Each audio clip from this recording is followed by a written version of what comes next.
Chapter 1, Starting Over Again. Look, isn't that Ephan, the top scorer in this year's Confronting junior high school exam? He's really been assigned to a regular class. What's wrong with getting first place in the exam? My talent for beast taming is said to be so bad that it can't even be rated D level. It's good enough that I can come here to study in high school. Alas, what a pity.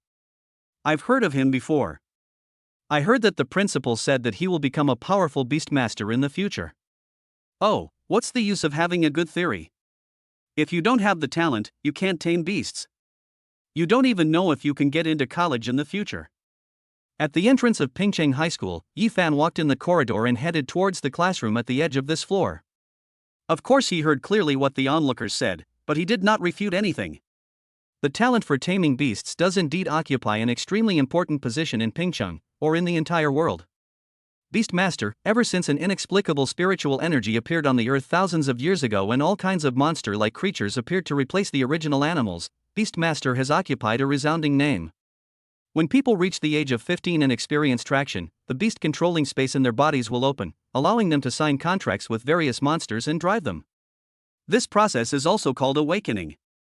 After awakening, everyone will have a beast taming talent, which comes in various aspects, and most of them enhance the beast taming ability.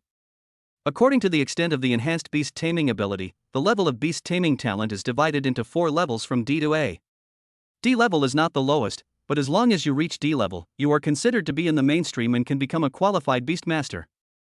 In later generations, the level of beast taming talent became the basis for various evaluations, the most direct of which was Ephan. Before high school, he was the best in Pingcheng in terms of theoretical knowledge of beast taming. But with a D-level talent, he was still assigned to a regular class. It's just that whoever says D-level will always be D-level. At the door of the ordinary class, Ephan stood there, glanced at the number on the door panel, and a smile appeared on his face. He was very familiar with this place, or rather, this was his origin in his previous life. The light of Pingcheng brought countless glory to Pingcheng. In his previous life, he was at level D but still swept away countless geniuses of this session and walked out of Pingcheng. Even without talent, one can still become a strong man. After decades of development, he finally became a king-level beastmaster who dominated a region and was ranked among the top 10 in the entire East country. Unfortunately, he was eventually plotted against by a villain. In order to find the legendary sacred beast-taming weapon, he led his confidants into an ancient secret realm.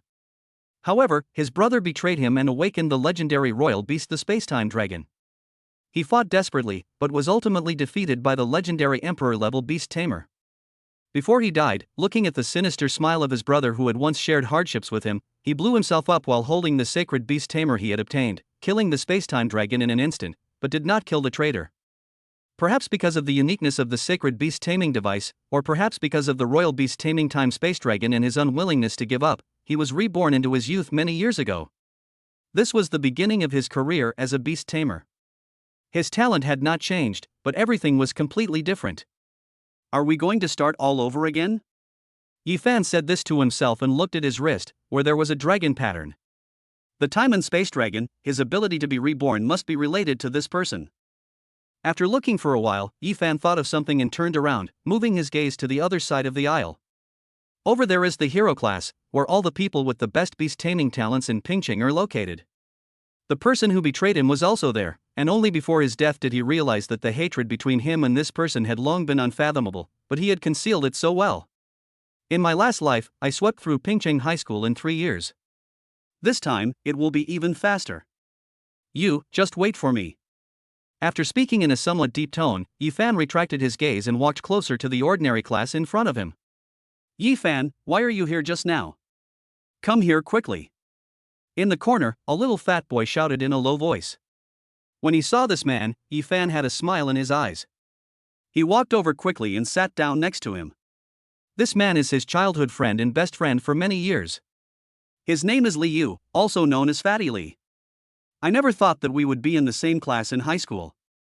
Fatty Li seemed to see that Ephan was in a bad mood, and sighed, then smiled. But it's okay, D-level is D-level. Who says that D-level can't become a genius? Look at the 4 young masters of Beijing. Which one of them is not D-level, and they all have an eternal level beast in their hands. I'm fine. Feeling Fatty Li's words of comfort, Ephan replied with a smile, looking at the table with a somewhat focused expression. Hey Fatty, when are we going to choose the beast tamer today? After pausing for a while, looking at the people around him, his gaze echoing in the class, Ephan looked at Fatty Lee and asked as if unintentionally. It should be in a moment. Fatty Lee replied, seeming a little excited. Ephan, have you decided which beast to choose? They are all of low quality, it doesn't matter what you choose. Ephan replied. They are all low grade, how is that possible? Fatty Lee heard Ephan's words and said in disbelief, didn't Pingching say that it would give students some highly potential beasts this year? That's for the elite class and the outstanding class. How can we get a share? Hearing this, Ephan curled his lips. Beastmasters are divided into different categories just like humans, with some having high potential and some having low potential. When the potential is exhausted, it means that there is no room for improvement for this beastmaster. Beastmasters with inferior bloodlines can usually only grow to the bronze level. Whether they can even become silver depends on luck, and the silver level is just the entry level. The levels of Beastmaster strength start from black iron, bronze, silver, gold, eternal, star, glory and so on. Each level is a huge gap and the strength is also very different. Ah, so we have nothing. Fatty Lee said disappointedly, only low quality ones. Isn't that the same as what you buy on the street? At least it's free, and you can't just buy a beast you want, there's a limit. Ephan said, and said seriously, it's okay if it's low grade, it's not that it can't become a powerful beast. It's too difficult to be of low grade. It's hard to grow into an elite. Fatty Lee was a little helpless, but he could only nod. Before he finished speaking, a serious voice sounded over the classroom radio. Everyone be quiet, come to the playground and select your beast. The classroom suddenly became lively, and Fatty Lee also pulled Ephan and became excited again. Come on, the goods on the roadside are also free, maybe you can pick up some treasure. Ephan stood up and narrowed his eyes when he heard what Fatty Lee said. That's hard to say. Soon, a group of people came to the playground. There was only one class of people from their class, so in order to avoid confusion, they were selected in batches. On the beast taming platform, there were beasts standing. They were all of low grade, but they looked extremely ferocious and were definitely much stronger than ordinary people. Ephan, which beast do you want to choose? On the stage, the teacher was still explaining the rules of selection, and Fatty Lee pointed at one of the beasts with some excitement, and said excitedly, that crocodile beast must be very powerful, I will choose that one in a moment. That's not a crocodile beast, it's a fierce lizard. After taking a look at the beast, Ephan shook his head, it looks powerful, but it's actually very slow and its defense is not strong enough. Ah, it's a lizard beast. Upon hearing this, Fatty Lee was stunned. Obviously, since the words came from the childhood friend of this theoretical master, they must be correct. I suggest you choose the fiery sun snake. Looking at Fatty Lee, Ephan said, that beast performs well in all aspects among the low-grade beasts. It is naturally poisonous. Your talent is to strengthen the poison. With this beast, it won't be difficult for you to reach the silver level in the future. Can it get silver? Hearing this, Fatty Lee's eyes lit up, then I'll choose that one. Ephan nodded without saying anything, with a smile in his eyes. In his previous life, his childhood friend really chose that crappy lizard.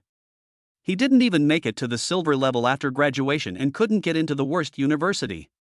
Although I still have a lot of revenge to take in this new life, it would be nice to help my childhood friend. Soon, the selection ceremony began. Fatty Lee took the lead and chose the fiery sun snake, shouting excitedly to Ephan. Ephan picked among the beasts for several rounds, and finally, he locked on one to choose. Ephan, why did you choose this beast?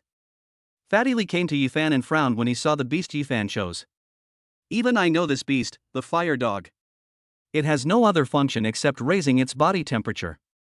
It is almost the worst among the inferior ones. I know. Ephan nodded. Knowing that you still. Hush. Ephan stretched out his finger and looked at Fatty Lee in front of him. Suddenly, he said in a deep voice. Fatty, there is no weakest beastmaster, only the weakest beastmaster. Chapter 2 Beast Taming Space. There is no weakest beast tamer, only the weakest beast tamer master? When these words came out, Fatty Lee was stunned. Obviously, in this era where talent for taming beasts is extremely important, this sentence had a huge impact on Fatty Lee. Focus on cultivating your cooperation with the beast tamer. The most basic requirement for a beast tamer and a beast tamer master is to know each other well. Ephan didn't say much. He patted Fatty Lee on the shoulder, turned around, and took back the fire dog. There is no theoretical knowledge in high school, it is basically practical experience. On the first day of school, the task is just to choose a beast. After choosing the beast, you can move around freely and get familiar with your own beast. Ephan did not stay in the school. He found an excuse to ask for leave and went straight back to the dormitory assigned by the school. After all, it was the only high school in Pingchang, and students were arranged to stay in single rooms.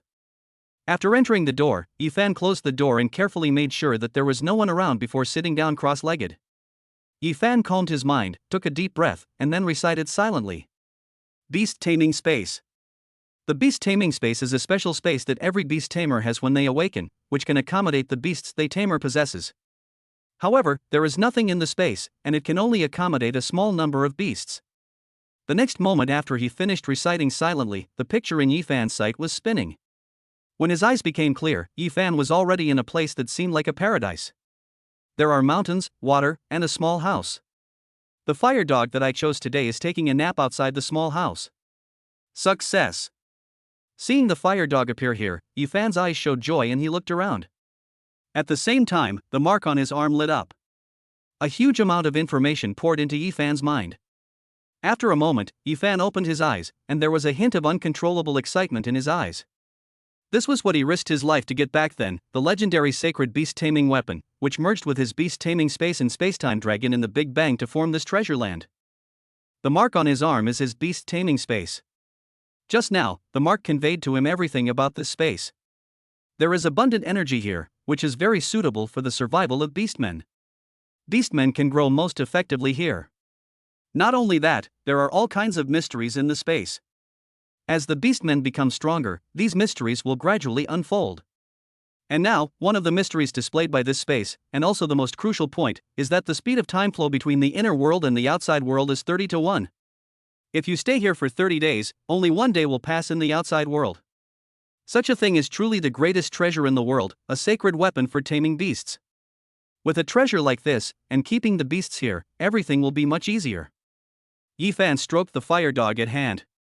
It was rubbing his arm affectionately, and a wave of warmth came from it, which was the effect of its naturally high body temperature. Fire dogs are not useless. There is often a trace of the high-level beast-taming hellhound in its blood, but it is very rare and difficult to awaken.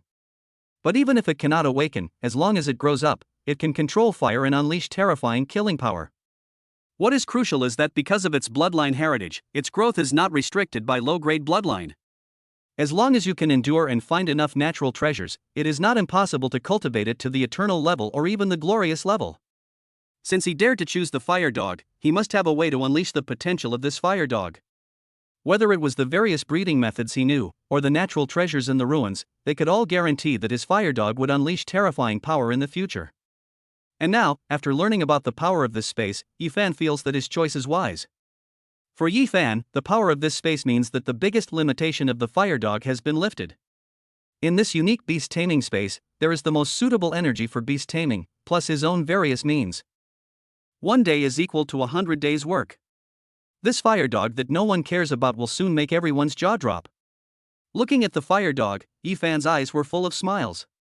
He paused for a moment and moved his gaze to the side of the small house. There is a piece of land.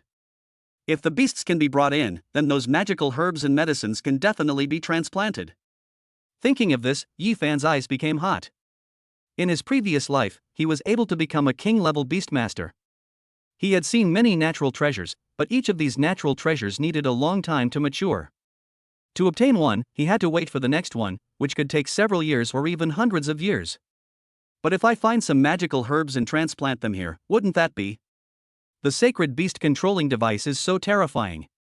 Exclaimed, Ephan looked at the fire dog beside him, patted its head, and then closed his eyes. The scene rotated, and when he opened his eyes again, Ephan reappeared in the dormitory. At this moment, it was not dark outside and only a short while had passed. I estimated the time I went in and compared the time, and sure enough, it was 30-1. Looking at the silence in the dormitory, Ephan let out a long breath, and then his eyes turned cold. With this thing, your strength will increase rapidly, so now you can think about things that you couldn't fight for at this stage in your previous life. For example, the new secret realm trial 3 months later. The freshman's secret realm is naturally very different from the ancient secret realm that he explored in his previous life. It was built by the school itself and is the lowest level of the secret realm. There is nothing good in the secret realm. But Ephan, who had experienced it once, knew that there was a rare treasure in this Waymong secret realm. 3 months is enough time for me to strengthen myself first. I will definitely get that treasure. After taking a deep breath, Ephan finally calmed down, sat cross-legged, and his breathing gradually became a cycle. Breathing technique is a method used by beast masters to strengthen themselves. The higher the level of the breathing technique, the more beasts that can be controlled. Ordinary people usually practice the popular breathing method handed down from the training school. This breathing method is highly universal and almost everyone can practice it, but the upper limit is also low. The number of beast masters who can be strengthened and the number of beast masters who can be tamed is limited. He was naturally different. In his previous life, he had seen hundreds of advanced breathing techniques, many of which had terrifying effects.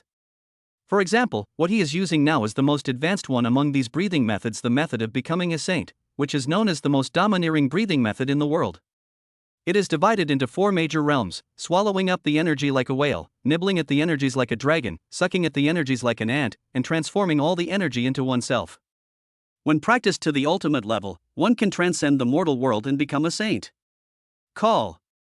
As the breathing method was working, Ephan suddenly opened his mouth and took a breath. This breath was like a whale's breath. The air around him was instantly sucked out and poured into Ephan's mouth. The surrounding space was full of energy, and with just one breath, Ephan's body began to glow. First level. With his previous life experience, Ephan easily entered the door of this breathing method. Call. Opening his mouth again, Ephan exhaled slowly, and his eyes suddenly opened, with light flowing in them. The sainthood method is indeed very powerful. The first level of swallowing is just opening a mouth. It doesn't matter if it's energy, air, or anything else, it will all be transformed to replenish itself. This breath is at least equivalent to the results of dozens of days of ordinary breathing method. Having said that, Ephan stood up. He swallowed up a lot of energy. He didn't enter the second level of erosion. At this moment, the energy in his body was almost full and it would take some time to consume it. I feel like I can kill a cow with one punch. Waving his arms, Ephan raised the corners of his mouth, and there was a gleam in his eyes. With his super strong breathing method and the unique beast taming space, he had already maxed out his starting point in this life, plus the experience from his previous life. D rank? So what? D rank. Chapter 3 delivered to your door. After staying in the beast taming space for a long time, Ephan exited the beast taming space only after running the second whale devouring. At this moment, the sky outside had just darkened, and he had already been in the beast taming space for 7 or 8 days. Just after exiting, Ephan was looking out the window, trying to digest what he had gained in recent days. At this moment, the cell phone on the table rang rapidly. Fatty? Ephan picked up the phone and took a look, revealing a puzzled expression. Shouldn't this guy be hugging that fiery sun snake and kissing it? Why did he think of calling me? Beep. After hesitating for a moment, Ephan answered the phone. As soon as he answered, Fatty Lee's anxious voice came from the other end. Ephan. Deng Chang and Ji Feng are trying to steal my beast. Are they going to steal your beast? Ephan frowned when he heard this. Choosing a beast is voluntary. Why should they steal it? They said that they were the first to see the beast, but I snatched it away first. Fatty Lee spoke quickly. They found 7 or 8 people and said they wanted to challenge me to a beast duel. If they lost, they wanted me to give them the beast. Where's the teacher? Does the teacher not care? The teacher is in class, and they blocked me in the teaching building. I'm in the toilet next to the teaching building. The fat man said, seeming a little scared, Ephan, come and save me, or my beast will be gone. Just wait for me in the bathroom and hold them back. Click. Ephan hung up the phone, opened the door and walked towards the school. He had just found a pretty good beast tamer for Fatty Lee, hoping that he would be able to achieve something in this life, but these guys were about to steal his beast tamer. These two were well-known bullies in the school's ordinary classes. Before he rose to prominence in his previous life, Fatty and he had been bullied by them a lot. Deng Chang, Ji Feng, you two bastards, why would you dare to bump into me if I didn't come looking for you? Court death. Ha, you fat guy, you hid in the toilet and thought we couldn't find you? Are you afraid? You are a beastmaster, but you don't even have the courage to duel with other beastmasters. You're still an animal tamer. In my opinion, you'd better go home and raise pigs. In the empty classroom of the teaching building, Deng Chang and Ji Feng, with 7 or 8 other people, surrounded the fat man and made sarcastic remarks to him. The fat man's face turned red and his fists were clenched tightly. Hey, you're still clenching your fists. Who are you trying to scare? Deng Chang saw the fat man's actions and pushed him hard, almost knocking him to the ground. Don't act so high and mighty. If you were in junior high school, with your childhood friend who was a theoretical guru, we probably wouldn't dare to touch you. It's different now. Your childhood friend is a D-level loser, just like us. Who would be afraid of him? If you know what's good for you, hand over your fiery sun snake. I asked someone and found out that the fiery sun snake is the most powerful among all the beasts in this batch. Do you think you are qualified to use it? Give it to me now. As he said that, Deng Chang picked up Fatty Li, clenched his fist and punched him in the face, then threw him away again. A group of people gathered around again. Deng Chang leaned over and said, "Don't say I'm bullying you. Either you fight me like a man, or you just give me the beast. Otherwise, don't blame us for not taking our actions seriously." As he spoke, Deng Chang raised his fist again. "I'll compete." At this point, the fat man couldn't bear it anymore and had to speak. "What?" Hearing this, Deng Chang laughed. "What did you just say?" A group of people laughed. Deng Chang stepped on Fatty Li, leaned down, tilted his ear, and said with a mocking expression, "What did you just say?" "I didn't hear it clearly." Fatty Li was stepped on the chest, and he was suffocating for a moment. He struggled to speak. He said, "Let me compete." Before he finished speaking, a voice rang out. Deng Chang paused for a moment, turned his head and saw Ephan stepping into the open space. "Ephan?" Deng Chang seemed a little timid when looking at Ephan. "Do you want to stand up for him? What's wrong?" "No." Ephan spoke, took a step forward, and scanned everyone one by one. This glance contained the anger of a king-level beastmaster. The moment they were glanced at, everyone shrank their heads and subconsciously retreated to the back. They were stunned, and even Deng Chang couldn't help wanting to retreat, but when he saw so many people around him, he seemed to have thought of something and he gained confidence. "You come and compete if you want." Deng Chang let go of his foot and stood up. "Even if you lose, you still have to hand over your beast." "My beast is not something that anyone can take." Ephan replied, narrowing his eyes. "You lost?" "I lose." Deng Chang laughed when he heard this. "Ephan, you are still stuck in the past. Now it's not enough to just talk about it on paper." "I didn't stop there." Ephan replied calmly, "What I'm asking now is that if you lose, what happens next?" Such a nonchalant attitude seemed to anger Deng Chang. He threw his hands and said, "I lose. I'll give you my beast." "I don't want those rubbish beasts of yours." Ephan shook his head. "I want a seed of the fiery fruit from the spiritual herb hall. The seeds of the fiery fruit are worth 10,000. Hearing this, Deng Chang hesitated. But soon, this hesitation turned into confidence. "Let's bet." "Brush." After he finished speaking, Deng Chang waved his hand, and a light flashed before his eyes. The next moment, a beast shaped like a pangolin appeared in front of him. Cloud Armor Beast. Seeing this beast, Ephan understood a little. The beast was born with some ability to resist poison. No wonder Deng Chang kept holding on to the fat man. It turned out that his beast could restrain the fat man. But that's all. After saying that, Ephan also waved his hand, and the fire dog appeared in front of the group of people. "Fire dog? How dare you take out such a rubbish beastmaster?" Looking at the beastmaster thrown out by Ephan, Deng Chang laughed loudly, and then raised his hand again. "Beast Tamer, Sharp Teeth." The light gathered on the body of the Cloud Armor Beast, and it was visible to the naked eye that the Cloud Armor Beast's teeth became sharper. Sharp Teeth, a D-level talent, has the ability to make the teeth of the Beast Tamer sharper. It has a certain strengthening ability for those beast tamers that attack with their teeth. Ephan naturally would not hide his shortcomings. He raised his hand and light condensed. Beast Taming, Ascension. Under the light, the size of the fire dog slightly increased, and its shape seemed to have changed. This is his talent, Ascension, improving all attributes of beast taming. It sounds very domineering, but the extent of improvement is very small. Less than 5%. You're still ascending like this? Are you trying to make me laugh to death? Deng Chang became even more arrogant after watching this scene. He commanded the Beast Master, Cloud Armor Beast, use the attack directly. Click, click. As the voice fell, the Cloud Armor Beast rushed towards the fire dog at an incredibly fast speed. Ephan looked at this scene and laughed. Impact, then bite. Deng Chang had a beautiful idea. This method may be fine for dealing with children, but for dealing with yourself? It's a joke. Fire dog, take a step to the right and hit its head. Ephan spoke almost at the moment when the Cloud Armor Beast was about to hit the fire dog. The fire dog reacted quickly and retreated to the right. The Cloud Armor Beast suddenly lost its strength, and before it could react, the fire dog howled and hit it heavily on the head. Boom! Boom! Boom! The Cloud Armor Beast rolled 4 or 5 times after being hit. Then its eyes rolled back and it lay there with its white belly facing upwards. The air suddenly became silent. Looking at the Cloud Armor Beast that had lost its ability to fight, no one in the group could react. Deng Chang's eyes were dull and he seemed not to react at all.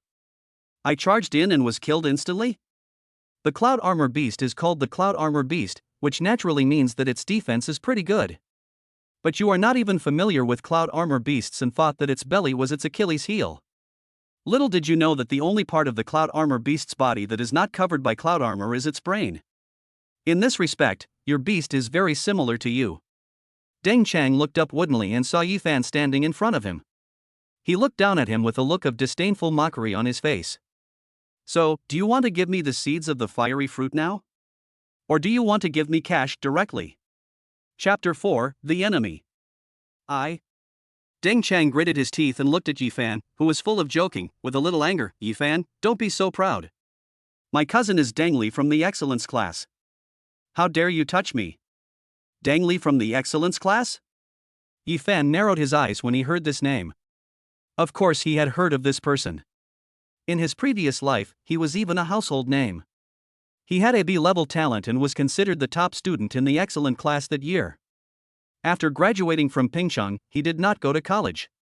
Instead, he formed a gang in Pingchang and established a crappy Longxiang gang, bullying men and women and collecting protection fees everywhere. In his previous life, his parents opened a small restaurant in Pingchang and were often ripped off. At one point, he had to send money back to make ends meet. When he graduated and came back, that bastard had heard the news and ran away to Yunqing, and hasn't come back for several years. Sure enough, annoying people always gather together. Ephan said and kicked Deng Chang. After all, Ephan practiced the method of becoming a saint. At this moment, although he only performed 2 swallowings, the effect was obvious. Deng Chang wanted to dodge the kick, but was kicked down by Ephan and hit the wall. Deng Chang struggled, and Ephan stepped on him, just like he had just stepped on the fat man. Nearby, several of Deng Chang's men were frightened when they saw this and were about to rush over to rescue them, but Ephan glanced at them coldly. You guys better stand still and don't move. As soon as the words were spoken, several people froze in their tracks and actually stood there in a daze. Seeing this, Ephan sneered. To put it bluntly, these guys are bullies who only bully the weak and fear the strong. Even if he doesn't have the pressure of a king, the aura of a strong man is in his heart. It's easy to scare a few little brats. Deng Chang, I'm telling you. Ephan leaned down and said coldly, within an hour, either have these lackeys of yours bring me the seeds of the fiery fruit, or have your cousin bring me the seeds of the fiery fruit. It's your choice. I only give you 1 hour. 1 second longer will result in consequences. After saying that, Ephan increased the force on his legs. Deng Chang found it hard to bear and waved his hand quickly. Go find my cousin. As the voice fell, the few thugs who were already a little frightened ran out of the classroom quickly as if they had been pardoned. In the empty classroom, the only person left was Deng Chang, who was breathing heavily and staring at Ephan with wide eyes. Ephan, let's forget it. Fatty Lee saw that they really went to call for help, so he pulled Ephan and whispered, the people in the excellence class are not easy to mess with. They are all at least C-level talents. C-level, even if an A-level comes today, you have to give me the seeds of the fiery fruit. Ephan snorted coldly, still not letting go. Upon hearing this, Fatty Lee shrank his head and looked at Ephan in front of him, with some surprise in the depths of his eyes. He remembered that his childhood friend did not have such a temper. For such a long time, he had always been very easygoing. Whenever he encountered someone looking for trouble in the past, he would choose to settle the matter peacefully like him. Why did he become so domineering today? Fatty, if you keep swallowing your anger, others will think you are easy to bully. As if seeing what the fat man was thinking, Ephan said, I won't offend others unless they offend me. But if you offend me, you must pay the price. I know. The fat man was stunned for a while before he nodded. He didn't refute, but there was some timidity in his eyes. Ephan naturally took in Fatty Lee's reaction and a smile appeared on his face. Fatty was timid by nature, and with his poor grades, he was now at the bottom of the D grade, so it was normal for him to be afraid of things. Boom. Not long after, the classroom door was pushed open and a man in a leather jacket with a gloomy look walked in. As soon as he came in, he saw Deng Chang, who was about to roll his eyes because of Yifan stepping, and his face showed anger. Let him go. Where is what I want? Yifan raised his eyes, looked at the famous Deng Li, and said calmly. Things? Deng Li was stunned by this, and the person next to him came over and explained what happened. A seed of a fiery fruit? Upon hearing this, Deng Li frowned and looked at Yifan. Deng Li frowned in thought and said, for my sake, let's just let this go. Forget it? Yifan smiled, raised his foot, and then stepped on it again. It's only natural to accept defeat. Besides, how much is your face worth? Bastard! Upon hearing this, Deng Li became angry and clenched his fists immediately, ready to hit Yifan. Yifan was not afraid at all and looked at the other party. On the opposite side, Deng Li had already raised his fist, but when he saw Yifan's calm and even slightly expectant eyes, his heart skipped a beat. Why is this guy not afraid? What gives him the confidence? As the idea came to his mind, Deng Chang looked at his cousin, frowned, hesitated for a moment, and put down his fist. I'll give you 10,000 yuan if you release my cousin.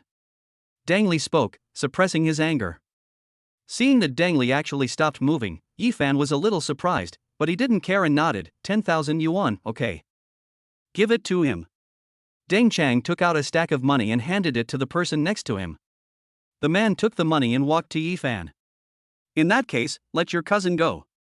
After taking the money and saying something, Yifan raised his foot, and Deng Chang almost crawled towards his cousin. Cousin, help me get revenge. Deng Chang's face flushed red. He had never suffered such humiliation in his life, being stepped on by someone for such a long time. Shut up! Deng Li shouted, this is a school. Deng Chang was stunned by the scolding. He seemed not to have expected that his cousin, with whom he had a very good relationship, would scold him. If there is anything, we can solve it after we leave school. Deng Li lowered his voice and patted Deng Chang on the shoulder. We are all students in school. There are plenty of ways to deal with it after we leave school. Hearing this, Deng Chang smiled and agreed immediately. Let's go. With a wave of his hand, Deng Chang left with a group of people. Before leaving, he glared at Yifan fiercely. After the person left, Yifan leisurely counted the money in his hand. 10,000 yuan was almost equivalent to my living expenses for half a year during my high school years. I had been thinking about whether I should start a side job to earn some money on my own. After all, I was still in Pingcheng at that time and I was just starting out. For many resources, the most convenient way was to buy them with money. It saves me some trouble. After counting, there were exactly 100, no more, no less. Yifan clapped the money and held it in his hand. Yifan, did you hear what Deng Li said just now? It seems that he wants to find someone outside the school to deal with us. The fat man came over cautiously, his tone sounding a little fearful. Let him find it. Yifan didn't care.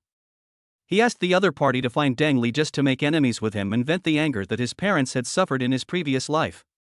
What kind of people can a future gangster leader find? At best, they are just some gangsters whose strength is not even as strong as that of black iron. Give yourself a few days, it will be easy to deal with them. What should we do? The fat man didn't have the courage of Yifan. He only knew that the other party was going to block them outside the school, and his face was full of anxiety. I have to go home on the weekend. Just come back with me. But what if you're not here? If I'm alone, I can't even beat Deng Chang. Seeing the fat man running around in a panic, Yifan suddenly felt a little sad. All in all, Fatty Lee has always been good to me. During the most difficult time in high school, he never changed his attitude towards me because of my changes, no matter whether I was dropped from the high position with D-level talent or became the light of Pingcheng later. The only pity is that the fat man's talent in beast taming is not that good. In the previous life, the gap in the level of beast tamers on both sides became increasingly larger, so it was rare for them to even meet each other, let alone fight side by side. Thinking about it, Ephan suddenly laughed. Fatty. Seeing that Fatty Lee was getting anxious again, Ephan suddenly said, "Do you want to become a powerful beastmaster?" Fatty Lee was stunned by this and said hesitantly, "I want to, but my talent." "Talent is not a problem. Now you just need to answer whether I want to or not?" Ephan's eyes were firm. "Yes." Fatty Lee answered without hesitation. "That's good." Ephan nodded, patted Fatty Lee on the shoulder, and then walked out of the classroom. "Come with me." Chapter 5, Taai Method. Fatty Lee looked confused, but he still followed Ephan. Soon, the two returned to the dormitory. Ephan sat casually on the stool and motioned Fatty Lee to sit down. "Fatty, I will now teach you a breathing method." Ephan looked at Fatty Lee and spoke slowly. "What?" Fatty Lee was shocked when Ephan opened his mouth. The breathing method is not something that can be taken out casually, it is related to the foundation of the Beastmaster. Apart from the common breathing method, even any ordinary breathing method is worth tens of millions. If it is extremely powerful, it is no exaggeration to say that it is priceless. "It's just a breathing method," Ephan said, and then said seriously, "The breathing method I teach you is not the best in the world, but in a sense, it is the most suitable for you. This is too precious." Fatty Lee hesitated. "The friendship between you and me over the years is more precious than this." Ephan shook his head, stared at the fat man, and said in a deep voice, "The breathing method I taught you is called Taai method. This Taai method is very simple. You just need to eat. Eat all kinds of things, all kinds of food, even natural treasures. After eating, practice the Taai method, and you will be able to perfectly digest what you eat and convert it into energy to replenish yourself." Taai method? The fat man shuddered when he heard the name. Taai, that is one of the 4 ancient evil beasts, a beast that can swallow the sun and the moon in legend. Isn't the breathing method named after Taai the best? There are 7 levels in total of Taai technique. With each level, the number of beasts you can control will double, the power of transformation will be greater, and the more things you can eat. In the end, not only can you control hundreds of beasts, but even refine gold ore can be used for your own benefit. Ephan did not explain anything, but just said, "Next, I will tell you the method of Taai technique. You must listen carefully to every word." "I understand." Fatty Lee nodded. "Close your eyes, use your breathing to guide the energy in your body." Ephan spoke slowly. Fatty Lee frowned, trying hard to remember Ephan's words, and at the same time, he started practicing breathing techniques. Soon, as Ephan finished speaking, Fatty Lee entered the state, and many energy fluctuations began to appear around his body. "Sure enough, this Taai method is most suitable for fat people." Seeing Fatty Lee getting into the state so quickly, Ephan nodded slightly. "The ability of this Taai method is simple and crude and very easy to practice. It is most suitable for beastmasters like Fatty who are born with a love of eating and have average talent. The effect is also very simple and crude. The more you eat, the stronger you become.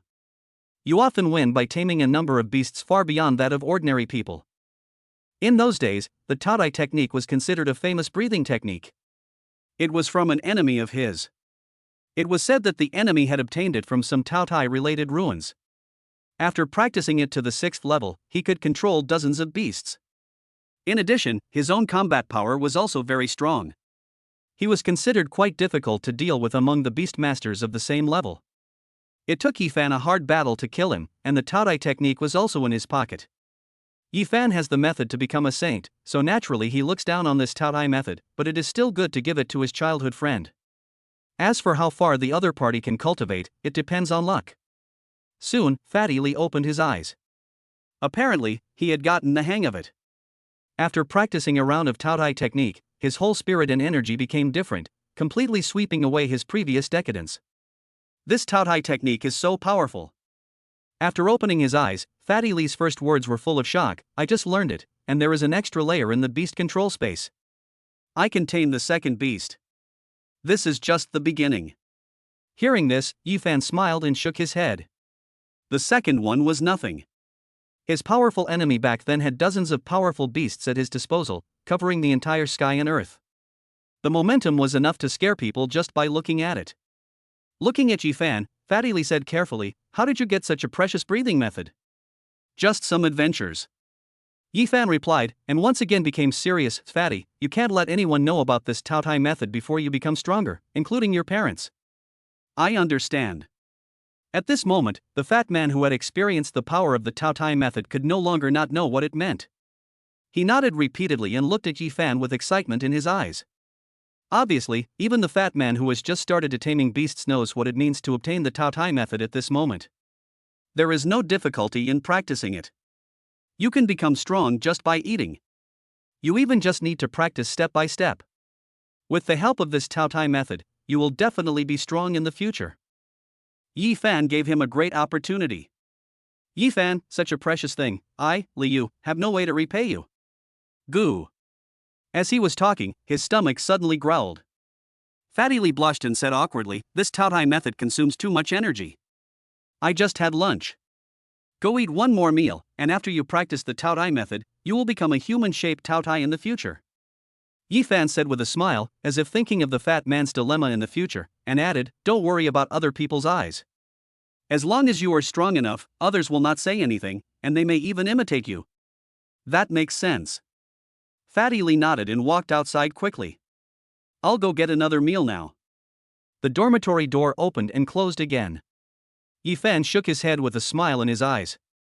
Fatty Li hadn't finished his last words yet, and he didn't want to hear any words of gratitude. He would pass the Taai method to Fatty Li, so naturally he trusted the other party, but he didn't believe him completely. The brothers who had fought side by side with him for decades in his previous life could betray him. Human hearts are the most vulnerable to tests.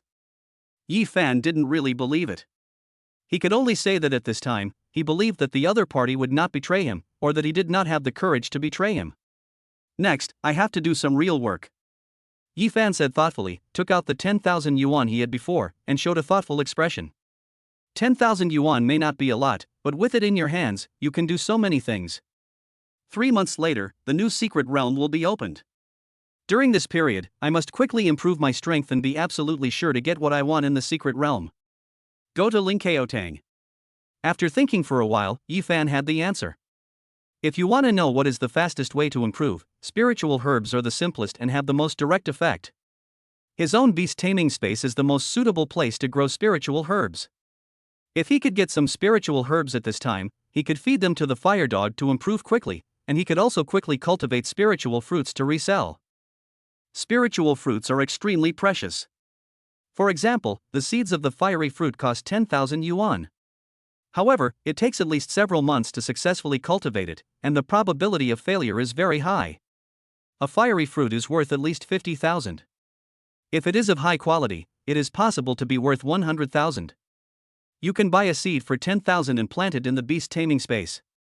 At the speed of time, it will bear fruit in 3 to 5 days at most. There are usually 4 or 5 fruits at a time. If you sell them yourself, you can get 200,000. If you buy some high-quality ones to plant and then resell them, the value will be more than hundreds of thousands. Having made up his mind, Ephan never hesitated.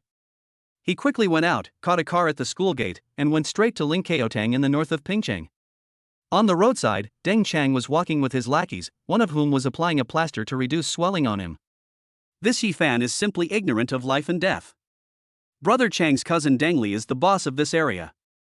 If he offends Brother Deng Li, he will never be able to leave the school in his life.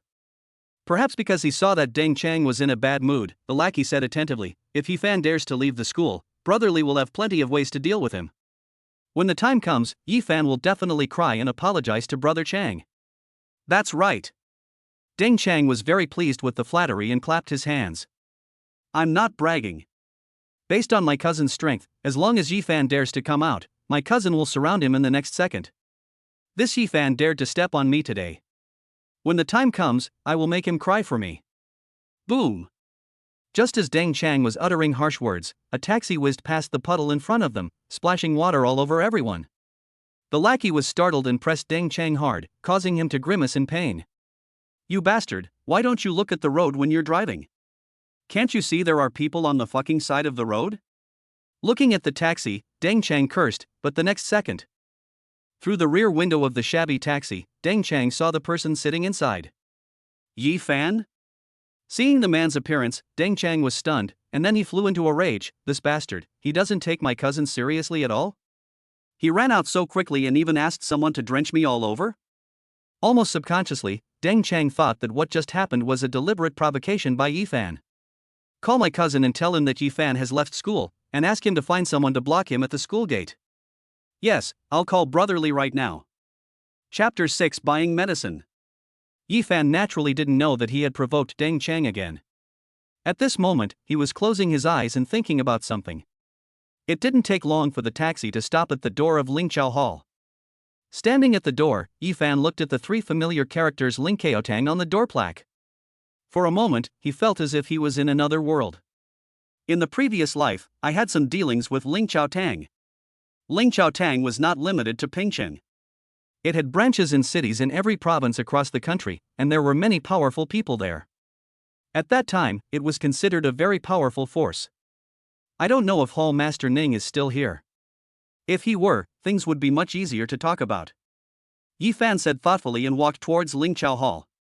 At the door, the two waiters saw that the person coming was a student and looked a little absent-minded, but their professional ethics still made them say loudly, "Welcome." Ephan nodded slightly and stepped into Lingqiao Hall with a calm face. Lingqiao Tang has 3 floors. The first floor is mostly filled with ordinary yam, which is not very expensive, and naturally, the effect is not very good either. Little brother, what do you want to buy? A female shopping guide saw Ephan, came to him with a professional smile on her face, and asked gently. Just take a look. Ephan replied, raising his eyebrows habitually and glancing at the female receptionist in front of him. Ning Shui? How do you know my name is Ning Shui? The receptionist was surprised when he heard the words of the young man in front of him. Hearing this, Ephan was stunned. He had been to Lingqiao Hall many times in his previous life, and Ning Shui had received him every time. He was used to it. But after all, Ephan had lived 2 lives, so he was very calm. He just paused and pointed to the wall. That's what it says.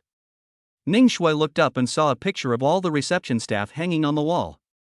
So that's how it is. Ning Shui smiled and looked at Ephan. Her years of reception experience allowed her to judge that the young man in front of her did not have much money and probably did not know any pharmacology. Little brother, I suggest you buy this Yixiong fruit. It is picked from the South Mountain and tastes great. Giving it to the Beastmaster can strengthen its physique and increase its combat power. Fragrant fruit? Ephan raised his eyebrows after listening to Ning Shui's introduction. As far as I know, the fragrant fruit has no other function except being eaten by some beasts because of its fragrance. This. Ning Shui choked.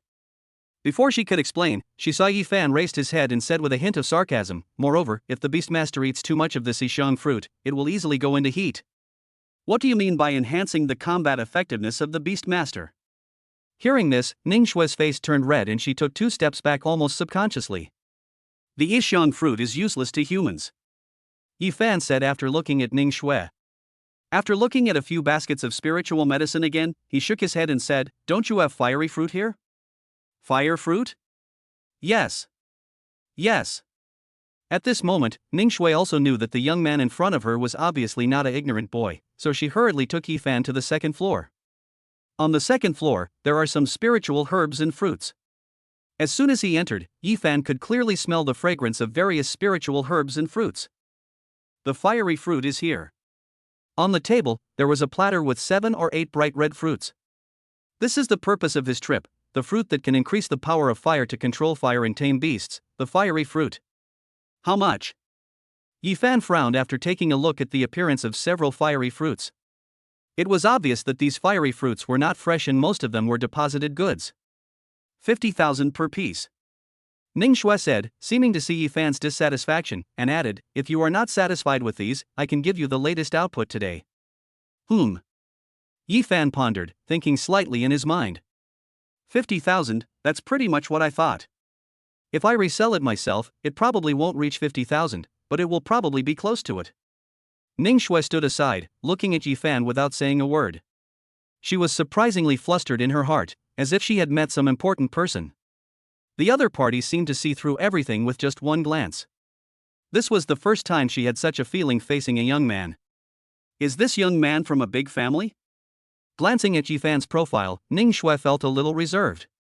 At this moment, Ephan seemed to have figured something out, and suddenly said, "Do you have any seeds of the fiery fruit, or rhizomes that can be transplanted?"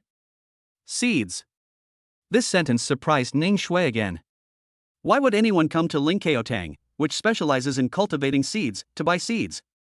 Isn't this just deliberately trying to make fun of people? She opened her mouth and was about to say no, but facing Ephan's deep eyes that seemed to see through everything, Ning Shui hesitated, and finally just said, "I'll ask the manager for you." Ephan nodded. Ning Shui went upstairs, and soon, under the leadership of Ning Shui, a middle-aged man wearing a hat and a mandarin jacket came down. Which young man wants to buy the seeds of the fiery fruit? The middle-aged man, who was standing on a high place, spoke with a powerful voice. There were many people buying medicine in the market. After hearing this, they all looked around. "It's me." Ephan spoke, looking at the middle-aged man with his eyes slightly raised. Ning Xinghai, the head of Pingchun Linkeotang, is a beastmaster who is close to gold. It will be easy if he is here. He is a quick-witted person and should be able to save some trouble. So it's this little brother. Ning Xinghai was a little surprised to see Ephan's appearance, but he still smiled and said to Ning Shui in a somewhat reproachful way, "You are such a distinguished guest, why don't you come over to greet him quickly?" "Yes." Ning Shui nodded and quickly invited Ephan to go upstairs.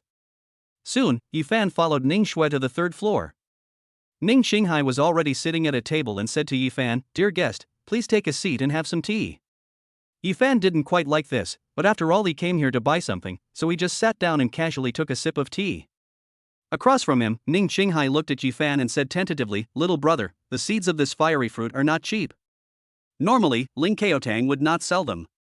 The fiery fruit is not rare. Even the seeds are only priced at around 10,000. Ephan spoke calmly, "The audience for the fiery fruit is too small. Except for some specific beast masters, no one would choose the fiery fruit. The strong muscle grass of the same price is more effective and has a wider adaptability." Ning Xinghai was a little surprised, but after all, he had been running the business for many years, so he just raised his eyebrows and followed Ephan and said, "So, little brother, you have a beast that needs the fiery fruit?" "Certainly. May I ask, is it Fire Dog?" Ephan interrupted Ning Xinghai and looked directly at him. "Fire Dog? That's no wonder."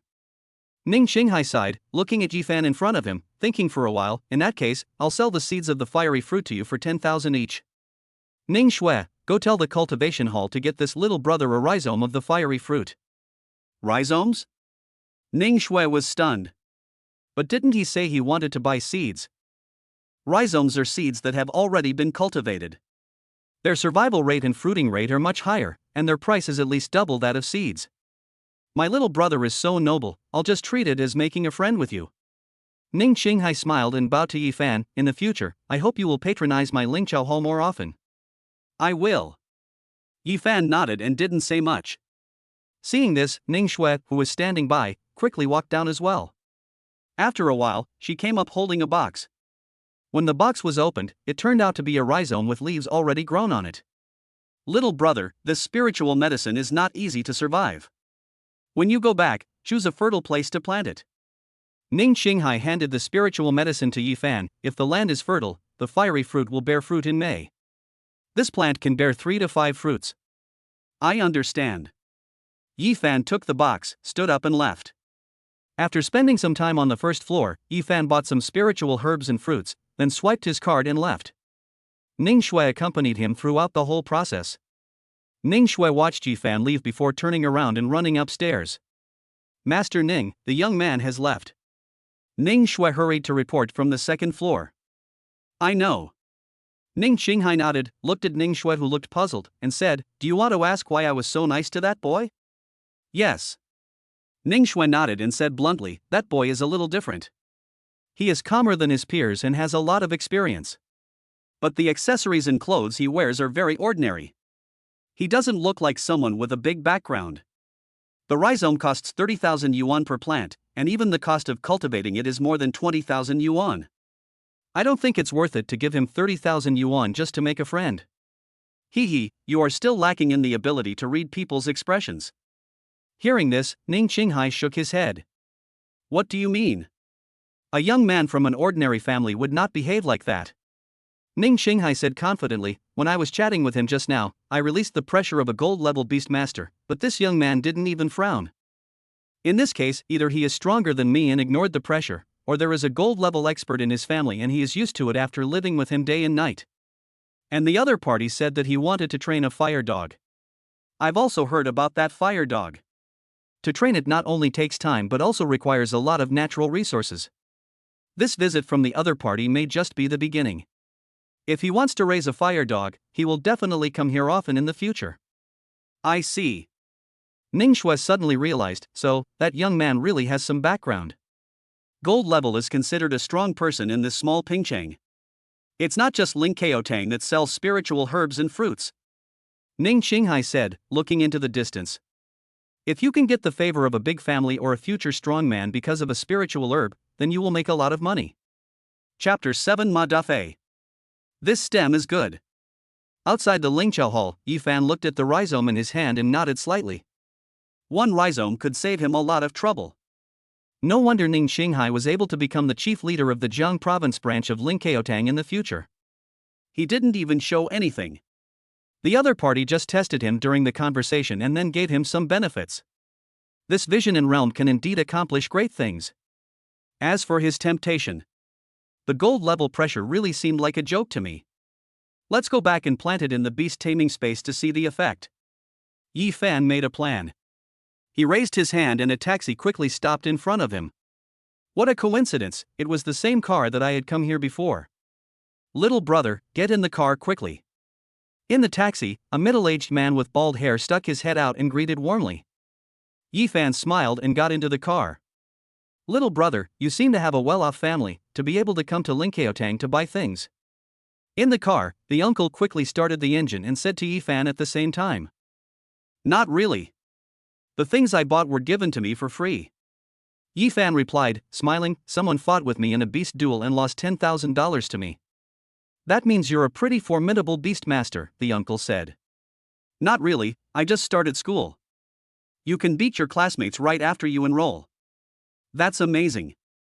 The uncle said with some envy, when I was young, I also wanted to be a beastmaster, but unfortunately my awakening talent was too poor, and I didn't even get a D-level rating. That's normal. Ephan replied. The reason why beastmasters have such high status in this world is, on the one hand, because of the power of the beasts they tamed, and on the other hand, because of their scarcity. Even though Ephan's D-level seems to be looked down upon, that is among the beastmasters. It is very difficult for ordinary people to awaken the D-level.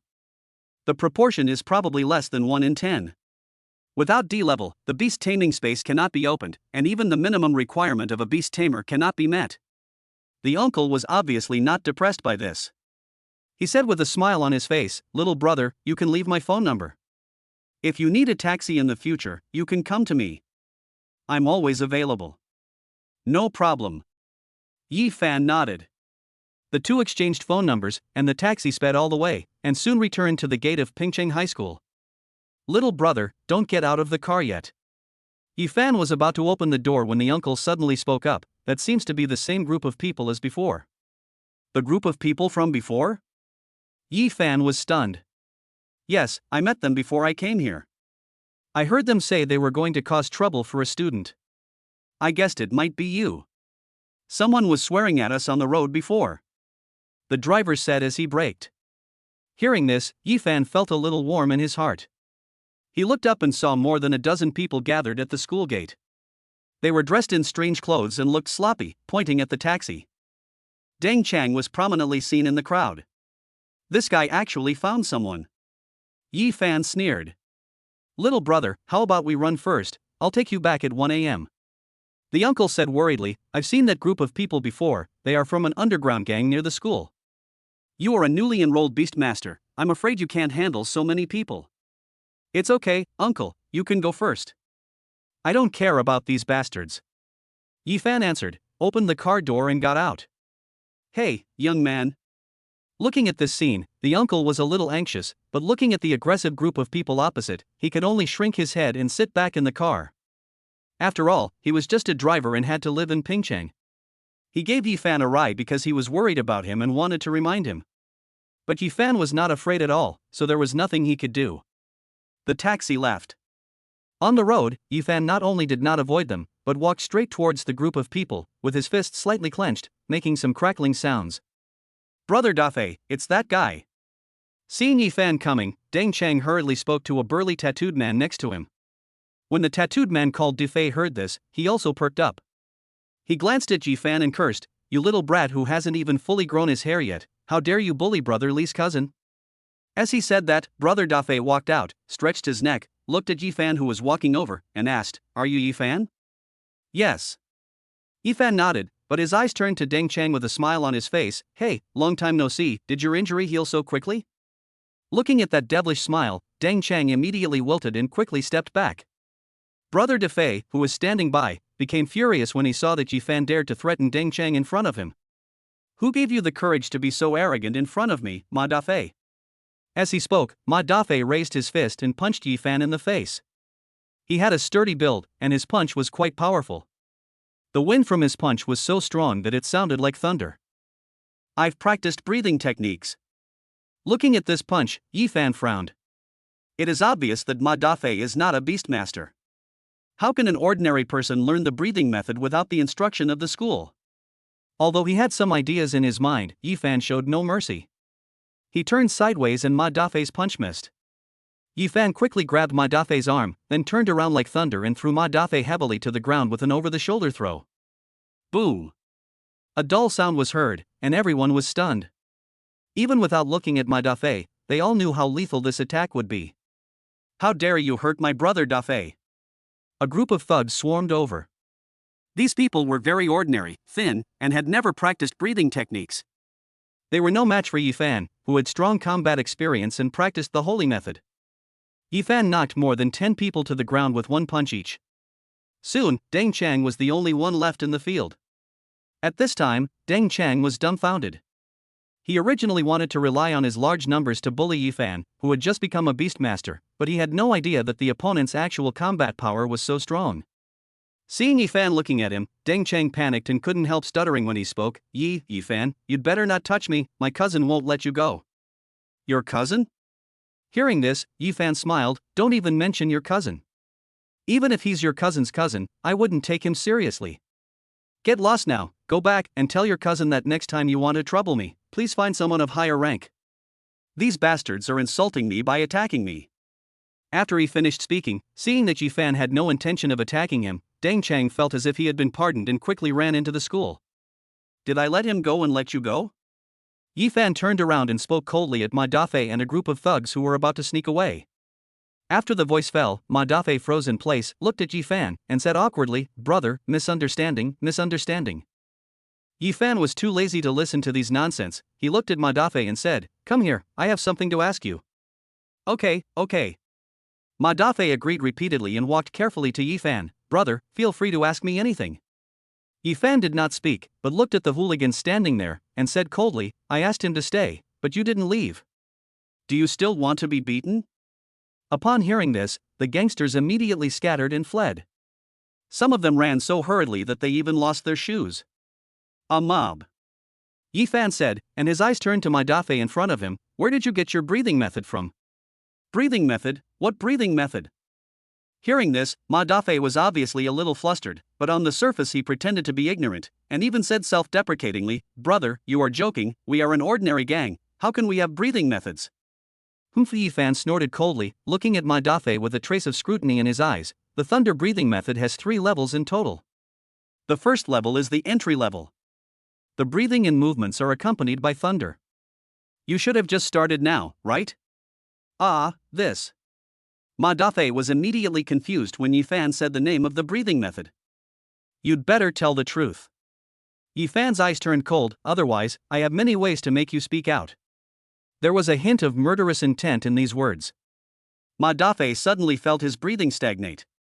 Looking at the other person's eyes, he felt a little scared.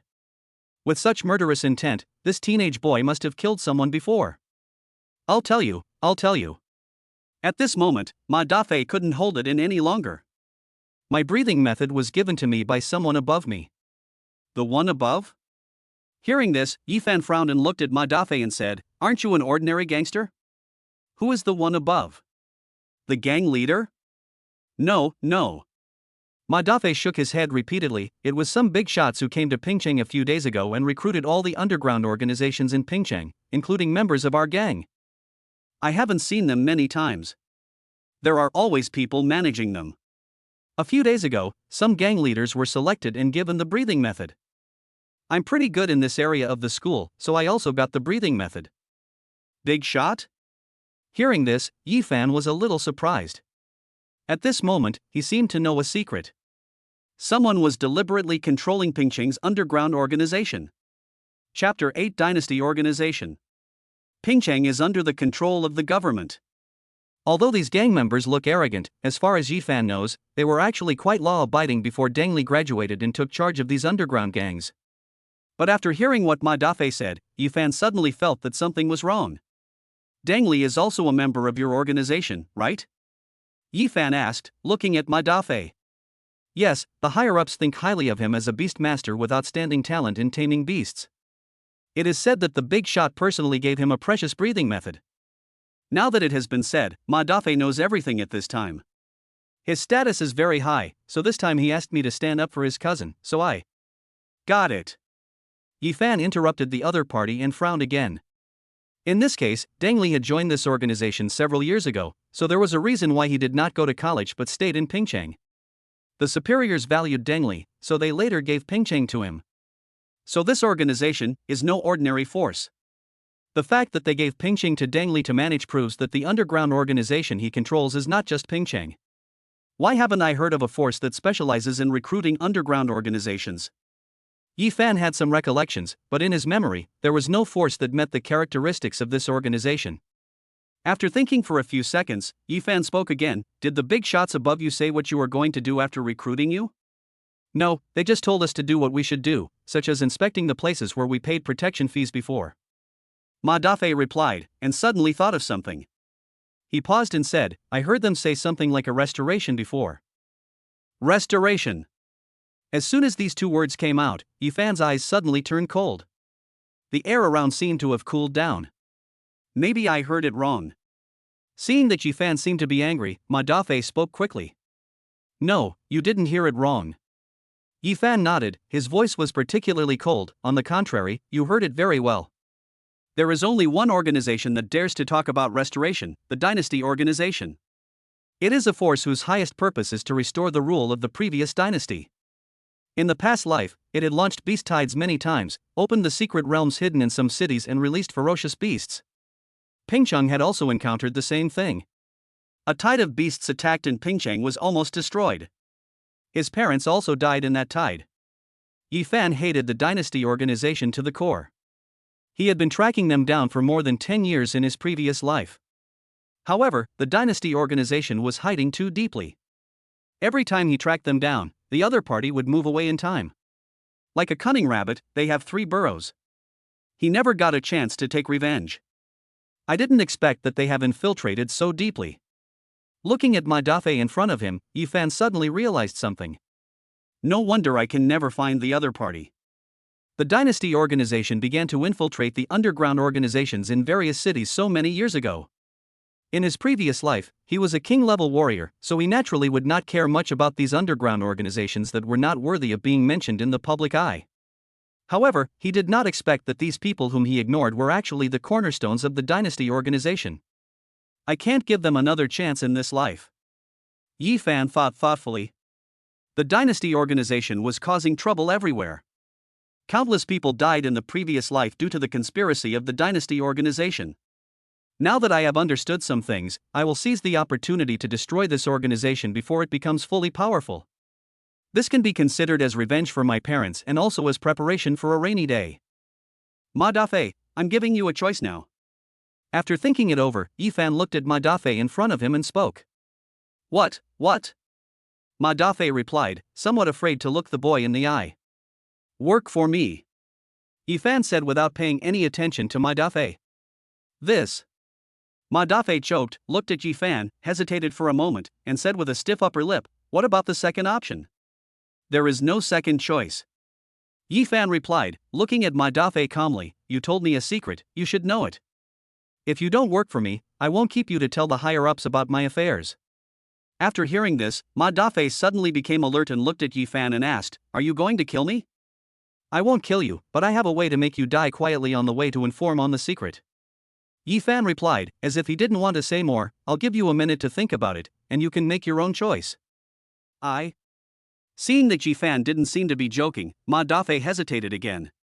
1 minute passed quickly. When Ephan silently counted to the 50th second, Ma Dafei said, "I choose the first one." "Don't you want to reconsider it?" Ephan smiled with a hint of scrutiny. "Don't consider it." Ma Dafei shook his head. "I can see that you are the wise choice, brother." "Okay." Ephan nodded, looked at Ma Dafei and said, "I won't treat you unfairly. I will teach you a method that is extremely precious in this world." "Really?" Ma Dafei was a little overjoyed. Looking at the young man in front of him, his heart suddenly changed. As expected, he was just a child after all and was too easy to trust others, so he had to learn my method. "I said I would follow you, so I followed you? I am controlled by you now. When I go back, I will tell my superiors that you, a beastmaster who has just started his career in your teens, can you deal with those big shots? It just so happens that this young man seems to have a lot of good things. If he tells his superiors, he might be able to accomplish something great. Follow what I say and practice your chi." Ephan ignored Ma Dafei's thoughts and said, then began to recite, "Practice chi, concentrate." At this moment, Ma Dafei was still immersed in the joy of obtaining the martial arts and making great contributions, and subconsciously followed Ephan to practice the martial arts. Soon, after a cycle of circulation, Ma Dafei felt a sensation all over his body, and a ball of black mist emerged from his body and flew towards Ephan. Then, he clearly felt that his body seemed to have become much lighter. "What kind of martial arts is this? It's so powerful." Ma Dafei looked at Ephan in surprise. "Great Jotian soul refining method." Ephan said, and with a flip of his hand, the black mist that floated out of Ma Dafei's body disappeared. "You are practicing a sub-method. After practicing, your every thought, action, and pause will be controlled by the other party. If you have any second thoughts, the other party can kill you on the spot with just one thought." After saying this, Ma Dafei was stunned. After a long while, he said awkwardly, "Brother, stop joking with me. I don't like to joke around." Ephan answered, looking at Ma Dafei, and slowly said, "Want to go back and tell those adults above? You, Ma Dafei, don't seem to be that simple." Ma Dafei was stunned when his thoughts were spoken. He stood there like a piece of wood. Ephan glanced at the other person, smiled and shook his head. "Don't think about it, your big shots can't solve it. As long as you open your mouth, you will die immediately." Thump! As soon as these words came out, Ma Dafei knelt down to Ephan on the spot. "Brother, oh no, sir, I was wrong, I was really wrong. Once you have chosen to join me, don't have any second thoughts." Ephan opened his mouth and said slowly, "Follow me, you will get more than those big shots." Ma Dafei understands. "From now on, my life belongs to you, sir." Ma Dafei dared not have any other thoughts at this moment and said repeatedly, "Your life belongs to me now." Ephan said, glanced at the other person, and turned around. "Get up, go back, and continue to do what you should do. I'll let you know when I need you." Click, click. The footsteps gradually faded away. Ma Dafei raised his head after a long time and looked at Ephan's back. At this moment, his whole body began to tremble. Devil, he is a devil. Chapter 9 Devil Mentor. At school, Ephan returned to the dormitory after lunch with a smile on his face. This Deng Chang actually gave him a pleasant surprise. Not only did he find Deng Li, but he also let him know the key information of the dynasty organization. Since Ma Dafei has been instigated by me to rebel, it shouldn't take long for me to find out the arrangements of the dynasty organization in Pingcheng. By then, I will wipe them out completely. But now, the most important thing is to strengthen myself. Ephan said this, staring at the mark of the spacetime dragon in his hand, and in a flash, he came to the beast taming space. During this afternoon, more than 10 days had passed in the beast taming space. As soon as Ephan entered, the fire dog pounced on him excitedly. As time passed, the fire dog had obviously grown a little bit bigger than before, and its strength had also grown to the Black Iron 2-star. In addition to the racial differences of the beastmen themselves, the strength level of the beastmen is also very important. At the strength levels of Black Iron and Bronze, the difference between beast tamers at one level is not that big, but as the strength increases, the gap between each level will widen, and when it comes to Eternity and above, one level is a huge gap. Let's try the effect of planting first. After teasing the fire dog for a while, Ephan freed his hands, took out the rhizomes, came to the land next to the small house, dug a piece with his hands, planted it, and carefully filled the soil.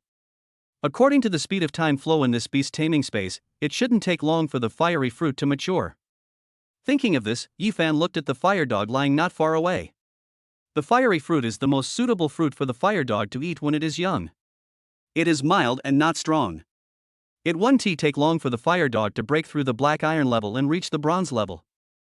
The fire dog's strength only starts to become apparent at the bronze level, when it can use fire to attack. If it has eaten a good number of fiery fruits, then at the bronze level, the fire dog will be able to display quite good strength, and will not be inferior to those beast tamers with better qualifications. Fire dog. Thinking of something, Ephan looked at the fire dog. You can't touch it without my permission. Even if it grows, you can't touch it. Woof woof. The fire dog responded, a very human response. Seeing this, Ephan smiled, touched the fire dog's head again, and moved his gaze to the side, with a hint of heat in his eyes. In his previous life, even though so many people didn't think highly of him, he still worked hard to become a king-level beastmaster. In this life, he had such a wonderful beast taming space, a superb breathing method, and many memories of his previous life. Everything started from the best. The limit he could reach was no longer the king level. After a while, Ephan took a long breath, thought of something, turned his hand, and a chicken leg appeared in his hand. He brought this back from the cafeteria. After all, the fire dog is also a canine beast, and this is his favorite food. Fire dog, come here and have some delicious food. Wong wong. The fire dog was quite happy. He ran over and held the chicken leg in his mouth. He was about to open his mouth wide to eat it when he suddenly thought of something. He raised his head to look at Ephan and nodded towards the chicken leg. Obviously, it was asking Ephan. I won't eat it, you eat it. Ephan said, looking at the fire dog happily eating the chicken leg. A smile appeared on his face. Eat more, in the future, we still have a long time to be together. Boom boom boom.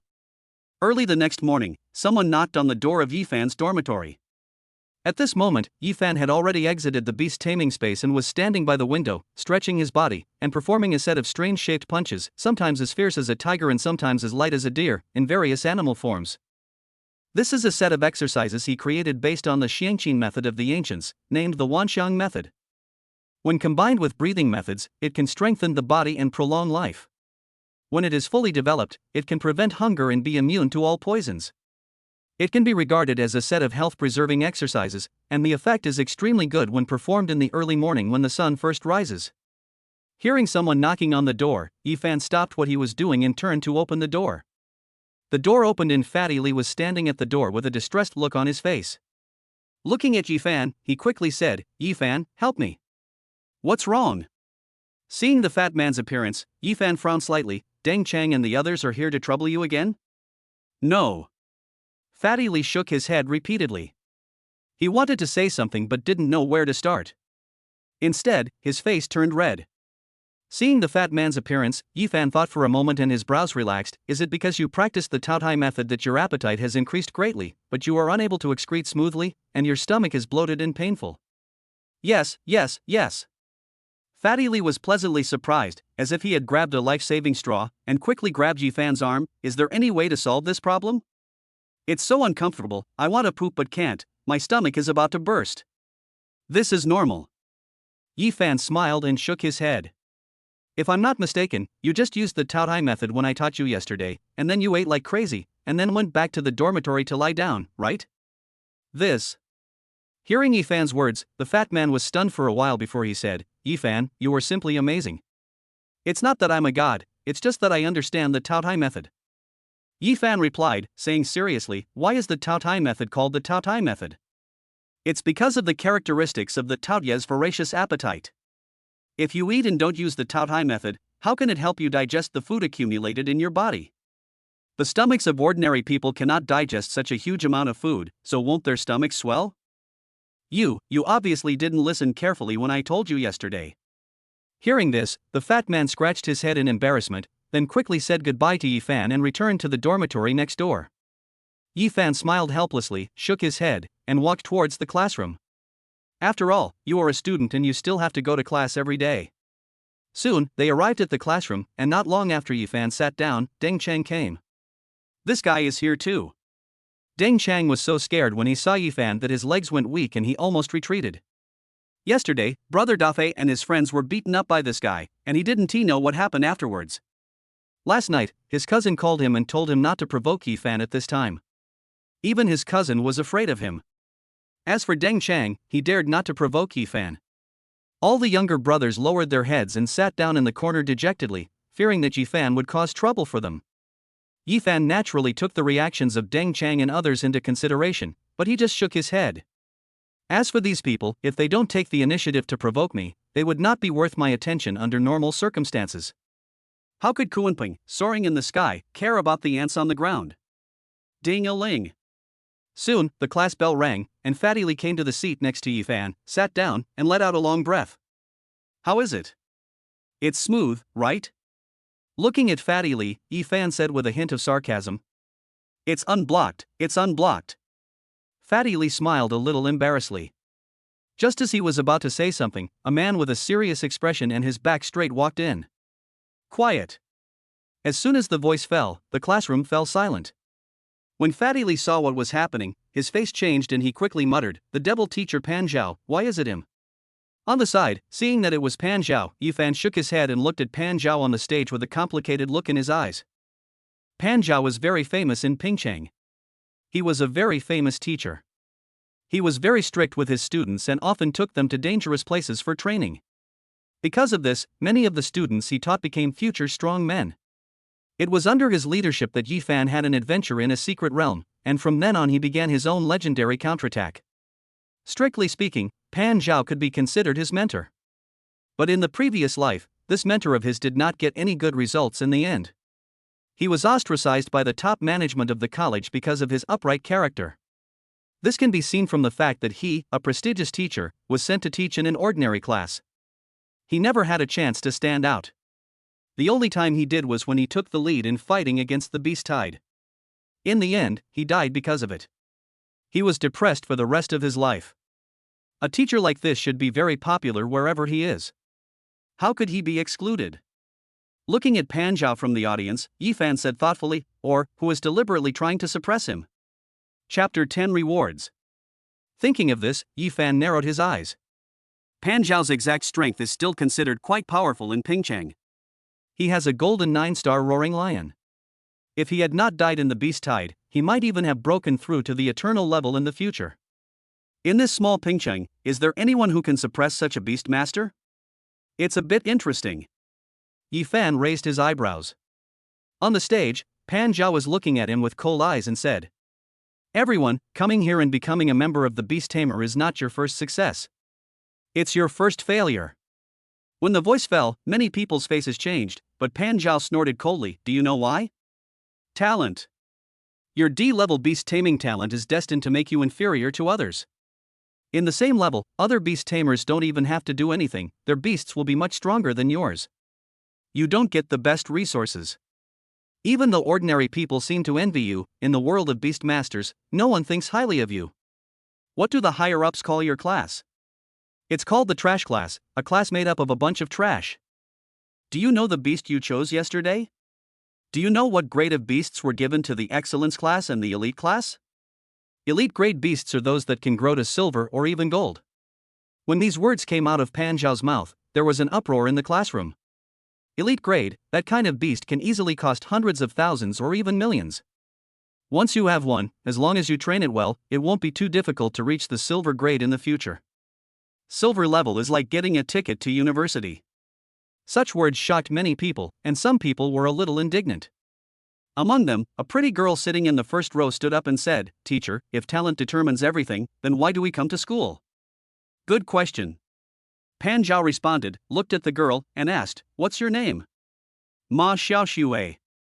The girl replied, "Ma Xiaoxue, I remember your name." Pan Zhao nodded, tapped the table with his hand, and looked around at the important people present. What I want to talk about now is what you can do in the next 3 years. First of all, I will take you to the Weimong secret realm attached to the school for training once every month. Secret realm. Hearing this, everyone who had just looked disappointed suddenly became a little excited. They are not as knowledgeable as Ephan. For them, the things in the secret realm, even the lowest level of the Weimeng secret realm, are extremely precious. You all want to go. Glancing at everyone's reactions, Pan Zhao nodded. It's just that the number of places is limited, and they only gave me 10 places. If you want to go to the secret realm, you must satisfy me. There will be a monthly exam on the 10th of every month, a beast taming duel, and only the top 10 in the duel output will be eligible to enter this secret realm. It's already the 2nd of this month, which means that in 8 days, you will have your first monthly exam and your first entry into the secret realm. As soon as these words were spoken, everyone started talking, and their conversations were filled with excitement. Quiet. Pan Zhao spoke again, and this time, many people shut their mouths obediently. Are you feeling complacent again? Do you think that now that you are qualified to enter the secret realm, you will soon be able to surpass others? Pan Zhao looked at the students who were getting carried away with pride, and his eyes became cold again. I might as well tell you one more thing. For students in the excellence class and the elite class, the secret realm can be entered twice a month, and there is no limit on the number of places. As soon as the voice fell, another bucket of cold water was poured down. Pan Zhao continued, I had to ask for these 10 places from the higher-ups. Otherwise, with a bunch of D-class people like you who are not optimistic about you, you wouldn't even be qualified to enter. What you can do in the next 3 years is to train hard and get the qualification to enter the secret realm. If you go in once a month, you will gain as much as those people do twice. Only in this way can you have a chance to fight back and tell others that you are not useless. Can you do that? When Pan Zhao's voice fell, the students present looked at each other in bewilderment, and only a few of them whispered yes. Yes. In the silence, it was Fatty Li who shouted loudly, which made Pan Zhao look at him more, but his eyes drifted over Ephan who had been silent. In the end, Pan Zhao didn't say anything, just shook his head, and then put away the books on the table. I know you don't have the confidence to say this right now, but I ask you this question every week. I don't want you to still give such a weak answer when you graduate in 3 years. Alright, go train your beasts. I'll come watch your training. Ask me if you have any questions. Come to me if you have any problems. Go ahead. After the voice fell, the students all walked out of the classroom. This was the daily routine of Yusho High School. Apart from the routine inspection once a week, the teachers generally would not care about you at other times. Of course, this is for ordinary people. If you are someone with outstanding talents, there will be top teachers to teach you and answer your questions. There will also be people who will take you to the secret realm for trials and protect your safety throughout the process. Geniuses are destined to be different from ordinary people, but ordinary people are not incapable of becoming geniuses. This is the first lesson Pan Zhao taught them. In the classroom, Ephan also stood up and was about to walk outside. Fatty Li asked hurriedly, Ephan, aren't you going to train the beast? Yes. Ephan answered, glanced at the fat man, shook his head and said, but I think the best beast training is fighting. Fight? Hearing this, Fatty Li was stunned. Where to fight? North of the city, Silver Moon Forest. Ephan said calmly.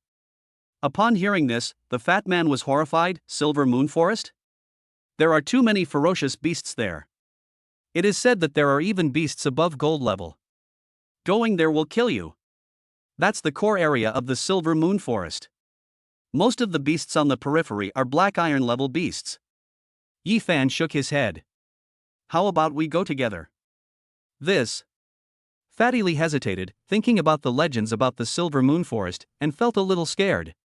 But when he saw Ephan's calm eyes, he gritted his teeth and nodded vigorously. Go! That's right. Ephan smiled, waved to the fat man, and walked towards the school gate first. In the classroom, Pan Zhao, who had been sitting in his seat, raised his head and looked towards the door with a puzzled expression. This Ephan, I thought he was depressed after testing D, but I didn't expect him to be so bold. 2 guys who just got beast control dare to go to Silver Moon Forest? Pan Zhao shook his head and said, ignorance is bliss.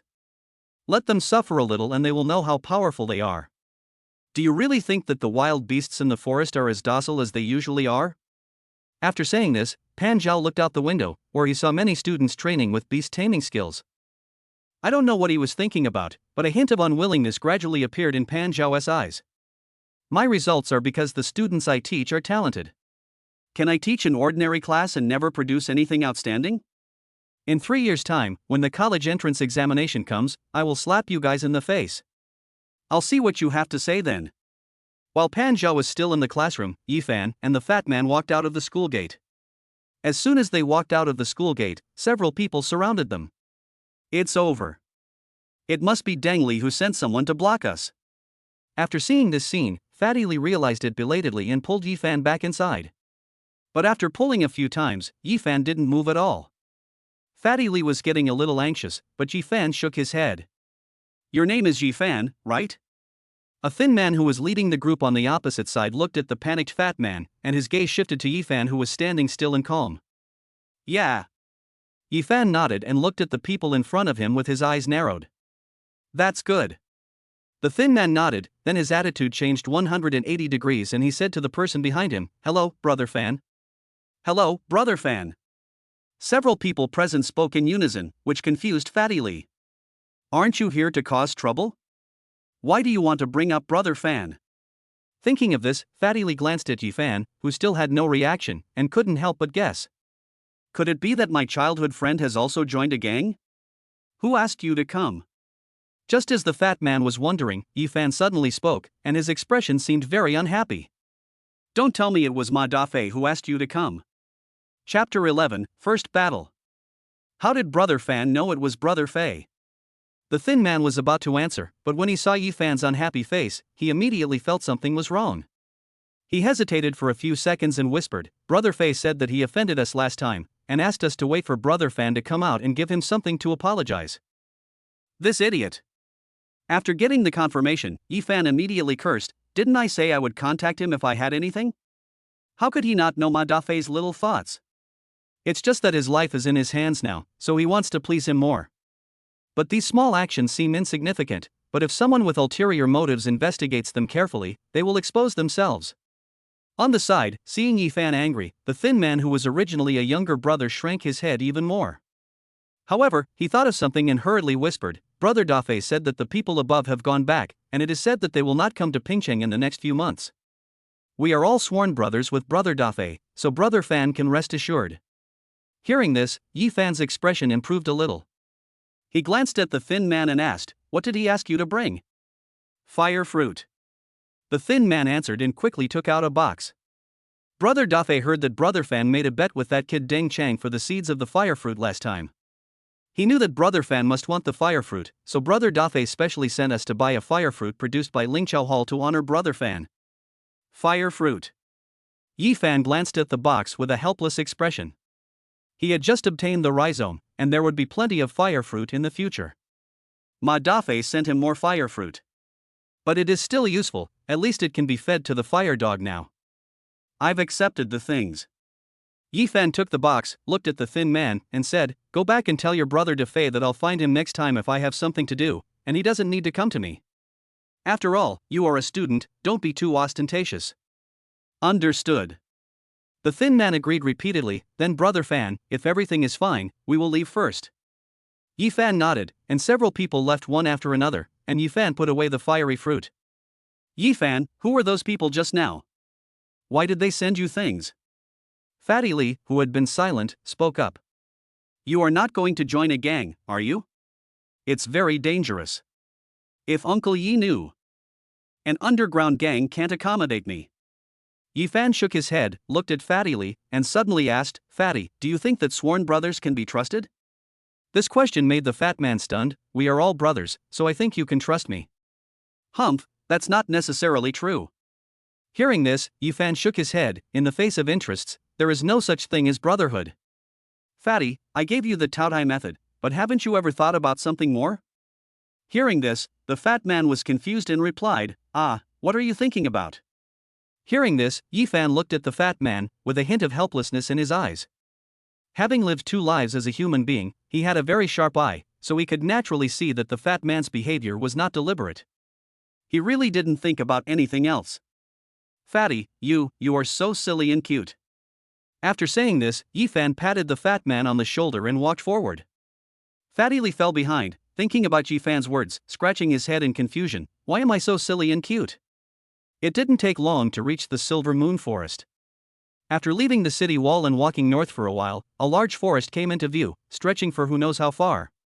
There are such forests outside many cities, which are inhabited by a large number of wild beasts. Some forests have very powerful beasts in the core, but Pingcheng is a small city, and the strongest wild beast in the Silver Moon Forest is less than gold. After all, it is not a secret realm. Most of the beasts in this forest are of inferior quality, with only an occasional elite one. Most of the beast hunters in the city rely on this forest for their livelihood, capturing some beasts to sell their flesh and blood. If they are lucky enough to catch a beast cub, it will be enough food for an ordinary family for a year. Ephan, are we really going in here? Looking at the entrance to the forest, Fatty Lee was a little nervous. Of course. Ephan replied, wait a moment. As he spoke, Ephan summoned the fire dog. After most of the day, more than half a month had passed in the beast taming space. This time, the fire dog had obviously grown a little bigger. A 2-star black iron fire dog. Looking at the fire dog in front of Ephan, the fat man was a little surprised. How come this fire dog has grown so much in just 1 or 2 days? Maybe my fire dog is born to grow fast. Ephan smiled, took out the fiery fruit that the thin man had given him before, and handed it to the fire dog. Woof woof. The fire dog was a little excited. Holding the flaming fruit in his mouth, he kept wagging his tail. Eat quickly. Ephan patted the fire dog's head. The fire dog wagged its tail and started to eat the flaming fruit in big mouthfuls. The sound of the juice bursting made Fatty Lee standing nearby feel hungry, and his stomach made a long grue sound. Hearing the voice, the fire dog raised its head, looked at Ephan, then looked at Fatty Lee. After determining that Fatty Lee and Ephan seemed to have a good relationship, it swung its butt and moved aside, then nodded at the remaining half of the fiery fruit. I don't want to eat, I don't want to eat.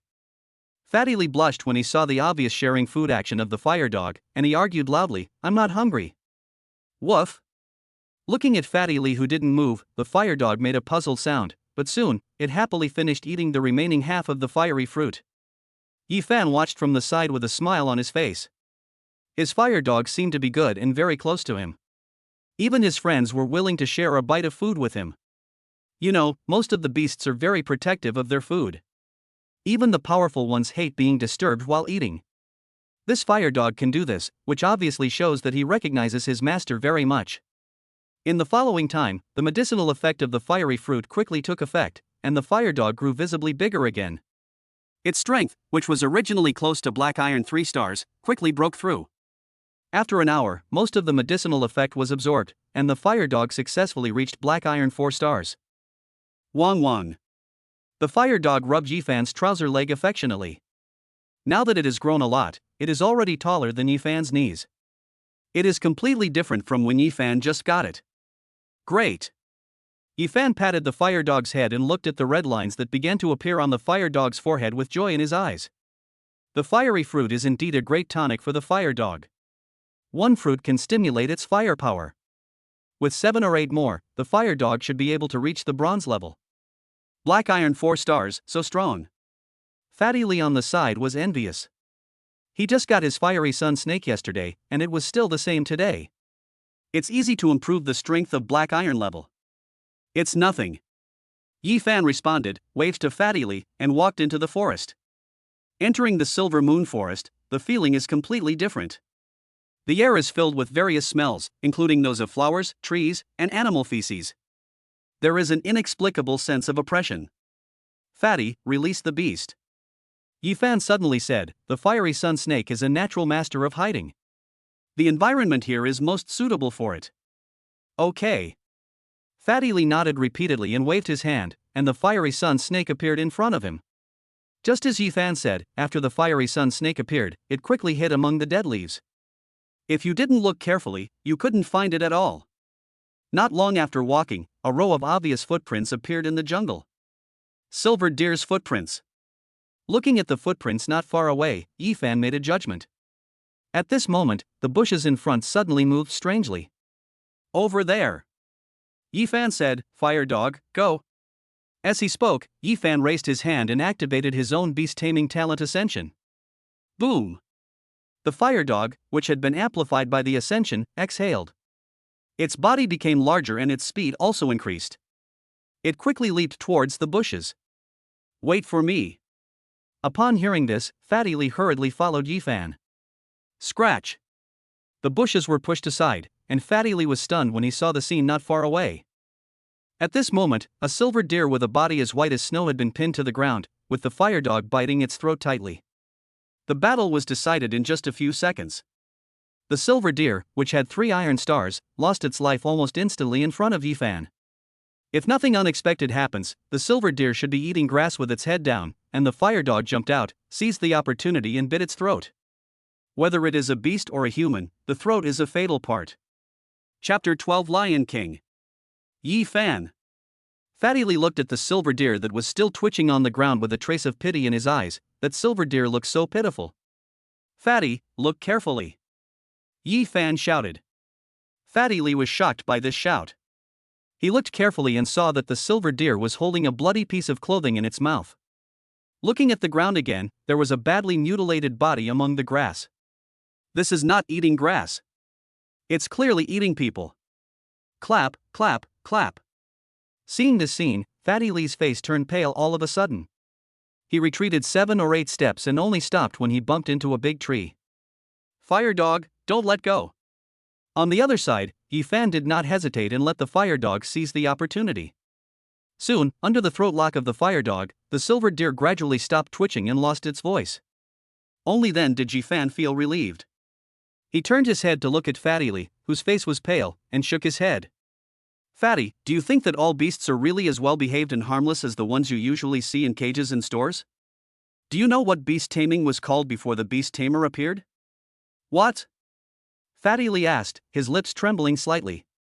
Magic beasts. Ephan said seriously, when the Earth's spiritual energy appeared, these magical beasts, which were blessed by nature, attacked human cities crazily, killing and eating countless people. If it weren't for the powerful beastmasters who subdued several powerful magical beasts, humans would have almost become extinct. Why do you think beast tamers are being promoted so highly now? It's to be able to resist these uncontrollable monsters. These words shocked Fatty Lee so much that he couldn't recover. After a while, he said hesitantly, why didn't I know that beasts would eat people? Shouldn't beasts like silver deer eat grass? Most beastmen are omnivores. The truth is always much crueler. You don't usually hear it because most ordinary people can't afford to buy wild beast meat. Instead, they eat domesticated beasts such as pork and chicken. You can buy some from beast hunters active in the forest. Every one of them can tell you the truth. The corpse on the ground might belong to a beast hunter. Ephan answered, frowning as he looked at Fatty Lee's appearance. For a beastmaster, your state of mind is extremely important. You got so scared just by seeing a beastmaster eating a person. If I wasn't here today, would you have just watched that silver deer eat you?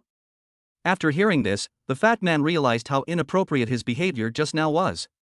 He took several deep breaths before finally coming to his senses. Holding onto the tree, the fat man slowly stood up and came to Ephan's side. When he saw the horrible and broken corpse on the ground again, he looked away. Go and collect the bodies. At this moment, Ephan's voice rang out. Ah. Hearing this, Fatty Lee's scalp suddenly went numb. That's a corpse. It's been bitten like that. And you still want me to collect it? I'm talking about the body of the silver deer. Ephan interrupted Fatty Lee and said helplessly, the meat of the silver deer is very expensive. Such a big silver deer can be sold for at least 1,000 yuan. So many. Hearing this, Fatty Lee became alert. Although he felt uncomfortable, he quickly approached the body of the silver deer. A light flashed in his hand, and the body of the silver deer was collected. The beast taming space has a storage function. Of course, you have to make sure that the things you put in it won't be eaten by the beasts inside. The beast taming spaces of other beast tamers are stacked up one by one as the number of beasts increases. The fat man practiced the Taai method and opened a second one, which is just right for storing things. As for Ephan's space, it is a blessed place, it would be a waste to put corpses in it. Let's go and continue looking for the next one. After we kill 5 today, we can go back and rest. Ephan replied, looking at the sky, and then said, the beast's ferocity will be greatly aroused at night, and coupled with the limited vision, it is quite dangerous. We have to leave before dark. Okay. Fatty Lee nodded and walked to the position next to Ephan. After learning that wild beasts eat people, Fatty Lee, who was already afraid, became even more afraid. Fatty, you have to overcome your fear. Ephan spoke slowly, if you are afraid of even this little thing, how can you be a beastmaster? A beastmaster is not just about commanding beasts to play happily every day. I understand. Fatty Lee nodded heavily after hearing this. Afterwards, Ephan and Fatty Lee walked around the outskirts of the Silver Moon Forest, during which time they killed a total of 6 wild beasts, 4 of which were 2-star black iron, 1 was 3-star, and 1 was 7-star. This gray bear is really big. Looking at the gray bear in front of him that was as big as a small mountain, Fatty Lee said with a sigh, "It must be worth a lot of money." Fortunately, this gray bear has not yet reached adulthood. Apart from its fur, which is worth 4 or 5,000, the rest is probably about the same price as the silver deer. Ephan said and let out a breath. Although the gray bear is a beast tamer with a low-grade bloodline, it has the advantage of size. If it is trained as a novice beast tamer, it is still a good choice, but it eats a little too much. Fatty, your performance just now was good. Ephan patted the fat man's shoulder. In the battle just now, the fat man did play a certain role. While the fire dog and the gray bear were fighting, Fatty Lee commanded the fiery sun snake to suddenly jump out from the dead leaves camouflaged on the ground, and bit through the gray bear's foot with its fangs. The poison spread, and the gray bear gradually became exhausted, allowing the fire dog to successfully defeat the gray bear by leaping 3 levels. Oh, it's my duty. Fatty Lee scratched his head. This was the first time he found a way to take action this afternoon. I think you can specialize in training in the future, Fatty. Ephan said thoughtfully, for example, if you raise all snake beasts, then in the future when you go into battle, releasing dozens of snakes will still be quite powerful.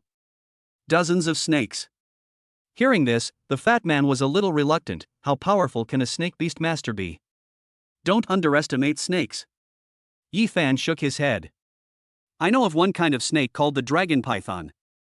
It has horns on its head like a dragon but has no legs. It is several hundred meters long. With just a sweep of its tail, a small mountain will be razed to the ground. With its poisonous fangs, a glory-level beast will die if it bites. Such a powerful beast. Hearing this, the fat man's eyes were a little excited. Where is the dragon python? What are you thinking about? Ephan rolled his eyes at the fat man. Beast masters like dragon pythons live in ancient ruins to guard treasures. Normally, beast masters at the peak of glory don't dare to provoke them. Think about it, everyone has to have dreams. Fatty Lee scratched his head and asked, then why do you want me to raise only snake beasts? Affinity. Ephan explained again, if you raise all snakes, you will gradually become familiar with snake beasts. It will be much easier to subdue beasts of the same kind. Is that so?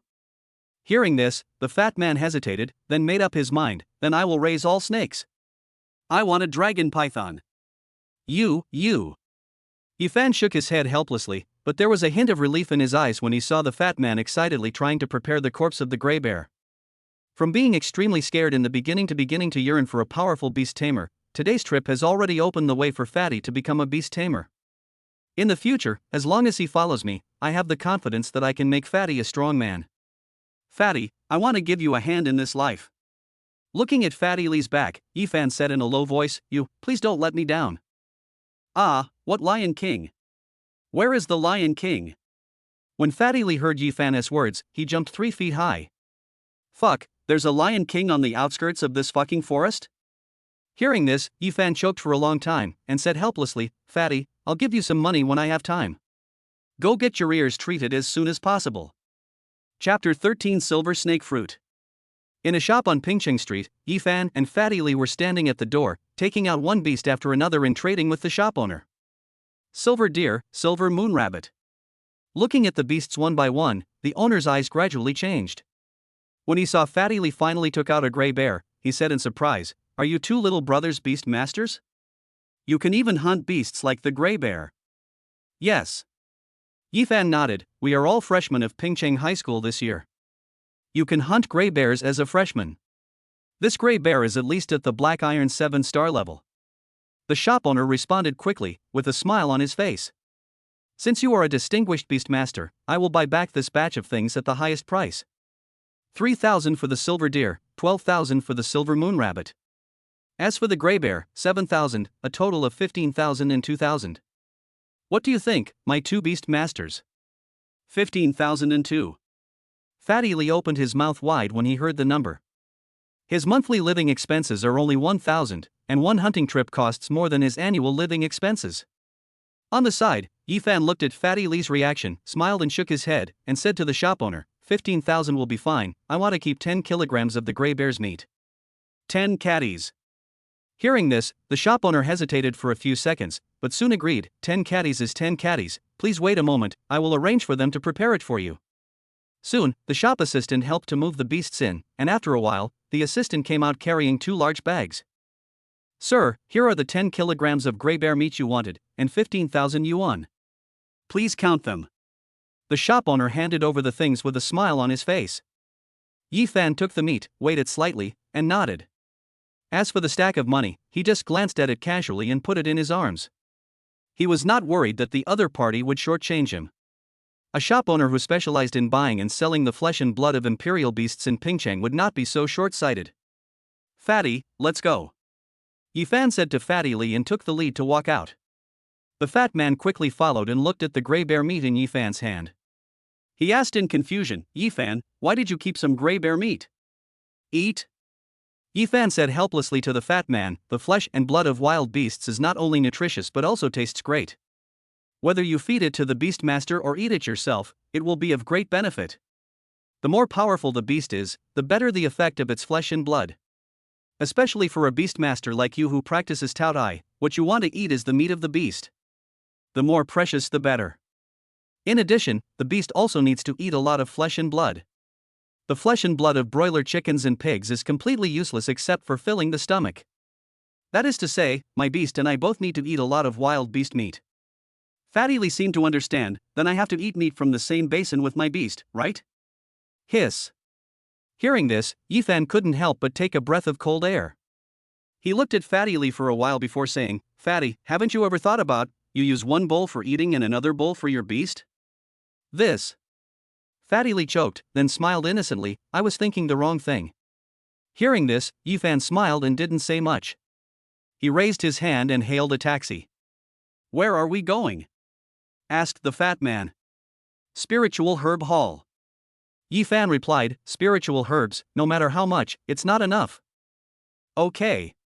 Hearing this, the fat man nodded repeatedly. The taxi whizzed away, and not long after, the sound of the door of Lingqiao Hall was heard again. Before entering the door, Ning Shui, who was originally idle and had nothing to do, suddenly saw Ephan. This young man is really here again. Almost immediately, Ning Shui arrived at the door. As soon as Ephan entered, he saw Ning Shui's pretty face with a smile on her face. I have to say that in terms of appearance, Ning Shui is one of the most beautiful women in the whole Pingcheng. Coupled with her exquisite makeup, she is indeed eye-catching. Ephan has lived 2 lives, so his state of mind has long been as calm as still water. Fatty Li standing next to him, on the other hand, was acting a little unsatisfactory. He stared straight at Ning Shui, and he looked like he was almost drooling. Little brother, long time no see. Ning Shui noticed the fat man's reaction, but her expression did not change. Instead, she became more curious about Ephan. Long time no see. Ephan responded without saying anything else. He said directly, I want seeds of the strong tendon grass. How much is it? You want seeds again? Ning Shui was a little confused. This boy just bought the seeds of the fiery fruit yesterday, and today he wanted the seeds of the strong muscle grass. Are you planning to plant a herbal garden at home? Strengthening grass seeds are slightly cheaper than fiery fruit seeds, 8,000 each. Ning Shui replied, hesitated for a moment, and then said, but I can make the decision, 6,000 each for little brother. Thank you. Ephan responded without saying much. Although Ning Shui was confused, since the deal had already been made, she did not ask any more questions. She went upstairs and after a while, she brought down a small box. Here are the seeds of strong tendon grass. If the planting conditions are right, they will mature once in March at the latest. Okay. Ephan took the box and didn't say much. He picked up a purple fruit in front of him and said, give me 3 of these silver snake fruits. Silver snake fruit is a relatively common spiritual fruit. It is certainly not on the same level as the fiery fruit, but it is cheaper. Only snake beasts like to eat it, so it is considered a spiritual fruit with a strong targeting effect. No problem. Ning Shui quickly picked up 3 silver snake fruits for Ephan and handed them over. Silver snake fruits are 2,000 each. Here are 3, plus the strong muscle grass seeds, the total is 12,000. Count it down. Ephan took out the money he had just obtained, counted out 12,000, handed it to Ning Shui, and then asked Fatty Li to leave. Fatty Lee didn't know anything about herbs, so he didn't say anything. Before he left, he turned his head to look at Ning Shui and said, "This sister is really awesome. Fatty, beauty is not only powerful, it can also be poisonous." Ephan said coldly from the side. These words made Fatty Lee shudder. He quickly turned his head and quickened his pace. Poisoned? In the store, Ning Shui naturally heard this, her beautiful eyes wandered, and a smile appeared on her face. This young man seems to have some experience. After thinking for a while, Ning Shui raised her head and said to the receptionist at the door, "Next time this young man comes, let me know and I will receive him personally." Yes. The receptionist agreed repeatedly. Looking at Ning Shui's graceful figure walking into the store, she was a little puzzled. He's just an ordinary boy. Why does Miss Ning think so highly of him? When he returned to school, it was already dark. In front of the dormitory door, Ephan handed the silver snake fruit he bought in the afternoon to the fat man. "Silver snake fruit, give these 3 fruits to your fiery sun snake, and it should be able to reach the level of black iron 2 stars. I don't feel comfortable doing this." Fatty Lee replied, but he took the silver snake fruit with his hand honestly. "Also, I'll give you 1,000 yuan and 5 kilograms of gray bear meat." Ephan continued, took out 1,000 yuan and handed it to Fatty Lee. "When practicing Taai, you must not practice on an empty stomach, otherwise it will backfire on you." "I can't take this." This time, Fatty Lee was really embarrassed to take it. He didn't contribute much to Ephan this time. Except for a small help at the end, it was basically Ephan who protected him. Fatty Lee was very happy when he was given a silver snake fruit, and he would feel bad if he asked for money and meat. "Take it." Ephan looked at the fat man's reaction and said calmly, "What you need now is resources to grow. When you become stronger, return it to me." This sentence made the fat man hesitate, but soon he nodded and took the money and the gray bear meat. "Then I'll go back first," Ephan said and opened the door of the dormitory. "Ephan." Fatty Lee spoke. Ephan stopped and turned around, only to see the fat man holding the meat and said sincerely, "Thank you." After saying this, Fatty Lee scratched his head. Perhaps he was not good at speaking, so he could not think of more words to express himself. In the end, he just said, "Thank you for giving me the opportunity to become a powerful beastmaster." Ha! Upon hearing this, Ephan narrowed his eyes, looked at the fat man who seemed a little at a loss, smiled slightly, and shook his head. "Fatty, the gratitude of a black iron level beast tamer is as light as a feather. It won't be too late to thank you after you have tamed the dragon python you want." When Fatty Lee heard this, he understood something and was shocked. Then he nodded heavily, "Okay." Chapter 14 Conflict. In the beast taming space, Ephan looked at the flaming fruits that had grown into grass seedlings in the land in front of him, his eyes fluctuating slightly. 1 day outside is equivalent to 30 days here. The fiery fruit is a rhizome, so it is not surprising that grass seedlings grow out of it. This fiery fruit should be ripened 3 days in the outside world. There was joy in Ephan's eyes. When the fiery fruit matures, your fire dog will have a significant improvement.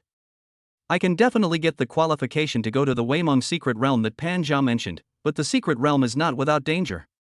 Many good things are mostly guarded by beasts. If you can improve your strength before entering the secret realm, you will have a greater chance of getting more good things. Thinking of this, Ephan took a deep breath and planted the strong muscle grass he had just bought. Strong muscle grass is more universal. Although it does not have the targeted improvement of fiery fruit, it is still a good spiritual herb because its growth cycle is not long. Ning Qinghai must have realized some of his deliberate behavior last time. The rhizomes of the fiery fruit were basically sold at half price and given away last time, and the price of the strong muscle grass seeds was also lowered a lot this time. If there is a chance in the future, I can still give something back to them, Ephan said while thinking about it. He is not the kind of person who takes other people's benefits for free. Since the other party values his potential and background, when he becomes stronger, giving back something that is insignificant to him can also be considered a reward. Woof woof. The fire dog came over happily and rubbed against Ephan affectionately. Ephan was not stingy and took out the remaining 5 pounds of gray-haired bear meat and placed it on the ground. In his beast taming space, there is abundant spiritual energy, so the beasts do not need to eat frequently. But as he told Fatty, meat is very important for beast taming. Take your time to eat this little meat. We will have more when we go out hunting later. Ephan touched the fire dog's head, his eyes full of pampering. Compared to humans and other beast masters, canine beast masters are the most loyal, especially beast masters like the fire dog. Once they recognize their first master, they will not follow other beast masters even if the master dies. They will either go to the deep mountains and forests and die of old age alone, or starve to death. Such qualities are extremely rare among beast tamers, but due to its inferior bloodline, few people would choose a fire dog as their beast tamer. I will give you my best. In the future, you will become the greatest pride of the fire dog clan. Looking at the fire dog, Ephan spoke as if he was declaring a vow. Woof. The fire dog seemed to understand, barked softly, tore off a piece of gray bear meat and put it at Ephan's feet. Seeing this familiar operation, Ephan smiled helplessly. Looking at Ephan, who didn't move, the fire dog made a puzzled sound. Woof. These are all for you. I don't like eating this. Ephan explained and patted the fire dog's head again. The fire dog wagged its tail, but still took the meat back and began to devour it. It can be seen that it really wants to eat the gray bear meat, but it still wants to share it with Ephan first. Ephan closed his eyes and started practicing the method of becoming a saint. If you cultivate both your inner and outer strength, and are strong enough, you will sometimes be able to cope with some unexpected troubles. Time just passes by quietly. At 8 o'clock in the morning, Fatty Lee knocked on Ephan's door on time.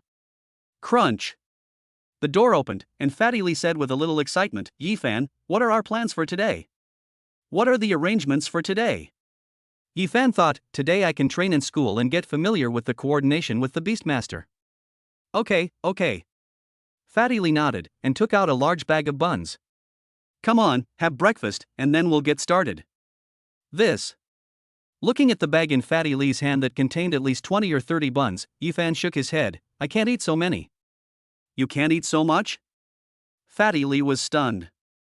Ephan, didn't you practice the Taai method?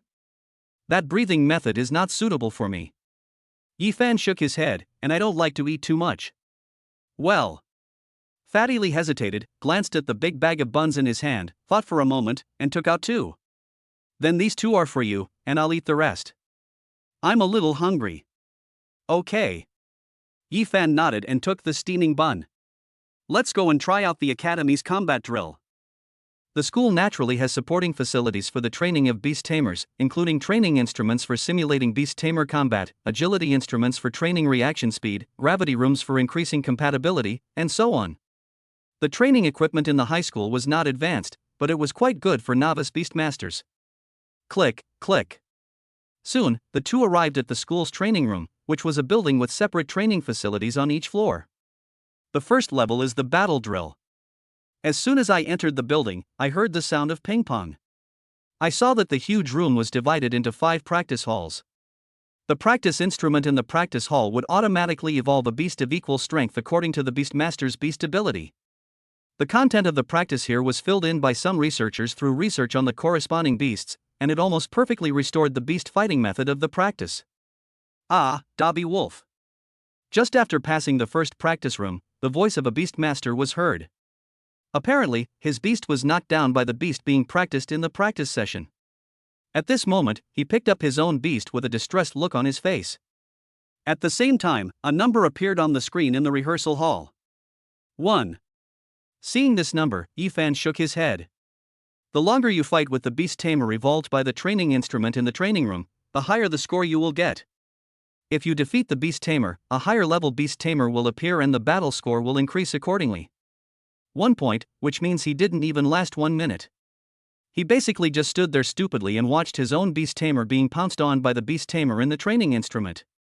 The beastmaster who just got started is still too immature. The Dobby Wolf is an elite beastmaster. Although it is not the best, it is naturally fast and it is impossible to be knocked down in one go. The score of the drill instrument is basically an important basis for the assessment. During the college entrance examination, there are 2 hard conditions. The first is to reach the silver level of beast taming, and the second is to be able to get more than 60 points on the drill instrument. 60 points. This means you can practice fighting with beasts of the same level in the drill for 1 hour without losing. The training instruments used for the college entrance examination are more advanced than those in school. The beast taming bloodlines used in school for training are ordinary elite grade beast tamers. The beast taming bloodlines used in training are basically some of the strongest among the elite grade ones, and many of them have innate skills. This is why it is difficult to get into college by relying on low-grade beast tamers, because even if a low-grade beast tamer reaches silver, the bloodline grade of the beast tamer is still a flaw. Of course, these 60 points do not guarantee that you will go to university, it just means that you have passed the assessment and have the opportunity to enter university. There is no upper limit on the score to apply to a top university. In the past, someone scored 500 points and defeated the beast in the drill instrument by 5 levels above the silver level. Let's go find one and try it out. Ephan turned and said to Fatty Lee. When he turned around, he saw the fat man biting a bun with his mouth bulging. Ahem. Ephan coughed. Fatty, you should pay more attention to your image when you are outside. Didn't you, Ephan, tell me not to care about other people's eyes? Fatty Lee replied. That's okay. Ephan nodded and walked along the aisle.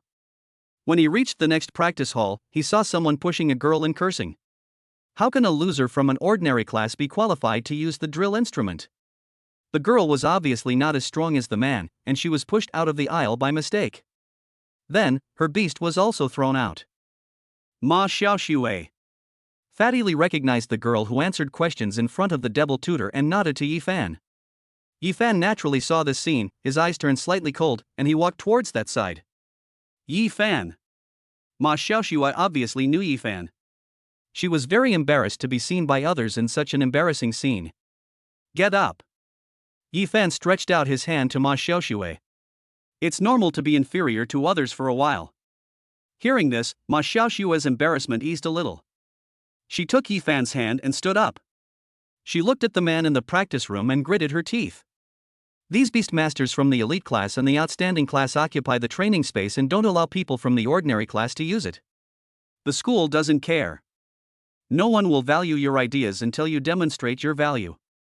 Ephan said, turned around and walked into the practice room. When he heard someone coming in, the man who had kicked Ma Xiaoxue out turned around. When he saw that the fat man and the other two were wearing the uniforms of the ordinary class, he became fierce again. What are you looking at? Are you a loser from the ordinary class worthy of watching our elite class practice? Who gave you the confidence to keep calling you a waste? Is it the 3 words elite class on your clothes? Ephan answered and sat down on a stool nearby. He didn't say much, but his voice was cold. Come on, didn't you say that people in the ordinary class are not worthy of using the drill instrument? Let's see who has the higher score and who is not worthy of using the drill instrument. Chapter 15 Seeing Through. You want to compete with me in drill scores? Hearing this, the student from the elite class seemed to be laughing at a joke. With those beast masters from the ordinary class that are not worth even a dog, you want to compete with me in scores? That's right. Ephan's face remained calm as he stared at the man.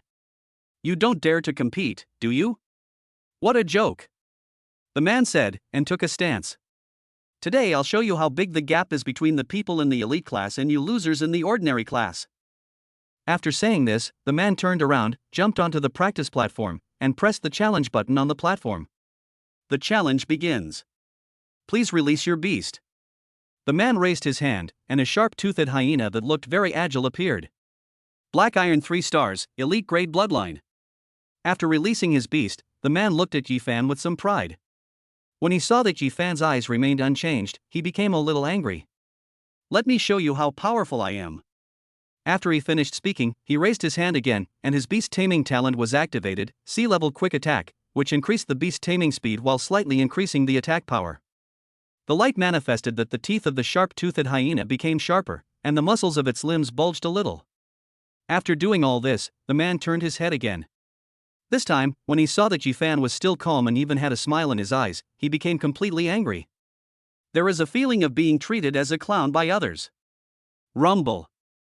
At this moment, the training instrument also emitted light, and a golden deer with the same Black Iron 3 stars appeared on the field.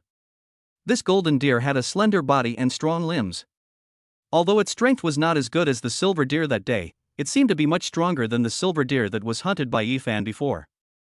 Sharp-toothed hyena, go. The man commanded his beast to pounce on the golden deer, his eyes full of anger. He wanted to let this kid see clearly what the gap was.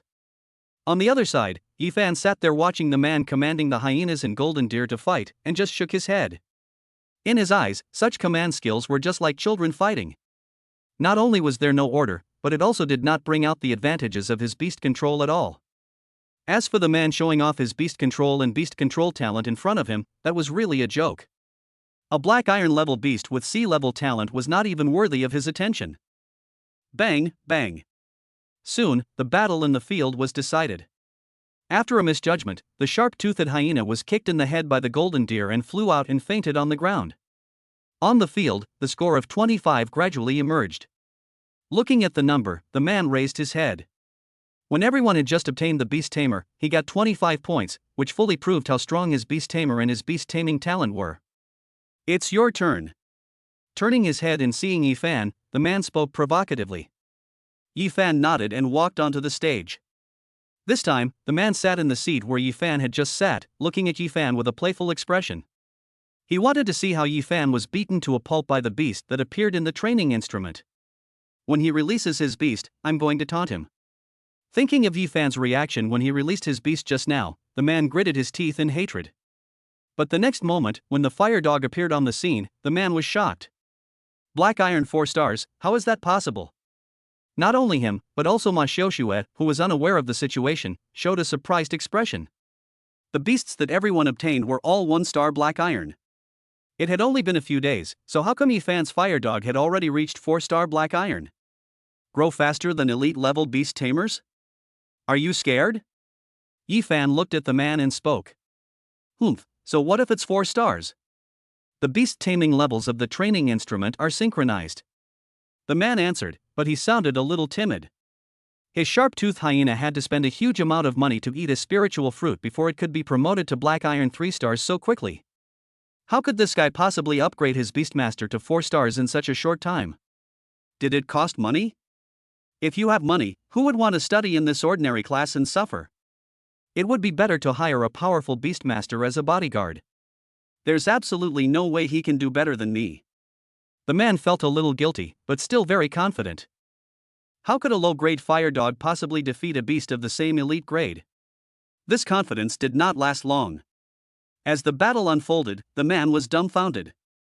It was also a golden deer, but unlike the difficulty he experienced when fighting against it, Ephan's fire dog was at ease when fighting it. Every time the golden deer attacked, he would dodge it just at the last second before it was about to hit. And every time the fire dog dodged an attack, it would counterattack, leaving a trace of claw marks on the golden deer. This situation shocked the man, and he stared at the wall clock. 1 minute, 2 minutes, 21 minutes. When the numbers moved and it reached the 21st minute, the golden deer raised his foot high and kicked in vain. Instead, this time he raised his foot and left a gap. Fire dog, lock the throat. Ephan's calm voice sounded, and in the field, the fire dog suddenly jumped up, attacked from the gap between the golden deer's front legs, and bit the golden deer's throat fiercely. The golden deer struggled frantically and tried to kick the fire dog away, but the fire dog attacked from a tricky position and it was unable to break free. Time passed minute by minute, and finally, the golden deer fell to the ground with a bang, and the clock on the wall stopped at 24. I won. The man didn't look at the changes in the field. His eyes were always focused on the wall clock. When he saw the wall clock stopped at 24 minutes, he jumped up and said, I had 25 minutes, and you had 24 minutes. I won. As soon as these words were spoken, not only Ephan, but even Fatty Lee and Ma Xiaoxue were speechless, looking at the man like an idiot. What are you looking at? Can't you stand losing? People from the ordinary class don't even have this little magnanimity? Noticing the looks of several people, the man cursed and was about to continue speaking when Ephan's voice rang out. Take a good look at me. What's my score? Hearing this, the man looked up and saw the golden deer, which was bitten by the fire dog and no longer struggling. At the same time, the score appeared on the practice platform, and it was as red as blood. 100. Full marks. This. The man was so shocked by this scene that he took several steps back. Suddenly, he remembered something his senior had said. 100 points. This score is only awarded if you kill a beast of the same level. Note that it means kill, not defeat. A low-quality fire dog killed an elite-quality golden deer of the same level. After saying this, the man's lips trembled a little. He looked at Ephan and was unable to utter a word for a while. Now, people in the ordinary class are qualified to use this drill instrument. Ephan walked down the stage and looked at the man with trembling lips, feeling a little funny.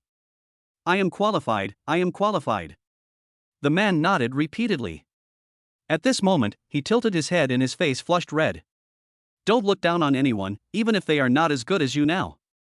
Ephan just said, waved his hand, go away, don't let me see you in this practice room in the future.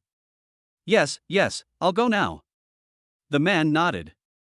He was not as skilled as the other person, so he was frightened and scared at this moment, and fled like a weasel. Ephan looked at his back, chuckled and shook his head.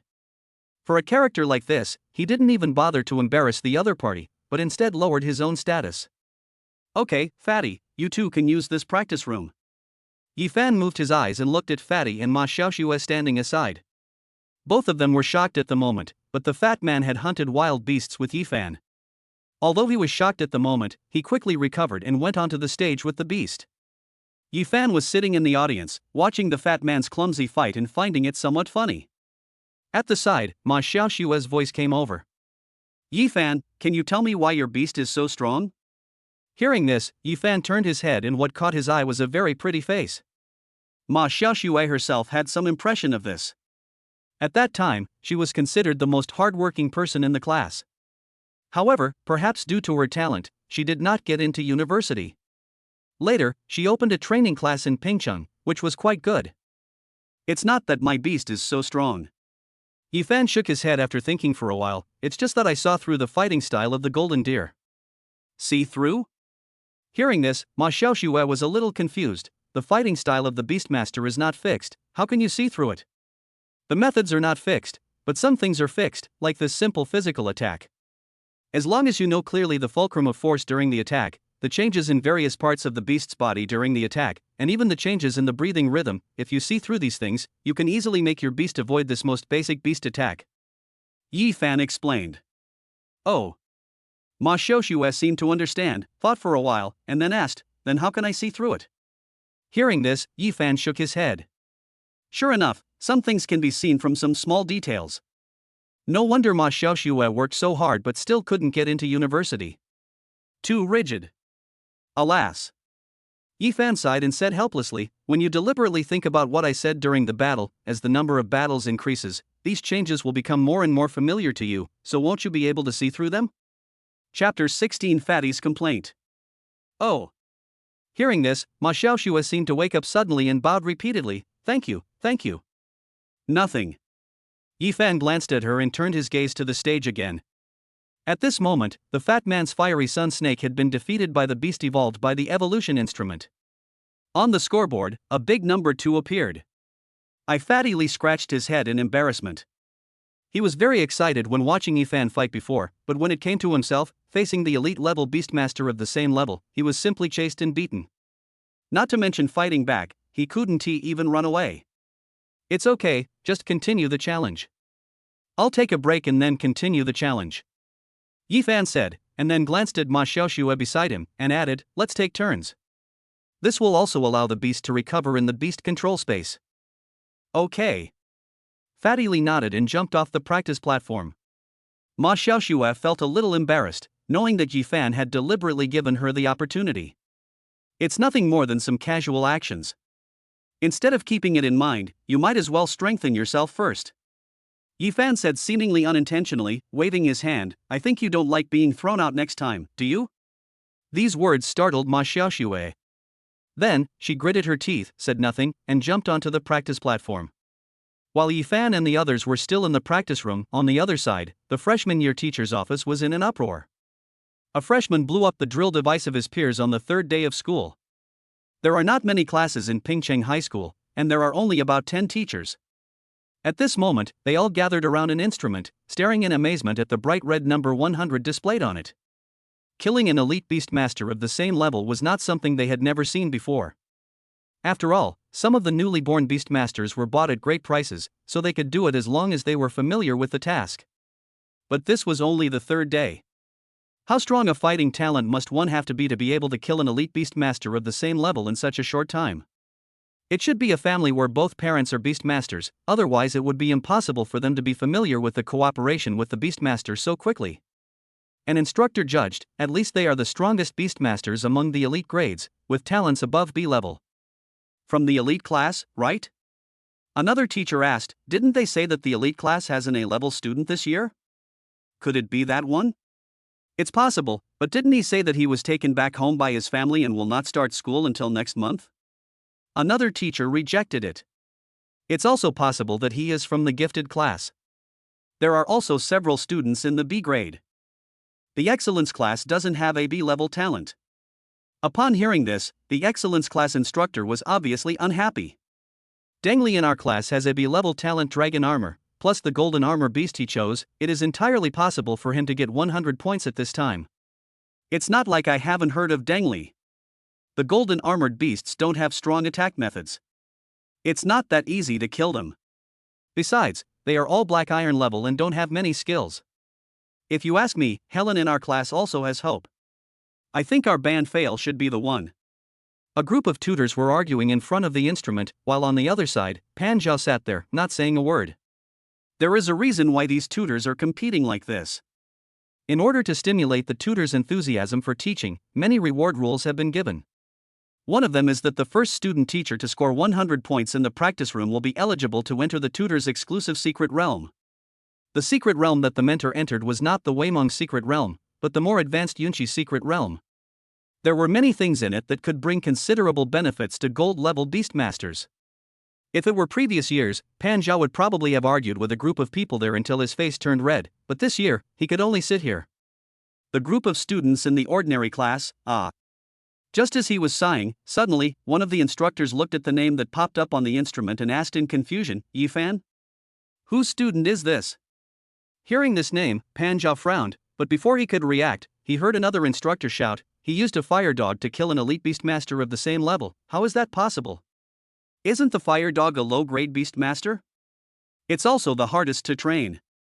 One person said, and suddenly realized, Yifan?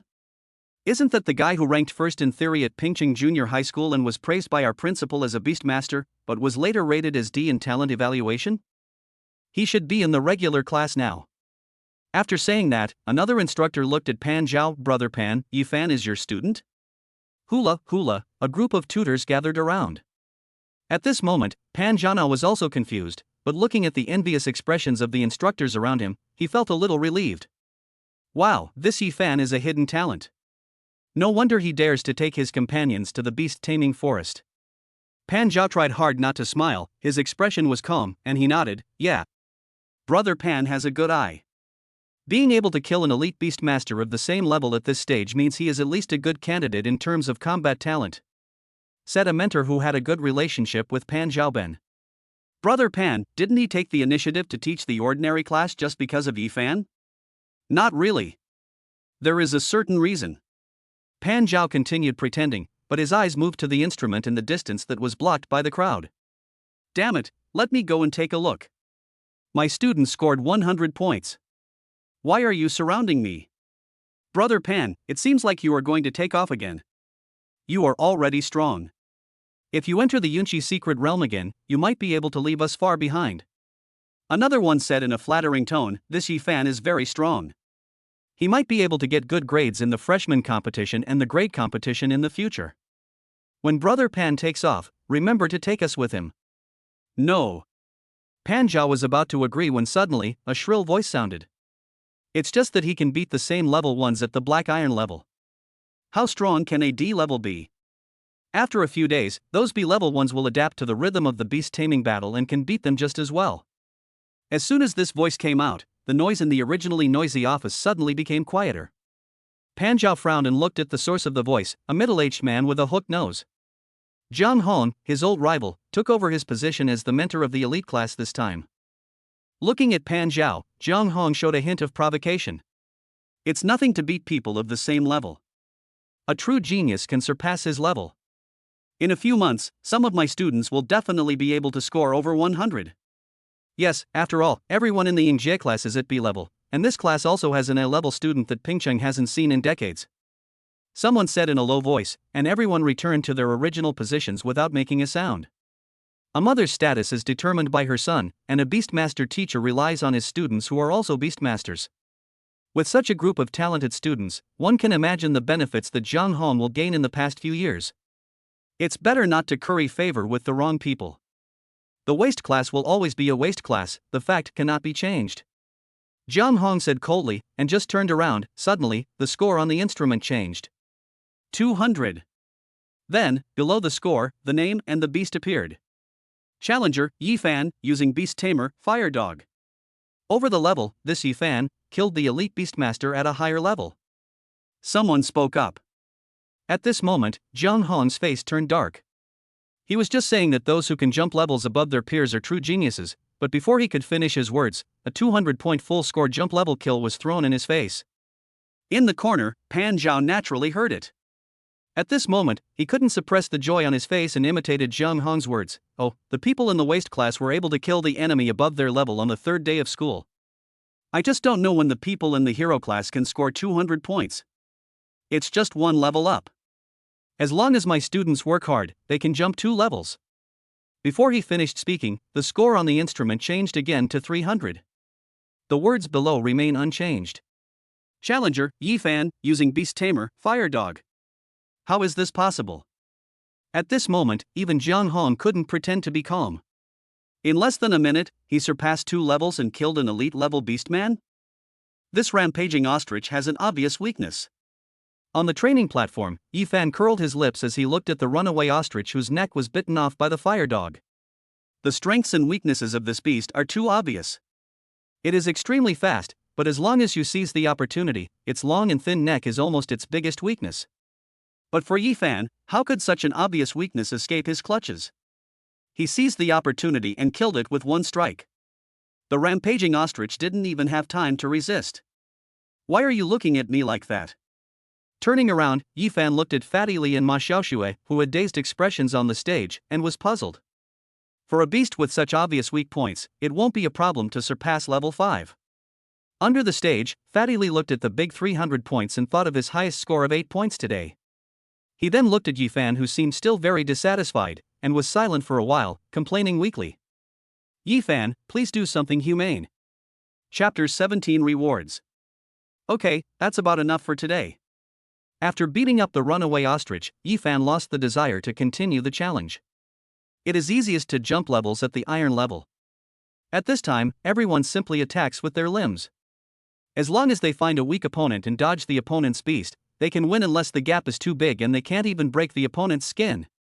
When it comes to bronze, the beasts begin to have skills, and it will be more difficult to jump levels. The higher you go, the harder it is to jump levels. Okay. Fatty Li also stood up from the audience.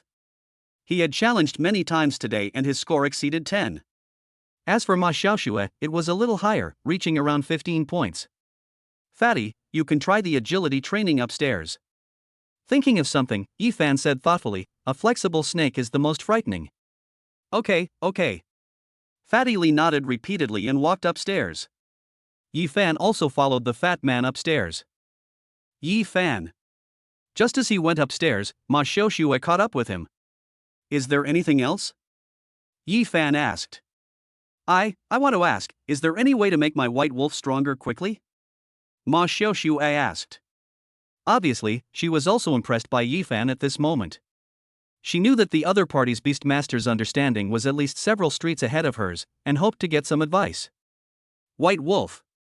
Upon hearing this, Ephan showed a hint of thought, but soon shook his head. White wolf is a very common beast, there is nothing special about it. It can become stronger by eating more wild beast meat and some spiritual herbs and fruits suitable for it, such as the strong mussel grass. But this kind of beast control is not very suitable for you. I just saw your beast control talent. It should be a D-level iron arm. With the upper limb strength of the beast control, the white wolf can also be enhanced. If it is also of inferior grade, the gray bear will be more suitable for you.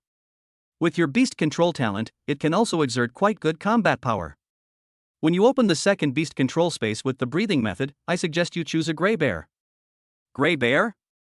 Hearing this, Ma Xiaoxue seemed to understand a little, but that kind of beast seems to only be found in the beast taming forest.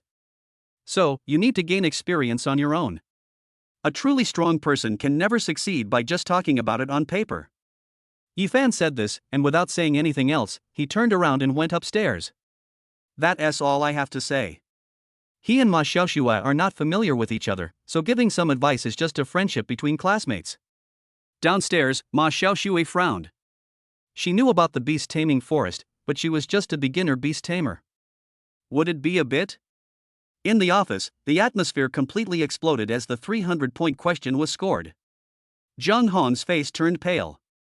He sat in his seat and said nothing more. He knew very well what it meant for a freshman to score 300 points on the third day. The opponent must have quite a lot of practical experience, and might even be an extremely experienced beast tamer hunter who knew the weaknesses of beast tamers very well, so he could make a crazy leap to the black iron level. But, he's just a freshman, how could he have such terrifying practical experience, D-level talent, and fire dog? Even if he were to come, he wouldn't dare to say that he could do it. A natural fighting genius? This word popped up in Jung Ho's mind, and his expression changed immediately. There are examples like this. Black Iron's ability to kill enemies 2 levels higher means that he can fight 3 levels higher. In his first year as a freshman, Ephan was able to suppress a large group of B and C level students. Of course, this is nothing to Jung Ho, but what is more important is that for a whole year, just relying on Ephan, Pan Zhao will probably be able to get a lot of rewards. Even if he later reaches the bronze level, the gap between Pan Zhao and the D-level students will be widened. Originally, they wanted to make Pan Zhanyan unable to raise his head, but this time, not only did he raise his head, his chin was almost raised to the sky. I finally managed to persuade Pan Zhao to join the regular class. I thought everything was accomplished. Could it be that the whole plan would be ruined because of Ephan? Looking at the name on the instrument, Jung Ho's eyes gradually grew colder. Brother Pan, look at Ephan's strength, how can he be a student in the ordinary class? A teacher who looked very honest in the group said with a smile, I think it may be that the previous evaluation was wrong. With this strength, he can at least be in the excellence class. You were not present on the day of the beast taming talent awakening ceremony? Hearing this, Pan Zhao looked at the honest teacher and said, Li Xiang, are you saying that someone cheated and changed Ephan's talent rating? I didn't say that.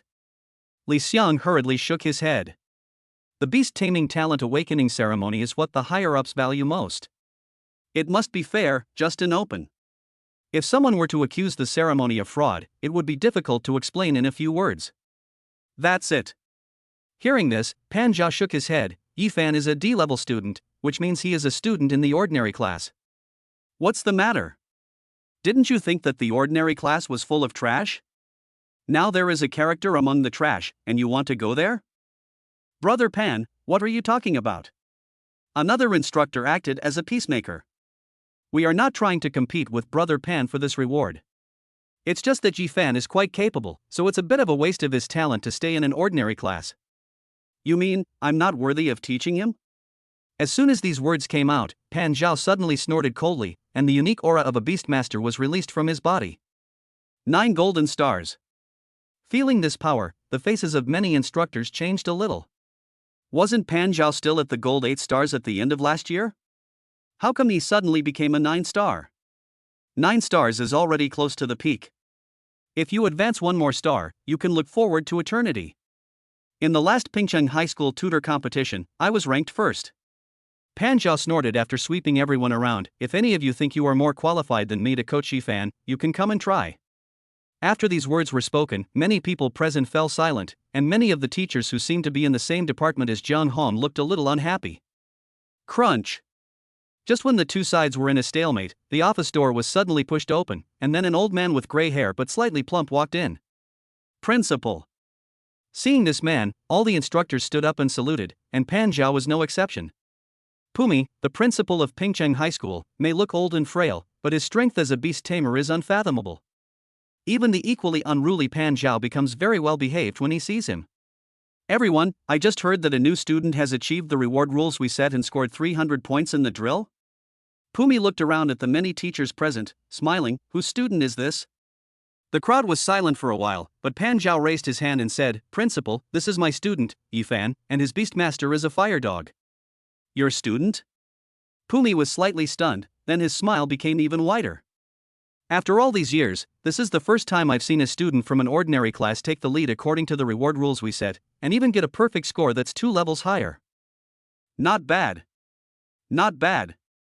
After saying that, Pumi casually took out a token and threw it to Pan Zhao. This is the reward rule we agreed on before, an opportunity to enter the Yinchi secret realm. Here is the token, Pan Zhao, find a time to redeem it yourself. Thank you, Principal. Pan Zhao nodded and was about to stand up to thank him, but he saw Pumi shaking her head. Pan Zhao, it's not easy for a good seedling to emerge from the ordinary class. You must pay more attention to him. Understood. Pan Zhao naturally understood the hidden meaning of Pumi's words, patted his chest and said, as long as I am here, whoever dares to touch my students will die. You are a teacher now, you should act like a teacher. It's not like you are talking about fighting and killing every day. Pumi said, and didn't say anything else. He turned around and said, okay, I have nothing to do here. Everyone, work hard. The freshman competition will be held in 3 months. I hope that all of your students can get good rankings. Chapter 18: The Fatty's Helplessness. In the evening, after a day of training, Fatty Li and Ephan were preparing to return to the dormitory to rest. As soon as they entered the dormitory building, a pair of big hands suddenly attacked them. Ephan reacted extremely quickly. The moment the big hand stretched out, he suddenly turned his hand to avoid it, then used his hand to draw a knife and chopped it down. Clang! This chop was like chopping on a stone. The big hand did not move at all. Instead, Ephan felt a slight pain in his hand. Strong. Ephan narrowed his eyes, quickly pulled his hand back, and was about to launch another counterattack when a voice rang out. You kid, do you still want to hit the teacher? Hearing this familiar voice, Ephan was stunned. He looked up and saw Pan Zhao holding the fat man with one hand and the other hand stopped in front of him. Teacher Pan. Ephan let down his guard, looked at Pan Zhao in front of him, and asked, Teacher, what can I do for you? It's okay. Pan Zhao retracted his hand, let go of the confused fatty, shook his hand, and said, You scored 300 points in the drill today. The principal knew about it and said you were very good. I came here specially to reward you. Reward? Ephan raised his eyebrows when he heard this. Are there any rewards for the scores in the drill? Of course there are. The school has set many reward conditions. If the conditions are met, both teachers and students will be rewarded.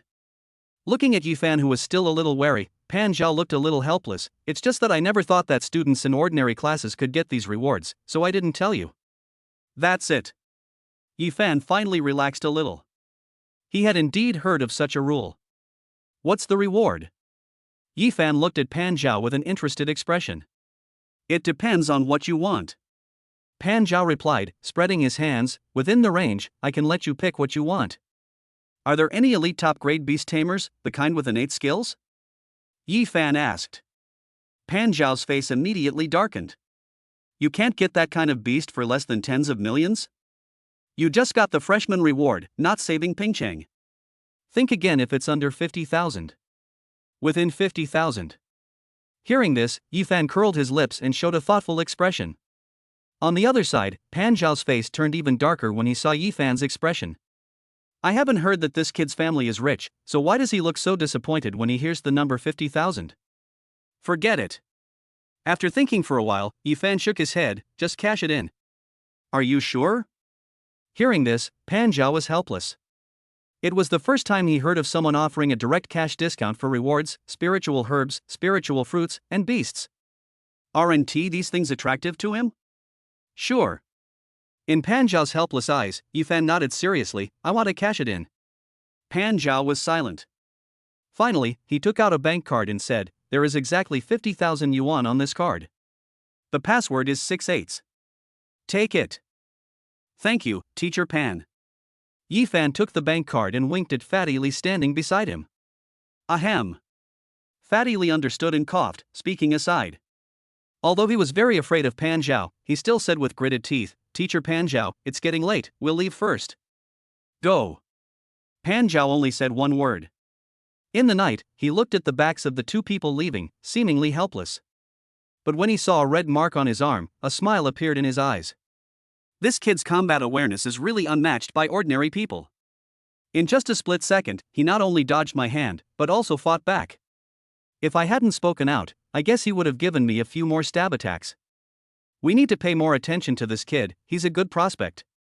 Pan Zhao nodded, as if he thought of something, looked at the house on one side, and smiled with some disdain. If you want to touch my students, think about yourself first. The next day, Fatty Li and Ephan came to the practice room to practice again. It was completely different from the last time. Yesterday, the news that Ephan scored 300 points in the practice room spread. Within a day, almost everyone knew that there was a boy named Ephan in the ordinary class who was able to kill an elite-level beastmaster by leaps 2 levels on the 3rd day of school. As a result, the ordinary class also became famous. Yesterday, Ephan told the students in the gifted class not to go to the practice room anymore. Later on, it became that no one except the students in the ordinary class was allowed to go. Many people were not convinced, especially those with better talents, but after a day, no one got 300. Not to mention 300, they didn't even get 100 kill points, only 90 defeat points. As a result, a strange scene happened. The first few practice rooms were crowded, but in the last one, there were only a few students in ordinary class uniforms training there. Isn't this Brother Fan? Come on, make room for Brother Fan. As soon as Ephan walked in, the eyes of the ordinary class students who were a little nervous suddenly lit up and they shouted. This sound immediately attracted the attention of the people around. He is Ephan, the ordinary student who jumped 2 levels and got 300 points? Ordinary class? You don't know, he was the first in theory in Pingcheng, and the principal said he could become a beastmaster. Ephan YYDS. You better get out of here right now. Didn't you say at the time that he would definitely become a waste? Why are you being so vain again now? The principal has a very sharp eye. If a D-level talent can be so powerful, wouldn't it be invincible if it was a level? The crowd's discussions were chaotic, just like the scene when he first entered school, but now the words were no longer mocking or joking, but instead all kinds of fawning and flattering. This is the reality. When you are strong, those people will rush to please you, and when you fall to the bottom, this group of people will come one after another to step on you.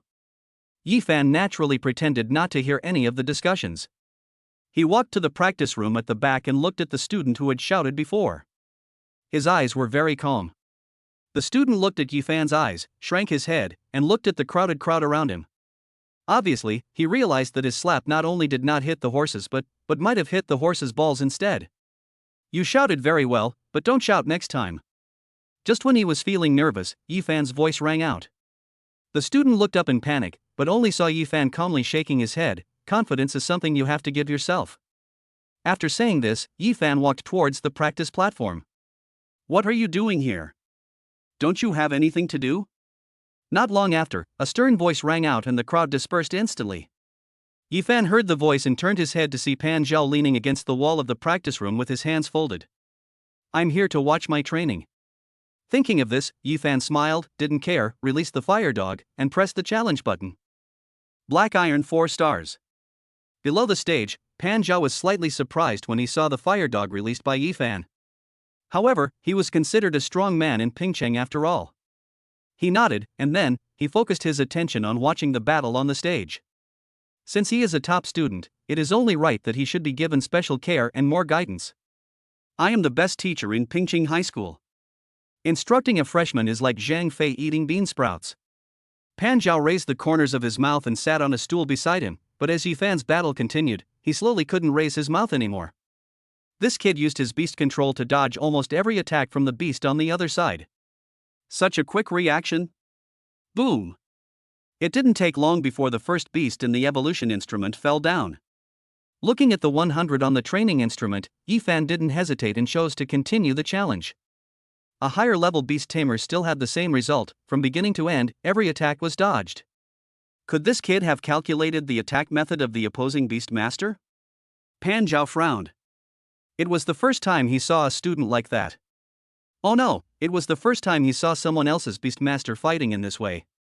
Throughout the whole process, it didn't seem like he was fighting against the drill device. On the contrary, he was like the drill device, an extremely advanced one at that.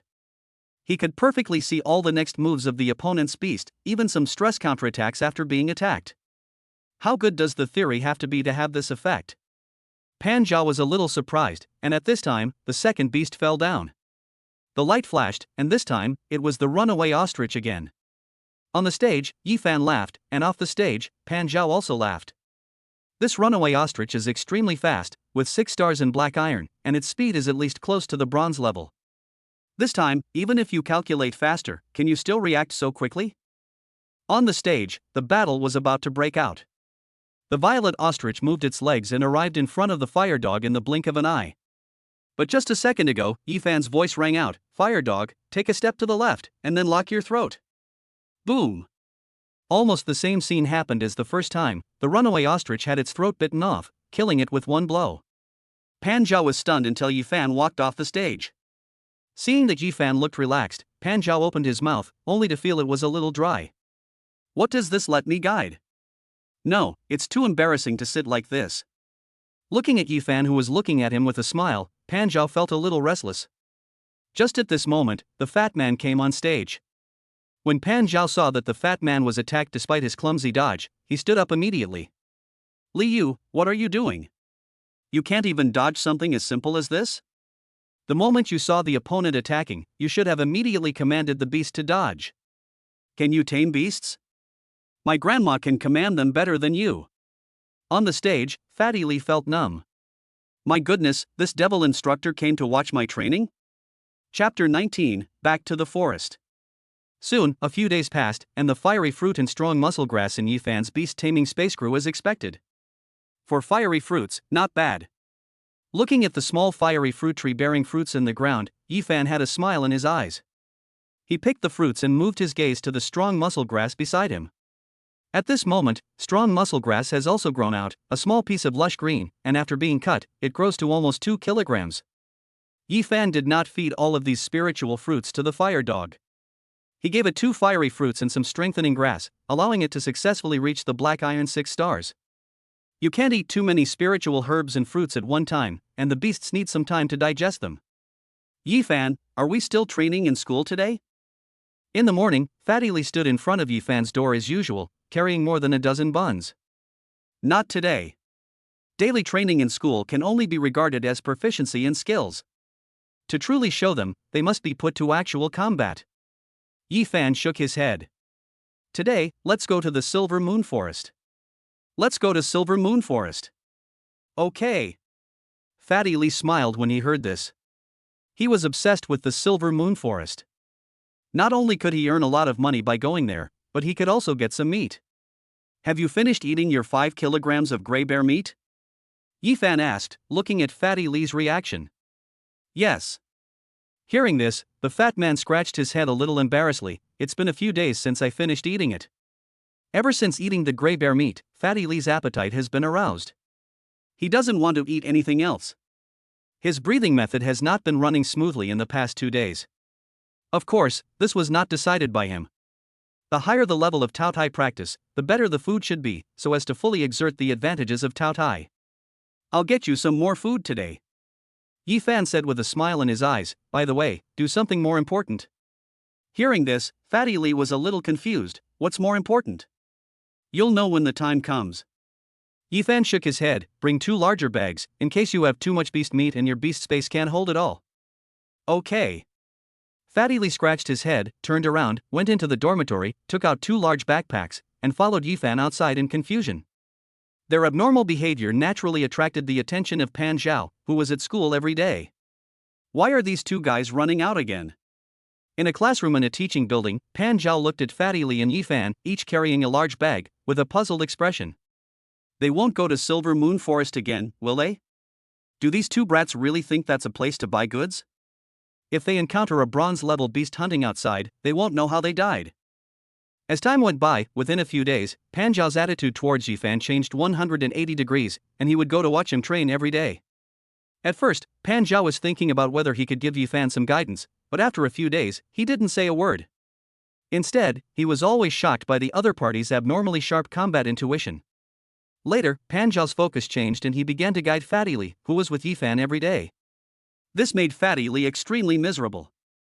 Being scolded was a compulsory daily course for him. Pan Zhao was never merciful when he spoke, and Fatty's beast taming skills were really worrying. Basically, every time Pan Zhao came, he would look for a while and then start scolding Fatty Li.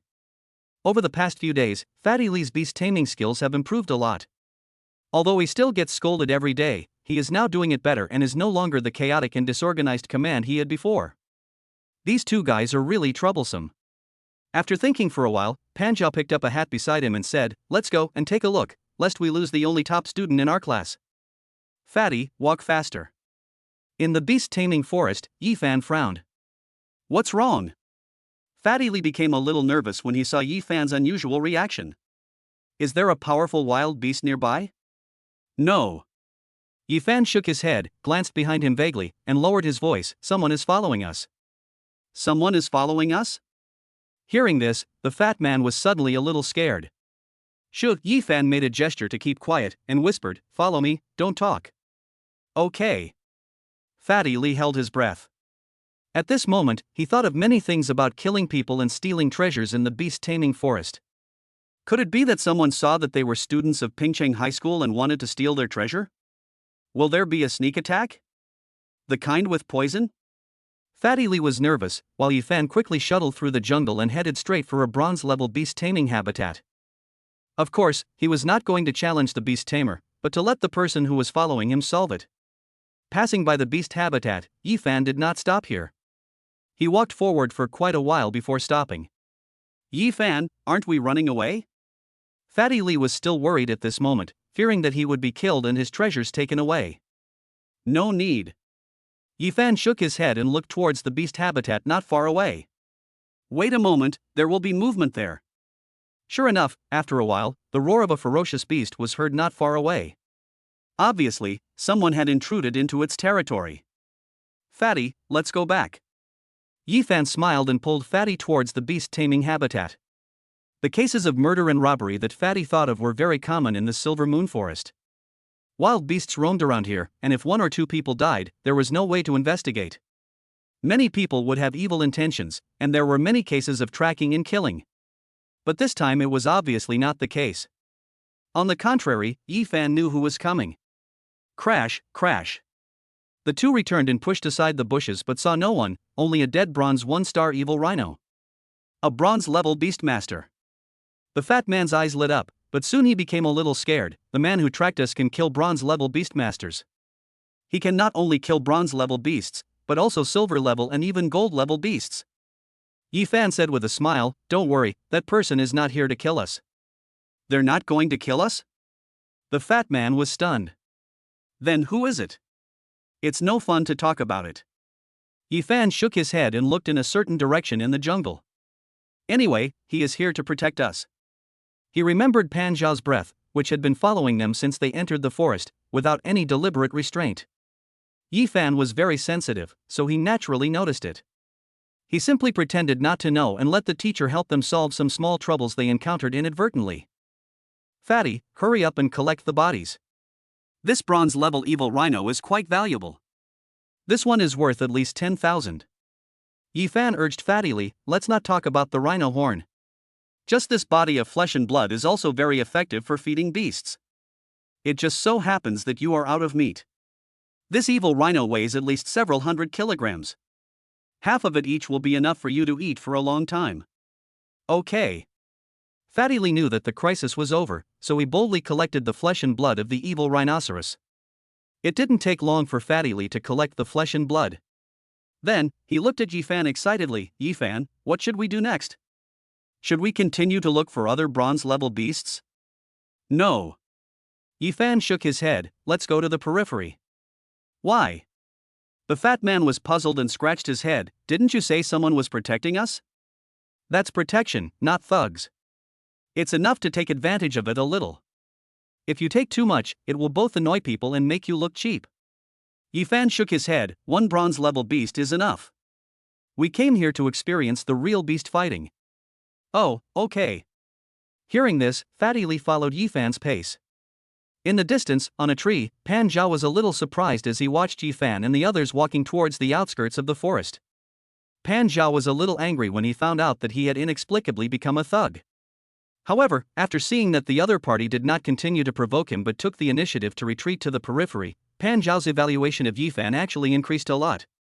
Obviously, the other party was telling him through this action that he knew he was following him, and after taking a little advantage, he continued to do what he should do. Smart, intelligent, knows how to do things in moderation, and has such a strong fighting talent. Looking at the two voices in the distance, Pan Zhao seemed to be thinking about something. This Ephan is a man of great potential. Chapter 20 Purple Snake. Fatty, you did well this time. You know how to adapt to circumstances. You've made progress. With the cooperation of the fire dog and the sun snake, another gray-haired bear with 7 black iron stars fell in front of Ephan and the fat man.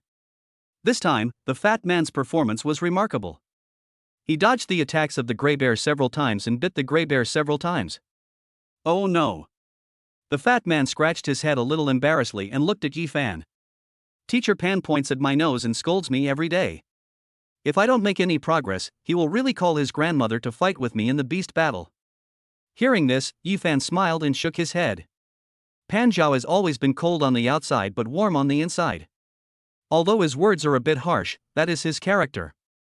Even if he teaches the elite class, he will still point at the students' noses and scold them. Otherwise, why would he be called a devil mentor? But this devil tutor is actually very good to students. Normally, when students in these ordinary classes have any problems, they will go to him and basically get good answers. Although he can't avoid a scolding, he will always help you solve the problem. If you change a teacher to teach ordinary people, he will explain the problem to you, and you may not even bother to scold him. Fatty, when you become stronger in the future, if you can help Teacher Pan, you can help. Ephan said as he thought of something.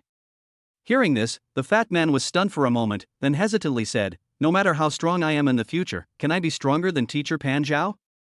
Fatty, you need to be more open-minded.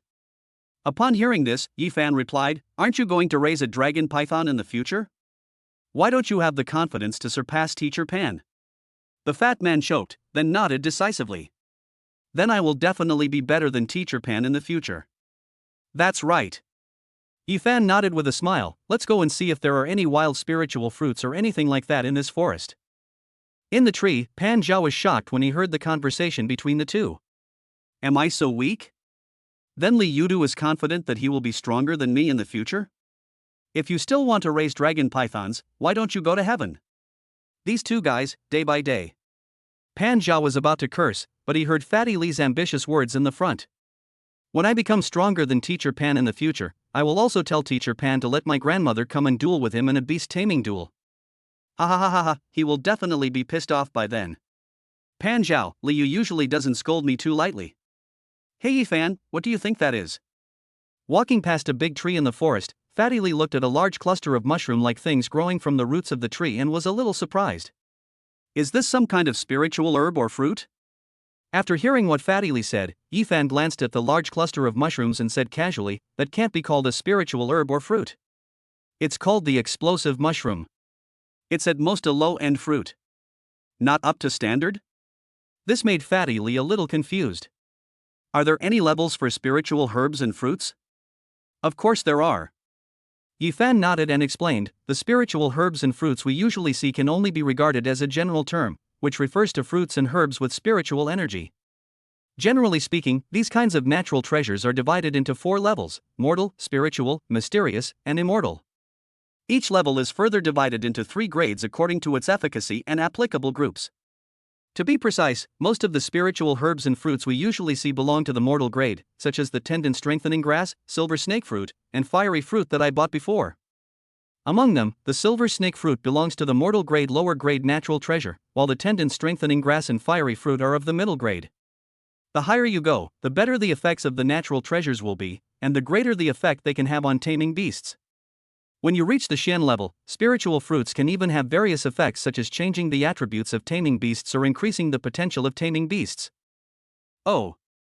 No wonder the silver snake fruit is so cheap, 2,000 each. Fatty Li nodded repeatedly, what about the immortal level treasures? What are they? Are they very useful?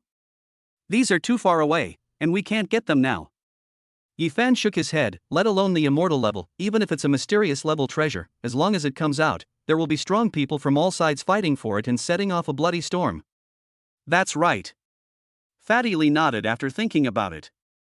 Then why don't we usually talk about this? I don't think I've heard of it in the textbooks either. For most people, it's useless to know so much. It's like ordinary treasures. Apart from knowing the price difference, what else can you tell apart? Ephan replied, you can't see that far, so naturally, you can't see that many things. I see. Fatty Li replied. At this moment, his eyes were full of curiosity. He had to admit that following Ephan for these days, he had gained a lot of insights, whether it was taming beasts or some other things, especially the big picture that the other party revealed from time to time, which benefited Fatty Li a lot. To give the simplest example, before Ephan said those words, all he wanted was to have a silver beast and be able to get into university. But now, a silver beast? What I want to raise in the future is a dragon python. Is there any change between the two? He, Liu, is still the same Liu, but the gap between a person who only wants to live a life of idleness and wait for death and a person who aspires to become a powerful beastmaster will definitely be as huge as a chasm in the future. Of course, the more important person across this gap is Ephan. Thinking of something, Fatty Lee looked at Ephan, who was exploring ahead, his eyes fluctuating, and muttered, "When I have a dragon python, I will definitely get some legendary fairy fruits, and we will eat them together." In front, Ephan naturally heard Fatty Lee's muttering and a smile appeared on his face. This fat guy only wanted the dragon python a few days ago, and now he wants the fairy fruit. There are no immortal fruits, but there are mortal-level spiritual fruits. Ephan suddenly stopped and spoke. Where are the spiritual fruits? Where are they? Upon hearing this, the fat man came closer and saw at a glance a huge tree in front of him with purple vines entwined around it. There were at least 7 or 8 fruits on the vines, one by one. Silver snake fruit. The fat man was a little excited when he saw the fruit. This was the most suitable fruit for his fiery sun snake to eat. With so many of them, the fiery sun snake would get black iron 4 stars after eating them. I'll pick it. After saying this, Fatty Lee jumped over a tree root and prepared to walk towards the silver snake fruit. Wait. Ephan grabbed Fatty Lee and suddenly lowered his voice. "Fatty, follow the vines and look carefully." Look more carefully? Hearing this, Fatty Lee focused and looked up along the purple vines, but did not see anything unusual. There's nothing. Fatty Lee choked in the middle of his words. It was obvious that one section of the vine was thicker and irregular. Looking closely, there was obviously a pair of eyes there. Snake. There's a snake beast hiding there. What the hell? Fatty Lee had stretched his neck to see, but this discovery almost scared him to death and he took several steps back. See it clearly. Ephan's voice rang out. I see it clearly. The fat man stopped and wiped the cold sweat from his forehead. If Ephan hadn't reminded him, he would definitely be bitten if he went to pick the silver snake fruit. That fucking purple snake is definitely poisonous. Ephan, let's kill it. After taking a breath, Fatty Lee said to Ephan. No need. Ephan shook his head, looking at the motionless purple snake beast, and said, It's a 3-star black iron purple snake. This kind of snake has very weak combat power. Ordinary people can kill it by hitting its vital point at the right opportunity. But this snake has an advantage. It is very poisonous. As long as the venomous fangs bite, unless it is born immune to poison, no bronze beast can resist it. Luckily, it didn't bite me. The fat man replied, picking up a branch from the ground, I'm going to hit it right away. I'm not telling you all this just to hit it in the weak spot. Ephan said with a smile on his face, it has a strong poison and is a snake beast. It just so happens that you opened a second beast taming space. This beast is the most suitable for you. Chapter 21 The Second Beast. The most suitable beast for me? Upon hearing this, Fatty Lee was stunned. He looked at the purple striped snake that raised its head and took a breath of cold air. How can I tame it? If I go straight over, what if it bites me? There are only 2 ways to tame a beast. First, convince it, and second, beat it into submission. Ephan answered, and said to Fatty Lee, I'll use the fire dog to support you. Go and see if you can convince it. If not, we'll beat it up. Persuade? Hearing this, Fatty Lee scratched his head and walked towards the big tree under the gaze of Ephan and Fire Dog.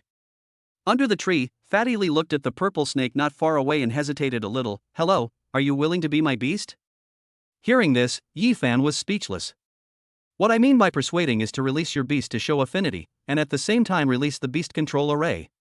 If it is persuaded, it will agree to sign a contract with you.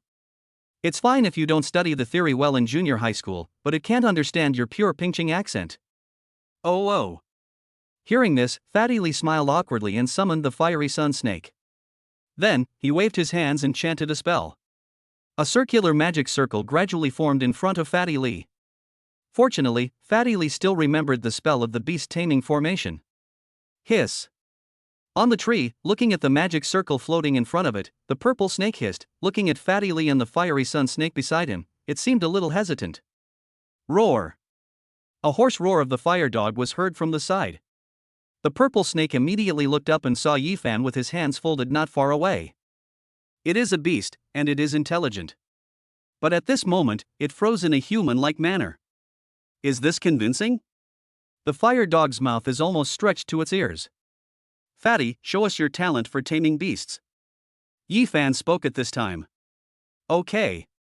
Upon hearing this, Fatty Lee immediately raised his hand, and the D-level toxin enhancement showed its effect on the fiery sun snake. Hiss. Seeing this scene, the purple-striped snake looked at the fire dog with its mouth grinning from ear to ear, then looked at the flaming sun snake with strengthened fangs. It paused for a few seconds, made a low and hoarse sound, and crashed into the beast-taming formation. The next moment, the formation closed and enveloped Fatty Lee.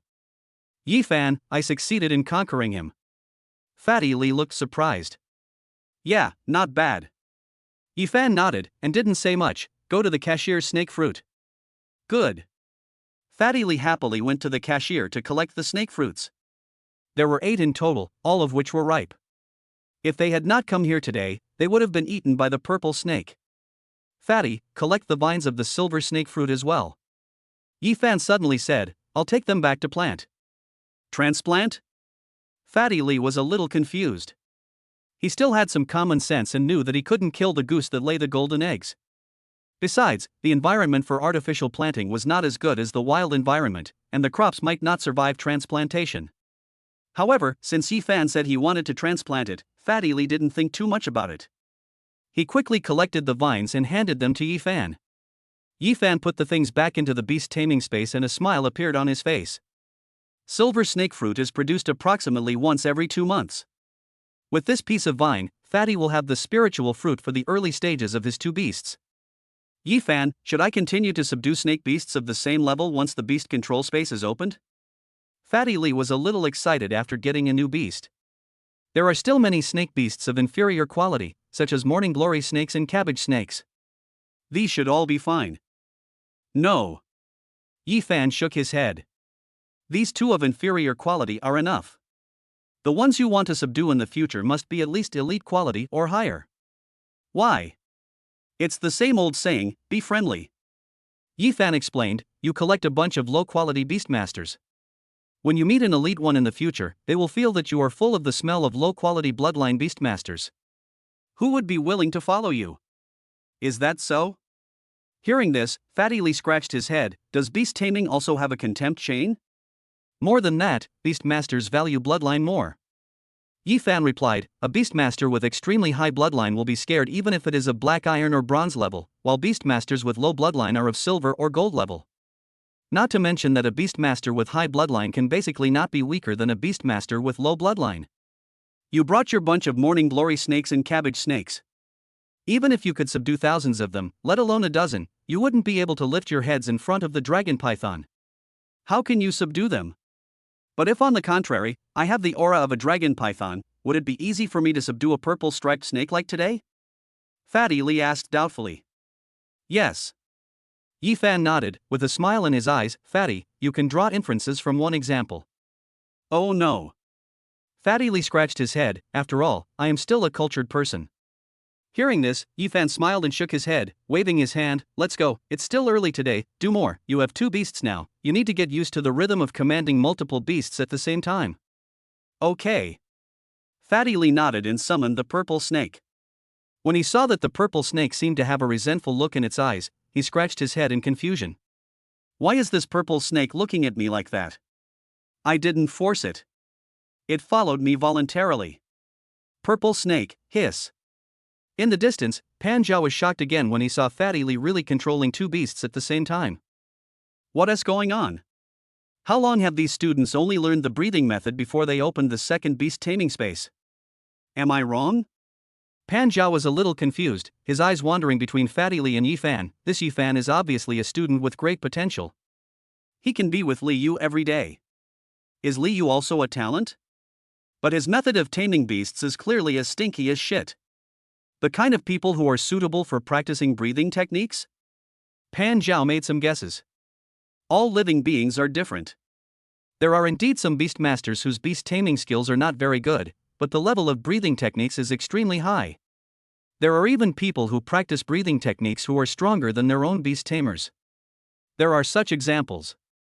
Many people who do not have the talent for beast taming also rely on breathing techniques to strengthen themselves. These 2 guys are good. Pan Zhao nodded, with some light in his eyes. The advantage of being able to open two beast taming spaces at this stage is self-evident. Even if one's talent is average, the 2-to-1 ratio means at least a qualitative change in quantity. He has been a beast taming teacher in Pingcheng for more than 10 years. He has taught several elite classes and met many geniuses, but this is the first time he has had this feeling with two students in ordinary classes. Pan Zhao wasn't sure what it felt like specifically, a promising future? Thinking of this, Pan Zhao focused his eyes and saw that Fatty Li was so flustered that he was about to bite his tongue when he was commanding the two beasts. Isn't this fucking beast tamer still as stinky as shit? Ephan, I always feel like I'm in a mess when I'm giving orders. While cleaning up the corpse of a beast in front of him, Fatty Li said to Ephan, commanding this one and that one, it feels so chaotic. Don't feel it. You are really in a mess when commanding. Ephan replied with a smile, in fact, there is not much difference between commanding multiple beasts and commanding one.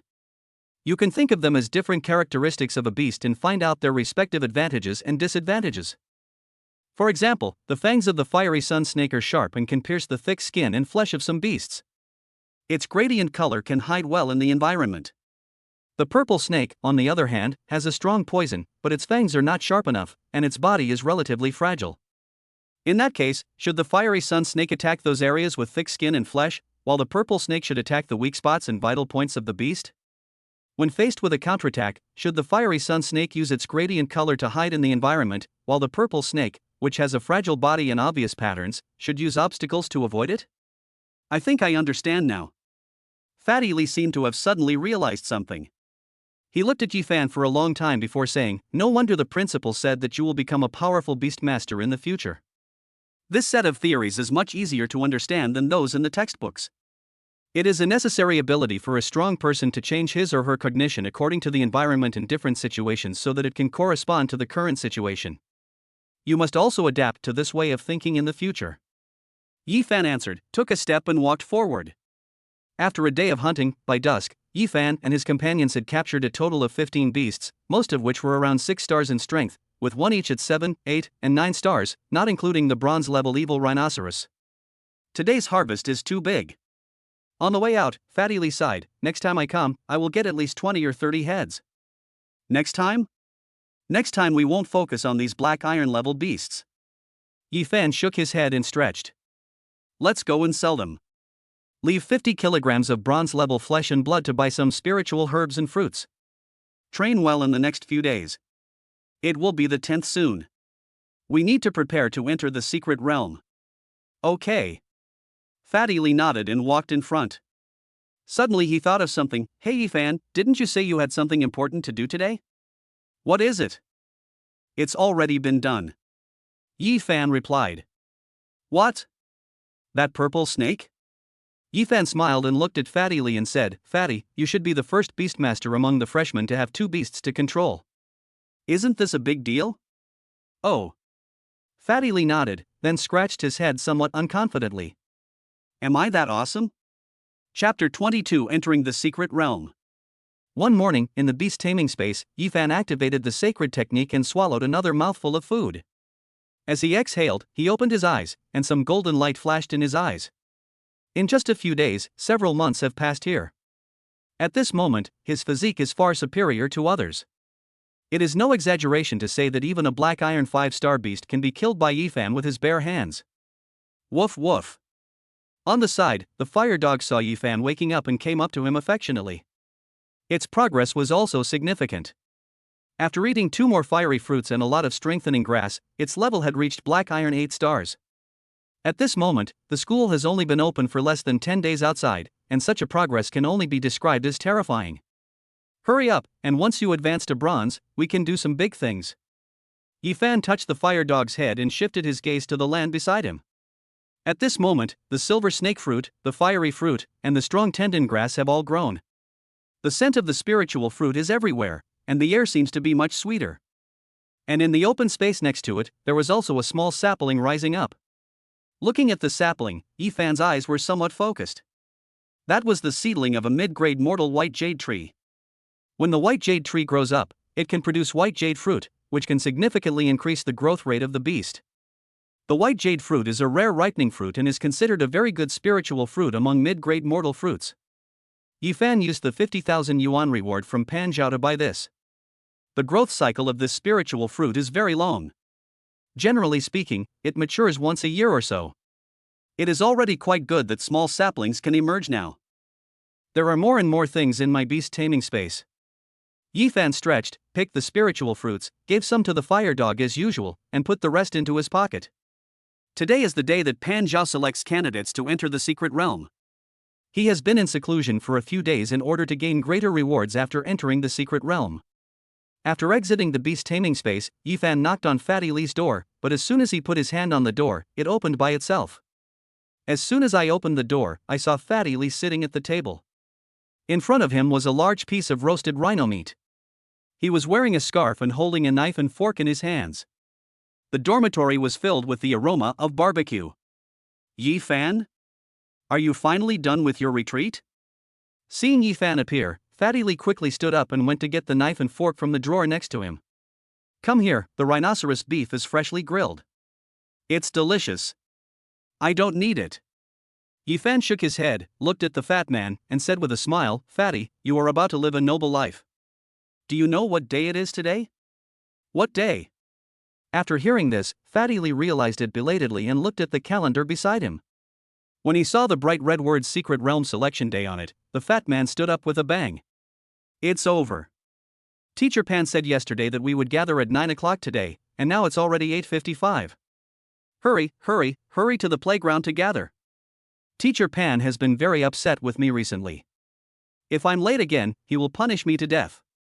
Why haven't these two brats come yet? On the playground, Pan Zhao frowned as he looked at the team in front of him and saw that the familiar figures were missing. Of course, it was not only Pan Zhao who noticed that Jifan and Fatty Li were not there. In the back row, Deng Chang, who had been unable to find an opportunity to discuss Jifan, poked his head out. Teacher, can we start now?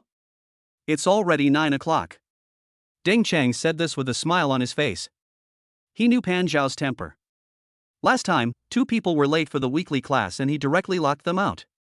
This time, Ephan and the others were late, so they would probably be disqualified. I don't know, do I need you to remind me? Pan Zhao replied with a curse, or do you think I'm blind and can't see the watch? No, If you don't have anything, then shut up. Pan Zhao yelled angrily. Deng Chang retracted his head, his eyes full of confusion. What is going on? Ephan and the others are late, but Pan Zhao is angry. Click, click. At this moment, Ephan and Fatty Li arrived. There was still quite a distance between the dormitory and the playground, and Fatty Li was gasping for breath. Liu, didn't I tell you yesterday that the selection would start at 9 o'clock today? Pan Zhao's eyes automatically locked onto Fatty Li and he cursed on the spot, are you a fish? Did you forget what I told you yesterday? Yes. Fatty Li didn't hear clearly, he just thought it was an admission of mistake and nodded repeatedly. At this moment, laughter broke out. Fatty Li looked up and looked at Pan Zhao, whose face turned green. He then realized that something was wrong. He opened his mouth and told Ephan the countermeasures he and Ephan had discussed on the way, and said quickly. Teacher Pan, Ephan wasn't feeling well, I was taking care of him and forgot about it. Hearing this, Pan Zhao's gaze shifted to Ephan. When he saw that the other party was full of energy and didn't even breathe, his eyes changed. This kid seemed to have made great progress. You call this being unwell? Go back quickly. After looking at Fatty Li, Pan Zhao didn't say anything else. He cursed in a low voice and turned around. Yes. Fatty Li agreed repeatedly, pulled Ephan, and walked towards the back of the team. Coincidentally, he stood next to Deng Chang and his group. At this moment, Deng Chang looked at the fat man and moved to the side, looking cautious. Humph. Fatty Li was no longer afraid of Deng Chang at this time. However, looking at his reaction, he asked Ephan with some doubt, Deng Chang seems to be afraid of us? Maybe he's not really afraid of us, but he's really afraid of Teacher Pan Zhao. Ephan shook his head. Although Pan Zhao's words just now were clearly scolding the fat man, the scolding revealed that the relationship between the two sides was quite good. Deng Chang is not a fool, so he can naturally hear it. The rules for selecting the quota are very simple. Pan Zhao explained the rules in front. There are 10 positions around me. If you think you are qualified to enter, stand up. Everyone has one chance to challenge the person in this position. In the end, the people standing in these 10 positions can enter the secret realm this time. After hearing such a rule, everyone was silent. One person whispered, "Teacher, wouldn't it be easy for the person who goes up first to be beaten?" Yes. Pan Zhao did not deny it and nodded. I know what you want to say. You think it's unfair. I will give the first person who stands up a chance to challenge again. If he loses, he can challenge again. After these words were spoken, everyone felt that there was nothing wrong with it. Ephan, should we go stand first or? The fat man consulted Ephan. Of course I'll stand first. Ephan replied, seeing Fatty Lee's worry, and said, just release your 2 poisonous snakes later. These are freshmen who have not experienced much combat. We have killed more than 20 beasts in the Silver Moon Forest. Don't you have the confidence to win against them? That's right. Fatty Lee nodded. So, when Pan Zhao announced the selection of seats, everyone was still hesitating, but Ephan and Fatty Lee had already stood up. With Ephan taking the lead, all 10 seats were soon filled. In addition to Ephan and the fat man, Deng Chang occupied 1 seat and Ma Xiaoxue also occupied 1 seat. Most of the others were unknown to everyone. There are more than 50 people in the ordinary class. Minus 10 of them, the remaining 40 or so are now looking for their opponents. After a while, someone chose to challenge the champion, and the 2 sides began the beast taming showdown. Most of the beast tamers in the ordinary class were still at the Black Iron 1-star level, with some good ones reaching the 2-star level. Deng Chang and Ma Xiaoxue were both at the 3-star level. Fatty Lee also followed Yifan's advice. First, he placed the fiery sun snake and the purple striped snake on the ground, one with 4 black iron stars and the other with 3 black iron stars. The bodies of the 2 snakes were buried in the grass with their heads standing upright, which was quite scary. This move caused many people to marvel at it, and almost immediately, the news that Fatty Lee was able to tame 2 beasts spread. Can that fat guy be so powerful? In another position of the team, Deng Chang looked at Fatty Lee, the 2-headed snake, and cursed him hatefully. How about we go and cause trouble for him? Deng Chang's henchman whispered, with more than a dozen of us, we can still fight a round-robin battle. Are you a fool? Instead of spending so much energy to deal with a fat guy, you might as well send more people into the secret realm. Deng Chang cursed, his eyes shifted to Ephan, and he trembled suddenly. Or, find Ephan. If I say you are stupid, then you really are stupid. Deng Chang slapped his follower, don't you know who Ephan is? A throat-locking maniac, go fight him, don't you want to control the beast anymore? Chapter 23 Conflict. Hearing this, the follower who was slapped in the face stopped talking. Ephan went to the practice room for a few days, and someone recorded a video of him scoring 300 points. Later, the video went viral, and everyone knew that Ephan's favorite move was the chokehold. No matter what beast you tamed or what moves you had, in the end, I would lock your throat and kill you with one move. So some people gave Ephan the nickname of the throat-choking demon. Later, the nickname became more and more outrageous, and gradually evolved into that anyone who fought with Ephan's beastmaster would be choked by Ephan's fire dog. Everyone is scared to death, so until now, Ephan has not released his beast, and there is no one in front of him to challenge him. Who dares to challenge? Others challenge to win or lose, but he challenges to life or death. He finally gets a beast to control, but if he gets strangled, he will be expelled from school. I understand, Brother Chang. The follower who was slapped could only nod and said helplessly, are we going to let Ephan and that fat guy enter the secret realm so smoothly? Let them in. Deng Chang answered, his eyes turned cold. It's not just the ordinary class that enters the secret realm. The students from the excellence class, elite class, and elite class all have to go in. Once we get in, when we meet up with my cousin, we'll have plenty of ways to deal with him. So that's how it is. The henchman was ecstatic, then let's quickly take up a few more seats so that we can eat meat with Brother Chang later. That's it. Deng Chang replied, his eyes shifting to Ephan beside him. He originally didn't want to provoke Ephan recently, but his cousin suddenly changed his mind and said that he would go into the secret realm to deal with this guy, which was exactly what Deng Chang wished. Now that we have entered the secret realm, I will repay you for the last time and the last time. Looking at Ephan, Deng Chang said viciously. On the other side, Ephan naturally felt Deng Chang's gaze and snorted twice. He has already left his peers far behind now that he is fully familiar with the school. This time in the secret realm will be the time for him to completely consolidate the gap. Soon, a few hours later, the qualification to enter the secret realm was finally confirmed. Ephan, Fatty, and Deng Chang were the 3 people who received the least challenges. Ma Xiaoxue lost once in the middle, but fought back in the end. Of the other 6 people, 4 were Deng Chang's followers, and the other 2 took advantage of the opportunity. Looking at the final selection results, Pan Zhao was obviously dissatisfied. With his keen vision, he could naturally see that Deng Chang's dozen followers recommended each other. Out of the 10 people, 5 were from Deng Chang's group. Young people forming cliques and factions will hardly achieve anything great. Pan Zhao did not say much. He made his own judgment and announced the final list. This secret realm will last for 10 days. After entering the secret realm, no one except those who enter it is allowed to leave the school. Pan Zhao made some arrangements and took the 10 people towards the secret path behind the school. This time you enter the secret realm, you can explore anywhere within the time limit, but remember, you must return to the exit after 10 days. There will be special mentors in the secret realm to protect you, but they will not take action unless it is a life and death situation.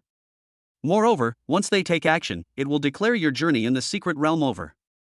So in the secret realm, you must pay attention to your own safety, because the mentors may not be able to take action in time. Every year, many students die in the secret realm. On the way, Pan Zhao explained the rules of the secret realm to everyone. At the end, he suddenly thought of something and added. The secret realm does not prohibit healthy competition between classmates, but it is forbidden to kill classmates' beasts. When competing with beasts, you must be careful about the severity of the situation. When saying this, Pan Zhao's eyes were fixed on Ephan. He was well aware of this kid's strength. He was at least one of the top 3 people who entered this time. The only bad thing was that this kid was too ruthless. Basically, any beast master he encountered would die when he attacked. It's fine for wild beasts, but for classmates, if you wantonly kill other beasts, you will easily be accused of having bad intentions and be expelled. Ephan knew that Pan Zhao was talking about him and nodded, but didn't care much. He didn't want to fight with these young kids. As long as they didn't provoke him, he wouldn't choke them for no reason. Soon, they arrived at the entrance to the secret realm, a place like a teleportation portal. At this moment, people from other classes had already arrived, led by the teacher. When Pan Zhao arrived, everyone's attention was focused on this small group of people. Just as Pan Zhao said, there was no limit on the number of places in other classes. Brother Pan is here. The teacher, who had a good relationship with Pan Zhao, greeted Pan Zhao with a smile and looked at Ephan. This must be Ephan from Brother Pan's class. He's very young but very strong. Not bad, Pan Zhao said. Another teacher said, with Ephan here, Pan's ordinary class will be able to get a lot of good things in this secret realm. I think, maybe one time is worth twice what our class gets.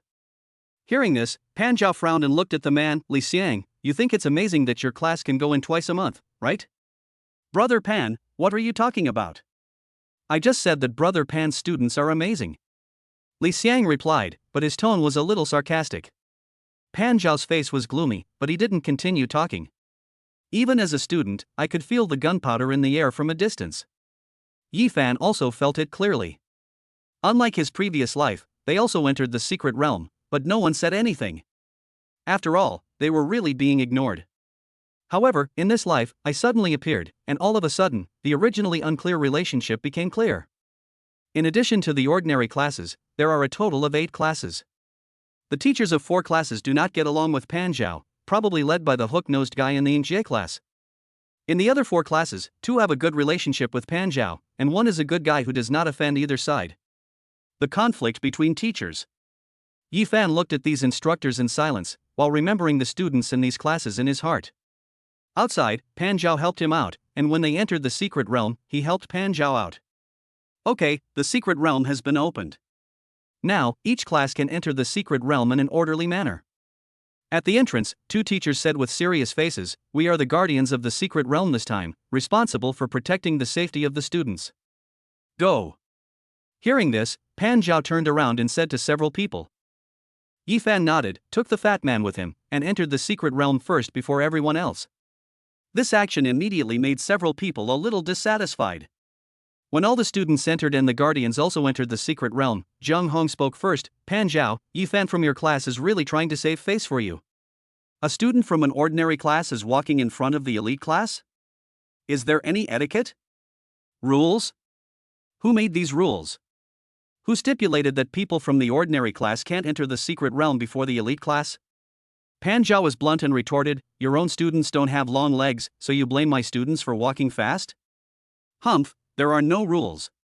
Someone will teach him the rules one day. Zhang Hong snorted coldly and looked at Pan Zhao and said, Pan Zhao, you don't really think that a student from the ordinary class can beat the students from the elite class in the secret realm? Just because he ate 2 spiritual fruits and his level was raised, does that give you confidence? There are quite a few people in my class who can kill Black Iron 6-star Beastmasters, and Ephan from your class is not the only one who can afford spiritual fruits. If that's what you say, then let's wait and see. Hearing this, Pan Zhao snorted coldly, don't I know your tricks? Forming cliques for personal gain and colluding with others to commit crimes. Your students should have learned all these things, right? You. Hearing this, Zhang Hong raised his hand, his momentum rising. Pan Zhao, do you think you will be invincible once you reach the golden 9 stars? I dare not say that I am invincible, but I feel it is easy to deal with people like you. Pan Zhao replied. Facing Zhang Hong, he did not give in at all, and his huge momentum rose. Those with bare feet are not afraid of those with shoes. What's more, I have Ephan and Liu in my hands. Together, they can kill Black Iron 9-star wild beast masters in the beast taming forest. How can I be suppressed by you? Chapter 24 Layout. Pan Zhao. These words angered Zhang Hong. He waved his hand and a gigantic silver moon wolf appeared beside him. Its silver fur sparkled in the sun like water. It let out a long howl and the surrounding airwaves instantly rushed away. Gold 8 stars. Compared to last year, Zhang Hong's beast control also increased by 1 star. Humph. When Pan Zhao saw the silver moon wolf, the corner of his mouth curled up. It's just a wolf. Do you understand what the king of beasts means? Roar. The light condensed, and a roaring golden 9-star lion appeared beside Pan Zhao. He raised his head and let out a long roar. The power of the king of beasts instantly swept the entire audience. 1 gold and 1 silver, 1 lion and 1 wolf, the 2 were in opposition, and many mentors were panicked. Some people tried to pull Pan Zhao, and some people tried to pull Zhang Hong. Brother Pan, forget it, Zhang Hong was just joking, don't take it seriously. Brother Zhang, there's no need to make such a fuss. We are teachers, so don't fight at every turn. At this moment, the instructors were all trying to persuade them in a kind way. The 2 instructors of Pingcheng High School were of comparable strength and were both top masters. If they really started a fight here, others might not be able to stop them. The 2 men remained motionless, staring at each other intently. It was obvious that there was not only competition between the 2, but also personal grudges. Ahem. And at this moment of stalemate, a slightly old cough was heard. Principal. Seeing the old man appear, several teachers breathed a sigh of relief. In Pingcheng High School, the words of the old principal Pumi are the most effective. You 2 are just like your beasts. You always want to fight whenever you see each other. Looking at the furious Pan Zhao and Zhang Hong, Pumi shook his head helplessly. Pan Zhao, sit upright and walk honestly. Unlike some people, who can do nothing but forming cliques and fighting among themselves, Pan Zhao replied. Pan Zhao, stop slandering me. Zhang Hong said coldly, you said I was forming a clique for personal gain. What evidence do you have? Do you still need evidence? Isn't everyone aware of what you, Zhang Hong, did? You farted. Alright. Seeing that the 2 were about to swing their fists at each other's faces, Pumi once again spoke to mediate. Teachers, don't be so disrespectful to your dignity. Today is the day for them to enter the secret realm for trial. What are you guys arguing about? Both of you should take a step back. I will give you a bonus. Whoever student gains the most in the secret realm this time will be rewarded with an elite beast and his teacher will receive an extra 3 months' salary. How do you think? After these words were spoken, Pan Zhao and Zhang Hong's faces looked much better, and they finally stopped arguing. Principal, how do you judge who gets more? Pan Zhao asked. Everything in the secret realm is valuable. We can just count it and see whose things have the highest total value. Pumi replied. What if someone passes the contents of the waste bag off as something from the secret realm? Pan Zhao asked again, glancing at Zhang Hong. After all, students in our ordinary class are not as rich as some other students. You. Zhang Hong was angry again. Pumi quickly said, the things in the secret realm have unique marks. You can't impersonate them. That's more like it, Pan Zhao responded, and then stopped talking. On the side, Zhang Hong just snorted twice. Seeing that the 2 were still angry, Pumi shook his head helplessly. He knew the hatred between the 2 and there was no way to reconcile them. It would be best to minimize the conflict as much as possible. Okay, let's wait and see the results in 10 days. There's no need to stand here now. Just go do what you need to do. After that, everyone left one after another. Pan Zhao and Zhang Hong stayed at the end. They looked at each other hatefully, and finally put away their beasts and left. The principal is here, so we have to give him face. In the mysterious realm, Fatty Lee was stunned when he looked at the surrounding environment. Isn't this the Silver Moon Forest we visited a few days ago? This is a secret realm built in imitation of the Silver Moon Forest. Ephan explained, after all, it is a man-made secret realm, so there must be a reference. So there are a lot of wild beasts and spiritual level treasures here? Fatty Lee said. Almost the same. Ephan nodded. You can think of this as a higher-level Silver Moon Forest. The beasts here are stronger, and the things you can get are also better. Not only are there spiritual level treasures, but also breathing techniques in beast cubs. As he spoke, Ephan looked towards the depths of the forest. It's just different here. In the deepest part, there are no wild golden beasts, only one silver level one. I see. Fatty Lee nodded, then suddenly choked. Ephan, how do you know so much? I know much more than this. Ephan smiled mysteriously. This secret realm could be said to be the place where he rose to prominence in the past. How could he not remember it clearly? Let's go, Fatty. Since this is a place that imitates the Silver Moon Forest, then this is our home ground. After saying this, Ephan strode forward. Upon hearing this, Fatty Lee looked at the familiar environment around him and smiled. At the same time, he silently released his two-headed snake. It is just as Ephan said, this place is their home court. At the same time, in another place in the secret realm, a group of people gathered together. It was Deng Chang who brought a few of his followers and met up with Deng Li. Cousin. Looking at Deng Li, who was also followed by 7 or 8 people, Deng Chang's eyes lit up with joy. He was indeed his cousin, with so many followers in the excellence class. Where did Ephan go? After taking a look at his cousin, Deng Li just spoke in a cold voice. That direction, we were all in the same place when we came in.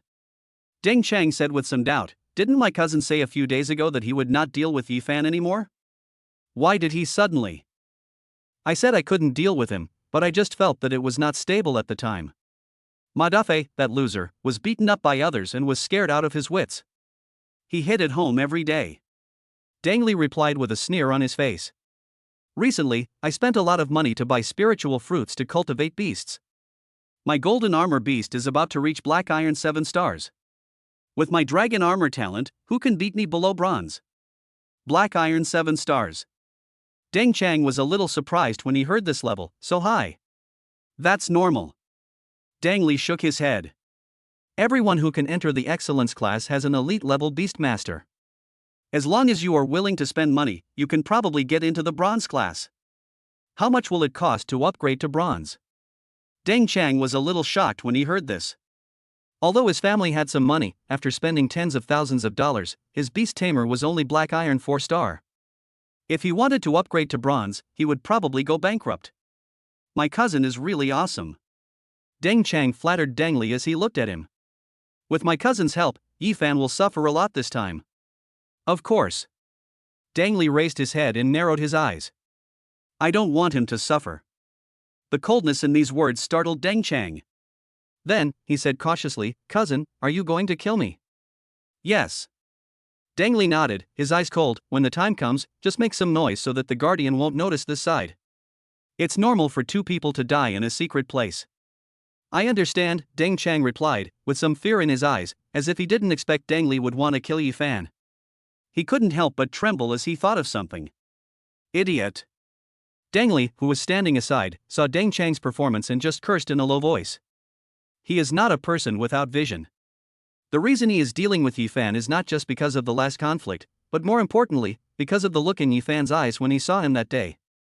It was the first time he encountered someone looking at him like that, and it was as if the person saw through him at a glance. This feeling made Deng Li very uncomfortable, even a little scared. He knew best what was behind him. If others knew and exposed it, it would be enough to kill him 100 times. If the dynasty is restored, the whole family will be implicated. He had to get rid of Ephan, so Deng Li spent a lot of money in the past few days to forcibly raise the level of beast control at this stage when he didn't need to be so busy. He couldn't let someone who might know his true identity live, even if the probability of that person knowing was less than 1%. If you want to blame someone, blame yourself for looking at me that extra second that day. Looking into the depths of the jungle, Deng Li spoke, his tone full of sternness. Chapter 25 Guardian. At this moment, in a corner of the secret realm, accompanied by a loud bang, a black iron 9-star exquisite demon monkey fell in front of Ephan and the fat man. Elite-level beast tamers are very difficult to deal with. Fatty Lee said as he looked at the small and exquisite monkey in front of him, then sat down on the ground as if he was relieved. This exquisite white monkey is quite smart. Now Ephan and Fatty Lee are quite powerful. Ephan commands the black iron 8-star fire dog as the main combat force, and Fatty Lee's 2 poisonous snakes use the terrain in the forest, always waiting for an opportunity to release a deadly fang. With such combat power, he can actually fight against beastmasters that are lower than bronze level. But even so, hunting this exquisite white monkey still put considerable pressure on the 2 men. It was more than twice as difficult as hunting the black iron 9-star beast in the Silver Moon Forest. There were even several times when the exquisite white monkey almost caught Fatty Lee directly, and it was Yifan's heavy punch that saved the day. Primates are much smarter than other beasts, and it is an elite beast.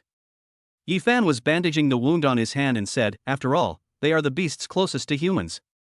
Primates are not only of many types, but many of them have all kinds of strange abilities. This exquisite white monkey is relatively easy to deal with. Is there a primate beast like the Lingming stone monkey? Fatty Lee asked, his eyes sparkling. Since there are ancient species of mythical beasts, there should be Lingming stone monkeys as well, right? There is no Lingming stone monkey, but there is a Lingming demon monkey. Ephan answered, as if he had thought of something, his eyes were somewhat focused. There is a Lingming demon monkey in the North Sea, who can speak human language, understand changes, and know the truth, and has subdued hundreds of thousands of primates and beasts. He built a secret place in the North Sea, named Water Curtain Cave. Isn't this the clever stone monkey in our mythology? Fatty Lee was excited. No, or rather, not completely. At least it doesn't have the golden hoop. Ephan explained, looking at Fatty Lee and smiling, if you can get into a university in Beihai in the future, you should know that the Lingming demon monkey is very powerful, one of the 10 great beasts in Beihai. The top 10 beasts? Are there any dragon pythons? The fat man asked after hearing this. There is no dragon python. The remains of the dragon python are in Kyoto. Ephan shook his head. In this case. Hearing this, Fatty Lee shrank his head, then I won't go to the university in Beihai. It's better not to go. The pressure over in Beihai is too great. It will be difficult for you to study there. Ephan replied, pushing away the corpse of the exquisite white monkey on the ground. On the ground, a gorgeous blood-charming flower was blooming. This was the reason why they spared no effort to hunt an exquisite white monkey. The blood charm flower is a mid-level spiritual flower that can stimulate the blood and flesh potential of beasts and make them grow rapidly in a short period of time. However, this growth is obviously different from that of the white jade fruit. It is targeted at the body of the beast master. If you eat too much of this spiritual flower, the beast master that originally did not grow big will grow very big. It can be said that it is a spiritual flower that is quite suitable for the beast master that mainly relies on physical attacks. There are many good things in the secret realm. If you want to buy this kind of blood charm flower outside, you will have to spend a lot of money. Ephan dug up the blood charm flower with its rhizome as usual, picked the blood charm flower and handed it to Fatty Lee. Your fiery sun snake should be quite suitable. A larger body will have better defense and attack power. It is not a sensitive beast, so it is okay to eat it. Okay. Fatty Lee nodded and took the blood charm flower, but his eyes were a little wandering. After taking a look at the blood charm flower in his hand, Fatty Lee looked at Ephan who was walking in front of him and suddenly said, Ephan, what is the world outside Pingching like? I've heard you say recently that it always feels very dangerous. The world outside.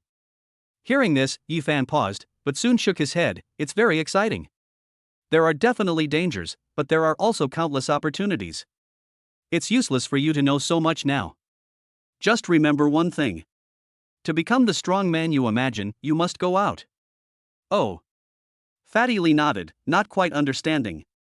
Then I must get into a good university and see the outside world. Ephan smiled and walked in front, his voice sounded leisurely. In fact, you don't necessarily have to take the college entrance examination to go out. There are also many non-governmental organizations that are willing to accept students from beast taming high school. These non-governmental organizations are of various kinds. Some of them believe in eradicating beasts, some restore the great glory of mankind, and some are composed of religious beliefs. There are all kinds of them. There are even those who protect the environment and pick up garbage in the North Sea. It's very interesting. Of course, there are also bad ones. Some evil sects harm others and themselves. You have to defend yourself. That kind of very strong beastmaster who founded a school, that is, a sect, is also one of them. Of course, in addition to these, you can also go out and venture out as an individual. As long as you are strong enough, no one can do anything to you. The most important thing is strength. There are many mysteries in this world.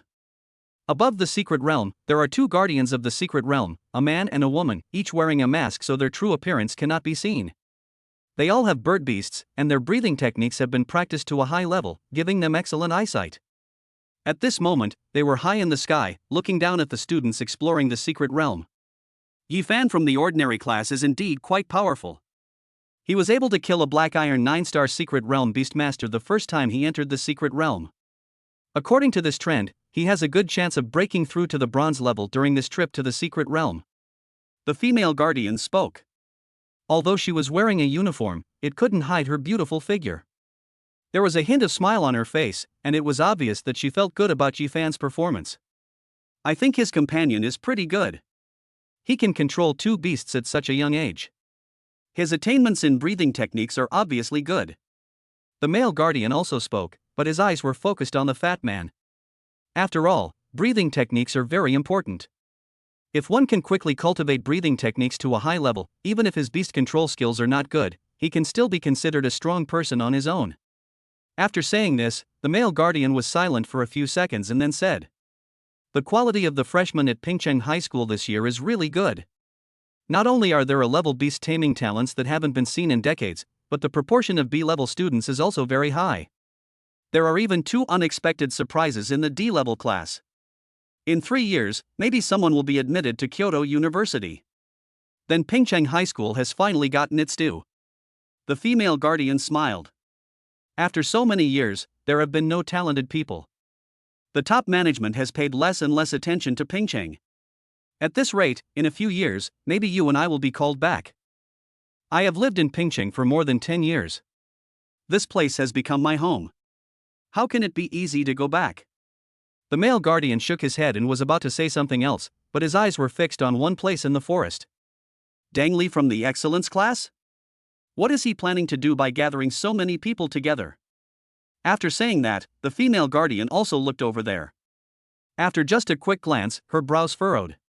It looks like they want to cause trouble for Ephan. I heard that they seem to have some conflicts before.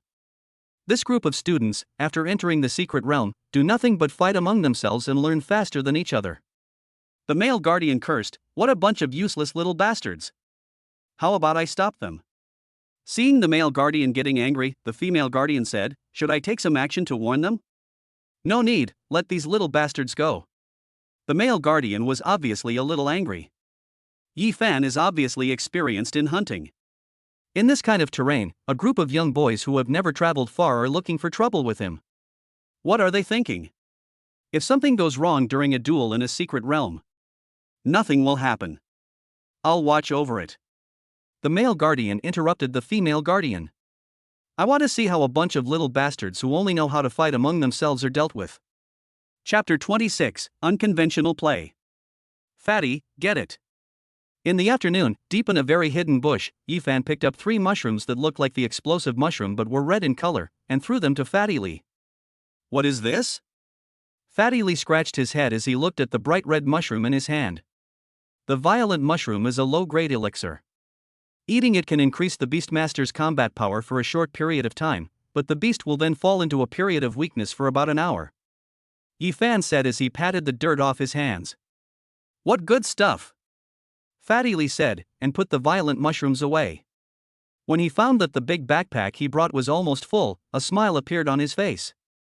Today is only the first day. Is our harvest so great? What kind of harvest is this? They are all middle and low-grade mortal stuff. We are still on the outskirts of the secret realm. If we can have bronze-level strength and break into the inner area, the things there will be better. Maybe we can even get some good beast tamers. Ephan answered, looking at the full backpack of harvest. There was still a smile in his eyes. In his previous life, he was still active on the periphery until the end of the first semester of his senior year in high school. But in this life, on just the first day of entering the secret realm, his gains were more than what he had gained in a whole year in his previous life. Although such a horrific harvest was due to Ephan's experience in his previous life, it was more due to the importance of strength. Only when their actual combat ability is stronger, they can go deeper into the secret realm, get better things, and improve more. This is a positive relationship. If you are a 1-star Black Iron rank, you can only pick up junk in the outermost areas. It is possible that you will get nothing during your trip to the secret realm once a month. By the time your level is raised, the good things have already been distributed, and you will still only be able to pick up garbage. One step faster, every step faster.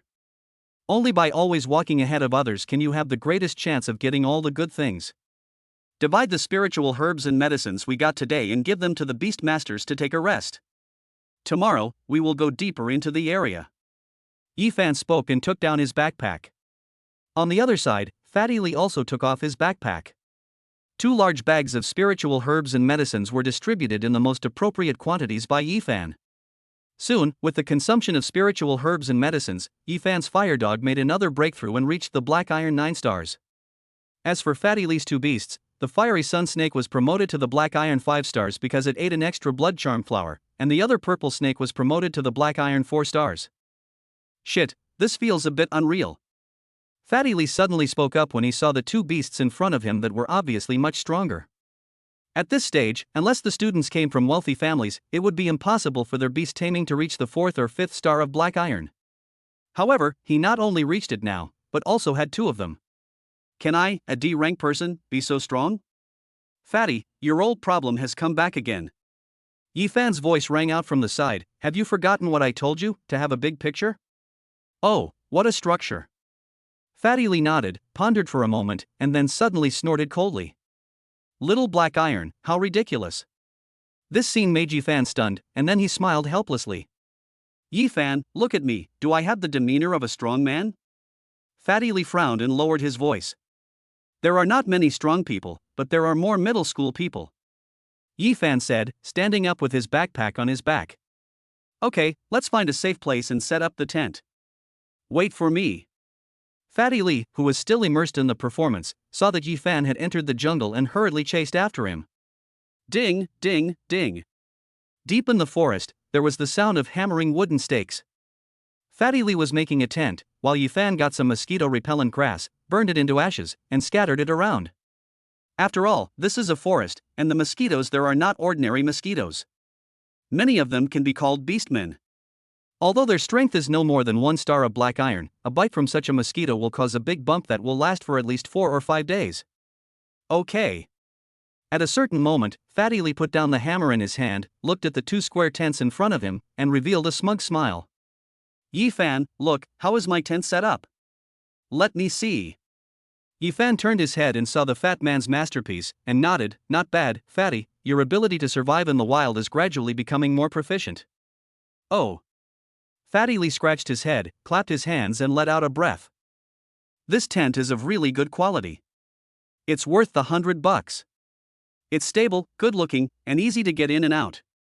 Looking at the tent in front of him, Fatty Lee suddenly felt something was wrong. Hey, where's the door to my tent?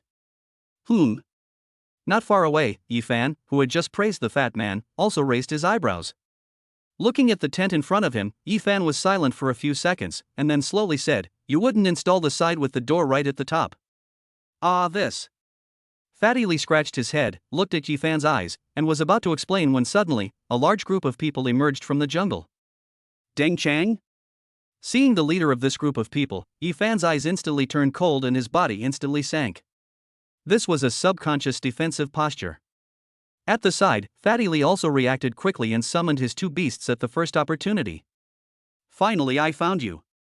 Deng Li's voice rang out in the crowd. The next moment, he came to the front of the crowd, took a look at the fat man's 2 beasts, and said jokingly, Black Iron 4 stars, Black Iron 5 stars, Fatty, you must have found something good in the secret realm. Fatty Lee shrank his head and was about to curse something when Ephan's voice rang out from the side. Deng Li, you came to me, are you sure you can avenge your cousin? Hearing this, Dangli immediately looked at Ephan.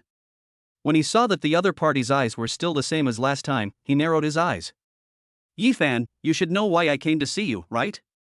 Guess. Ephan raised the corner of his mouth, still speaking calmly. If you want to fight, then fight. Last time you didn't fight back and beat your cousin, I didn't have the pleasure. Arrogant. Upon hearing this, Dangli cursed angrily, and with a wave of his hand, a hedgehog-shaped beast covered in golden armor appeared in front of him. Beast Tamer, Dragon Armor. The light shone again, and the golden armor shell of the golden armored beast was strengthened again. Something like scales appeared. It was obvious that the defense power had increased to a much higher level. Dragon armor plus golden armor beast, this combination is suitable for someone like you who is afraid of death. Ephan replied without saying anything and whistled. Click, click. In the jungle, the patrolling fire dog pushed aside the weeds and jumped to Ephan's side. 9 black iron stars. Seeing the fire dog almost reaching Ephan's waist, everyone felt a chill in their hearts. How is that possible? Dangli's face turned ugly as he looked at the fire dog. A few days ago, your fire dog was only iron 4 star. Then you should say that a few days ago, my fire dog was only 1 star black iron. Ephan had a faint smile on his face. How come the genius of Class B was scared away by my fire dog? It's just black iron 9 stars, what's so arrogant about that? Dangli lowered his voice and looked at the people behind him. I have 15 people here, can you stop them alone? No matter how many mobs there are, they are still just a mob. Ephan answered, raising his hand. Beast Taming, Ascension. As the light fell, the fire dog grew bigger again. Ephan took the first step and launched an attack 1 step ahead of Dangli and the others. Fatty, do it. Upon hearing this, Fatty Lee agreed immediately. The 2 poisonous snakes instantly disappeared into the grass and headed towards the crowd. Clang! The fire dog raised its sharp claws and slammed heavily on the turtle shell of the golden armored beast, making a dull sound, but this attack did not seem to cause much damage to the golden armored beast. Humph, with my golden armored beast in dragon armor, no one can break its defense unless they are at the bronze level. Dangli said coldly as he watched the scene, but the next moment, his pupils shrank dramatically.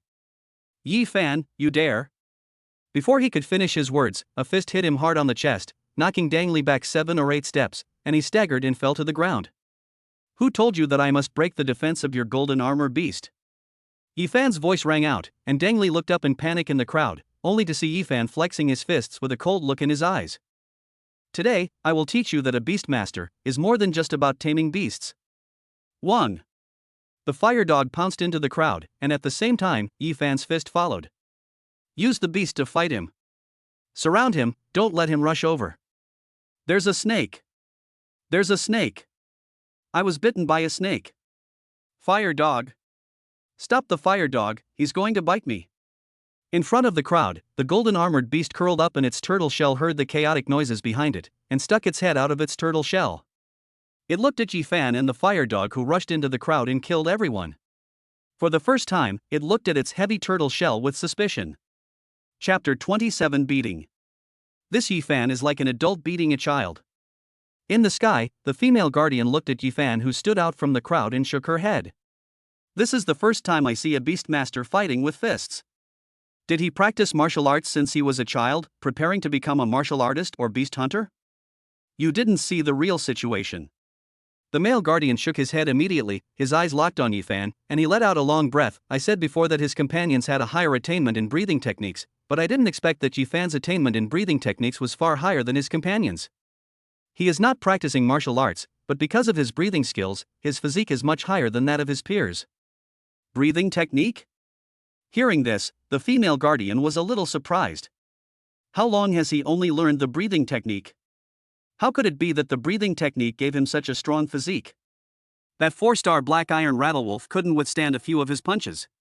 It's conceivable that if his breathing method is ordinary, it must have reached the 2nd level or above.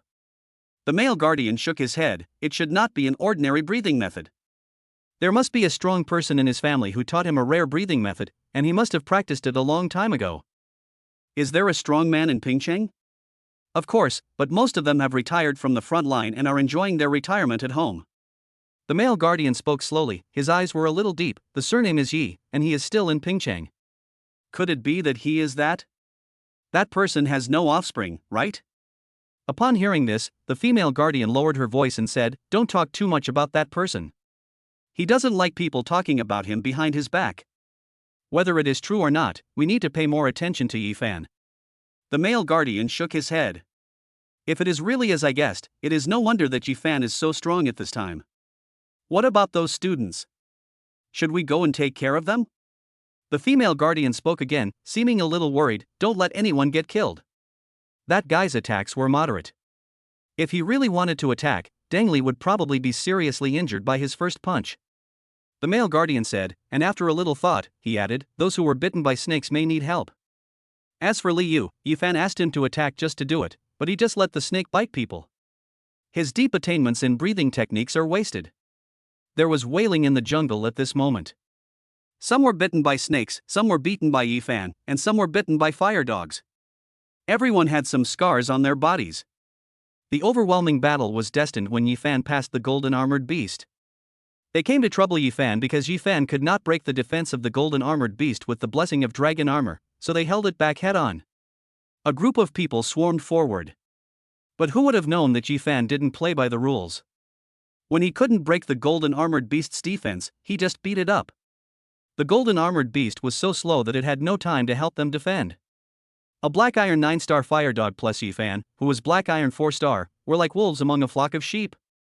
A group of children who had never experienced close combat had never seen such a situation. They were all beaten black and blue and begged for mercy. "You were just clamoring to teach me a lesson, why are you silent now?" Ephan walked among the crowd, strolling leisurely. Soon, he came to Dengli, who was at the end of the team. At this moment, Dengli was already stunned. He sat on the ground gasping for breath. He was hit by punches, dogs, and snakes. He was probably the worst among those present. He had thought of many possible endings, and also thought that there might be accidents, but he had never thought that there would be such an unexpected thing. Doesn't a beastmaster rely on beast control to fight? Can he just swing his fists? "Ephan, don't go too far." Looking at Ephan in front of him with a teasing look on his face, Dengli still spoke stubbornly, "As a beastmaster, do you think it's glorious for you to win like this? You found 15 people to cause trouble for the two of us, and you ask me if I won dishonorably." Ephan was amused by this. He squatted down and looked directly at Dengli and said, "It doesn't hurt to tell you. Don't think I don't know what you want to do. If I want to kill you, I can kill you at any time." "You dare?" Dengli said, "You know that behind my back." The conversation soon fell silent, but Ephan raised the corner of his mouth, came to Dengli's ear, and lowered his voice. "I know, but do you dare to say it out loud?" As soon as these words came out, Dengli's pupils suddenly shrank violently. He looked at Ephan with eyes full of turbulent fear. He really knows. Things that cannot be seen in the light of day will never be seen in the light of day. Ephan snorted coldly, and without saying anything more, he clapped his hands and turned around. "Okay, you can go now." As soon as he finished speaking, a group of people ran away, crawling and tumbling. Dengli stood there for a long time. Finally, he gritted his teeth, stood up, and ran away limping. "Ephan, just let them go like this." Fatty Lee looked at the group of students who ran away and said worriedly, "What if they find someone else?" "No, several of them were bitten by snakes, including Dengli. They can't run far. The guardians will probably have to send them out." Ephan replied, stretched his waist, and said meaningfully, "They are just a bunch of small shrimps. There is no point in making things difficult for them. It would be interesting to wait for the big fish behind the small shrimps to come out." "Small shrimp? Big fish?" Fatty Lee was a little confused when he heard this. "What is it?" "It's just fishing, a very simple principle." Ephan replied, clapping his hands, "Well, it's useless for you to know these things. Instead of asking me these, you might as well ask yourself where you are going to sleep tonight. We still have a while, how about we jump into the whole seesaw at night?" "Oh no." Hearing this, Fatty Lee scratched his head a little embarrassedly. "I'll go and reinstall it right away." As he said that, Fatty Lee turned around and swung his arms, obviously ready for a big fight. Behind him, Ephan looked at Fatty Lee's back, his eyes somewhat frozen, as if he was thinking about something. He must have deliberately let Dengli go. After all, without this small shrimp as bait, how could he know who the big fish behind the scenes was? Such an action is somewhat dangerous, but that's okay. Pan Zhao will basically protect them every day and follow them everywhere. The combat power of this gold 9-star devil mentor is still there. At this time, the fishing rod has been set up, the bait has been thrown out, and we are just waiting for the fish behind to take the bait. I just don't know how big the fish behind me can be. Thinking of something, Ephan's eyes became a little cold. I hope it's not an old acquaintance. Anyone bitten by a snake, come out with me. Just as Ephan expected, Deng Chang and others had not run far before the guardians appeared, but there was only one, the male guardian. Why? Someone in the crowd asked in confusion. One of the snakes that bit you was a purple snake, which is extremely poisonous and can kill a bronze-level beast. The guardian spoke coldly, his tone was icy. Do you think your physique is stronger than a bronze-level beast and can withstand this snake venom? Master Guardian, help us. Hearing this, everyone could no longer remain calm. The poison was taking effect at this moment, and some people's faces turned blue and purple. The guardian didn't say much, just counted the number of people one by one. When Deng Li was called, he suddenly asked, taking us out, does that mean that our qualification to enter the secret realm this time has been cancelled? Of course. The guardian nodded. Hearing this, Deng Li's face darkened and he gritted his teeth. Although they were looking for Ephan that day, they also got a lot of good things. Obviously, if they could stay in the secret realm for 5 full days, they could get a lot of benefits. If you go out now, you will definitely be left far behind. Ephan. Deng Li lowered his voice. There was a hint of fear in the depths of his eyes, and at the same time, hatred also emerged. This Ephan must die. Master Guardian, we were bitten by Ephan and Li Yu, what about them? Deng Chang cursed at the side, they injured our classmates and used such heavy hands, shouldn't they be punished? Before you came in, didn't your teacher tell you that beast taming duels are allowed? Hearing this, the guardian, who was already displeased with this group of people, snorted coldly and looked at Deng Chang, with a huge aura pressing down on him. Or do you think I was blind and couldn't see what you did in the forest? Chapter 28 Short-Legged Tyrannosaurus. Ephan, are you up? Early the next morning, Fatty Li climbed out of the tent and stretched. He had just said something when he saw Ephan punching in a strange posture. What kind of boxing is this? Fatty Li was a little curious. A boxing method for keeping healthy. Ephan threw his last punch, retracted his fist, and let out a long breath. Then, he looked at Fatty Li and smiled. Why, Fatty, do you want to learn? I won't learn the health-preserving boxing. Fatty Li shook his head and took out a pile of dry food from the tent. Life is short, so let's live happily. Upon hearing this, Ephan smiled and shook his head. It didn't matter if Fatty Li didn't learn the Wanxiang Fa. It was only suitable for people with a calm mind, and the effect could only be seen after years and months. It didn't suit Fatty very well. Ephan, where are we going today? The fat man said vaguely while eating, is it the same as yesterday? Looking for good stuff everywhere. Almost, but I'm going to be a little more radical today. Ephan said, bronze level beastmaster, are you interested? Xing, bronze level? Hearing this, Fatty Li choked and said quickly, bronze level beastmasters have already mastered the beastmaster skills. Our beastmasters are still at the iron level. Isn't it a bit too risky to hunt across borders? There are risks before there are rewards. A bronze level beastmaster only has one skill. As long as you are familiar with its skill, that's it. Ephan answered, seeming very confident. Besides, the bronze level beastmaster we are going to deal with today is not that strong. Its weakness is obvious. Well, that's no problem. Fatty Li didn't hesitate for long. After all, when he first entered the beast taming forest and had just acquired beast tamers, he and Ephan had already hunted wild beast tamers at the 3-star level. Now he had 2 beast tamers, and Ephan's beast tamer had also reached the black iron 9 stars. Hunting a bronze beast shouldn't be a problem, right? What are those 2 guys planning to do now? Are they going to the territory of the bronze level beast masters? In the sky, Ephan and his companions had just packed up their tent and were about to leave when the female guardian noticed them. Let them go, young people. It's good to have some enthusiasm. We just need to be careful. The female guardian smiled and shook her head when she heard this. Yesterday they beat back a total of 11 students, 8 of whom were from the excellence class. If they leave, Li Xiang will probably be unhappy, right? Their current teacher is Pan Zhao. That barbarian has such a bad temper. Li Xiang dares to say anything unless Jiang Hong stands up for him. The male guardian shook his head. Speaking of teachers, he seemed to be somewhat interested. He looked at the female guardian and said, "By the way, what is the grudge between Jiang Hong and Pan Zhao? Why have they been fighting each other since we came to Pingcheng? More than 10 years have passed, and they are still fighting each other. It seems to be because of a girl from their past school days." Speaking of this topic, the female guardian also became interested and leaned over to say, they were both famous geniuses in Pingcheng back then. It was said that they were like brothers and went to Beihai to study at the same university. It was said that they both fell in love with a girl there. But they were both good brothers, so it was impossible for them to become enemies because of a girl. They agreed to compete fairly, and later the girl seemed to be biased towards Pan Zhao. Later, it was said that during an academy mission, Jiang Hong happened to be assigned to go on a mission with that girl. However, it was just a very ordinary mission, but most of the group was killed or injured, and only a few survived. The girl also died in the secret realm.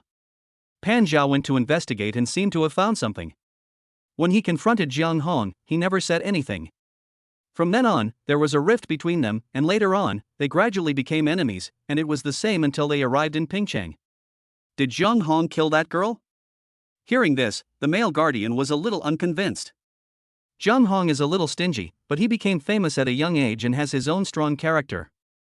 He wouldn't be so mean. I don't know the details. Some say that a beast tide broke out in the secret realm that year. Some say that it was the people of the demon cult who assassinated the top students of the academy. Some say that it was Jiang Hong who did it. Only the two of them know the truth. The female guardian shook her head. Anyway, that's it. The two of them have been rivals for many years. In the past few years, they were evenly matched. It wasn't until last year that Pan Zhao got an accident and his trump card was suddenly upgraded by 1 star. That's when he defeated Jiang Hong for the first time in the teacher competition. Then there may be more interesting things to watch in the future. The male guardian spoke, as if he had thought of something. The kid from the Ji family is now Jiang Hong's student, and a level student that is hard to come by in decades. Pan Zhao has another Ephan, who seems to be the heir of some big family. In the 3 years of high school, these two people and their teachers will probably fight each other. There has to be a winner. The female guardian sighed helplessly. I just hope that these two little guys don't let their teachers' hatred lead to hatred between each other. We are all from Pingcheng, so it's better for us to help each other. I don't think it's a big deal. As long as you don't kill people, it's healthy competition. The male guardian spoke up, seemingly unconcerned. Then Pan Zhao and Jiang Hong retreated to a small city like Pingcheng. Now, looking at the beast masters of the same age in the entire beast master world, their strength is considered quite good. Maybe this is also the reason. They were both determined to bite each other to death. Before they completely killed each other, this was actually a terrifying motivation. Ephan, are we there yet? Walking in the forest, feeling the somewhat depressing atmosphere, Fatty Lee lowered his voice. Are you sure this bronze-level beast is easy to deal with? Why do I feel so depressing here? Is it easy to deal with? Ephan said, and suddenly stopped. Ahead, a protruding tree root blocked the way, and the dense jungle suddenly became regular here, as if it had been trimmed. It's right here. Looking at this familiar scene, Ephan said softly, then picked up a stone on the ground and threw it behind the tree roots. Click. The stone drew a parabola, passed over the tree roots, and fell behind, and then there was no sound. This scene made Fatty Lee feel a little weird. He looked at Ephan and opened his mouth. Ephan, this is not. Roar. Before the voice fell, a giant beast that was 3 meters tall rushed out from behind the tree roots, roaring and instantly making the surrounding weeds fall down. Fuck, 3-star bronze lizard. Seeing the beast charging out, Fatty Lee was immediately scared and looked at Ephan. Ephan, is this what you call not strong? Not really. At least, my IQ isn't that high. Ephan replied, his mouth curled up, and then he turned around. Now, Fatty, run. As soon as the voice fell, Ephan had already started walking. Fatty Lee was even more eager to grow 8 legs so that he could take bigger steps. Boom, boom. Deep in the beast-taming forest, a short-legged lizard was chasing 2 people. Along the way, the two used the terrain to dodge, while the short-legged lizard made full use of the destructive power brought by its size and directly crashed into any obstacles it encountered. Ephan, how do we deal with this short-legged lizard? After being nearly bitten by the short-legged lizard, Fatty Lee used all his strength to speed up again, and at the same time, he shouted at Ephan, if I keep running like this, I'm going to be killed by it. Don't be in a hurry. Ephan's voice came. The long period of fast running made him gasp for breath. Then, he bent down and picked up a big stone. Suddenly, he braked suddenly and threw the big stone into the rainforest in front. Roar! Another roar was heard, and the next moment, a silverback gorilla opened its bloody mouth and rushed out of the rainforest. Another one. The fat man's eyes were about to pop out. Ephan, what on earth are you doing? Before he finished speaking, Ephan grabbed the fat man and fell backwards. The two of them rolled backwards and rolled into the ditch nearby. Looking at the fat man's horrified eyes, Ephan made a gesture to keep quiet, and then stretched out his fingers. 1, 2, 3. Boom! Before he could say a word, he heard the sound of two giant beasts colliding from behind, followed by a roar. Done! Hearing this voice, Ephan also breathed a sigh of relief, and his whole body relaxed. Looking at the frightened Fatty Lee across from him, Ephan smiled and said, "You can stick your head out and take a look." Fatty Lee carefully stuck his head out of the ditch. At this moment, the short-legged lizard and the silverback gorilla were already wrestling with each other. It looked as if the other person was the murderer of his father. Fuck! They just started fighting like that. Didn't they realize that you were the one provoking them? This is the weakness of the short-legged lizard I mentioned. It's too stupid. Ephan raised the corner of his mouth. As for the silverback gorilla, it has a strong sense of territory. They are not very harmonious when their territory is close. The short-legged lizard rushed straight into its territory. It would be strange if they didn't fight like this. So, now we are just waiting for them to both suffer losses?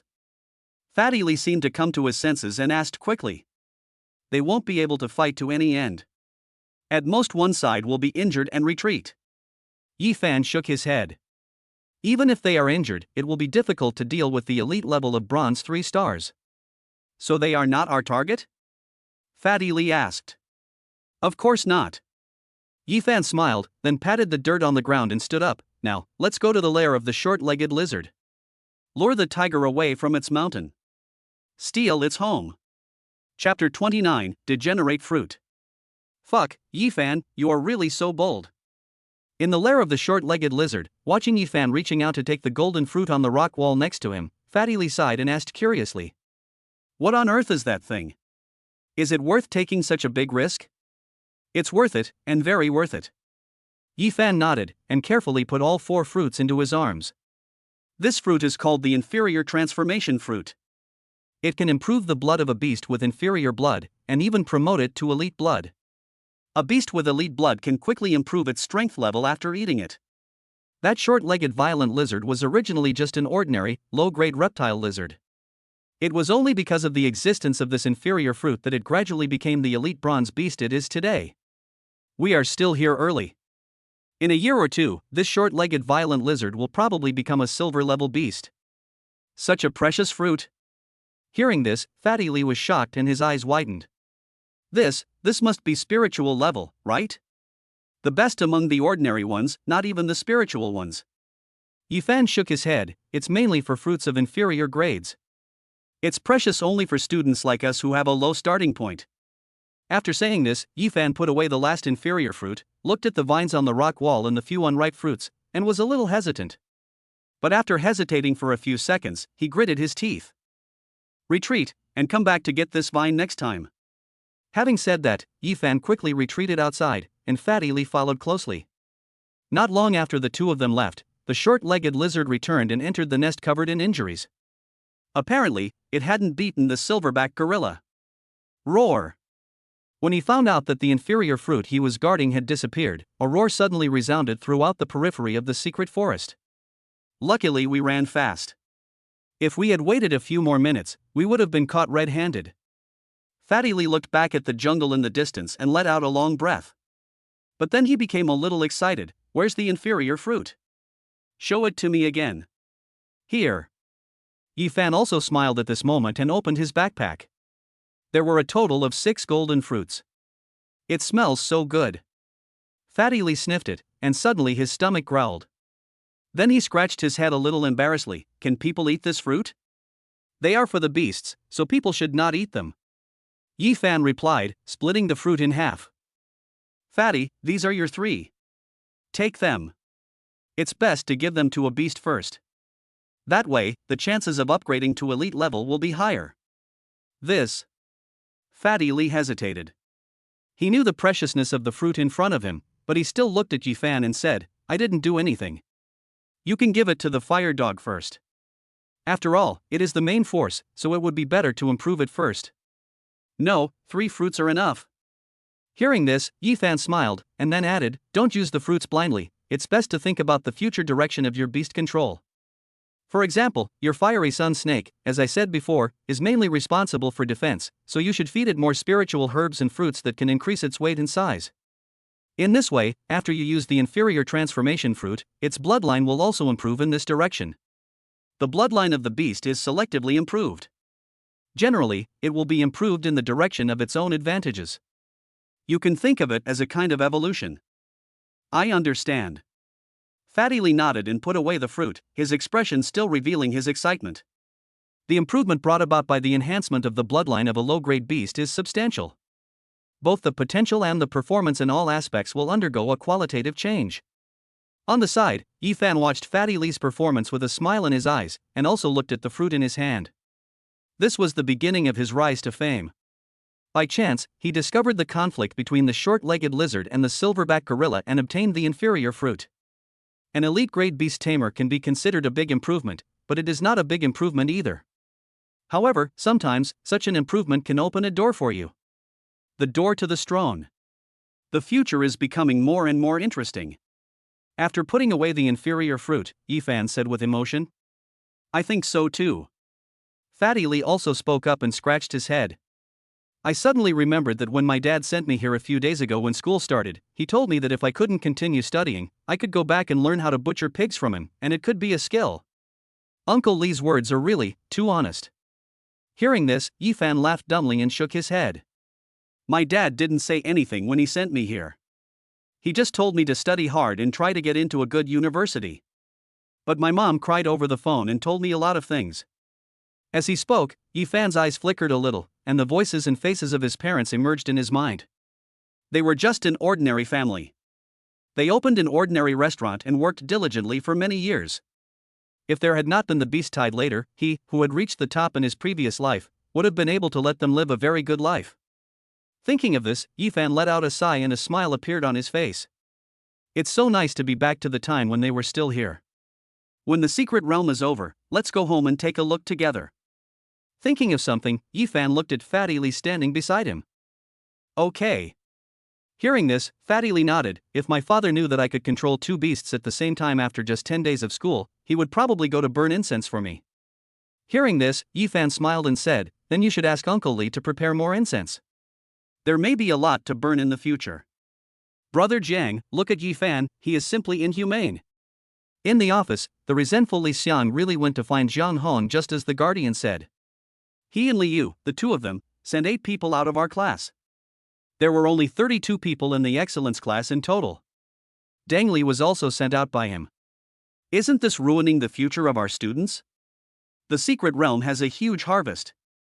His disturbance will affect our class's performance in the future. I think Pan Zhao must give an explanation. What does it mean that he didn't even say sorry for such a huge loss? Does he care about the future of other students just because he has Ephan? Sitting in his seat, Jiang Hong listened to Li Xiang's complaints, but his expression was somewhat unhappy. I heard about Deng Li's matter. The guardian's reply was that they gathered together to provoke Ephan, and 15 of them were beaten by 2 people. He took the initiative to provoke others and was not as skilled as them. What else can I say? Brother Jiang. Hearing this, Li Xiang's face froze, and then his tone softened. Brother Jiang, I'm also worried that Ephan will become lawless if he continues like this. Let him do whatever he wants. Jiang Hong shook his head. He only has a D-level talent for beast control. I don't believe he can achieve much. To become a dragon, one must have dragon blood. It's wishful thinking for a lizard to ascend to heaven. But I heard that Ephan's fire dog has reached the 9th star of black iron. Li Xiang replied, and said with some concern, this time in the secret realm, maybe he can directly enter the bronze level. So what if he's bronze? Faster than a moment doesn't necessarily mean faster than a lifetime. I just spent money to buy some spiritual fruits. Jiang Hong still shook his head. Ji Jia will be back on the 1st of next month. With his family background, he will also be bronze level by then. No matter how powerful Ephan is, he can suppress the A level that Pingcheng hasn't produced for decades. You and I both know the gap between D level and A level. Don't forget, this kind of Weimong's secret realm is just a benefit for some colleges. What's really important is the freshman's secret realm in 3 months. 3 months is not enough time for those like Deng Li in your class to catch up? These two questions made Li Xiang silent for a while. After a while, he smiled awkwardly and said, Brother Jiang is the one who has a broad mind. I am the one who is impatient. Don't always think about suppressing Pan Zhao over these trivial matters. Zhang Hong shook his head, and then his eyes showed a deep look. I know him too well. I have to suppress him and make him submit. Chapter 30 Hellhound. At night, Ephan entered the tent and quietly entered his beast taming space. After transplanting some of the herbal rhizomes into the soil, Ephan looked at the fire dog wagging its tail beside him, took out the inferior fruit, and looked thoughtful. After successfully obtaining the inferior mutation fruit, he can start to let the fire dog move towards a more advanced bloodline. Before that, he has also made sufficient preparations by feeding the fire dog with the blazing fire fruit to lay the foundation and ensure that the fire dog's evolutionary direction will not go wrong. Fire dog, come here. Ephan waved to the fire dog and placed the inferior fruit in front of the fire dog. The moment the fire dogs saw the inferior fruit, their eyes widened. Obviously, this fruit that could enhance bloodline had a natural attraction to them. Wang. The fire dog let out an excited voice, and then it seemed to be circling around the inferior fruit anxiously, but it never took a bite. It is waiting for Ephan's permission. Ephan had a smile in his eyes. He squatted down and patted the fire dog's head. Eat. It's time for us to become stronger. Wang. The fire dog responded with a sound and quickly ate the 3 inferior fruits in front of it. After eating the 3rd pill, the fire dog's body suddenly lit up with light, covering and enveloping the fire dog. This is the light of evolution, representing that the fire dog's bloodline is about to receive a leap forward. On the side, Ephan saw this scene, nodded, sat down cross-legged, and started to practice the method of becoming a saint. The improvement of the sainthood method is also huge. Ephan's skills are not weak to begin with, and with his strong physique, the average black iron 4 or 5 star can't withstand a few of his punches. Of course, the magical uses of the sainthood method are not limited to these. When his breathing method reaches a higher level, his physique will break through a bottleneck. At that time, he will be able to use some magical methods. The Beast Master himself should never be the point of breakthrough. Call. After swallowing it all in one gulp, Ephan exhaled slowly. He raised his eyes again and the light on the fire dog had slowly faded. After waiting for some time, the fire dog showed a new look. Its body suddenly grew much larger and came to Ephan's chest. Its hair turned into a slightly dark red color, and there was a flame mark on its forehead. Between its feet, some floating flames appeared. Hellhound. Looking at the new look of the fire dog, Ephan's eyes lit up. It is indeed a hellhound, one of the very few elite beastmasters that can control fire. 1. The hellhound made a sound, and still came to Ephan happily, sticking out its tongue to lick Ephan's palm. This is a friendly behavior of the canine beastmaster. Having just become a hellhound, it is leaving its new scent. You're great. Ephan touched the hellhound's forehead and felt a comfortable warmth in his hand. I have to give you a name, otherwise if you evolve again in the future, I will have to change my name again. With a smile on his face, Ephan looked at the hellhound in front of him, thought for a few seconds, and then said, You evolved from a fire dog, so I will call you Xiaohua, how about it? Prosperous. The hellhound replied and rubbed Ephan's palm. Then I'll call you Xiaohua. Ephan nodded and stood up. Come on, show us your new ability. Can you breathe fire? Wang? Upon hearing Ephan's question, a hint of doubt appeared in the hellhound's eyes. It seemed to think for a while before opening its mouth tentatively. Ah! The sound rang out and quickly subsided, and a flame appeared in the open mouth of the hellhound, but it did not last and turned into black smoke in an instant. Wang! The hellhound made a soft cry, seemed to feel a little embarrassed, and opened its mouth again. This time no flame appeared, only a wisp of black smoke floated out. It's okay. You are only at the iron level now. It's normal that you can't use fire. Ephan touched the head of the hellhound. When you reach the bronze level, you should be able to awaken the first skill that uses fire. After awakening the skill, it will be much easier to control fire. Wang! The hellhound barked and rubbed Ephan with its head. In the future, when you are in the beast taming space, you can eat the fiery fruit when it is ripe. Ephan said with a smile on his face, that thing is specially planted for you. It can enhance your ability to control fire. Don't touch the others. I will select the appropriate number for you. Prosperous? Hearing this, the hellhound looked at the area of spiritual herbs and fruits, trotted to the spiritual plant of the fiery fruit, and nodded towards Ephan. What he meant was, he was asking Ephan, is this the thing? Yes. Ephan nodded, and the hellhound grinned and jumped happily on the spot. This little fire. Ephan smiled when he saw this scene. I have to say, as a beastmaster, seeing the beasts happy makes me feel very gratified. How can I describe this feeling? It's probably the same feeling I had when my dad bought you candy as a child and saw you holding up a $2 lollipop in your little fleshy hand and smiling happily. Fuck Ephan, has your fire dog grown so big? In the morning, as soon as he walked out of the tent, Fatty Lee looked at the hellhound that was as tall as Ephan's chest and exclaimed in amazement. It's a hellhound now. I named it Xiaohua. Ephan replied with a smile. He glanced at Fatty Lee and said, Fatty, how is your beast? The inferior fruit was eaten by the beast. To the fiery sun snake. Fatty Lee replied, patting his head. By the way, Ephan, can you help me see what my fiery sun snake should be called now? As he spoke, Fatty Lee summoned the fiery sun snake. At this moment, the fiery sun snake had also changed its appearance. Its body size was at least a lot larger, and its color had turned black with some yellow cauliflower-like patterns. Black flame snake. Seeing this snake, Ephan nodded, this kind of evolution is not bad. It retains the characteristics of the fiery sun snake. Although its toxicity is much less, the upper limit of its size has been opened. It can grow to a very large size. It is not inferior to ordinary python-like beasts of the same grade. Black flame snake. Upon hearing this, Fatty Lee scratched his head. I thought the evolution direction of the fiery sun snake was the python. The evolutionary direction of the fiery sun snake is mostly not to evolve into pythons. Ephan shook his head. Don't they say that a snake grows into a python, and a python grows into a dragon? Fatty Lee said weakly. I know you mean to say that for a Jiao to transform into a dragon, it needs that kind of blood. Ephan answered, explaining, the origin of a beast's blood is quite complicated. There are examples like what you said.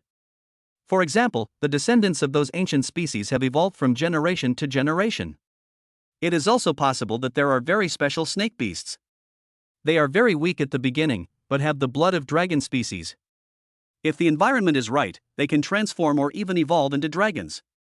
But that beast must be different from other beasts. Even if they are the same beast, there must be obvious differences. What's the difference? Hearing this, Fatty Lee became interested. Does it have horns on its head, or a strange tail? Your kind has already manifested the bloodline characteristics of the ancestral species.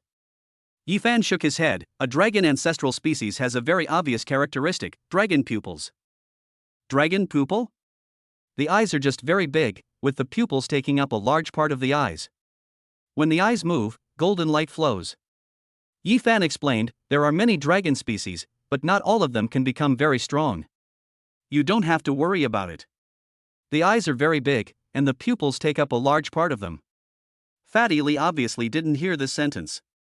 He only heard the first half of the sentence and read it. Then, he seemed to think of something and looked at Ephan, and asked with some doubt, Ephan, can humans have the blood of the dragon descendants? Yes. Ephan replied, but those people usually have ancestors who have first-generation beastmasters who killed dragon descendants. Can you have this bloodline by killing the descendants of dragons? No, dragon blood is extremely poisonous. Only those who bathe in dragon blood and remain immortal will have this trait and pass it on. Ephan said casually, now I heard that there are only 2 families with this bloodline, and as the bloodline is inherited, the number of people with dragon pupils has become fewer and fewer. Is that so? Hearing this, Fatty Lee pondered, then looked at Ephan and whispered, well, during the vacation after graduating from junior high school, your cousin came to play with you. His eyes seemed to be the dragon pupils you mentioned. Chapter 31 Little Badger. My cousin? Hearing this, Ephan showed a puzzled expression. Which cousin? It's the one who lives in the village in the city. His name is Yi. Fatty Lee scratched his head. I forgot his name, but his eyes are like this. They are very big, mostly with pupils. When he yawns, there is the golden light you mentioned. I even asked you at that time if your cousin had any problem with his eyes. Village in the city. Upon hearing this, Ephan frowned. He had very few memories about his relatives. Ever since the beast tide in Pingcheng broke out and his parents died, Ephan went out to explore the world and rarely came back. 100 years had passed and he had basically no memories of these cousins. Does he have a cousin with dragon pupils? In the previous life, there was one family in Kyoto and one in Beihai, but I have never heard of any family with the surname Yi. After thinking for a while with a frown, Ephan finally shook his head. Those with dragon pupils are extraordinary. If his cousin really had this bloodline, he would definitely have an impression of it. Forget it, those things have nothing to do with us. Even if they are, they have nothing to do with us. Ephan said, the dragon species is just one of the ancient species. Just know about it. If you encounter it, pay attention to it. If you don't encounter it, forget it. Let's go. Today is the third day. We should hurry up and find some good stuff so that we can improve our beast control level before leaving the secret realm. As he spoke, Ephan walked in front, with the hellhound following him, wagging its dark red tail, looking quite imposing. The improvement brought by the bloodline quality of the two beasts was quite huge. On the third day, Ephan and Fatty Lee were hunting near the inner area of the forest. They killed a lot of 8-star and 9-star wild beasts, and even killed a bronze level one. At this rate, we'll be able to hunt closer to the core area next time we come in. As night fell, Fatty Lee started a fire and roasted a piece of rhino meat while stretching. At this time, no one from the hero class should dare to come here. We have suppressed them. It's not bad. After all, we are just starting out now.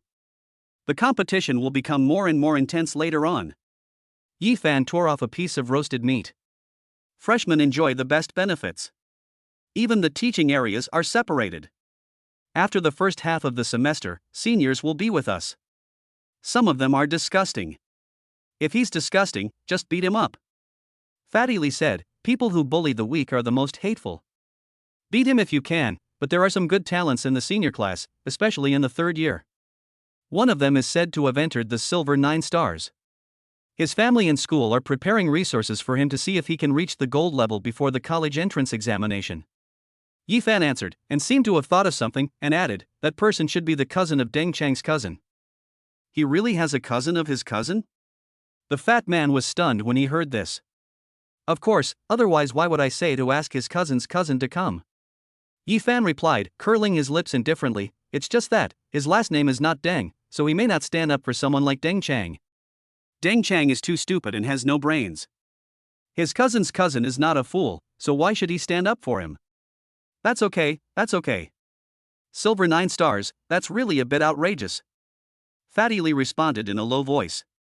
Hearing this, Ephan smiled, did not continue speaking, and tore off another piece of barbecue and started eating. I have to say, after being with Fatty Lee, perhaps due to his influence, he became more talkative and less arrogant than in his previous life. But it's not bad this way. After all, I've lived a new life. The main thing is to make up for the regrets of my previous life and live every day well. Hey Ephan, you said that I will have a dragon python in the future. While eating barbecue, Fatty Lee raised his hand and was about to say something about his lofty ideals when suddenly, a rustling sound came from the jungle nearby. Then, a small creature that looked like a honey badger came out. Its forehead seemed to be covered with white ash, and it looked like a lost little beast. It walked out and was stunned for a moment when it saw Ephan, Fatty Lee, and the hellhound and two-headed snake beside the fire. But then, as if it felt a little cold, it came to a place not far from the fire and squatted down. What kind of beast is this? It looks really unique. Fatty Lee made a sound while looking at the little thing. Just as he was about to reach out to touch it, Ephan's voice rang out. Don't touch it, Fatty. The voice was a little hurried, and Fatty Lee was so scared that his hand trembled and he pulled it back. What's wrong? Fatty Lee asked in confusion as he looked at Ephan with a frown on his face. Should? Ephan made a gesture for silence and raised his hand while looking at the beast that looked like a honey badger. The little guy also saw Ephan's actions, snorted, and stretched out his 2 paws and started rubbing them in front of the fire. After roasting the fire for a while, the little guy's eyes moved to the grill in front of Ephan, on which there was a large piece of rhino meat. Do you want to eat this? Noticing the little guy's gaze, Ephan spoke and gestured at the same time. Chirp. The little guy made a sound and nodded in a human-like manner. Ephan didn't say much, cut off a piece of barbecue and threw it to it. The little guy looked at the barbecue thrown to him with extreme caution. He stretched out his nose to sniff it, and then grabbed it and ate it with confidence. For such a small creature, it ate barbecue at an astonishing speed. In less than a moment, it finished a piece of barbecue. Seeing this, Ephan cut off another piece and threw it over. This was repeated until most of the piece of evil rhino meat was eaten. Then the little guy patted his belly and stopped picking up the barbecue that Ephan threw to him. Chirp!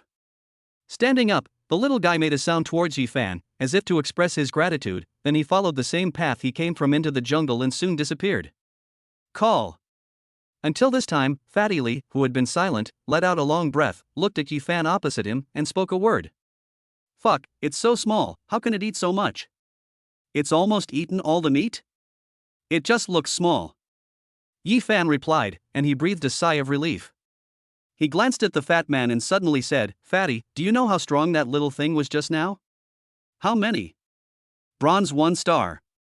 Ephan replied, picked up a piece of meat in front of him and stuffed it into his mouth. Bronze 1 star, that's easy to deal with, why are you so nervous?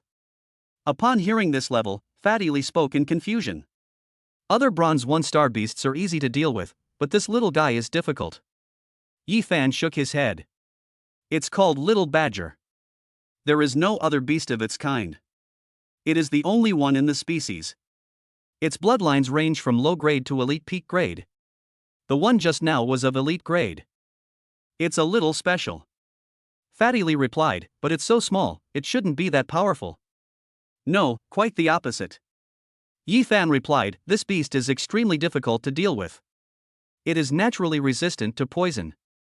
Its leather armor is impervious to water and fire and is extremely hard. In addition, it is small and agile. To kill it in the same level, it is impossible unless you have absolute power to crush it. At this point, Ephan looked at the fat man and smiled helplessly. The most important thing is that this kind of beast is very vengeful. Holding a grudge? Fatty Lee was stunned when he heard this. How much of a grudge do you hold? Just because you touched its head just now, it can chase you for 3 days. Ephan replied, this beast is called the jungle bully. Once a conflict occurs, it will keep fighting with its enemy until its enemy escapes to a place where it can't catch up or dies. Think about it carefully. If we really get into a conflict with such a difficult little bronze badger, can we still stay in this secret realm? Fuck, that's so exaggerated. Upon hearing this, Fatty Lee took a breath, looked at his hand, and quickly slapped it. This thing, unless you can crush it, if you encounter it, it's best to provide it with good food and drink. Ephan said with a smile as he watched the fat man's actions. Absolutely, my brother Badger, you have to give me some face. Fatty Lee said hurriedly, and then he thought of something. Ephan, you said that little Badger is so powerful, wouldn't it be great to use it as a beast? They are powerful, but this type of beast tamer has a strong sense of resistance. It is basically impossible for a beast tamer of the same level to gain their recognition. Ephan was helpless. If a contract fails, then you have to be prepared to be chased and bitten by this little badger for dozens of kilometers. Chapter 32 Wang Lingxi. This is too powerful. Fatty Lee was surprised, this beast is so unique. There are many unique beasts. Ephan said with a smile, I know of a parrot-like beast that is proficient in human language and can imitate the voice of every person it has seen. Even the closest people to the original owner can't tell them apart through a screen. There is also a monkey-like beast called the monk-faced Buddha monkey. It has a red face, wears clothes and Buddhist beads, and is no different from the monks in the temple. There are all kinds of creatures, all kinds of things, very interesting. Indeed, it's interesting just to hear you say it. Fatty Lee was a little envious. Ephan, how do you know so much about beast control? Did you learn all this theory in junior high school? Not really, it's mostly what I've seen and heard. Ephan replied, as long as you're interested, there are naturally ways to learn about it. That's right. Fatty Lee nodded and was about to say something when suddenly, the roar of beasts came from deep in the jungle, mixed with the sound of a little badger. What's going on? Fatty Lee raised his head and looked intently. At the end of his sight, the little badger was roaring face to face with a bronze 2-star silver gray wolf. A strange scene appeared. The little badger seemed very angry. It raised its head and kept making shrill screams at the silver gray wolf. The silver gray wolf was in a defensive posture, but its body was retreating. There was an obvious bite mark on its leg. Just as Ephan said, ordinary beasts of the same level could not do anything to the little badger. The silver-gray wolf's attacks missed several times, and it was bitten by the badger and roared in anger. The stalemate did not last long and it fled with its tail between its legs. The little badger followed closely behind. Despite its small body, it was extremely fast. In the blink of an eye, the two beasts rushed into the jungle on the other side. That little badger is really ferocious. It's chasing a beast that's much bigger than itself, and the other beast is actually afraid of it. After watching the whole process, Fatty Lee sighed. What can we do if we can't defeat it? The silver-gray wolf will probably suffer a lot in the next period of time. Ephan also saw this scene. He smiled and shook his head, then stood up. Let's go. This place is too close to the inner circle of the forest. There are bronze-level beast masters at any time. Let's station them outside to avoid being attacked at night. Okay. Fatty Lee answered, picked up his backpack and stood up, blowing a whistle at the same time. The next moment, the black flame snake and the purple-striped snake swam over from not far away. The night in the forest is quite dangerous, so at night, the beast masters usually rest around the camp to serve as a warning. Click, click. The sound of footsteps rang out in the jungle, and when they reached some places outside the forest, it became noticeably more lively. Apparently, at this time, some students had formed a team to explore this location and settled down nearby. Ephan didn't care about these people. He took Fatty Lee and left from the edge of their camp. Ephan? After passing through a narrow passage, a voice suddenly sounded, and then a figure walked out from the darkness. Ephan and Fatty Lee were both startled by the sudden appearance of this figure. Then, seeing this figure clearly, Ephan frowned slightly. Ma Xiaoxue, why are you here? The Ma Xiaoxue in front of him no longer had the pretty face of the past. Now she was covered in dust and had many scars on her body, as if she had experienced a fierce battle. I encountered a gray bear in the outskirts in the afternoon. I lost the fight with it and lost my luggage. Ma Xiaoxue was a little ashamed, then I had to sleep on the ground. As she spoke, Ma Xiaoxue pointed to the shadow next to her, where there was a bed made of leaves and branches. What did you gain? Ephan asked. Fortunately, I found some strong muscle grass yesterday and today, and used them all for my beast control. Ma Xiaoxue replied, my white wolf has reached Black Iron 4 stars. Black Iron 4 stars, not bad. Ephan was a little surprised to hear this. Ma Xiaoxue's performance in her previous life was quite mediocre. Although she had entered the secret realm several times before, she was always the last one. Her performance in this life was still pretty good. At this time, being able to reach Black Iron 4 stars is considered to be in the middle among all freshmen. Fatty, give her one of the extra backpacks and tents. Ephan said casually, thinking of something. Okay. The fat man on the side nodded, took out a spare backpack and tent from the beast taming space, and handed them to Ma Xiaoxue. Thank you. Ma Xiaoxue nodded repeatedly and looked at Ephan with some gratitude in her eyes. You should leave yourself room for maneuver when doing things, and prepare alternative plans as much as possible. Ephan said calmly, if you want to quickly improve your beast control level, I suggest you look in the east direction of here, maybe you can get some good results. Hearing this, Ma Xiaoxue nodded repeatedly, okay. Fatty, let's go. After saying this, Ephan continued to move forward without paying any attention to Ma Xiaoxue who was standing there. Soon, the two walked quite a distance apart, and Fatty Lee came up to them and asked, Ma Xiaoxue is a pretty nice person, why don't we let her join us? Our secrets are very valuable. I won't let anyone I don't trust get close to us. Ephan replied, glanced at the fat man and continued, as for whether a person is good or bad, it's hard to tell at the moment. Then you just told her. She seems to have some positive thoughts, so I'll say a few words to her. If she can gain something, it can be considered a favor. Ephan said with a smile on his face, and said meaningfully, sometimes, some unintentional actions may bring unexpected things. I understand. Fatty Lee nodded. After following Ephan for the past few days, he probably understood some of Ephan's way of thinking. Stay away from strangers, but if the other person is a nice person, it is okay to offer help. Click. As they were walking, suddenly, a group of people appeared in front of them. They had obviously seen Ephan and the others first. There were 7 or 8 of them, waiting on the path, standing straight. Shit, a highway robber? Fatty Lee was shocked when he saw this scene and wanted to step back. The Guardian is here. If you dare to steal what your classmates have harvested, you will probably be expelled from school. Ephan shook his head. He was not afraid at all and walked towards the path. Soon, I met this group of people. I saw a girl with delicate makeup at the front of the team, leaning lazily on a tree root nearby. Seeing the two people coming, the girl spoke in an exceptionally gentle voice. Ephan, can I meet you? You must be Wang Lingxi from the elite class. After taking a look at the girl, Ephan spoke calmly. You know me? This surprised Wang Lingxi a little. Of course. Ephan nodded with a smile in his eyes. Wang Lingxi can be considered a gifted girl of heaven. In her previous life, because she was not satisfied with her level status, she formed a group of people and often went against Jia. Later, she performed poorly in the college entrance examination and went to a remote city to study at a university. Later, it was said that she got married and had children there, and there was no news about her since then. At that time, Wang Lingxi was considered quite famous. Her family was a well-known entrepreneur in Pingchang.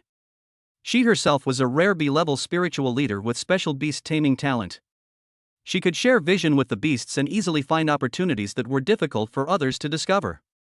Before the college entrance examination, she was also considered a well-known genius in Pingchang. This girl is quite interesting. Ephan had already risen to prominence in the senior year of high school in his previous life and had some conflicts with her. She can be said to be a girl with a true temperament. Then there is nothing more to say. Since you know me, you should know the Lingxi group. Wang Lingxi said, I heard about you and Dangli and I don't have a good relationship either. Do you want to join me? Then, he will definitely not dare to cause trouble for you. Sure enough, when Ephan heard Wang Lingxi speak, he shook his head, looked at Wang Lingxi, and said, I don't like joining other people's organizations. What's wrong with the organization? Isn't it good to do activities together? It's safer and we can gain a lot. Wang Lingxi retorted, we are all people with similar aspirations. Hearing this, Ephan's expression was helpless. Looking at the group of people around Wang Lingxi, he could only shake his head. How can this be a qualified organization? It is clearly a group of people with all kinds of ideas in their minds. Some wanted to gain support from Wang Lingxi and her family, some wanted to gain benefits by following Wang Lingxi, and some simply wanted to share something with Wang Lingxi's special talent. If they had really worked together, they would not have been so badly suppressed by Jia in their previous life. Chapter 33 The End of the Secret Realm. What's wrong? You don't agree? Wang Lingxi frowned and pouted at Ephan's reaction. I heard that you are good at boxing and kicking, and you beat more than 10 people including Dangli. But now everyone is at the black iron level. In the future, when you reach the bronze level and have the skills to control the beast, your boxing and kicking skills will not be useful. The power of 1 or 2 people is limited. If you want to fight against Dangli and his men, joining me is the best choice. Fight against Dangli? Hearing this, Ephan smiled helplessly. He had never taken Dangli seriously at all. Ever since he knew that the dynasty organization had set up a plan in Pingchang, his eyes had been on the cult organization behind Dangli, which was a cholera-era organization. Don't disbelieve me. At the bronze level, beast masters are much stronger than humans. It's hard to win with just your fists and feet.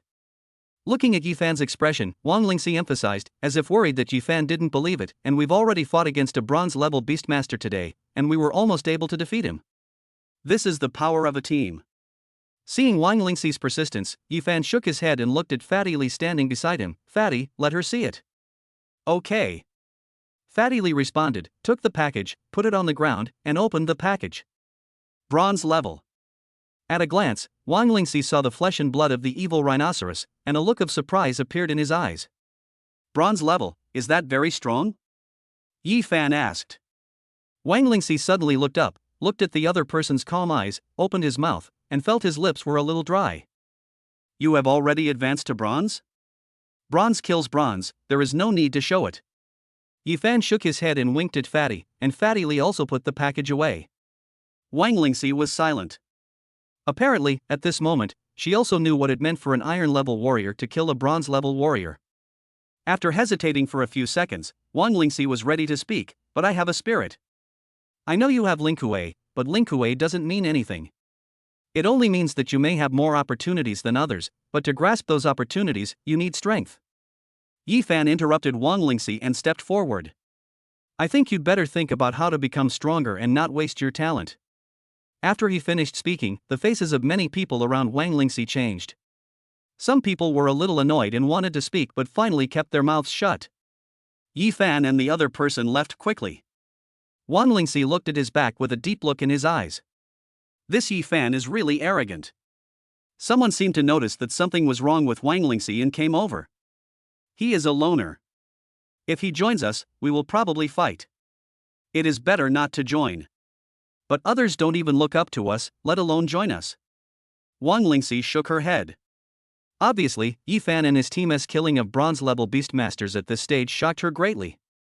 The people here are quite strong, most of them are at the Black Iron 5-star level or above, but such a group of people, when faced with the bronze-level beast taming skills, were still defeated in a panic. Why are 2D-level warriors so powerful? The 10 days in the secret realm passed quickly. On the morning of the end, the door to the secret realm opened and the students went out one by one. At the door, the principal arrived in person and the tutors were all in place. Pan Zhao and Jiang Hong sat on each side, neither speaking. Students who have come out, please register the things you have obtained in the secret realm and calculate the total value. The principal said that the one who performed the best in the secret realm and obtained the most things will be rewarded with an elite beast. When the news came out, many students were excited, especially those who had gained a lot from the secret realm. They were even more smiling. Lu Song, the total value of the items seized is about 11,000 yuan. Zhao Li, the total value of the items seized is about 36,000 yuan. In front of a table, an old man with gray hair and wearing a pair of reading glasses was in charge of statistics. His eyesight seemed to be very good. He could tell the value of the students' things placed in front of his desk with just a quick glance. After a short while, most of the students who came out had passed the test, and most of them were around 10,000 yuan to 50,000 yuan. It looks like these students have gained a lot. Looking at what the students took out, the principal nodded. It was obvious that he was quite satisfied with the performance of this class of freshmen. Ma Xiaoxue, the items you got are worth about 3,000 yuan. The voice sounded a little abrupt. Several instructors looked at it, and when they found out it was a student from the regular class, their eyes shifted to Pan Zhao. I've used most of my things. Looking at the look in Pan Zhao's eyes, Ma Xiaoxue explained. Just use it. Pan Zhao nodded and was about to say something when he heard a few more voices. Li Shuai, the items you got are worth about 1,000 yuan. Shen Kuan, the things you got are worth about 500 yuan. The next few questions were from the remaining students in the ordinary classes, all numbering less than 1,000. Pan Zhao's face darkened. When he heard that the last student had obtained something worth 0 yuan, he couldn't help but speak up. You were wandering around in the secret realm for 10 days and found nothing? Teacher Pan. My beast is only 1-star black iron. I can't beat any other beast. The student was a little flustered. Pan Zhao was choked by these words. He curled his lips and cursed, why are you still standing here? If you know you can't control beasts, go practice. Aren't you just standing here and embarrassing yourself? Yes. Several students walked away with their heads down, while several teachers beside Jiang Hong looked like they were watching the fun. It looks just so. I thought students from ordinary classes could really rise to prominence. I think Ephan might be similar. He looks powerful, but going to the secret realm doesn't just depend on fighting. You also have to find things. Soon, the remaining students basically came out, and when Wang Lingxi came out, several teachers turned their attention to him. With Ling Kuei, Wang Lingxi has the greatest advantage in this secret realm. Her gains should be huge. Absolutely. You know Ling Kuei's talent. Treasure hunting is too easy for him. And Wang Lingxi lived up to everyone's expectations. After the evaluation, he received a total of nearly 110,000 items. 110,000. Upon hearing this number, many other students showed expressions of amazement. This time, I gained 10 times more than other students. Not bad. Jiang Hong spoke rarely. Obviously, he was quite satisfied with such a harvest. Yes. Wang Lingxi nodded, but glanced back. Ephan and the others haven't come out yet. What are these two people doing? Everyone was waiting, and it didn't take long before the light gate of the secret realm responded. As everyone's eyes converged, suddenly, the corpse of a beast was thrown out. Short-legged lizard. The faces of many teachers changed when they saw the corpse of the beast. They all knew the strength of this short-legged lizard. It had no brains and rushed around recklessly. Its bronze-level awakening skill was a range earthquake, which was quite powerful. Some students in the second year of high school suffered losses after provoking it last month. But, it was hunted? Before anyone could say anything, the light gate vibrated, and then Fatty Lee's voice rang out, "Fuck, this short-legged violent lizard is too heavy, and the beast control space is full." As he spoke, he waved his hands, and when he noticed that everyone's eyes were on him, he subconsciously looked at Ephan standing aside. "What's going on?" Ephan didn't expect that a group of people would be here, and was stunned. The air was somewhat silent, but the principal spoke first, smiling and asking, "Liu, did you too hunt this short-legged lizard?" "Yeah." Fatty Lee nodded without thinking too much. Ephan said that the secret realm will open at 10 o'clock today. We should have enough time to kill this short-legged violent lizard, so we went there. I see. Hearing this, the principal nodded, and his eyes moved to Ephan on the side, asking, "Ephan, we are now counting the value of the secret realm. Do you mind if we take a look at your secret realm gains?" "It's okay." Ephan shook his head and looked at Fatty Lee beside him. Fatty Lee understood and took off the package on his back. The moment it was opened, many exclamations were heard. Such a big backpack was filled to the brim with all kinds of spiritual herbs, medicines, and flowers. Boom! The package was placed on the table. This time, even the old man in charge of statistics was stunned for a moment. He looked up at the two of them, then turned over the package and took out the contents. Items were taken out one by one, almost filling up half of the table. The old man was silent for a few seconds and then gave a number. "Ephan and Liu, the things they obtained are worth about 550,000. Chapter 34 Rewards. 550,000. The moment this number came out, exclamations were heard. 5 times as much as Wang Lingxi. 550,000? The first person to be shocked upon hearing this was Wang Lingxi. Probably no one knew the situation in the secret realm better than her. There were many spiritual herbs and medicines in the secret realm that were all guarded by beasts. How was it possible to get so many spiritual herbs and medicines? This Ephan. Wang Lingxi opened his mouth and suddenly thought of what Ephan said that day. Seizing opportunities depends on strength. It turns out that he can kill more than just bronze 1-star beast masters. Ahem. Upon hearing this number, Principal Pumi also coughed, his eyes lingering on the package behind Ephan. "You. What I have here are the flesh and blood of beasts. They are not worth much." Ephan spoke first. Pumi choked and opened his mouth, but finally did not ask any more questions. He turned his gaze to Fatty Lee and smiled again. "Liu, did you get anything else?" "I have nothing left. They are all empty." Fatty Lee cooperated by spreading his hands. "All the things are here. The other beasts have eaten them all." Hearing this, many teachers cursed inwardly. "Bullshit. You just said your beast control space is full. There are only food in my beast taming space, nothing else." Fatty Lee emphasized. "Shameless. Who the hell put a space full of food?" Many teachers cursed inwardly again. At this moment, they couldn't help but feel frightened. It was obvious that these gains were definitely not all. There must be a lot of good things in Ephan's package and the two people's beast taming space. This is already 550,000, so how much is their actual income for this trip? Did you go to the secret realm to purchase goods? Well done. Panjiao said from a distance, "What you two have earned is more than the income of any other class." This statement may provoke some hatred, but Panjiao didn't care at the moment. He thought he had just held a long breath of anger, and this time he got it all back. "Are you relying on Wang Lingxi to make yourself so great? The two of us are as powerful as all the people in your class." Jiang Hong's face darkened, and his gaze was fixed on Ephan. When he saw that the other party's face remained calm, he stood up and prepared to leave. "Jiang Hong, don't you want to see the result?" Panjiao's voice rang out, but Jiang Hong snorted coldly, waved his sleeves, and left. Jiang Hong is so angry that his face is about to turn green. Panjiao was happy when he saw Jiang Hong's expression. He also felt that Ephan and Fatty Lee were good.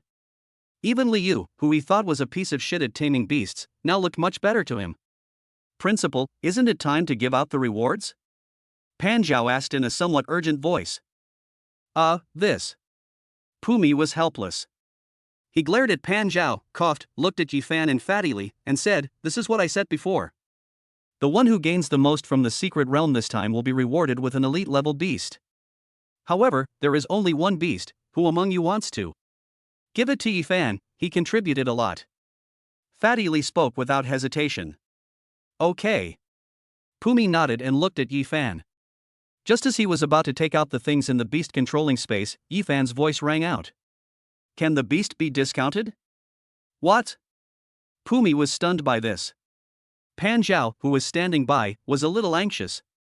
He couldn't help but say, of course we need to tame beasts. The principal has well-trained beasts there, and they all start at Black Iron 9 stars. It's easy to advance to bronze level. My current beast tamer still requires a large amount of resources, so I probably won't need a second beast tamer in the short term. Ephan shook his head. You? Pan Zhao opened his mouth, and looking at Ephan's determined look, he could only sigh angrily in the end. The beast that the principal used must be extraordinary. Even if it didn't reach the elite peak and possessed innate skills, it was at least quite good among the elite grades. There would be no problem in raising it to a very high level. You said discount, that's really an asshole. Are you sure you want to cash it in? Pumi obviously didn't expect Ephan to say that, and asked in surprise, you don't even ask me what kind of beast I will give you? I won't ask anymore. Ephan shook his head. You little guy, you are quite interesting. Looking at Ephan, Pumi smiled, but didn't say anything else. He waved his hand and said, okay, a 9-star Black Iron Elite Beast will cost 600,000 according to the average market price.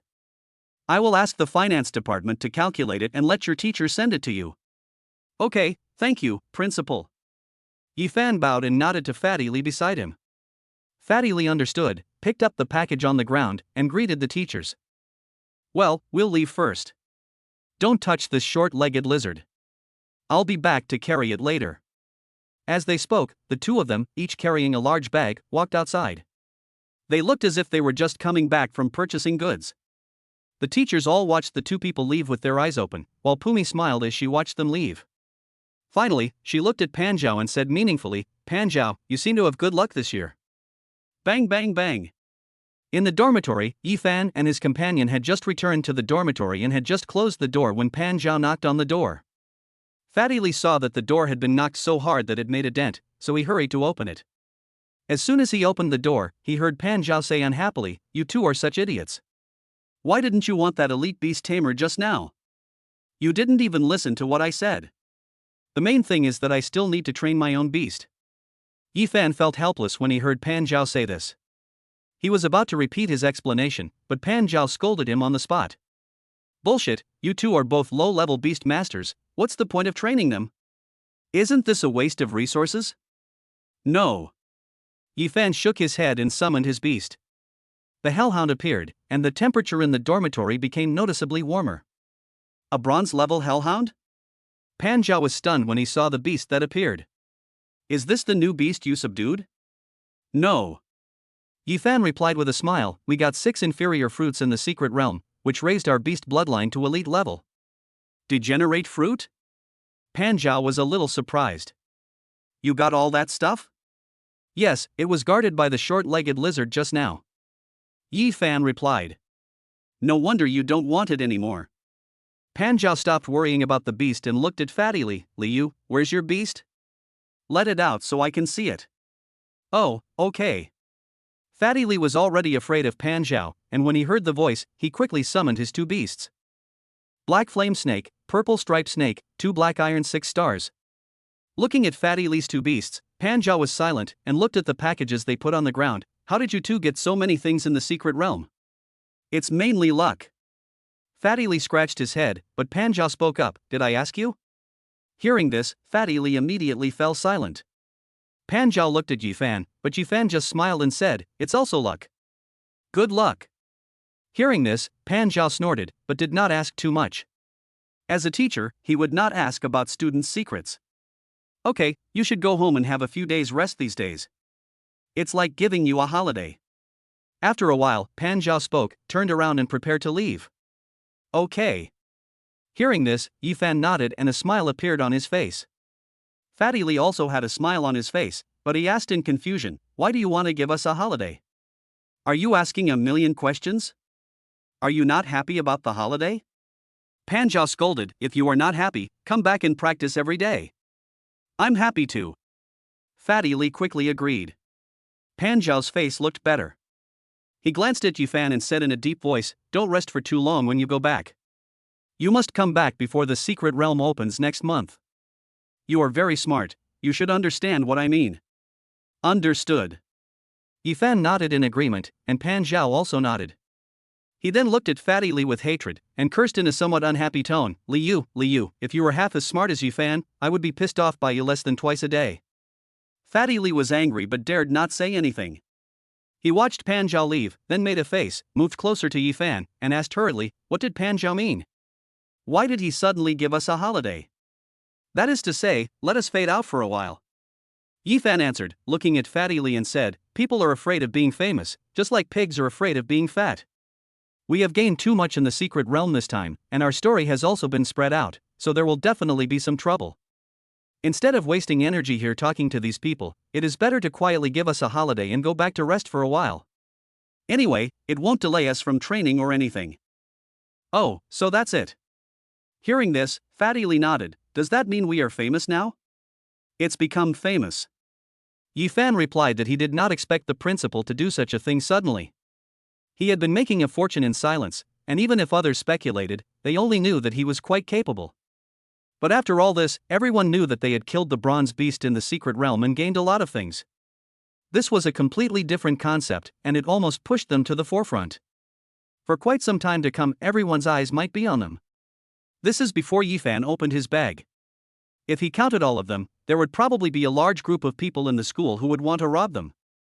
Thinking of this, Ephan felt a little helpless, but he didn't care too much. Forget it, it's not bad to go back and have a rest, see my parents, it's just right, I still have some things to do when I go back. Chapter 35 Return Home. After saying this, Ephan opened his package and counted the income from this trip. It is indeed a fruitful harvest. The income from such a trip is definitely over 1 million. This is the gap between Beastmasters and ordinary people. After reaching the bronze level, any Beastmaster is worth several $1,000s, not to mention that they can also find better spiritual herbs and medicines. Ordinary people, even if they are quite skilled Beastmaster hunters, can only hunt low-star Black Iron Beastmasters, and they risk their lives every time they hunt. Fatty Lee came over with an interested expression, Ephan, what exactly is the skill that your hellhound has mastered at the bronze level? I saw it suddenly used today, and the surrounding area was covered in flames for several meters. The short-legged violent lizard died instantly. It was too fierce. That skill is called overheat combustion, and it's a pretty good skill. Ephan replied with a smile. This morning, which was the 10th day in the secret realm, his hellhound completed a breakthrough to the bronze level in the beast taming space and comprehended the first beast taming skill, overheating combustion. This skill allows the hellhound to burst out the high temperature in its body for a short period of time, and according to the beast taming strength, a part of the surrounding space will be covered by high-temperature flames. This skill is somewhat similar to self-destruction, but it will not harm the beast itself. It will cause temporary weakness after using it. It can be considered a large-scale killing skill. With this confidence, Ephan started to think about how to deal with the short-legged lizard and the vines that contained the inferior fruit, and decided to hunt the short-legged lizard within the last 2 hours. This is how the scene of Fatty Lee carrying the short-legged lizard came about. That skill is so cool. Fatty Lee was a little envious, I wonder what skill my Beastmaster will learn at the bronze level. Anyway, no matter what skill you learn, you have to become proficient in it. You have to learn to choose when to use the beast control skills in battle. Ephan replied, now is just the first skill. As the level of the beast control gets higher and higher, the number of beasts you control increases, and the number of skills you learn will increase. By then, it will be more and more difficult to master them. Don't go out and play around when you get back. Practice cooperating with the Beastmasters. We are just starting out, so don't get into a lazy habit. I understand. Fatty Lee nodded. He loved listening to Ephan's teachings. Okay, pack up, we'll be home tomorrow. Ephan cleaned up the things on the table, then thought of something and said to Fatty, when you go back, your parents will definitely ask you why you eat so much every day. Just say that you are a Beastmaster who needs to supplement a lot of nutrition. It's okay. I eat a lot anyway. Fatty Lee's words choked Ephan, who paused for a long time before saying, that's okay. The next morning, Pan Zhaolai brought the two men 600,000 yuan as a reward from the principal, 300,000 yuan each, and sent them to the station. It was the first time that Fatty Li saw so much money. His eyes widened. Pan Zhao scolded him for being useless and told him several times not to spend the money recklessly when he returned home. Day. Soon, the car drove away. On the platform, Pan Zhao looked at the speeding car and then he sighed. These two brats should behave themselves when they go home. After saying this, Pan Zhao turned around and walked towards the school. But he had not walked far before a long-winged bird flew over his head at high speed in the sky and flew in the direction of the car. It's broad daylight. Don't you know that flying beasts are prohibited in Pingcheng? You don't know the rules. Pan Zhao curled his lips as he watched the long-winged bird fly by. Every city has its own rules. Some cities do not prohibit the use of flying beasts in the city, while some cities do prohibit it. Every month, there are several beast masters from other places who do not know the rules and are punished for violating the city regulations.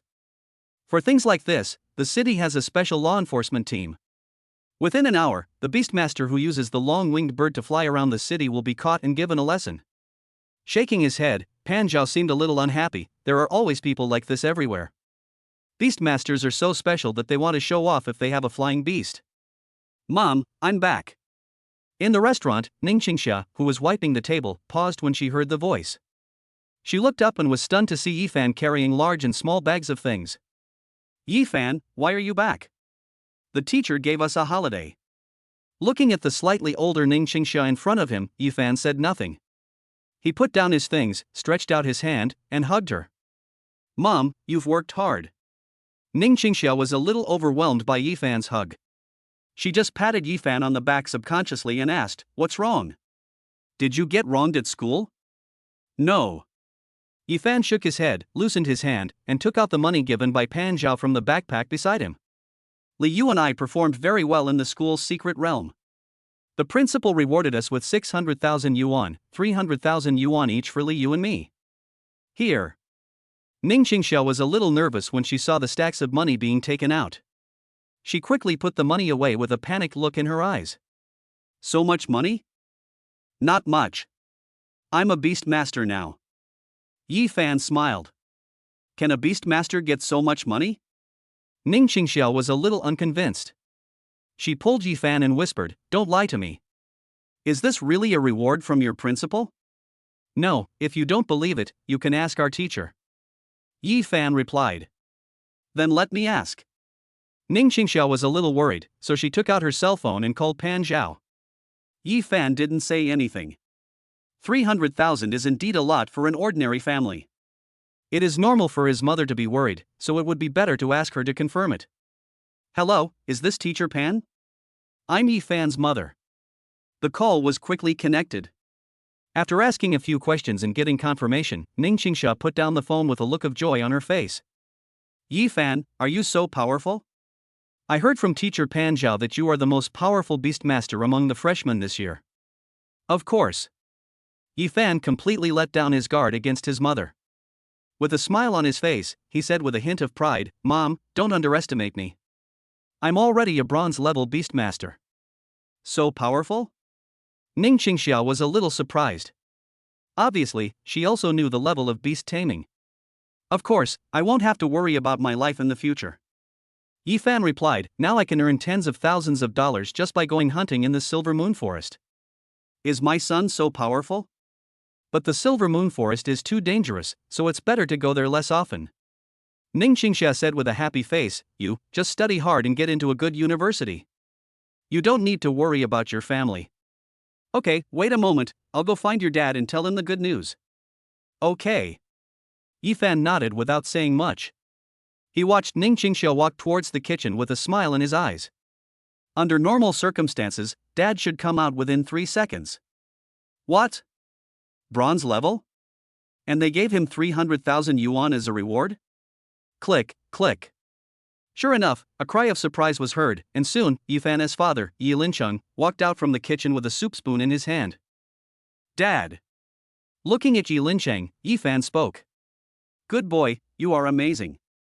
Yi Lincheng took a few big steps to Ephan, a little excited. Quick, let me see what your bronze-level beastmaster looks like. Okay. Ephan nodded and summoned the hellhound. Wow, it's so big. Looking at the hellhound that appeared in front of him, Yi Lincheng exclaimed, it must be several times bigger than our Xiaobai. Almost. Ephan nodded with a smile. My dad used to be a beastmaster, but his level of beast taming was relatively low. Xiaobai is his dad's beast, a white-haired dog among the canine beasts, a very ordinary beast. It was my dad's first beast back then. Now it is probably around 3 stars in the black iron level. It is very human-like and was arranged by my dad to guard the house. You kid, not bad, not bad. After looking around the hellhound for a long time, the old man was amazed. Then, he patted Ephan on the shoulder and sighed, if Dad had your talent, he would not have failed to get into university back then. Hearing this, Ephan smiled, pulled his father over, and asked mysteriously, Dad, do you still want to become a powerful beastmaster? Chapter 36, Repaying a Favor. Become a powerful beastmaster? Hearing this, Yi Lincheng was stunned, looked at Ephan, and lowered his voice, do you have a way? Yes. Ephan nodded, glanced at Yi Lincheng and winked. After all, they were father and son, so they had some tacit understanding. Yi Lincheng raised his head and shouted to the back, Qingsha, I'll take Ephan to buy some good things and we'll be back soon. Go ahead. The store isn't busy anyway. Bridget Lin replied, don't be gone all day. Come back early. Okay. Yi Lincheng nodded and pulled Ephan, who was carrying the package, out the door, and rode the tricycle directly home. It didn't take long for the two to return to the old house. As soon as they opened the door and saw Ephan, Xiaobai rushed over. Ephan hugged Xiaobai and kissed her for a while, then opened the package casually, took out an iron bone fruit and stuffed it into Xiaobai's hand. Good boy, iron bone fruit costs tens of thousands each. Yi Lincheng opened his mouth, but before he could say more, Ephan opened the package. So many. Yi Lincheng was shocked when he saw a package full of spiritual herbs and medicines. Dad, I have a great opportunity now. It will be easy for you to become a good beastmaster. Ephan answered, deliberately lowering his voice, I met an unparalleled strong man. He passed on to me all the skills he had gained throughout his life. How strong is this peerless master? Yi Lincheng was stunned when he heard this. Ephan showed a mysterious smile on his face, and leaned close to Yi Lincheng's ear, Dad, have you heard of King level? King level. These two words made Yi Lincheng tremble immediately, and his face suddenly changed, the one above glory. Yes. Ephan nodded, but Yi Lincheng didn't say anything, quickly closed the door, and pulled Ephan into the inner room. After entering the inner room, Yi Lincheng was overjoyed and said to Ephan, don't tell anyone else that you have obtained the king-level inheritance. Affirmative. Ephan nodded, looked at Yi Lincheng, and spoke again, Dad, you haven't said it yet, do you want to become a strong man? Of course I do. Yi Lincheng nodded, but you know that my father is not talented in beast control. He is the same as you, both are D-level. He can deal with ordinary people, and now he is over that age. Beast taming talent cannot determine everything. As long as there are enough opportunities, even if you don't have the talent for beast taming, you can still become a strong person. As for age, there are many who achieve success late in life. Ephan replied without saying much, and pushed Yi Lincheng to sit on the seat. Dad, I will teach you a breathing method now, you must remember it. Breathing method? Upon hearing this, Yi Lincheng's expression became serious. He quickly adjusted his state and then said seriously, you say. Don't be so serious. Ephan smiled. Dad should know the breathing method we learned in school. Tell me what you are doing now. Change the trajectory of movement, starting from the heart. In the following time, Ephan slowly spoke and taught Yi Lincheng the breathing method. In a very short time, Yi Lincheng completed the breathing method. Suddenly, he exhaled a breath. The air was dark and looked like impurities. What kind of breathing method is this? It's amazing. I feel like my body has suddenly become much lighter. After exhaling this breath, Yi Lincheng seemed to feel much better. He looked at Ephan and said in surprise. This breathing method is called the Mingjing method. It can remove impurities from the human body. There are 7 levels in total.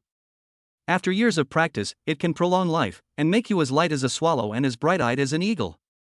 When you reach a high level, you can be immune to all poisons and avoid heat and cold. Ephan replied with a smile in his eyes, Dad can find a reason to pass this breathing method to Mom. You work in an environment of oil smoke all year round, and there must be a lot of residue in your body.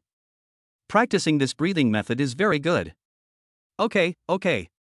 Yi Linqing nodded repeatedly, stood up, and as he moved, a crackling sound came from his body. This breathing method must be extremely amazing. It's okay. Just don't let others know. Ephan shook his head. The mirror method was not actually the top breathing method, but he thought about it for a long time. Many of the top breathing methods needed to be practiced since childhood, and most of them had special requirements. His father and others were old, so the effect of their practice might not be good. This should be the most suitable breathing method for Dad and others to practice. It is easy to get started, and most importantly, it can prolong their lifespan and make them immune to all poisons. It can ensure their safety to a great extent and prevent the despicable actions of some villains. Dad, breathing techniques are only one step. To become a powerful beast tamer, the level of beast taming is also extremely important. Ephan opened the package and placed it in front of his father. These are the spiritual herbs and fruits I obtained in the secret realm. Although Xiaobai is relatively old among white-haired dogs, the right spiritual fruits can still greatly enhance its potential. Give it to Xiaobai, why not keep it for your beast? Hearing this, Yi Linqing shook his head. Spiritual fruits and the like are too precious. I still have a lot of them. These are the ones I picked out specifically for Xiaobai. They are the most suitable for him. So hearing this, Yi Linqing hesitated and looked at Ephan. Are you serious? Of course. Ephan replied, Dad, I am already a bronze-level beastmaster now. Such spiritual herbs and fruits are not difficult for me to obtain. Dad, you know that in a place like Pingcheng, a bronze-level beastmaster can already live a very good life. That's true. Yi Linqing nodded, and this time, he put away the spiritual fruit. I will be at home recently. When Dad has nothing to do, you can go to the Silver Moon Forest with me for some training. I am 100% sure that Dad will be safe outside the forest.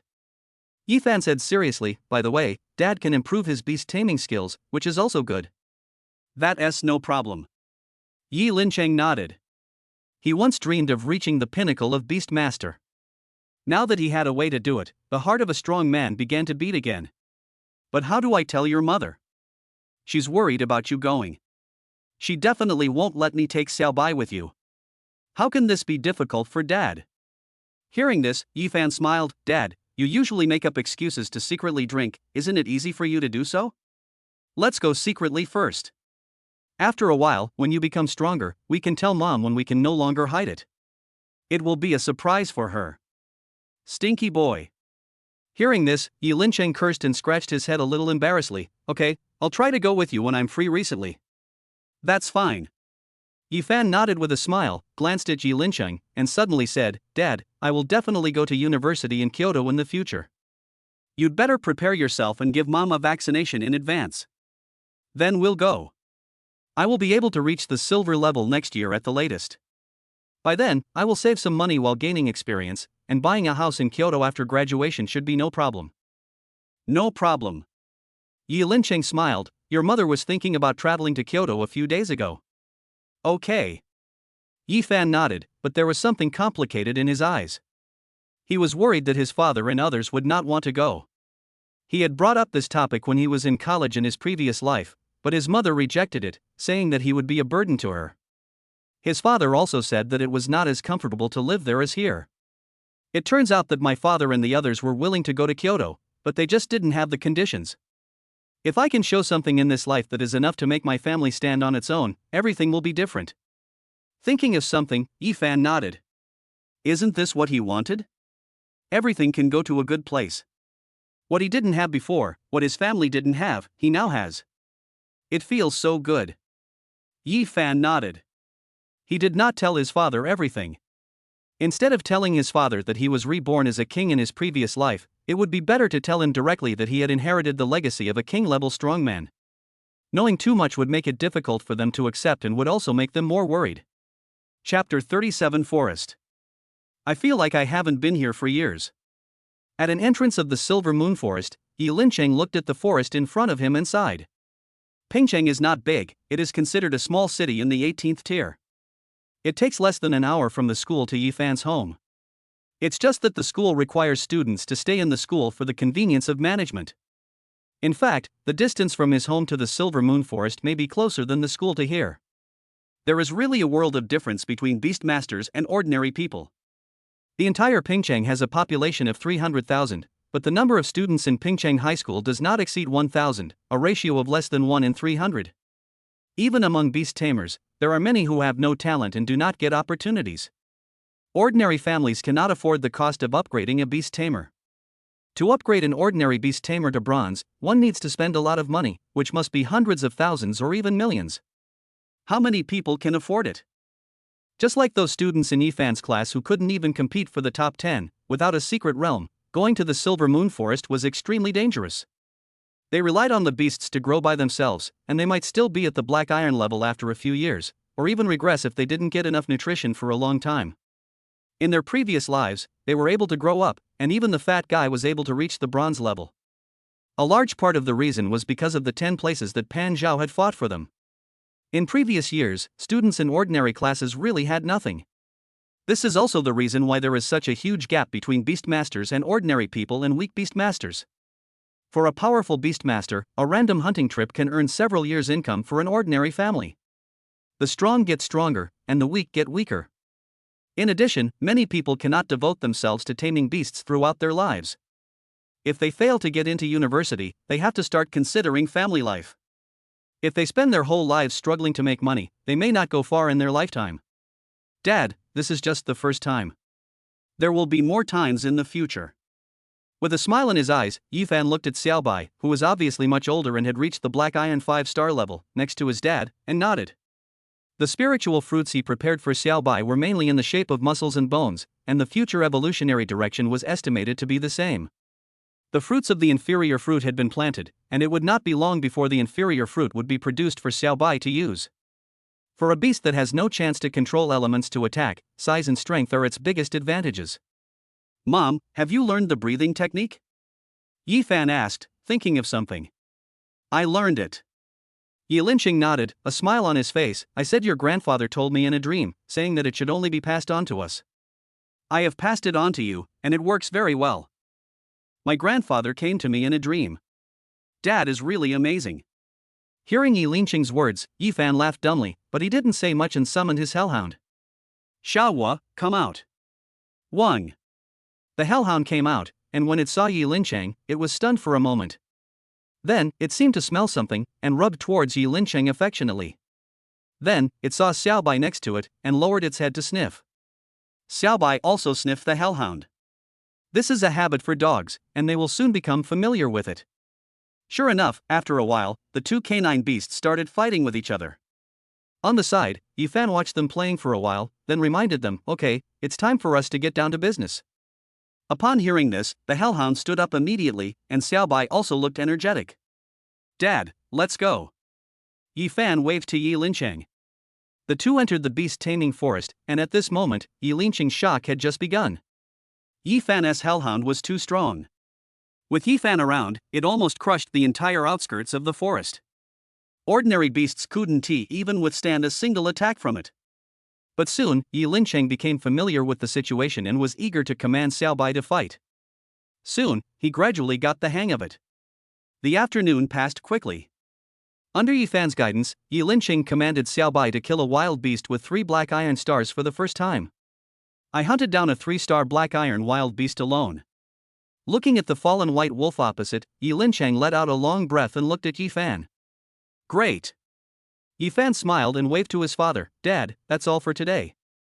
It's already past 6 in the afternoon. Let's go sell the meat and go home, otherwise Mom will ask about it. Okay.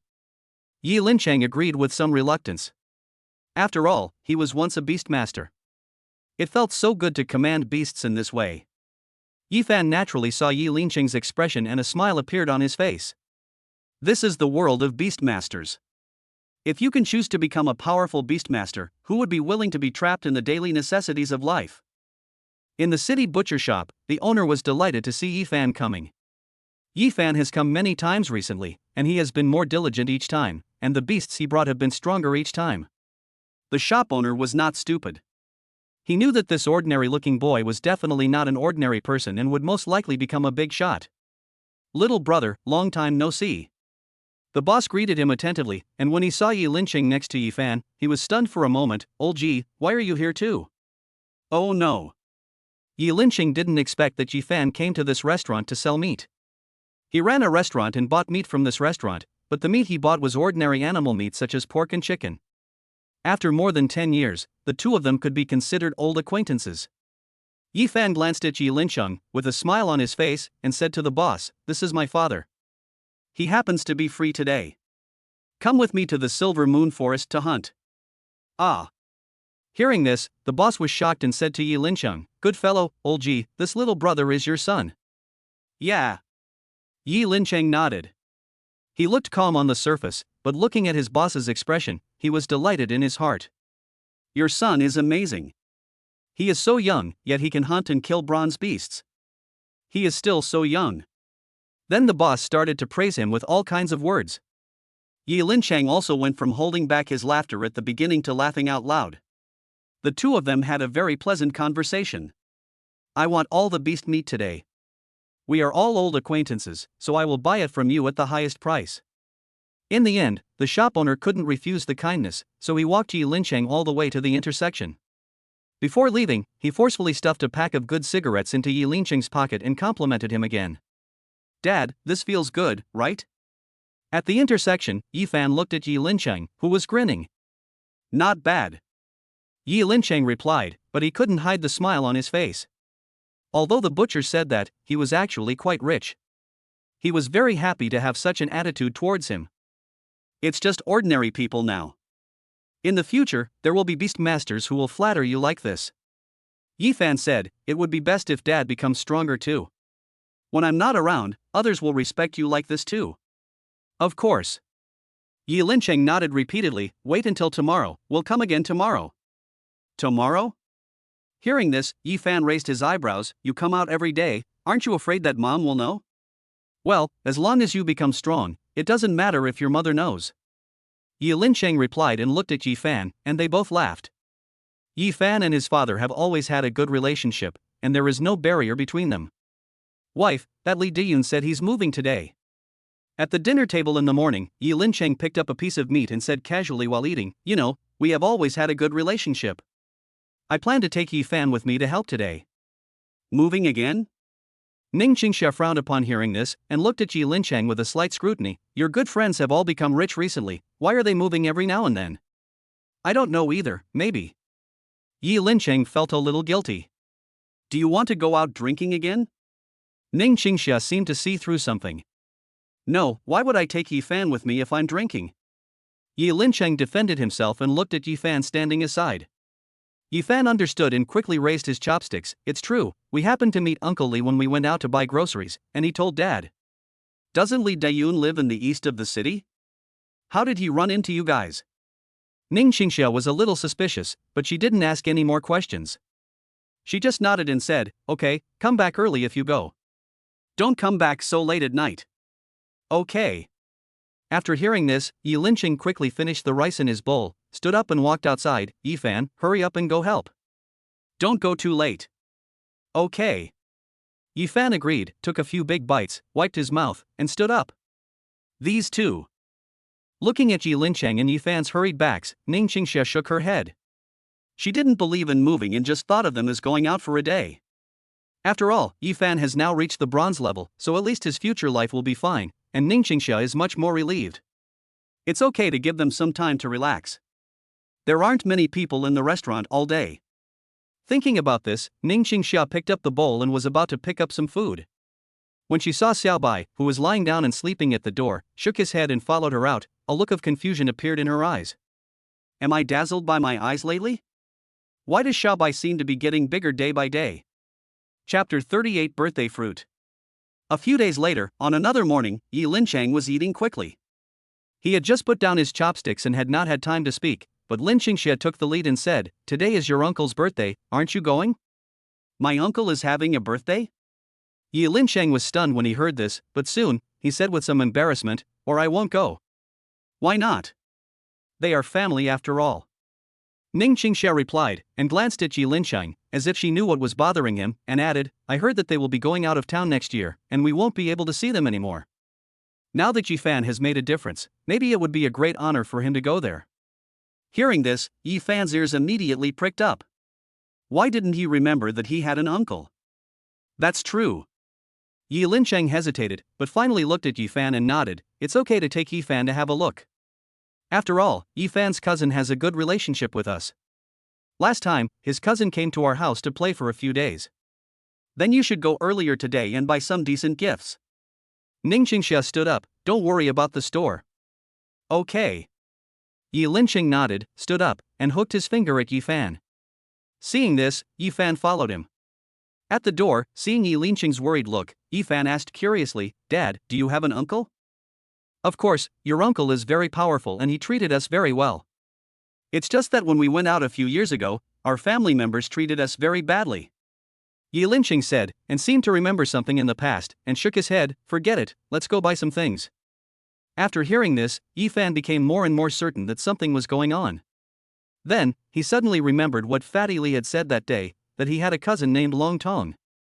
Combined with what my father and the others said before, about having a cousin, could it be that Fatty was right and I really have a cousin named Long Tong? A family with dragon pupils, then this family must be something. My father in my previous life was so unlucky, and I didn't rise to prominence in the beginning. In the blink of an eye, Ephan seemed to have figured out some of the coherence. He looked at Yi Lincheng and suddenly said, Dad, is it that the people in my family don't like you very much? Hearing this, Yi Lincheng's face froze, and then he smiled helplessly. You little bastard, can you please not be so blunt when you speak? That's it.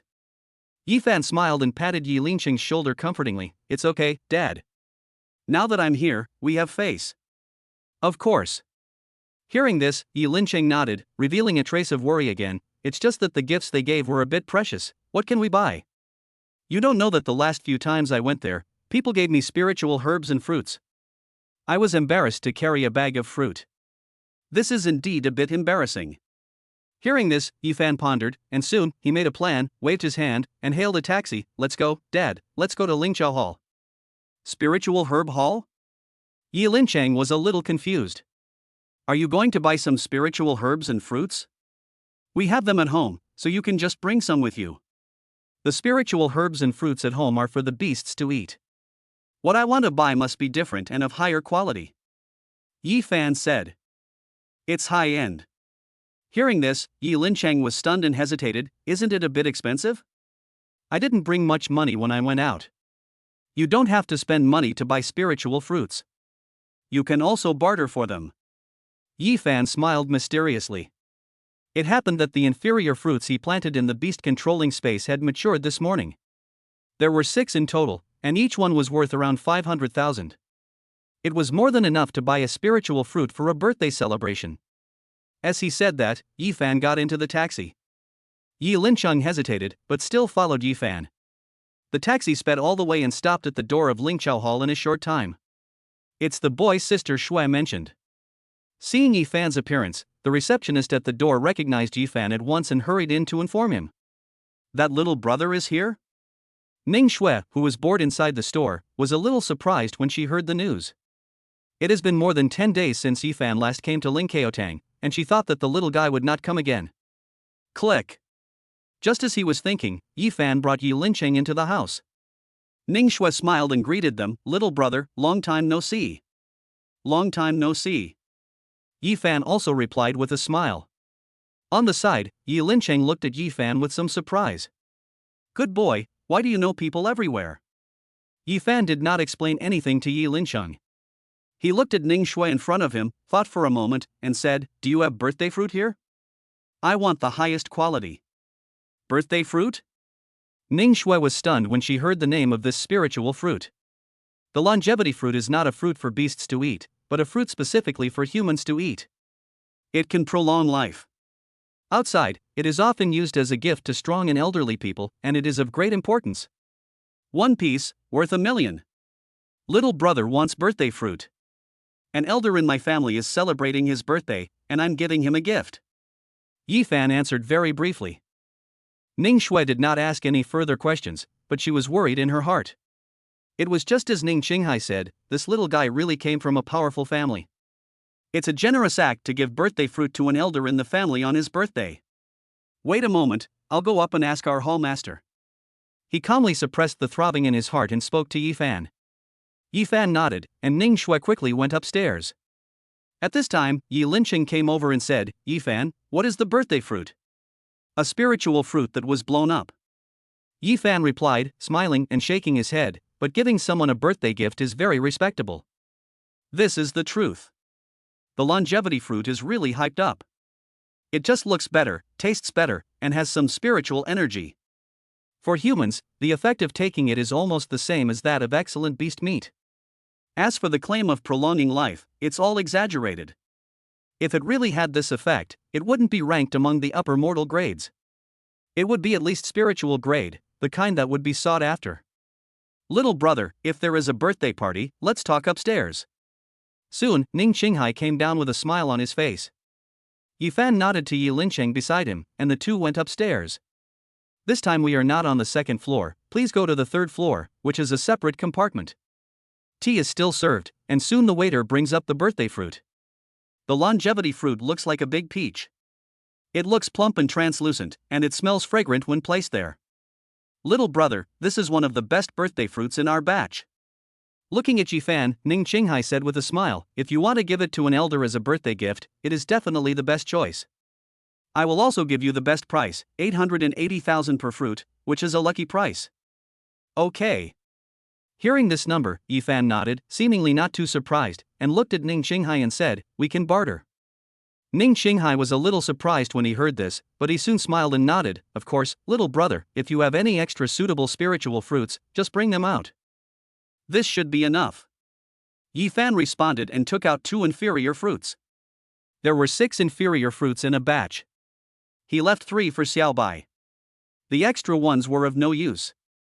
Deteriorated fruit. Ning Qinghai's expression changed slightly when he saw the fruit, and then he nodded repeatedly, enough, absolutely enough.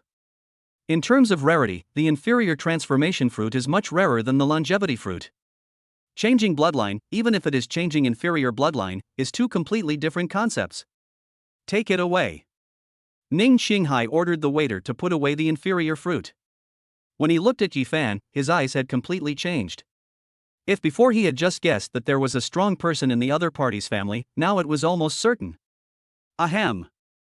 After hesitating for a few seconds, Ning Qinghai said hesitantly, I haven't asked for your name yet. Ephan. Ephan replied. Hearing this, Ning Qinghai pondered for a moment, then seemed to remember something, his expression changed, and he quickly said, it turned out to be young friend Yi. You're welcome, Hallmaster Ning. Ephan replied, picking up the birthday fruit on the table, my father and I are busy attending the elder's birthday party, so we won't bother you anymore. Please go ahead, Mr. Yi. Ning Qinghai stood up quickly. This time, he almost respectfully saw Ephan off as he walked out of Lingqiao Hall, then he let out a long sigh of relief. Master, Ephan, seems to be the most promising freshman in Pingcheng High School. I heard he has already reached bronze level. Ning Shui said at the side. Lingqiao Hall was well informed and soon learned about Ephan. Compared to his family, bronze is nothing. Ning Qinghai shook his head and looked at Ning Shui, seeming to be somewhat relieved. This time, we may have made friends with the right person. Is there a big family with the surname Yi in Pingcheng? Ning Shui was puzzled when she heard this, but soon she thought of something, her face changed drastically, and her voice suddenly lowered. Could it be that person? After saying this, Ning Shui looked at Ning Qinghai. Isn't Ephan's background a little too strong? It's hard, and it's scary. Ning Qinghai replied, shaking his head, don't tell anyone about this, or you'll get into trouble.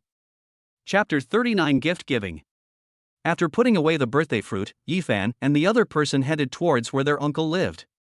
The location is Morning Breeze Village, and the place sounds like it really is a village in the city. But when he arrived, Ephan was stunned when he saw the medieval palace-style buildings in front of him.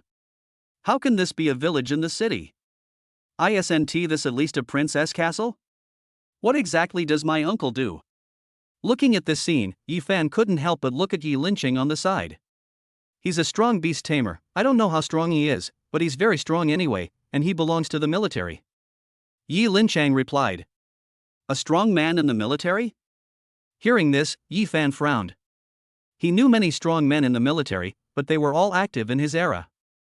Let's talk about it after we meet. Ephan didn't dwell on this issue. He followed Yi Lincheng with a thoughtful look in his eyes. I will move next year, retire from the army, my surname is Yi, I live in Pingcheng, and I have the dragon pupil bloodline. So many clues are connected together, but there is still no corresponding person in my memory. This shouldn't be the case. This is Mr. Ye's birthday party. No one is allowed in. Two guard-like people blocked the way at the door. Please show us your pass. Passport. Hearing this, Yi Lincheng was a little embarrassed. Well, I'm Mr. Ye's nephew, Yi Lincheng. Mr. Ye's nephew? Hearing this, the guard hesitated and took out a list beside him. Soon, he found Yi Lincheng's name at the bottom of the list. Then he nodded and made way for him. Please come in. Okay. Yi Lincheng nodded, and then took Ephan into the house. Dad, you're so lucky. I saw that you are at the bottom of the list. Ephan said with a smile. Brat, at least I'm on the list. Yi Lincheng retorted. Before he could say anything more, a man came towards him. He looked very imposing, and it must be Mr. Ye's son, who came to greet the guests. Brother. Seeing the man coming, Yi Lincheng greeted him with a smile. Lincheng? Seeing Yi Lincheng, the other party seemed a little surprised and frowned slightly. However, he didn't say much, just waved his hand, go in. Just two simple sentences, nothing else, and he didn't even look at Ephan. With just this one action, Ephan already felt the other party's attitude towards their family, and immediately felt resentful towards this family. Yi Lincheng didn't say anything, just nodded and pulled Ephan inside. Soon, a hall appeared in front. Yi Lincheng pushed the door and went in. Inside, the large living room was already full of guests. A group of people were dressed in bright and beautiful clothes, and it was very lively. When they heard the door being pushed open, many people looked over, but after seeing that it was Yi Lincheng, many of them turned their heads away and continued to have fun. It seems that Dad is really not well received. Ephan couldn't help but shake his head at this scene. Dad, let's find a place to sit down. Okay. Yi Lincheng nodded, searched around the table for a while, and found a seat in a corner and sat down. Everyone in their seats watched Yi Lincheng and the other man sit down without saying a word, and some people looked somewhat contemptuous. Ephan sensed this atmosphere and looked at the man opposite him. He vaguely saw golden light flowing in his eyes. Dragon pupil. Ephan's expression changed slightly, it was really dragon pupil. At this moment, Ephan suddenly fell silent and looked around. Among the guests present, under the lights in the hall, as they were talking enthusiastically, there was golden light in the eyes of many people. Even Ephan couldn't help but gasp at this scene. There are so many dragon slayer families and people with dragon pupils. How could there be so many people with dragon pupils in the next generation? Ephan was secretly shocked. The bloodline of the dragon pupil would become increasingly weak, and the number of people appearing among the descendants would become fewer and fewer. But here, there were no less than 30 people with dragon pupils. How is such a number possible? Dad, are all the people here from the Yi family? Ephan suddenly asked, looking at Yi Lincheng standing aside. Yes, but there are not many descendants from your great-uncle's lineage. There are others. Your grandfather is the youngest, the 28th, and is almost 20 years younger than your great-uncle. Yi Lincheng replied, your ancestor was more amorous and married 7 wives. Your uncle and your grandfather have the same mother, so we are still very close. 28th. Ephan felt helpless when he heard this number. That's okay. Mr. Yi is here. Soon, amid the noise of the guests, an old man walked onto the stage. The old man has white hair and a youthful face. Although he looks old, he is very energetic. He walks on the stage with steady steps and sword-like eyebrows, which makes him look majestic. Compliments came one after another, and soon someone took the lead and walked up to the stage one by one with gifts. A receptionist on the side shouted loudly about who gave what gift, and some of the people who went up called him uncle and some old man, each with their own way of addressing. Olji also talked to these people for a few words before he moved on to the next one. This scene immediately made Yi Lincheng's face look a little unnatural, as if he had thought of something. On the side, Ephan felt a little sorry for his father. It was such a big occasion and he was the center of attention. He carried fruits on stage. No wonder his father said he couldn't come. If he were an ordinary person, he could have moved to another city to live. It's okay, Dad. Patting Yi Lincheng on the shoulder, Ephan smiled and took out the box of birthday fruit. I won't embarrass myself this year. Okay. After receiving Ephan's comfort, Yi Lincheng felt reassured and hugged the box of birthday fruit. Okay. Yi Lincheng nodded, and waited until most of the Yi family members had gone upstairs before he stood up, holding the box and walking over with Ephan. When he got on the stage, many people paid attention to him, and many of them had smiles in their eyes. Obviously, they all wanted to see what the descendant of the Yi family who sent fruits last year would send this year. As soon as he came on stage, Mr. Yi paid attention to him, glanced at Yi Lincheng, nodded slightly, then waved to the waiter beside him, as if saying something. Upon hearing this, the waiter nodded, came over to take the things in Yi Lincheng's hand, quickly put them aside, and said nothing. Looking at this scene, Yi Lincheng felt helpless. He already knew what Mr. Yi said. He was probably worried that he would make a fool of himself, so he asked the waiter not to open the box and announce the gift. It's enough that you are here. Mr. Ye's voice sounded. Hearing this, Ephan looked up and saw the look in old Ye's eyes directed towards Yi Lincheng. The look was very gentle and loving. No matter what I send you, you are my relatives. Chapter 40 Gift Giving. The voice was very gentle, and Yi Lincheng couldn't help but be stunned. Looking at the kind-faced old Yi, he nodded subconsciously. Mr. Ye's gaze was fixed on Yi Lincheng for a long time. He seemed to notice that there was something different about Yi Lincheng and nodded slowly. You've changed a lot this year, which is good. Uncle, thank you for the compliment. Yi Lincheng nodded and pulled Ephan beside him. Say hello to me. Hello, sir. Ephan said. Okay. Mr. Yi nodded and turned his gaze to Ephan. His expression changed slightly. Fanner, you have changed a lot. I heard about your experience at Pingqing High School. You are very good. Thank you for the compliment, sir. Ephan nodded. He did not have much aversion to this kind-looking old man. You, like Lin Chang, look like your grandfather. Elder Yi seemed to sigh, and said, it's a pity that he was too reckless back then, otherwise he would have left something for you. After saying this, Mr. Yi seemed to be feeling unwell and started coughing violently. Mr. Yi, you've said too much today. I'm tired. The waiter at the side hurried over, but was pushed aside by Mr. Yi, who said rather forcefully, I don't need anyone else to dress me up. I know best how my body is. As he spoke, Mr. Yi was intimidating without even getting angry, with anger in his eyes. At this moment, Ephan clearly saw the golden light in old Ye's eyes. That golden light was much brighter than that of everyone present. At first glance, it looked like a pair of glowing eyes.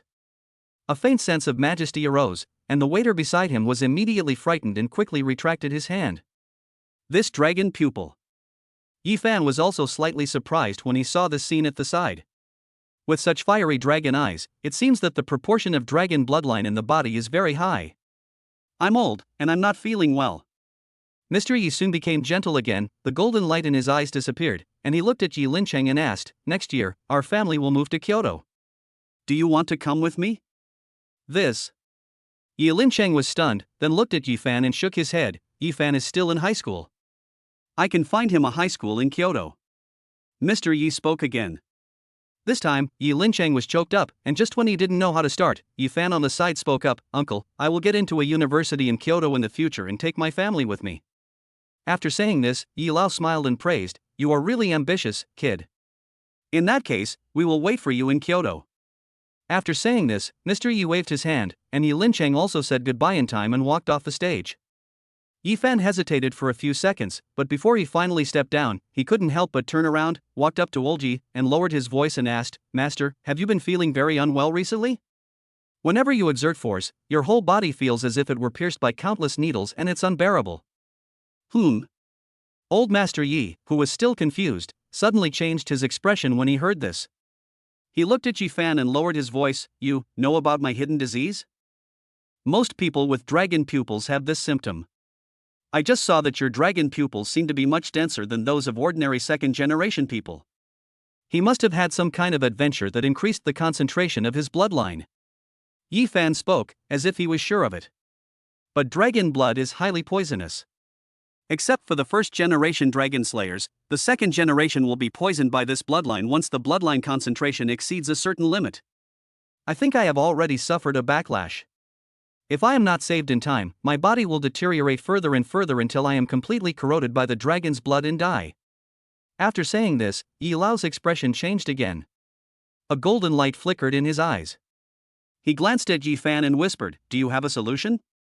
"Yes, but there are too many people here right now. If you are free in the near future, please come to my house to find me." Ephan spoke, then took his leave and followed Yi Lincheng back to the table. "What did you just say to your uncle? Why do I see your uncle's eyes are so wide open?" During the meal, Yi Lincheng lowered his voice and asked Ephan. "I said I know how to cure your illness." Ephan said casually without caring. "Ill?" Upon hearing this, Yi Lincheng's face changed. "Your uncle is ill?" "Of course, otherwise why would he retreat from the front line?" Ephan curled his lips. "Then how do you know it can be cured?" "Dad, why are you asking so many questions?" Ephan responded, glanced at Yi Lincheng, and suddenly said, "It's not you who is treating me." Yi Lincheng was choked by these words. After a while, he cursed in a low voice, "You little bastard, you don't even give your father face now." "No." Ephan shook his head, thinking of something, and suddenly asked, "Didn't Dad say that there was a cousin who had a good relationship with us? Didn't she come?" "Your cousin." Hearing this, Yi Lincheng lowered his voice again and leaned close to Ephan's ear. "You know that your cousin is not liked by your uncle and his family." "I guess she didn't come today." "My cousin is not liked by my uncle either." Ephan was a little surprised when he heard this. Isn't his cousin a person with dragon pupils? How could this be possible? After all, your uncle is now the head of your grandfather's family. Such a large family with a lot of wealth is prone to conflicts. In addition, your cousin has married far away in Beihai, and her status in the family is even lower. It is normal for her not to come. I guess she informed your uncle in advance. Yi Lincheng explained, looking at the dishes served, picked up a piece, and said, "Your cousin is also quite miserable. She married to Beihai alone and didn't know anyone. I heard that she didn't have a good life there." "That's it." Ephan nodded and didn't say much. Soon, the banquet ended and the guests left one after another. It was obvious that most of these people were not from Pingcheng. Outside the banquet hall, the sounds of helicopters were heard one after another. Ephan and the others also went to say goodbye to Mr. Yi. After smiling and waving, they left. They had no helicopter, so they had to leave on foot. It's a pity for Lincheng. He is almost 40 years old before he finally gets a chance. Looking at the backs of the two people leaving, Old Yi sighed and frowned as he thought of something. My grandson seems to be a bit extraordinary. No matter how extraordinary he is only D level. He doesn't even have the Yi family's dragon pupil bloodline. A middle-aged man's voice sounded at the side. He is Yi Guihai, the son of Yi Lauda, who was outside welcoming the guests before. Over the years, he has always had a bad impression of Yi Lincheng. Dragon pupils are not necessarily a good thing. Yi Lao shook his head and did not continue to speak. Instead, he looked at the end of the gift and said, "Show me the gift from Lincheng. What good things can they give? Last time they gave me watermelons, this time, maybe it's pineapples." Yi Guihai spoke up, seeming to see what old man Yi was thinking. "Father, it's better not to look at it.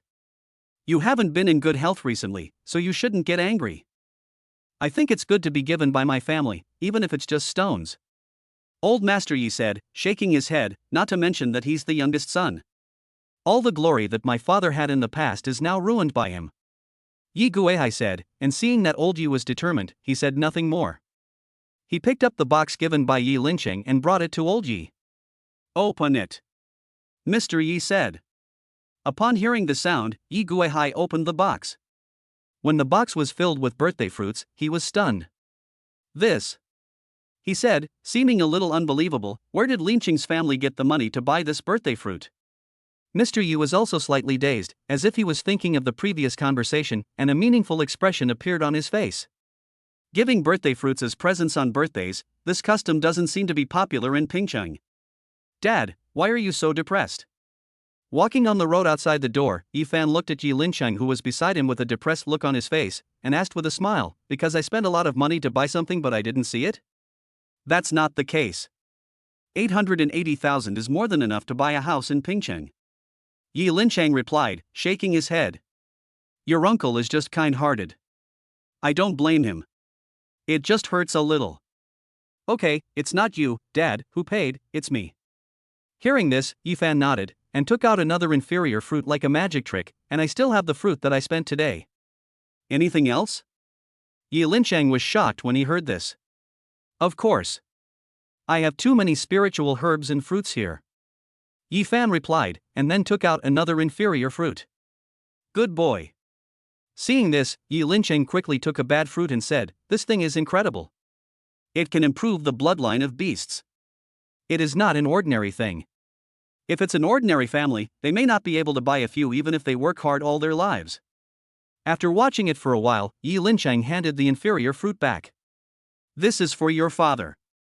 Ephan shook his head, took out another inferior fruit, and stuffed it all into his father's hand. There are 3 in total, used to improve Xiaobai's bloodline level. Give it to Xiaobai, this. Yi Linchang waved his hands hurriedly, but Ephan spoke first. My beast is already at elite level, so it's useless to take it. Yi Linchang was stunned, and then reluctantly put away the inferior fruit. You stinky boy, now you have all the good things. That's for sure. Ephan nodded, and then, thinking of something, he asked, Dad, do you know the history of our family? Family history? Hearing this, Yi Linchang showed a thoughtful expression. After a few seconds, he shook his head and said, I don't know. Dad, next time if you don't know something, just say you don't know. Don't pretend to think about it. Ephan responded helplessly, and then asked, what kind of strong man has appeared in the family, and what he does, this old man must know. Chapter 41, Dragon Eye Rebellion. Strong men, there are so many of them. Your great-grandfather, second grandfather, fourth grandfather. Seeing that Yi Linchang was about to recite, Ephan waved his hands quickly. Anyway, the Yi family members of their generation are all pretty strong. Ephan concluded, I just heard from my uncle that something seemed to have happened to my grandfather, so did he not care about us? Yes, I didn't see your grandfather very often. He was said to have gone to the front line when I was born. By the time I could remember, he had already died. At this point, Yi Linchang sighed, your grandmother was in poor health to begin with. After hearing the news, she cried every day and passed away not long after. When I was in charge, I was just over 10 years old. Didn't other members of the Yi family help us during this period? Ephan asked. Yes, your uncle's family was very nice to us in the beginning. They sponsored my studies, schooling, and daily life. Yi Linchang replied, sighing, but I didn't live up to expectations. I became a D-level student, and I didn't get any fame in high school. Later, we gradually had less contact. But your cousin's family has always been nice to us. So that's how it is. Ephan nodded thoughtfully. The general meaning is that uncle and grandfather are brothers. After grandfather died, his family initially took care of dad, but as dad gradually became mediocre, such care became less and less, and now it has gradually turned into indifference and ridicule. Dad, it's okay.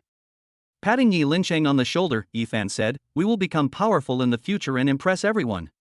I don't think it's a big deal. We're just family, and it turned out like this. Yi Linchang replied. He wanted to say something, but in the end he didn't continue and just sighed. At night, when he returned home, it was already very late.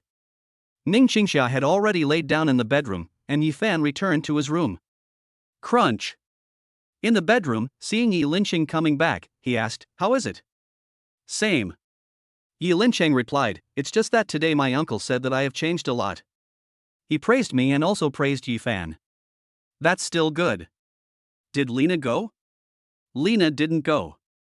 We are having a banquet at my eldest brother's house today. Yi Linchang shook his head and looked at Ning Qingxia, who was looking forward to it. Suddenly, he said, Qingxia, I want to continue to be a beastmaster. Continue to become a beastmaster? Hearing this, Bridget Lin was stunned. She subconsciously looked through the window at Xiaobai, who was lying at the door and was as tall as a man's knee. Could it be that Xiaobai? Yes, I fed Xiaobai a lot of spiritual fruits. Now Xiaobai has reached Black Iron 6 stars. Yi Linchang replied, taking out the inferior transformation fruit, this is the inferior transformation fruit given by my son. It can turn a low-grade beast into an elite-grade beast. At this moment, perhaps because of something at the banquet, Yi Linchang suddenly revealed his true colors. He looked at Ning Qingxia and said seriously, Fanner has inherited the legacy of an unrivaled master. The breathing method I told you about before was given to me by him. He is very powerful. I have been following him to hunt in the Silver Moon Forest during this period of time, finding excuses for you to go out.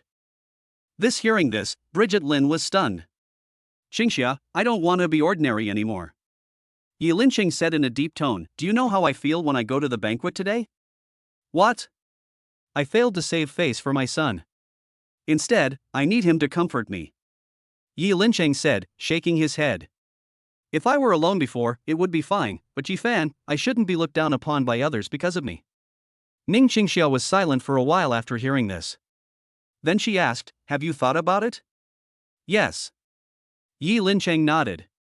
"Beast control was once my dream. Now Fener has opened a path for me to become a strong man. If I don't seize it, I will regret it. If you've made up your mind, then we can."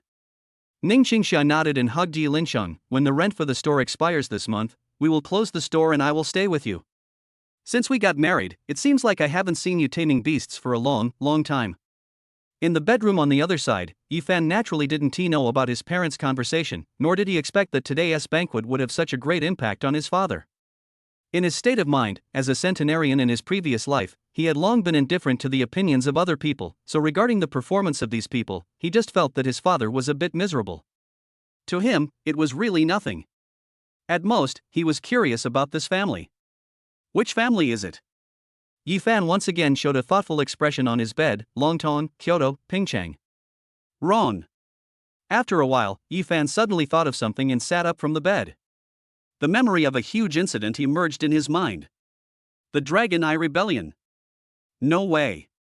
As soon as this word came out, Yifan was a little bit unbelievable. In the previous life, there was a great turmoil in Kyoto. About 4 years later, this turmoil almost affected the core of the government.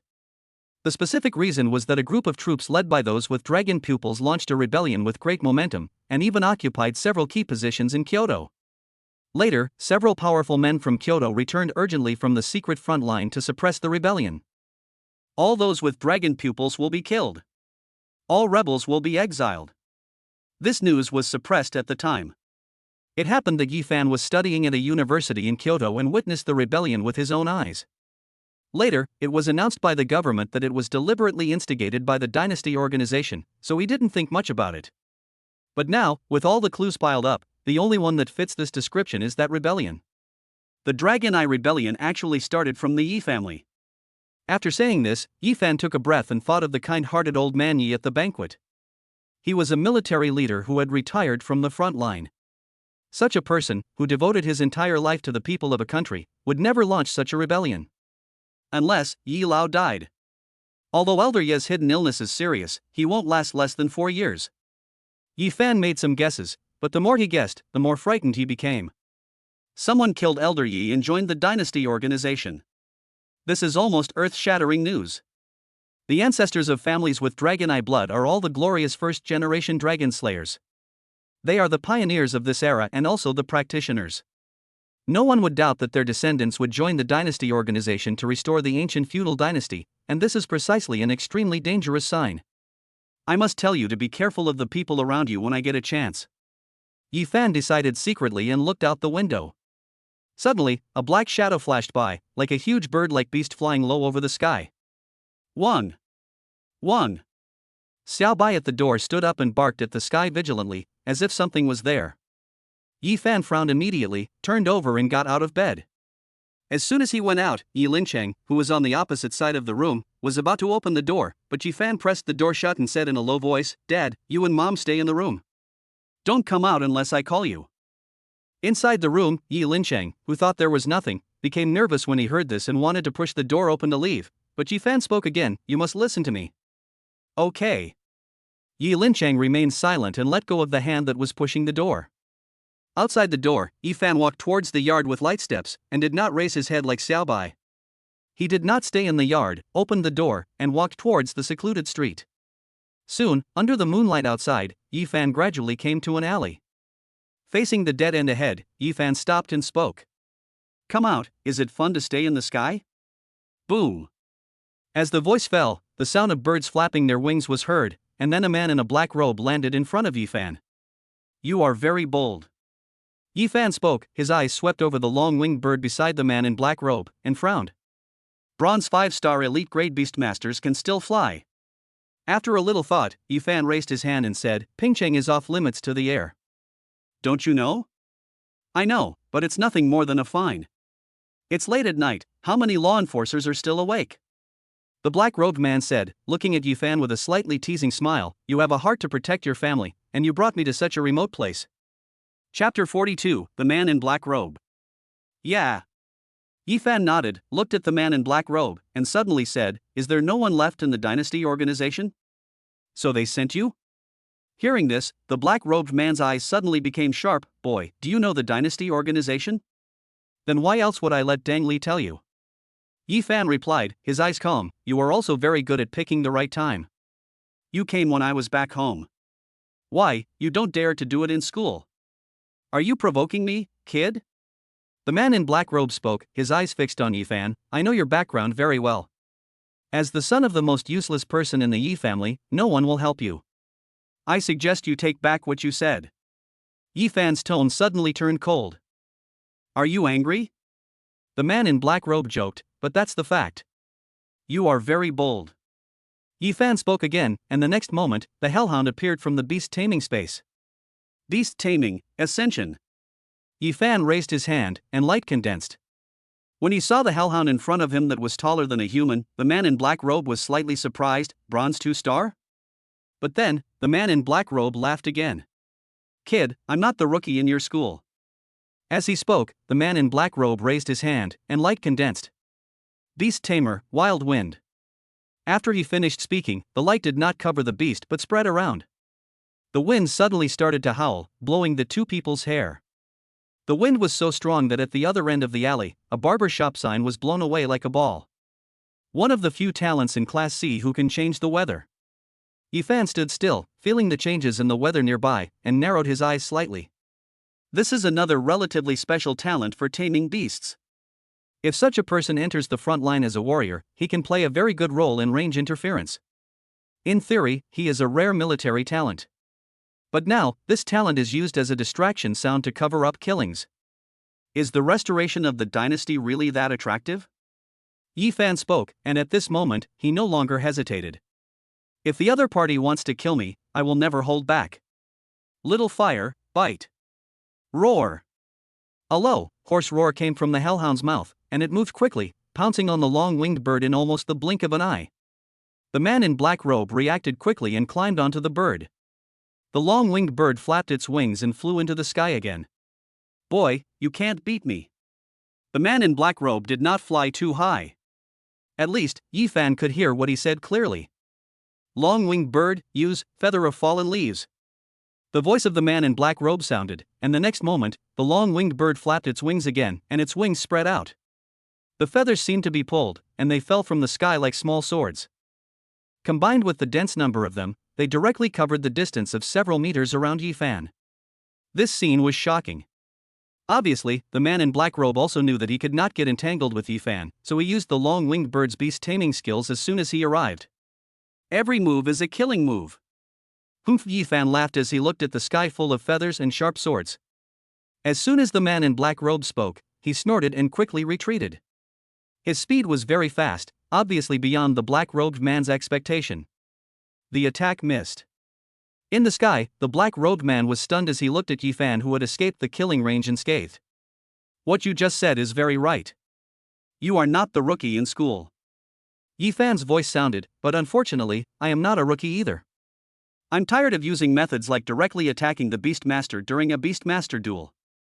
On the ground, Ephan, standing in the strong wind, patted the hellhound beside him and sneered. In his previous life, he had experienced countless beast-taming duels. Some were just beast-taming duels, some were life-and-death duels, some were ambushed, and some were ambushed against others. With such rich combat experience, how could he not see through a young man? Just by looking at this black-robed man in his 20s, you can tell what he wants to do. You can't use a skill like falling leaf rain for the second time in a short period of time. Looking at the silent black-robed man in the sky, Ephan said jokingly, now, if you want to kill me, it seems that you can only pounce from the sky. When birds hunt, that's also when the prey is most likely to kill them in return. You dare to come? After saying this, the black-robed man's eyes changed a little. He looked at the young man on the ground, who was not only unafraid but also mocking him, with a strange panic. As a young boy who had just started out, he actually had the strange feeling of being scolded by his teacher when he was in school because his weaknesses were discovered. Is he so confident that he can kill me when my long-winged bird attacks him? In the sky, the man in black robe who had received the mission and was determined to succeed hesitated for the first time. Obviously, he was also aware of this. In the sky, the long-winged bird was invincible, but if he delayed any further, he would be exposed in no time. The most effective and fastest way was to kill it. Once you choose to kill, it is equivalent to choosing to gamble, betting that Ephan will not be able to seize this opportunity. Why, you don't dare. Ephan waited for a long time for the other party to answer, and a smile appeared on his face. Then I suggest you go back early. If you haven't killed me in such a long time, I'm afraid it will be easy for the law enforcement team to find you. I know you're afraid of death. It's okay.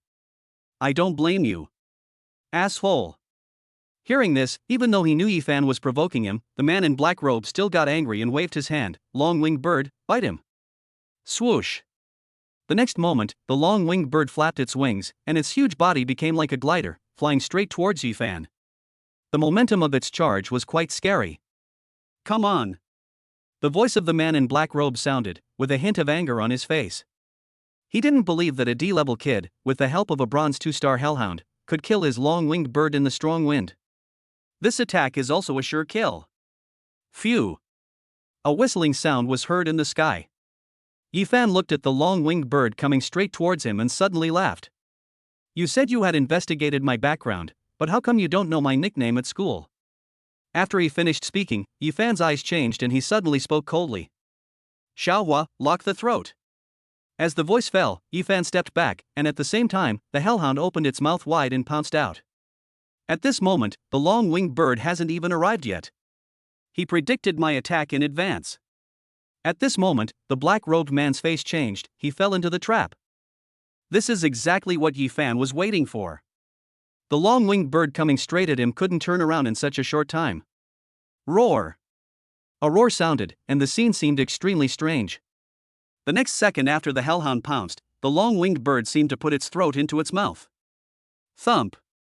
With their throats locked, the huge force caused the long-winged bird to struggle, and the dog and the bird pounced straight out. The man in black robe rolled on the ground, looked at the long-winged bird with its throat locked, and rushed forward with his fists. Seeing this scene, Ephan, who was not far away, laughed and shook his head again. You don't even know my beast taming skills, how dare you say you know everything I know? After he finished speaking, Ephan raised his hand again. Small fire, use, overheat burn. Roar! A roar sounded, and a magma-like red color appeared on the body of the hellhound. A terrifying flame brewed, and in a moment, it spread like a bomb. No! Looking at the flames coming towards him, the man in black robe widened his eyes. The next second, the flames swallowed him. Ephan stood in place, and the wave of fire that was coming towards him finally stopped less than 5 centimeters away from him. This is the maximum distance for overheating and combustion, and it is also the reason why he chose to retreat just now. From the moment the black-robed man chose to attack, Ephan had already thought about everything that would follow. That was not the black-robed man's must-kill, but his must-kill. With overheating and burning at such a close distance, even if the Beastmaster could survive, the Beastmaster would surely die. TSK. Soon, the flames died down, and not far away, there lay a black corpse and the remains of a black bird. Xiaohua, well done. Ephan walked over, patted the weak hellhound, and took out a spiritual fruit to give to it. Wang! The hellhound made a gentle sound, but did not take the spiritual fruit from Ephan's hand. It nodded towards the ground, indicating Ephan to put the spiritual fruit on the ground.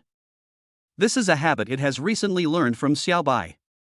It does not eat at the table, and does not eat things handed to it by people or with chopsticks. It has clear etiquette.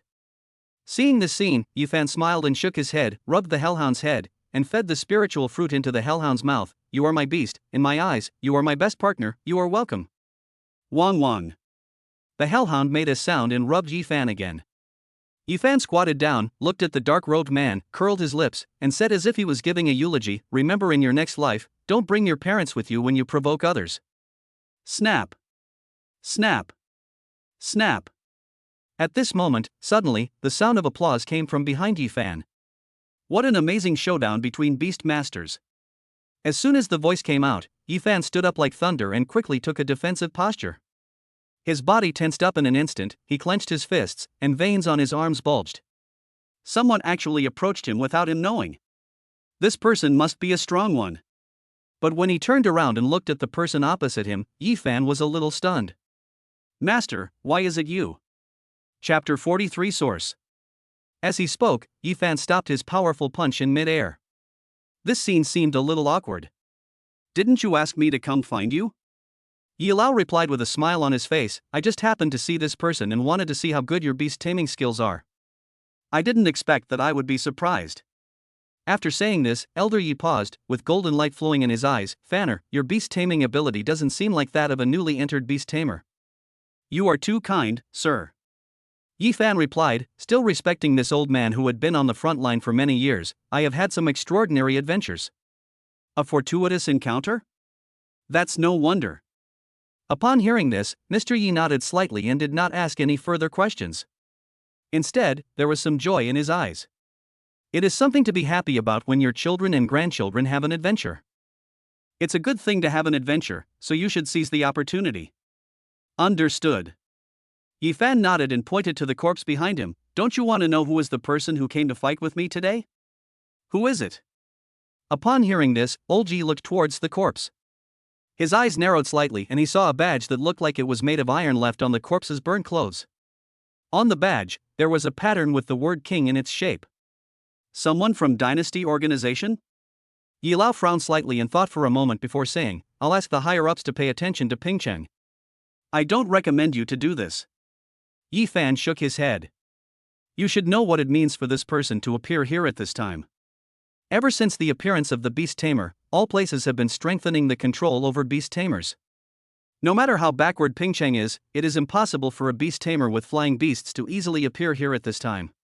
20 minutes had passed since just now.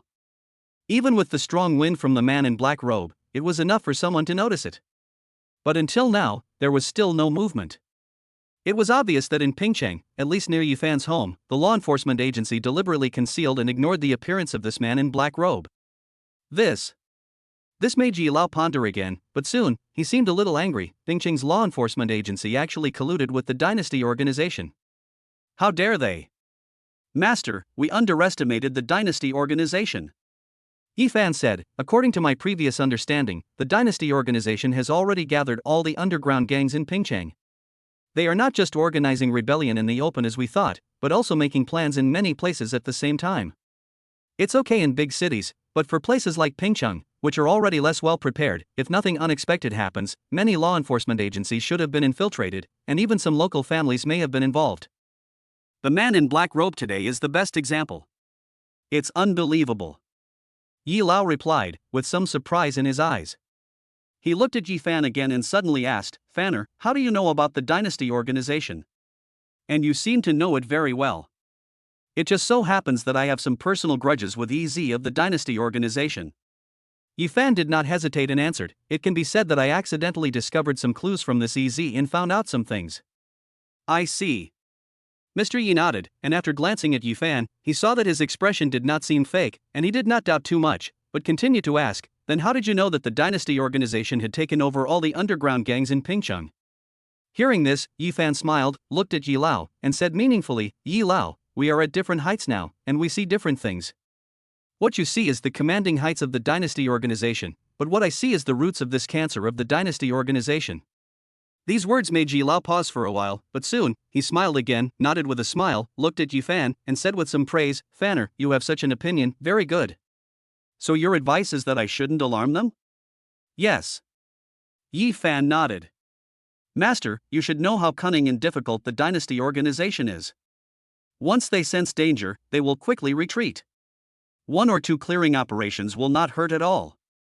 If we want to hurt them, we have to find an opportunity, follow the clues, and lead them out little by little from the underground gangs I know. I deliberately lured out the black-robed man this time through some means. He let us know some things about the law enforcement agencies. I can continue to provoke them. I am just a bronze beast master. Besides, Master Yi is ill, so they won't take me seriously. They keep testing and provoking me.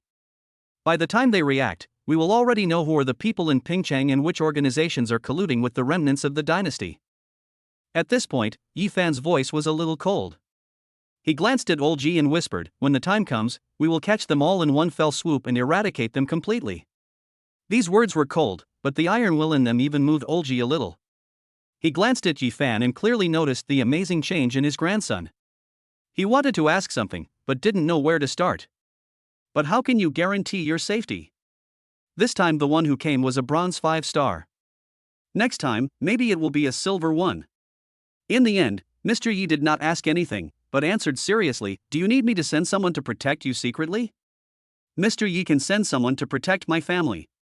The dynasty organization has always been despicable and might attack them. Ephan replied, "As for me, Mr. Yi, don't worry. Our teacher is a famous strong man in Pingcheng. I am in school and he will protect me."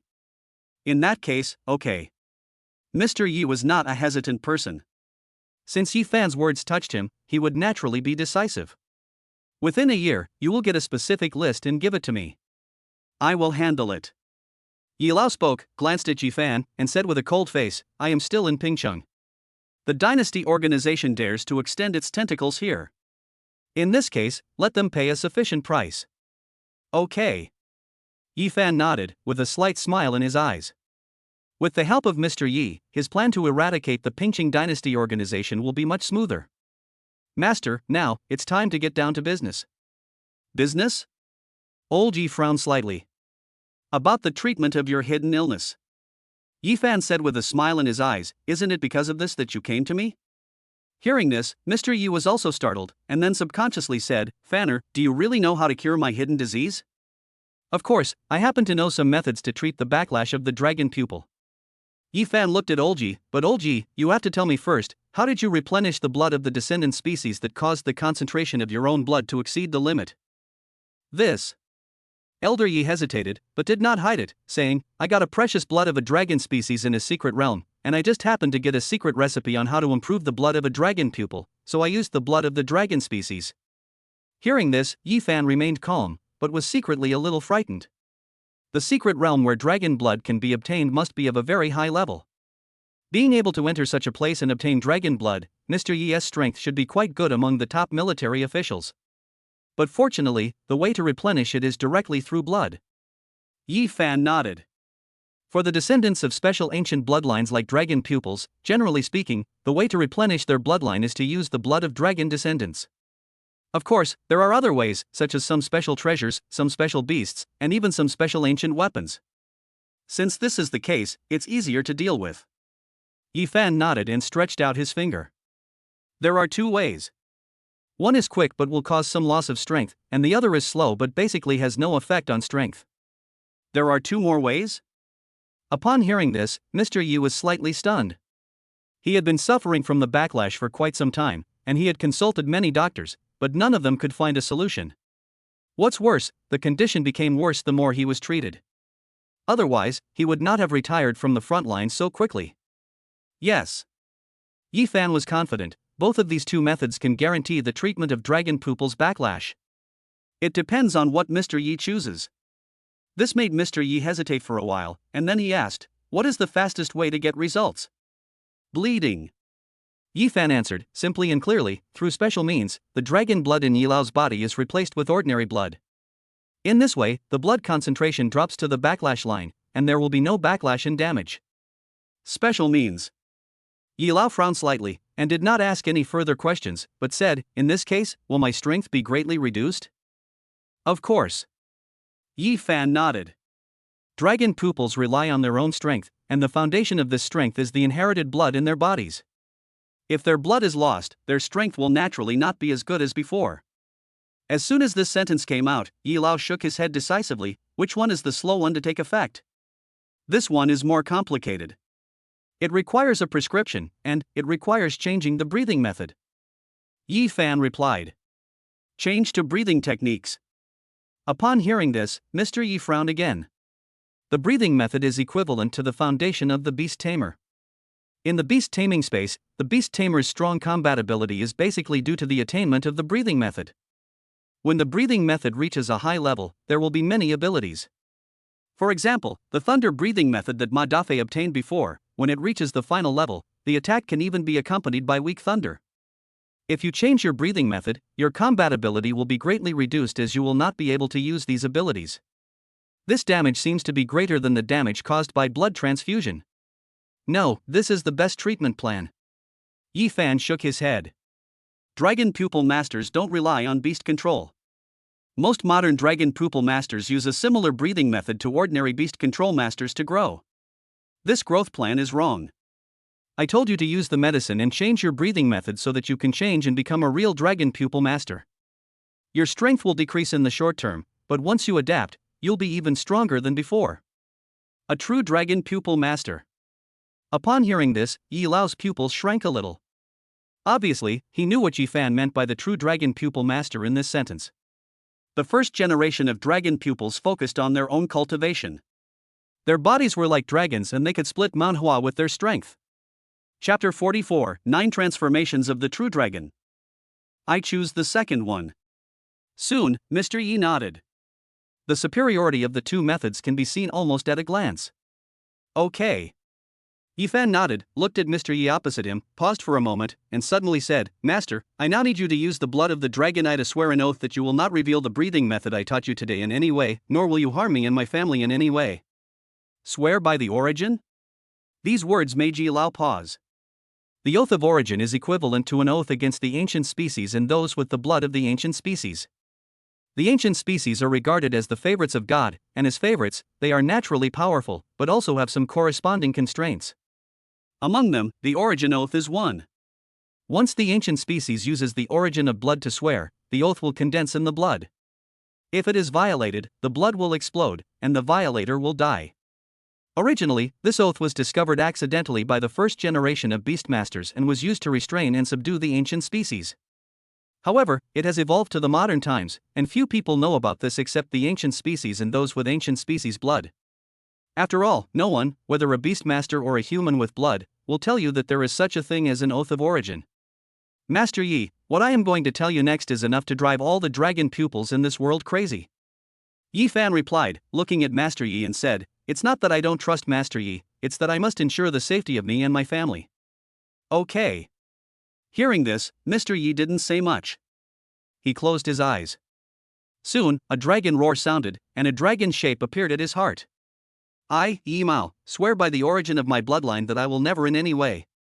As Mr. Yi completed his oath, the dragon roar soon subsided, and the heart-shaped dragon pattern turned red and then disappeared. This means that the oath is established. After the oath was established, Ephan also breathed a sigh of relief and said to Yi Lao, It's not convenient here, let's go back to my house and talk. Okay. Old man Yi nodded and looked at his grandson leaving in front of him, with some doubts in his eyes. A breathing method that drives all dragon pupils crazy? What is it? Uncle, why are you here? Inside the room, Yi Lincheng, who was sitting upright in the hall, was stunned when he saw old man Yi following Ephan into the room. I have something to talk to Fanner about. Old Yi coughed and looked at Xiaobai next to Yi Lincheng with an embarrassed expression. Dad and Mom, everything is fine. You can go back and rest first. I have something to talk to you about. Ephan saw the embarrassment of old man Yi and said to Yi Lincheng and Ning Qingxiu with a smile. Oh, okay. Yi Lincheng agreed and turned to walk towards the room. Ning Qingxiu stayed behind and said politely, Uncle, you and Feiner can talk slowly. There is fruit on the table. Okay. Old Yi nodded with a smile on his face. The door closed and the two entered Ephan's room. At this time, Ephan's expression gradually became serious. Master, the technique I am going to talk about next is the technique practiced by the first generation of dragon pupils, and it is specially designed for people with dragon blood. This technique is called 9 Transformations of the True Dragon. It has 9 levels in total. Every time you practice a level, the dragon blood in your body will become more vigorous, and the physical strength brought by the blood of the ancient species will become stronger and stronger. When you reach a high level, you can even exert power comparable to that of the ancient dragon species. 9 Transformations of the True Dragon. Upon hearing the name, Yi Lao's expression changed slightly. He had heard of the name of this breathing method before. It was indeed the breathing method practiced by the first generation of dragon pupils. Is this kind of skill also in your adventures? There's no need to ask in detail, sir. Ephan replied, with an imperceptible deep meaning in his eyes. In his previous life, he had killed a real dragon pupil person and obtained the 9 transformations of the true dragon. Therefore, he did not care much about the so-called dragon pupil person. He still believed in Mr. Yi, but he was still not completely reassured, so he asked Mr. Yi to take an oath. The more advanced the Beastmaster is, the more tempted he will be by the things he can bring out. Except for parents, no one should be without guard. Master, please listen carefully to the following spell. As he spoke, Ephan began to narrate the 9 transformations of the true dragon. Olji concentrated and moved in sync with Ephan's words. As time went by, Mr. Yi suddenly groaned and blood flowed from the corner of his mouth. This was some minor backlash from his change to the breathing technique. After all, people at their level had high attainments in breathing techniques, and there would be some small price to pay if they wanted to change their practice. After this mouthful of blood spurted out, Yi Lao's breathing quickly stabilized. Not long after, he suddenly exhaled and opened his eyes. In his eyes, golden light flows and lingers for a long time. I have successfully entered the first of the 9 transformations of the true dragon. Olji spoke and stood up. A majestic aura rose from his body, and then Yi Lao raised his hand with a faint smile on his face. I haven't felt this comfortable for a long time since I was hit back. Congratulations, sir. Ephan said with a smile, my strength is there. Although it has dropped a little now, after you enter the second and third transformations, you will be able to recover soon and even surpass it before. I feel it. Olji nodded, looking at Ephan, who was always neither humble nor arrogant in front of him, with a hint of surprise in his eyes. I have another prescription here, which is specifically for blood and qi. Ephan said, took out a pen and paper, wrote down the prescription, and handed it to Mr. Yi. Elder Yi took the prescription and looked at it for a long time before looking up. Such a precious technique and such a rare prescription, I won't take it for nothing. Fanner, you can tell me anything you need. My strength has recovered. Even in Kyoto, they have to give me some face. I can satisfy you with most of the things you want. I promise you, within the permitted conditions, I can find 3 things for you. Let's talk about it later. Ephan shook his head, I'm still too weak now, and many things are useless to me. When I get to Kyoto, I'll come and bother you if you need me. No problem. Olji agreed readily. At this moment, he also understood why Ephan had asked him to make that oath before. For those with dragon pupils, this true dragon 9 transformations has a fatal attraction. Even I would definitely be tempted. Fanner, are you really not going to Kyoto with me? After thinking for a while, Yi Lao asked again, we still have more than a year, which is enough time for us to eradicate the dynasty organization in this place. You must have had some incredible good fortune, which you can't display in a place like Pingchang. I will go to Kyoto later. Ephan shook his head, Pingchang, I still have some ties. After I finish this, I can go to Kyoto with peace of mind. In that case, I won't ask any more questions. Elder Yi nodded and stood up. In the future, I will send someone to protect your family. Here is my communication talisman. Take it with you. If anything happens, you will have a backup plan. Hearing this, Ephan did not refuse. He took the communication talisman from Mr. Yi and put it in his arms. Before leaving, Ephan saw Mr. Yi to the door. He hesitated, but finally said, Mr. Yi, be careful of the people around you. These words made Olji pause. He turned around with a hint of doubt in his eyes. He was naturally clear-headed. He looked at Ephan with a slightly incredible expression, you mean, the Yi family also? Hush. Ephan made a silent gesture, his eyes were a little deep, it's just a guess, Mr. Yi just needs to pay more attention. Black is black, white is white, there is no way to disguise it, there must be some differences. Chapter 45 Return. Ephan, has uncle left? At the door, Yi Lincheng walked out of the room after seeing Ephan walking back alone. I'm leaving. Ephan replied, looked at Yi Lincheng, and asked, Dad, I just went out. Didn't I tell you not to come out? Why are you waiting in the living room with Xiaobai? I'm worried that something might happen to you. Yi Lincheng replied, who knew you were the boss and came to see you? Hearing this, Ephan smiled and shook his head, and did not say anything about the dynasty organization. It's better to keep them in the dark about some things and worry less. With the guarantee from Grandpa, I don't have to worry about the safety of my parents. In this way, I can concentrate on fighting the guy from school and the dynasty organization in Pingcheng during the next period of time. Dad, give the inferior fruit to Xiaobai and see how Xiaobai can evolve. Thinking of something, Ephan called out to Xiaobai, who was guarding the door again. Xiaobai came running over quickly, and Yi Lincheng responded by taking out the inferior fruit. Soon, Xiaobai ate the 3 inferior fruits, and light rose up, covering Xiaobai. Not long after, a beast with fur emitting steel-like light appeared in front of the two. Iron Hound. Looking at the little white beast in front of him that was almost the same size as a hellhound, Ephan nodded with satisfaction. It is considered a relatively powerful beast among the elite-level beasts. Iron Hound? Yi Linchang was slightly surprised to hear this new name, but then he looked at Xiao Bai and called out, Xiao Bai. Woo woo. Xiao Bai made a low sound, lowered his head, and rubbed Yi Linchang, who was sitting. The relationship between the beast tamer and the beastmaster will not change because of the change in the beast tamer's strength. Ephan said at the side, Dad, from now on, you will be considered a good beast tamer in Pingchang. Okay. Yi Linchang nodded, looked at Ephan, and suddenly said, by the way, your mother agreed that I can continue to be a beastmaster. Really? Ephan raised his eyebrows. Isn't Mom worried about you? I was worried, but I agreed anyway. Yi Linchang replied, with an unconscious smile on his face, your mother said she would accompany me. Mom said she was worried about you going out drinking every day? Yi Tong spoke with a smile on his face. As far as I can remember, my parents were a couple who got along very well. Although their previous life was ordinary and even a little difficult, they always loved each other. A very enviable love. Dad, when you become a powerful beastmaster in the future, don't marry 7 or 8 wives like our ancestor did. Ephan said jokingly, thinking of something. How dare I? Hearing Ephan's words, Yi Linchang quickly answered, glanced in the direction of the bedroom, hesitated for a while, shrank his head, leaned close to Ephan's ear, and whispered, I only want your mother. In Morning Breeze Village, Yi Guihai looked at the old man walking towards him from a distance with a somewhat surprised expression. Father, it's so late, where have you been? Just taking a walk. Old Yi replied and glanced at Yi Guihai, seeming to have something on his mind. Guihai, what kind of organization do you think Dynasty Organization is? Dynasty Organization? Hearing this, Yi Guihai was stunned, and then quickly said, it is a demonic cult organization that abuses the people under the pretext of restoring the ancient dynasty. Yes, it is indeed a demonic cult that harms the people. Elder Yi nodded, then sighed leisurely, but why are so many people willing to join it? This question made Yi Guihai hesitate.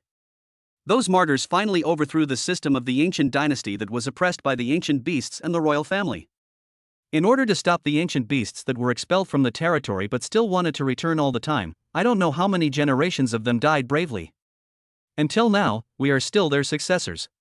Elder Yi said earnestly, everyone should know this history, especially a family like ours, which is the descendant of the original Dragon Slayer. We should not forget it. I know that. Yi Guihai nodded and looked at Old Yi. He seemed to see that Old Yi was in a bad mood and whispered, Father, what happened to you today? Did you see anything when you went out? I saw the corruption of a local law enforcement agency, and I also heard a piece of advice that surprised me. Yi Lao replied, turned his head to look at Yi Guihai, and suddenly said, Guihai, the Yi family will not allow anyone who betrays the honor of our ancestors to appear. Recently, send some trusted confidants to thoroughly investigate the detailed contacts of all the people in the Yi family over the past year. If there are any abnormalities, write down the names of all of them and check them one by one. I will determine whether these people are related to the dynasty organization. Once we find out, we will kill them on the spot. Mr. Ye's voice was not very harsh, but his words were filled with murderous intent like thunder. This murderous intent made Yi Guihai, who was standing beside him, shudder, and then his face changed drastically. Obviously, what Mr. Yi meant was that there was a traitor in the Yi family, a traitor who joined the dynasty organization. I will definitely get to the bottom of this matter. Yi Guihai responded with a frown. As the eldest son of this generation of the Yi family, he has the obligation to ensure that the glory of the Yi family is not abandoned. Go ahead. Yi Lao waved his hand and watched Yi Guihai leave. He seemed to suddenly think of something and said, Guihai, when you have time in the future, please interact more with Linchang and the others. These words made Yi Guihai stun for a moment, but soon he responded stiffly and left. Looking at this scene, Mr. Yi shook his head slightly. He could see that Yi Guihai didn't have much ill will towards Yi Linchang, but Yi Guihai was only concerned about maintaining the honor of the Yi family, and couldn't stand seeing such a cowardly descendant of the Yi family. Especially, Yi Linchang was the only spark left by his famous younger brother. Everything will probably change in the future. Not knowing what he was thinking of, Mr. Yi spoke something, put his hands behind his back, and walked towards the Morning Breeze village. From his old back, there seemed to be a sigh of regret drifting away with the wind. The following time passed very peacefully.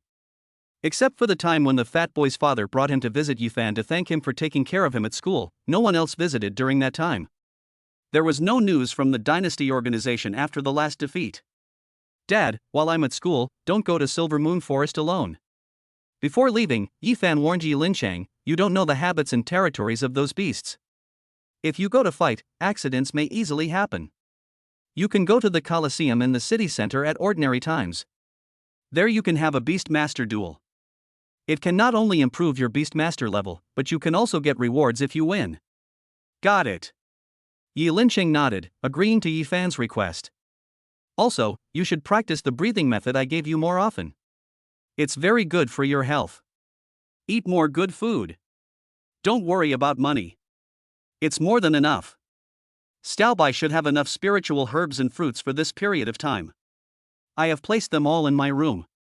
Just feed them according to the list I wrote. Don't show off your wealth. Try not to let others know about our Xiaobai situation. But don't worry too much about others seeing your beast taming. Although Pingcheng is small, the system is still perfect. Beast tamers and ordinary people are all protected.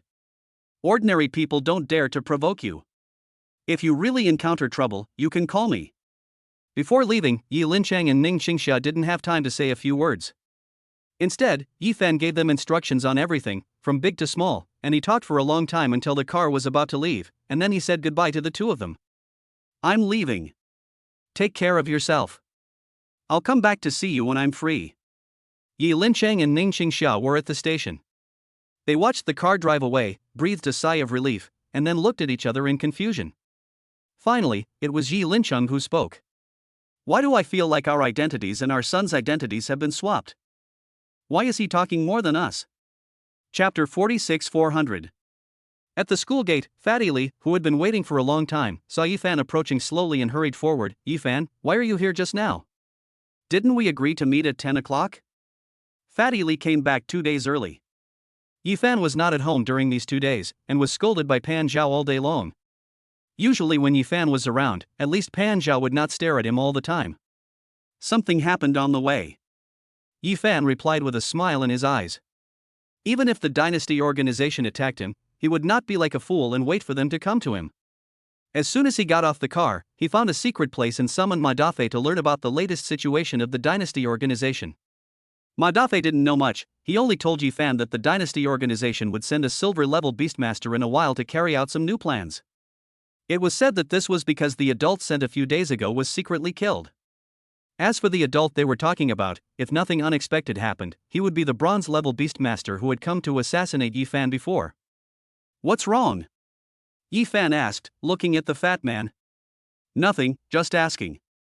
Fatty Li nodded when he heard this, and did not ask any more questions. Instead, he pulled Ephan and said in a low voice, Ephan, what level are you at in beast taming now? Bronze 4 stars, what's wrong?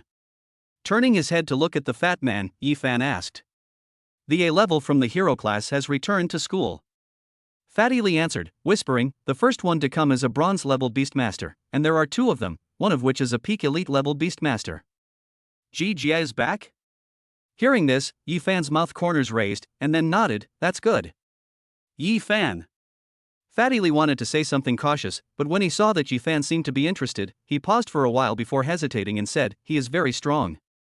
He broke your previous record of 300 points yesterday and scored more than 370 points. Yeah. Ephan nodded. After all, it's a level. If you don't have this much strength, you don't deserve the title of a level. Aren't you worried? Fatty Li said, I feel like he will become a strong rival for you. What's there to worry about?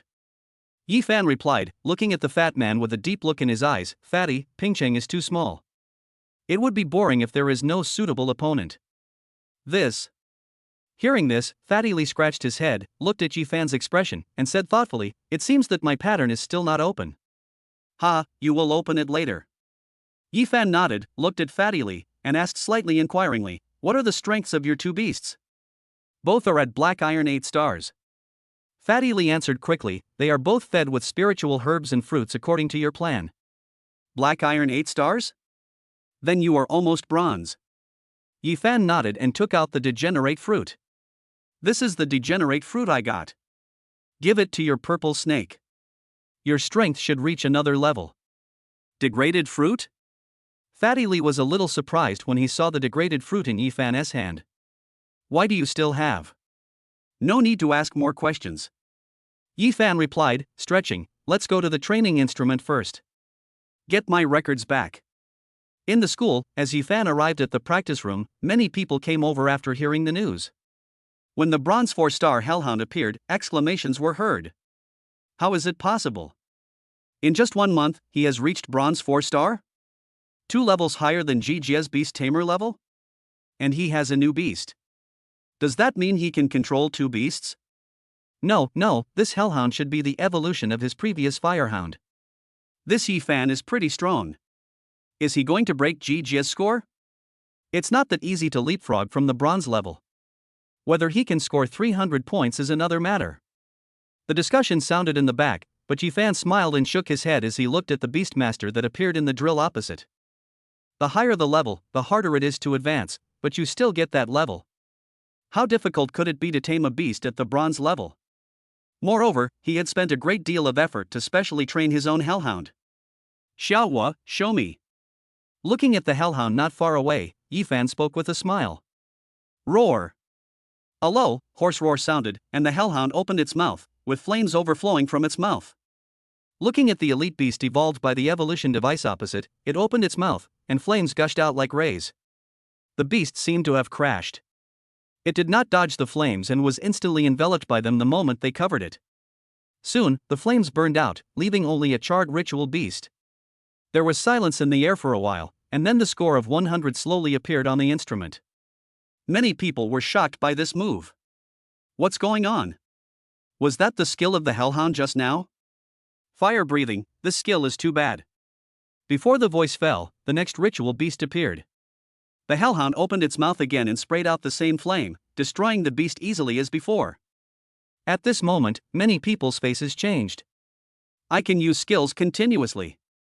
What is this thing? Isn't it said that most of the beast tamer's bronze level skills can only be used once in a short period of time? Why can he let the beast tamer use them all the time? Soon, the third beast appeared, and the result was the same. The fourth one, still the same. 400. Looking at the score that appeared on the training instrument, Ephan nodded, did not continue the challenge, and waved his hand to recall the hellhound. Looking back, everyone was stunned. Today is 400 points. If anyone can break this score, I will come again. Looking at everyone, Ephan slowly opened his mouth, said a sentence, and walked off the stage. Pan Zhao didn't know when he came here. Looking at Ephan walking down from the stage, his eyes changed slightly. This brat has another adventure. As a mentor, his perspective is naturally different from those of these students. It is obvious that fire breathing is not a skill of the hellhound at all. That is its own fire bloodline. It can spit fire. Most of the power in this bloodline can only be activated at the silver level. This is why silver is the starting point. Only when you reach silver, the blood shackles of the Beastmaster will be opened. At that time, you can start to use powers of different attributes, such as breathing fire, spitting water, thunder, falling rocks, etc. What did he feed the Beastmaster to stimulate the power of fire in the Beastmaster's blood, allowing the hellhound to break the Beastmaster's blood shackles at the bronze level? Pan Zhao was judgmental and a little frightened. There are spiritual fruits that can break the shackles of the beast tamer bloodline in advance, at least they are spiritual grade. This kid is only at the bronze grade, where can he get spiritual grade spiritual fruits? Teacher Pan. When Pan Zhao was still in a daze, Ephan had already come in front of him, greeted him, and said with a slight smile, "How is it?" Teacher Pan is satisfied with this performance, right? Not bad. Pan Zhaoqiang suppressed his emotions and said calmly on the surface, but he couldn't help but ask, "How did you do it?" "I got some good stuff." Ephan replied with a smile on his face.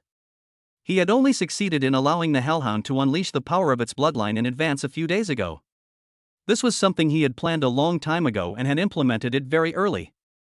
He prepared the fiery fruit, and later, he also prepared the white jade fruit, flame mushroom, and several other spiritual fruits specifically for hellhounds to plant in the beast taming space.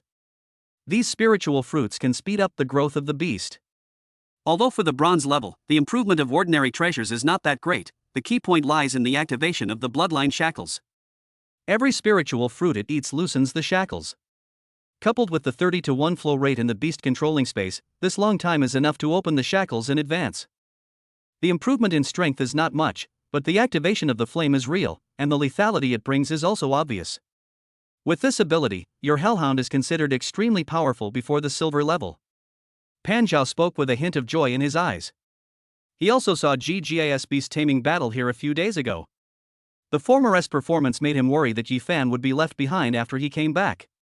But this time when he came back, Ephan directly showed him his ability to surpass his level. The bronze level has things that only the silver level can use.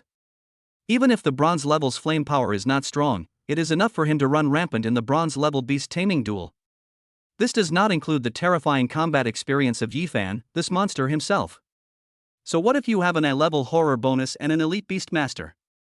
Every time I attack, it's like I'm using a beast master skill. How can you fight me? After all, the monthly secret realm will begin in a few days. Looking at Pan Zhao, Ephan had a faint smile on his face. I hope to have a bigger harvest.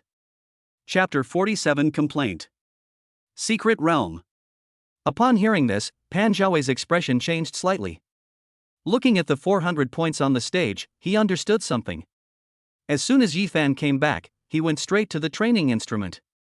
From what he said and did, he must have known about Jijia's arrival. He wanted to suppress this A-level product that Pingcheng had not produced for decades.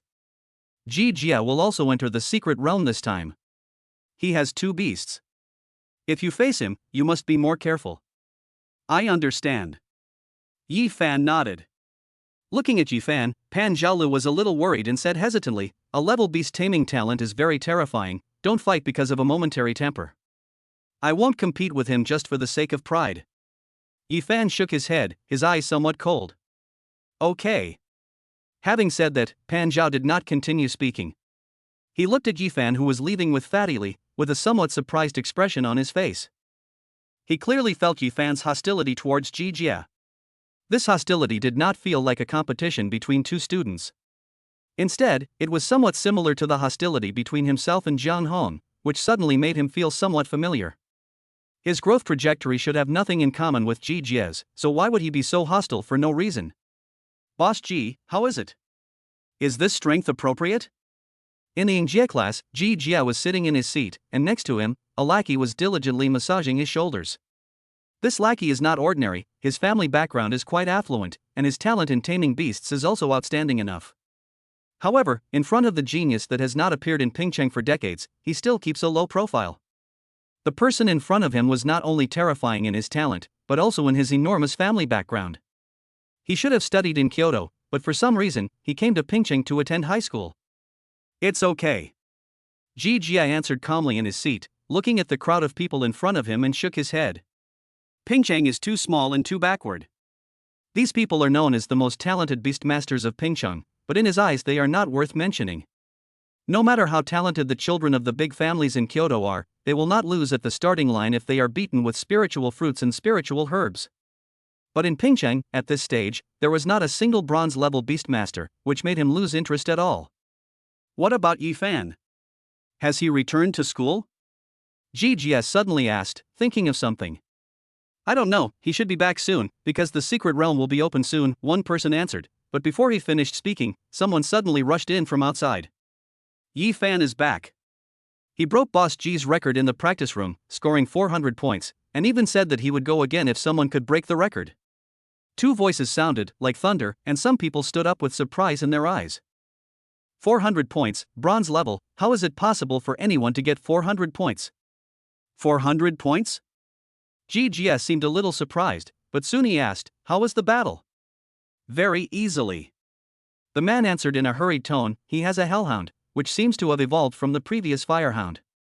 It can use beast control skills such as fire breathing continuously. The beasts in the training instrument cannot recognize it and are killed instantly." "Continuously use flamethrower?" Upon hearing this, Jijia frowned slightly. However, as someone from a big family, Jijia's vision is naturally not low. It should be that he chose the fire dog, used the spiritual fruit to adjust the best evolution direction of the fire dog, and then used special spiritual fruits at the bronze level to open the blood shackles of the hellhound in advance. In this way, the hellhound's fire ability is released, which gives it a huge advantage among bronze level beast masters. This Ephan is quite courageous. Someone must be guiding him. After saying this, a smile appeared on Ji's face. As expected of him, he is the direct descendant of that person. Even if he has fallen so far, he can still give me some pressure. That person's direct descendant? Upon hearing this, a student next to him looked a little strange. Isn't Ephan a student from an ordinary family? I heard that his parents run a restaurant in the western part of Pingchang. What can you know? Hearing this, Ji snorted coldly, then stood up. Get ready, maybe we can meet in the secret realm. You are all Pingchang's geniuses, don't be worse than the fat guy next to Ephan, others already have 2 beasts, and they are all high-star black iron. Ephan, how have you been at home recently? In the dormitory, Fatty Lee looked at Ephan and said helplessly, you don't know, after I went back, ever since my dad knew that I was good at beast control, he dragged me to visit relatives everywhere every day, bragging to everyone he met. If I hadn't dragged him, he would have held a banquet for me. After all, your family has never produced a beastmaster, so it's normal for your father to be happy. Ephan nodded and said with a hint of sarcasm, don't get lost in the compliments of ordinary people, you are a beastmaster. I know. We need to have a broad vision. Fatty Lee said. Oh, you have learned to answer quickly. Ephan replied with a smile in his eyes. He glanced at the fat man and said, how is your Taai practice going? You should open a 3rd beast control space. Ephan, you have such a sharp eye. Fatty Lee replied, scratching his head, I was planning to show off to you. Then remember to say it earlier next time. Ephan replied and nodded slightly. At this point, the advantages of the Taai method gradually began to emerge. Many beastmasters had not yet opened a 2nd beastmaster space at this stage, but Fatty had already opened the 3rd one, and it should not take a few months for him to open the 4th one. Winning by quantity is the essence of Taoi's method. In a few years, Fatty Lee should have 7 or 8 beasts to tame, and it will be easy for him to get into university. Let's go to the beast taming forest tomorrow and contract a bronze-level snake beast for you. Ephan replied, and then said, it just so happens that I also want a new beast. Ephan, have you opened a 2nd beast taming space? Fatty Lee was a little surprised. It's open. Ephan nodded with a smile in his eyes. His space is not made up of layers, but just a large area. There is no limit on the number of contracts, but Ephan will definitely not make contracts randomly. He wants the best quality, the most suitable match, and everything must be done step by step in order to achieve the most perfect match. That's great, you don't know. When you were away these few days, I went to the Silver Moon Forest alone. I encountered bronze-level beasts several times and was chased for several kilometers. Fatty Lee said, with a puzzled expression in his eyes, why do I feel that when I went there with you, Ephan, the beasts were so docile and would not attack anyone at all? When you are completely familiar with the smell of various beasts, and are familiar with the territories, habits, and various attack habits of the corresponding beasts, you will be able to do it too. Ephan replied. This is so familiar. Beast Taming Encyclopedia. Ephan said, patting Fatty Lee on the shoulder. It's about 50 yuan a copy. Just write down the contents, and that's basically it. Beast Taming Encyclopedia. Upon hearing this, Fatty Lee scratched his head. I think that's what we learned when we were in junior high school. Right. That book is thousands of pages thick, my brother Yi. Fatty Lee hummed, is there a simpler way? There are simple ones too. Ephan nodded, just go, and try more. Once you've been chased and stabbed by an evil rhino a few times, you'll probably be familiar with it. Wow, isn't this the Shinnong Herb Tasting Beast Tamer edition? Fatty Lee shook his head repeatedly, glanced at Ephan, and said, I'd better follow you, Ephan. It's safe and reliable. It's okay to follow me. Ephan smiled, then you have to work harder and don't let me down. I hope we can be partners fighting side by side, you should understand, right? Okay. Fatty Lee nodded repeatedly, looked at Ephan and said, look, it would be great if Pan Zhao could talk like you, Ephan. It would be so nice. Every day he points at my nose and scolds me for being a beast tamer like a piece of shit. He scolds me every day. It makes me question my life. Scolding you is for your own good. Ephan smiled helplessly. I know he means well, but he scolds me so harshly, as if he's afraid that I'll thank him. Fatty Lee started, and suddenly whispered, Ephan, do you think Pan Zhao's foul tone is the main reason why he's still single? When I was young, I must have been a straight guy. I guess no girls like me. At the door, Pan Zhao, who was about to knock, had his hand frozen in the air, and veins on his arm gradually bulged. I'm single for other reasons. Who didn't have girls who liked them when they were young? I was pretty damn popular back then, okay? Chapter 48 Rock Python. The next day, they got up early and headed to the Silver Moon Forest. Fatty, what did your purple snake evolve into? Ephan asked on the way. Ghost snake. Fatty Lee summoned his own beast, a small black snake with some red spots on its body. Not bad. Looking at the beast, Ephan nodded. The ghost snake is a very difficult beast among snakes. Its fangs are very long and its venom is very strong. At the bronze level, it will probably comprehend the skills of surprise attack. After breaking the bloodline shackles at the silver level, its venom will be extremely toxic.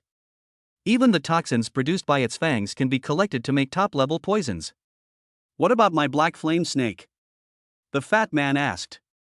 At the bronze level, there is a high probability that the snake will be able to comprehend stealth skills, or strengthen its own defense skills. Ephan nodded. At the silver level, after breaking the bloodline shackles, the black flame snake can simply use some fire attribute skills, which is not bad. Hearing what you said, it seems that the black flame snake is easy to get. Fatty Lee was helpless and asked again, what is the bloodline shackle? It's very complicated to explain in detail. Just understand that when you reach a certain level, the beast tamer will have more abilities. Ephan replied. Okay. Fatty Lee nodded, thought of something, and looked back. What are you looking at, Fatty? I'm seeing if Pan Zhao has followed us. After saying this, Fatty Lee touched the big bump on his head. This was the price he paid for being caught secretly cursing Pan Zhao in the dormitory yesterday. I always feel like Pan Zhao is spying on us. He knows every time I scold him. Last time, didn't I tell you that when I become stronger than Pan Zhao, I will also tell him to let my grandma fight his beast masters like Pan Zhao did? After I went back, every time he scolded me, it was, go, and call your grandmother. You say, is Pan Zhao a bit abnormal? Does he have any special hobbies? Fatty, please stop talking. Ephan said, his eyes full of helplessness. It's no wonder that Pan Zhao always scolds Fatty. Normally, when they go out, Pan Zhao will protect them secretly, and everything Fatty says throughout the day can be heard clearly. Just these 2 sentences were enough for Pan Zhao to scold him for a week. Fatty, what do you think of the third beast? In the Silver Moon Forest, Ephan observed the surrounding forest while looking at Fatty Lee and asked. Fatty Lee had a big bump on his head at the moment. After hearing Ephan's question, he hesitated for a while and said to Ephan, Ephan, just help me choose. I can't help you choose for your whole life. Ephan shook his head, looked at the fat man, and said with a little seriousness, you have to go out in the future and have your own world. You must learn to think about problems by yourself and start to judge for yourself. This. After hearing Ephan's words, Fatty Lee was stunned for a moment, then nodded. I have 2 beasts, a black flame snake, which has good defense but average attack power, and a ghost snake, which has strong venom but is fragile. Now, I need a beast with strong frontal attack power. What does strong frontal attack power mean exactly? Ephan asked. It means great strength, and preferably a big body as well. The fat man replied. What snake beasts fit this category? I don't know the specific species. Fatty Lee replied, scratching his head, but I think pythons are the best. They don't have to be poisonous, as long as they can enhance my combat power. The 2 beasts in front of me mostly rely on the hellhounds when you are here, Ephan, to play a role. If I can have a beast that can take the lead, my beast will be complete, with attack, defense, and poison. After hearing these words, Ephan nodded and said to the fat man, Fatty, look, when you think about your beast control, your future path of beast control will gradually become clear. What you see yourself is different from what others see with a light. I think I understand a little bit. Fatty Lee scratched his head, so, do I have to follow this structure when I subdue beasts in the future? Yes, we can also add some more. Ephan replied, for example, whether we should add a type like the winged snake that targets the air, or a beast that specializes in treasure hunting but has no combat power. All these are up to you. You are cultivating the Taai method. The sufficient number of beasts you can control is enough for you to make up for all your shortcomings. Okay. Fatty Lee nodded repeatedly and looked at Ephan, but it's hard to find python-like beasts in this forest. Fine. Ephan answered and followed the hellhound, walking quickly forward. Fatty Lee followed behind, and 2 snake-like beasts swam quickly in the grass beside them. As they grew older, their hunting cooperation became better and better. Along the way, they would occasionally hunt some beasts guarding spiritual herbs. Now, they can move freely in the outskirts of the forest, and even in the inner area, there are rarely any beasts blocking their way. Soon, after passing a bush and pushing aside the weeds in front, a long river appeared. The dark river in the Silver Moon Forest. Looking at the river, Ephan nodded secretly and turned to look at Fatty Lee. There is a kind of python in the Silver Moon Forest that likes to live on the shore near this dark river. We should be able to find it easily by following this dark river. Is it that kind of python? Fatty Lee spoke up, stretched out his hand and pointed forward. Ephan looked in the direction he was looking, and saw a gray python coiled on a large rock above the river, seemingly taking a rest. That's it, the rock python. Looking at the rock python that was coiled up like a big tire, Ephan nodded. This beast is of elite grade, with a very tough body, huge size, and strong attack power. It can tie up and kill a gray rhino that is bigger than itself. It's the kind of beast you want. It looks so scary. Fatty Lee spoke, but he still summoned two beasts silently. The level of this rock python is not high, only 7 black iron stars. Obviously, it has not grown for long. You have to tame this beast yourself. Ephan did not make any move, but watched Fatty Lee command his two beasts to attack the rock python. The two elite grade black iron 8-star beast masters are not inferior to the opponents in terms of level and grade, so it is not difficult for Fatty Lee to deal with them. No problem. Fatty Lee replied, obviously very confident. However, when the battle started, Ephan looked at Fatty Lee's beast control command, which was full of flaws, and shook his head. Any one of these two beasts could fight this rock python alone, but when they got together, they could barely fight the rock python. Although the rock python had the advantage of size, the fat man's command was really bad. No wonder Teacher Pan Zhao scolds me every day. Ephan felt helpless. He didn't notice it at ordinary times, but after letting the fat man fight alone, this shortcoming became very obvious. His ability to tame beasts and his awareness of fighting with them are indeed very poor. But at least I'm making progress. Thinking of the fat man's tongue fighting when he first commanded the two beasts, Ephan smiled again. It doesn't matter if you are bad at taming beasts now. People need time to grow. Boom. After a while, the rock python fell to the ground under the siege of two snake-like beasts. Facing the fat man's beast contract, it did not resist too much.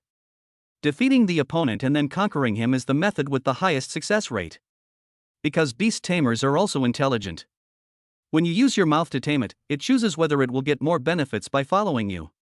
But when you knock it to the ground, its choice is life or death. I'm so tired. After finally taming the rock python, Fatty Lee took a breath, came to Ephan, and a smile appeared on his face. But I finally have my third beast.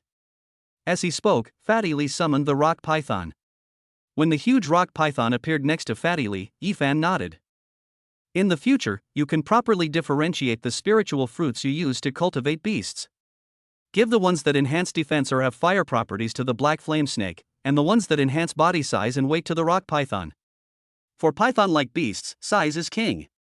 The stronger they are, the bigger they are. The stronger, the bigger the body. Fatty Lee nodded. How big is the dragon python? Hearing this, Ephan smiled and pointed to the dark river in front of him. This dark river is twice as wide and 3 times as long. My goodness, it must be so big. Fatty Lee was a little surprised when he saw the river in front of him. If it appeared, it would be able to crush a building easily. Of course. Ephan nodded, not knowing what he was thinking about, and said in a deep voice, but a beastmaster of that level will never have the chance to appear in the world of ordinary people. Chapter 49, Swift Eagle. Why? Fatty Lee asked. It's mentioned in history books, Ephan replied. Before modern society, there were ancient feudal dynasties. The rulers of the dynasties believed in those powerful beasts. The two of them jointly ruled ordinary people, oppressing and exploiting them. They were miserable. Later, the emergence of the first generation of beast masters broke this balance and set off a wave of resistance. Afterwards, the dynasty collapsed, and those ancient beast masters were either expelled from the domain or hid in ancient secret realms. It was a long tug of war. To this day, the front line is still fighting against those ancient beasts. No powerful ancient beasts can get past these defenses. This is why we have a peaceful and harmonious modern society. Is that so?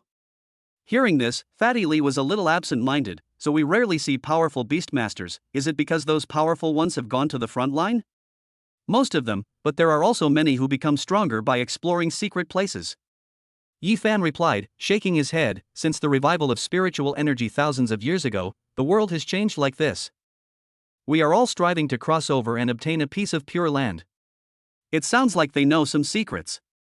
Fatty Lee scratched his head.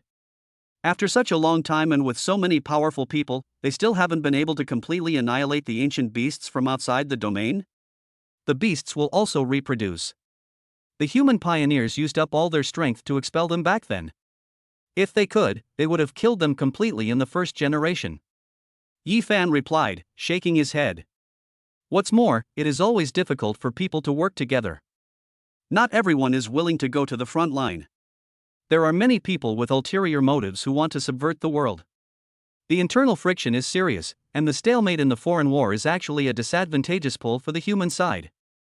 500 years ago, we advanced thousands of kilometers outside the border, but now, we are being pushed back and can only pull back within 100 kilometers of the border.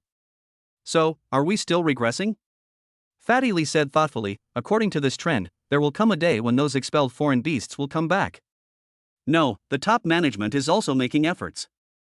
Ephan replied, clearing out the evil cult organizations that are fighting internally, discovering talents, and vigorously encouraging the development of beast masters. It's going to be okay. Okay. Hearing this, Fatty Lee nodded. In the future, I will also fight on the front lines. Then you have to become stronger first. If you are at the black iron level, you won't even be cannon fodder on the front line. Ephan said with a smile and waved his hand. Okay, time to go find the beast I want. What kind of beast do you want? Fatty Lee showed an interested expression. You'll find out when you get there. Ephan smiled mysteriously and walked towards the forest. The fat man quickly caught up, and the two of them quickly shuttled through the forest, picking up some spiritual herbs and fruits while killing some beasts. Ephan, if we go any further we will be close to the core area of the forest. Looking at Ephan who was still moving forward, Fatty Lee spoke with some concern. When you reach the core area, you will see silver-level beastmen appearing. It's okay, it should be nearby.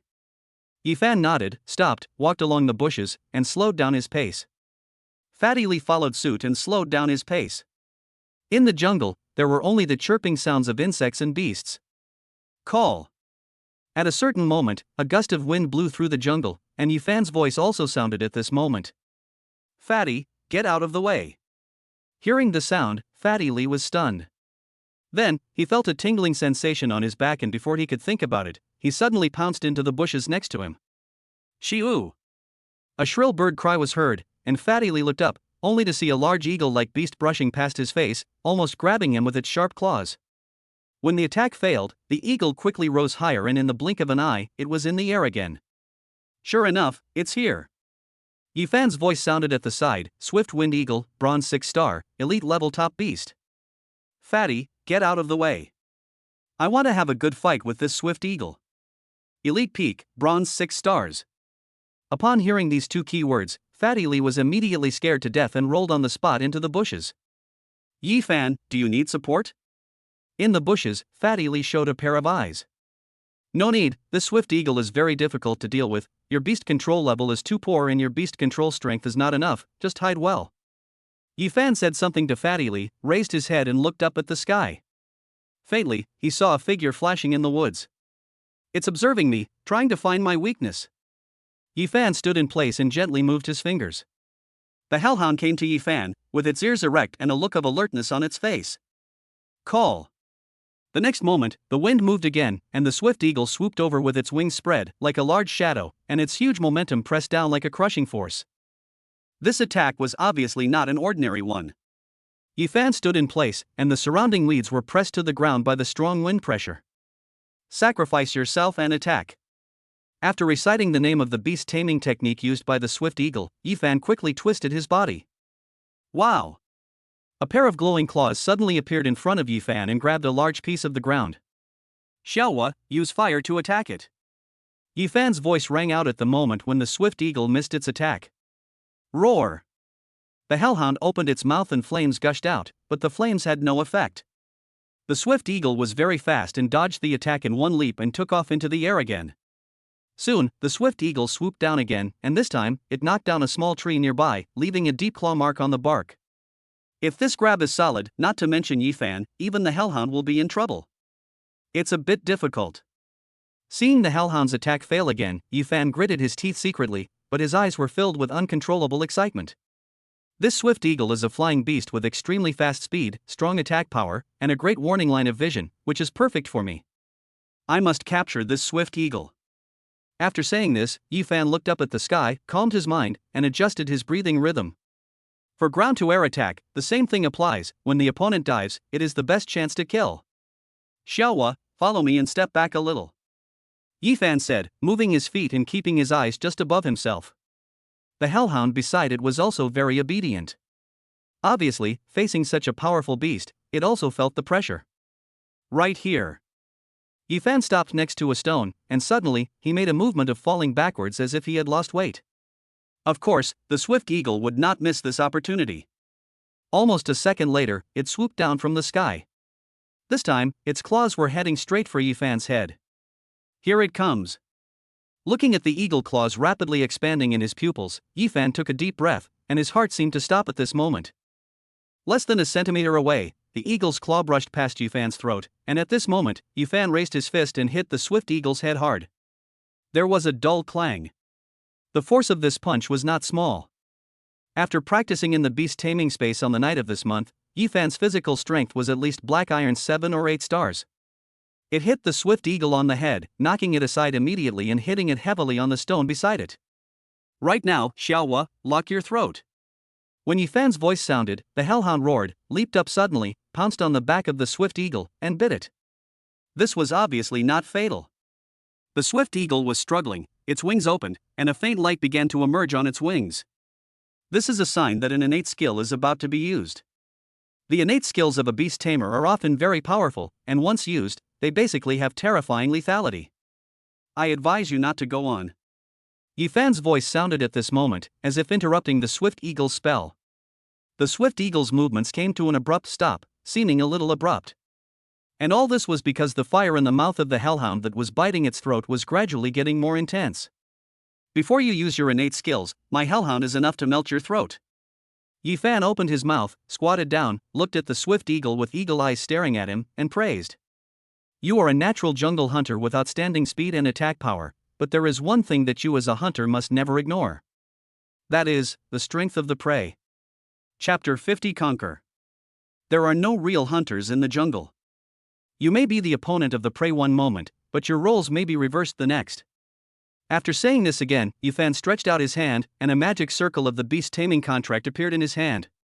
Submit, you have no other choice. Chirp. The swift hawk stretched its neck and stared at the other party with eagle eyes, but was still unwilling to sign the mark. Until the flames overflowed from the hellhound's mouth, it finally surrendered and let out a cry. The next moment, the magic circle contract was successful, and it was instantly taken into the beast taming space. A smile appeared on Ephan's face. He raised his hand and summoned the swift eagle.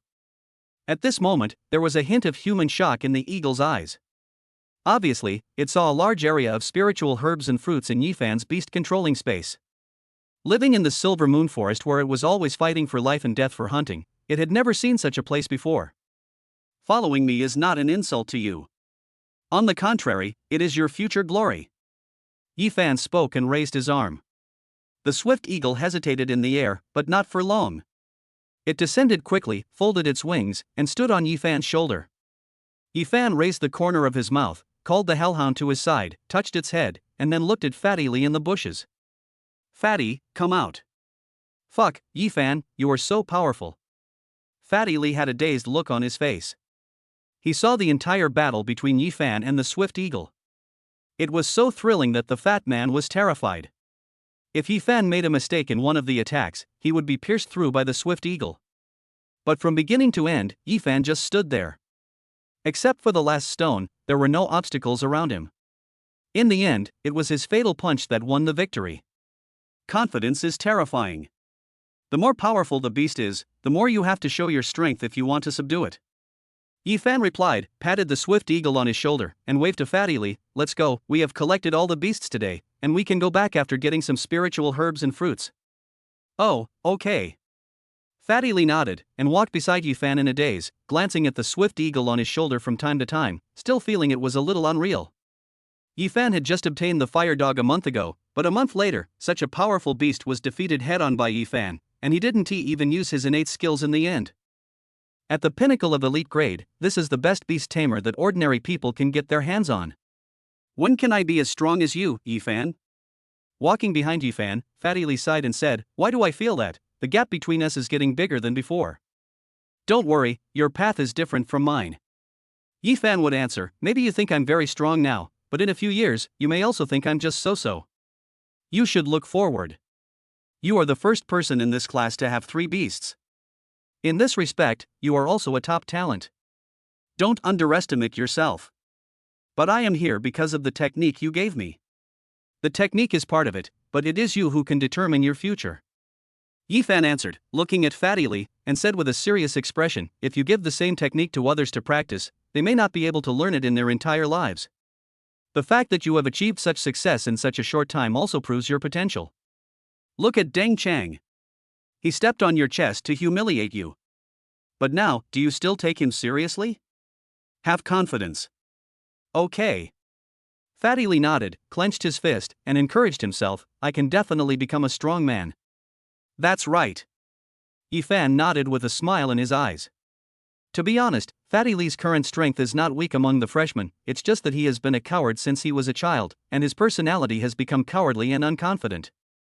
How can a timid person become a truly strong person? That's why I often give Fatty some chicken soup to motivate him and guide him to become a strong person. And my dad, let's go back and tell him about this theory of the strong. Thinking of something, Ephan smiled and walked towards the forest. Whether it is Fat Dad or the Dynasty organization, they are planting some seeds. Perhaps it won't be long before these seeds take root and sprout. This kid is too confident. In the forest behind, Pan Zhao frowned as he looked at Ephan holding Huang on his left and Qingsong on his right. In the battle just now, he almost couldn't help but take action several times. The swift eagle was extremely fast and had great lethality. With Ephan's fighting style, if he made the slightest mistake, he would die on the spot. Although Ephan successfully subdued the swift eagle in the end, Pan Zhao was somewhat dissatisfied with this way of fighting. He knew that this boy had a terrifying combat intuition, but intuition was not always accurate, and combat was ever-changing, and any unstable factors could change the outcome of the battle. If you walk along the river frequently, you will get your feet wet. If you take risks like this every time, wouldn't that mean you don't take your life seriously? I'll have to say something to him when I get back. Having said this, Pan Zhao couldn't help but praise Ephan. This kid is really amazing. His progress every day is terrifying. A hellhound that has opened its bloodline shackles at the bronze level, plus a swift eagle with elite level peak bloodline, this configuration is not much worse than that kid from the G family. In fact, his beast control level is even higher. He also has a beast control like the swift eagle that has extremely strong aerial combat power. With the combat power, it is entirely possible that he can overwhelm the opponent. At this point, Pan Zhao was somewhat amazed, and at the same time, there was an inexplicable smile in his eyes. That bastard Jiang Hong thought he could crush me with an A level, but if he saw that a D level kid suppressed his proud O level, I wonder what his expression would be. Oh, by the way, Li Yu is pretty amazing too. He actually opened 3 beast control spaces.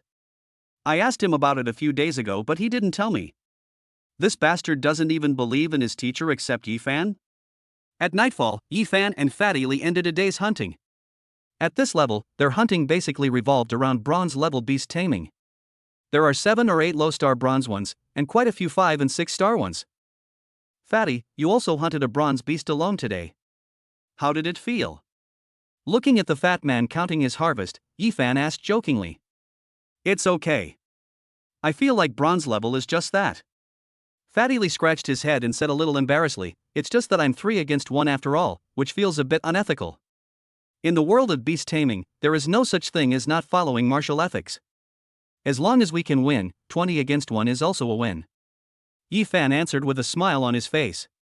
The footsteps in the forest, stepping on the fallen leaves, have some light echoing sounds. But the next moment, such echoing sounds suddenly became more frequent. Ephan stopped and pulled the fat man beside him. He looked at the dense trees in front of him and suddenly said, "Come out. We are all on the same path. What is there to hide?" As soon as he finished speaking, more than a dozen people rustled out from behind the trees. These people were wearing leather armor, holding muskets in their hands and with knives on their waists.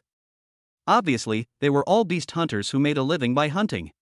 "Little brother, you have very good eyesight." The one who spoke was a one-eyed man with a big knife on his waist and a white wolf that looked very ferocious beside him. "Not bad," Ephan replied, took a look at the big man, and suddenly asked, "From the lone wolf group?"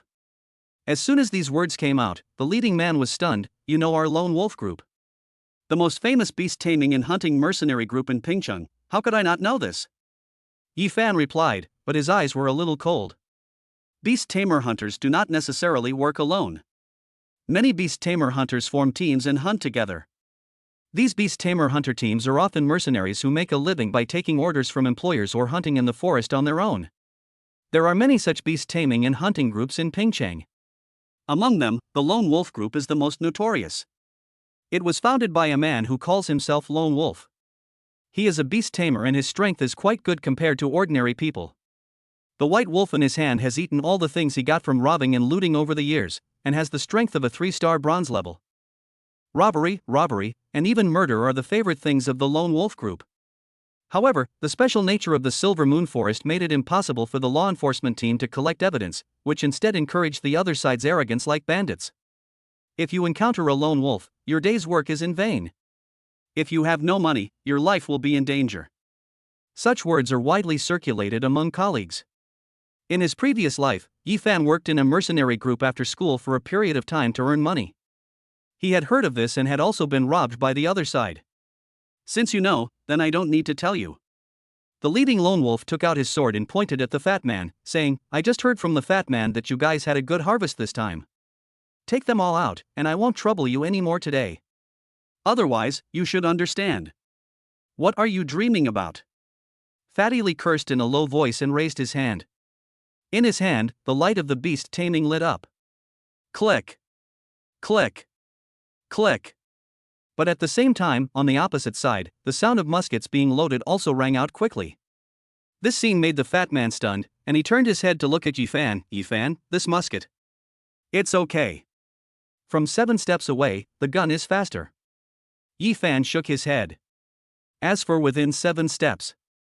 I understand." Fatty Lee nodded first, and the light in his hand lit up again. "A mere musket, how audacious." "We are about 70 steps away from them."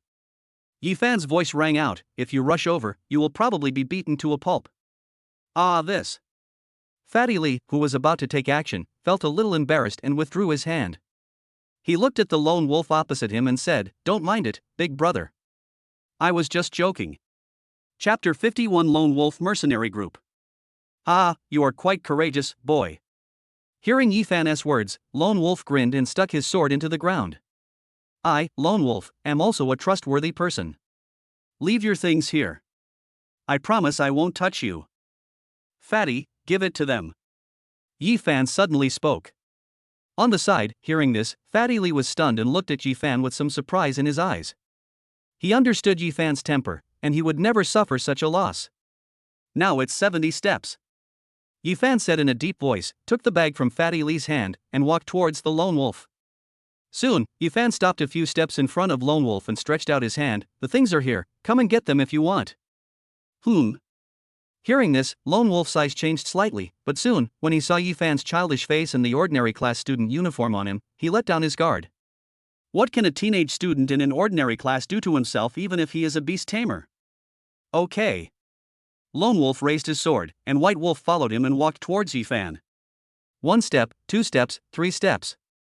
Soon, Lone Wolf reached out, grabbed Ephan's pocket and pulled it hard, but this pull had no effect. The pocket was still tightly held in Ephan's hand. "You little brat, you dare to play tricks on me?" Lone Wolf reacted, looked at Ephan, and without saying anything, he swung his sword. "Not only will I play tricks on you, I will also kill you." Ephan's cold voice sounded. The next moment, under the incredulous eyes of Lone Wolf, Ephan raised his arm and hit the blade directly. Clang! The blade tilted. Ephan put down his pocket, clenched the eagle claw with his other hand, and grabbed the lone wolf's throat. Roar! On the side, the lone white wolf roared and prepared to rush out, but at the same time, the light came on, and the hellhound also roared, knocking it down directly. The difference in size and strength allowed the hellhound to instantly lock down the white wolf, who was pinned down. On the other side, Ephan grabbed the lone wolf's throat, while his other hand was blocking the lone wolf's knife. You are so bold. At this moment, the lone wolf's face changed, and he spoke in a timid voice. Having been able to hunt in the forest for so many years, don't you know that you should never let your guard down at any time? When you knew I was a student of Pingcheng High School, you should have been on high alert. But you relied on your musket, and not only did you not avoid me, but you also got in close contact with me. Ephan opened his mouth, staring at the lone wolf, with a smile on his face. Surrender your gun, otherwise, you will die. Hearing this, the lone wolf gritted his teeth. Just as the stalemate was about to begin, the cry of an eagle was heard, followed by the panicked voice of one of his men. The lone wolf turned his head and saw a swift eagle grabbing one of his men and taking him into the sky. At the same time, the sound of faint snake breathing was heard, and in the surrounding grass, the huge rock python, the black flame snake hidden in the grass, and the ghost snake that was arching its body and spitting out its tongue all appeared. You two actually have 5 beasts. Looking at this scene, even Lone Wolf realized that these 2 students wearing ordinary class uniforms were tough guys. Thinking of something, Lone Wolf shuddered, looked at the cold face in front of him, and said with a little trembling, You are Ephan? You know me? Ephan frowned when he heard this, but he glanced at the people behind Lone Wolf and spoke again. I'll say it again, surrender your gun, otherwise, you will die. As he spoke, Ephan increased the strength in his hands, and the force of black iron Gaoxing instantly made Lone Wolf's face turn red. Put down the muskets. He struggled and waved his hands, and his men all surrendered their guns. Ephan nodded at the fat man, and soon, Fatty Lee collected all the muskets. There are 15 in total. Fatty Lee walked over with the musket in his arms, looked at Ephan and smiled.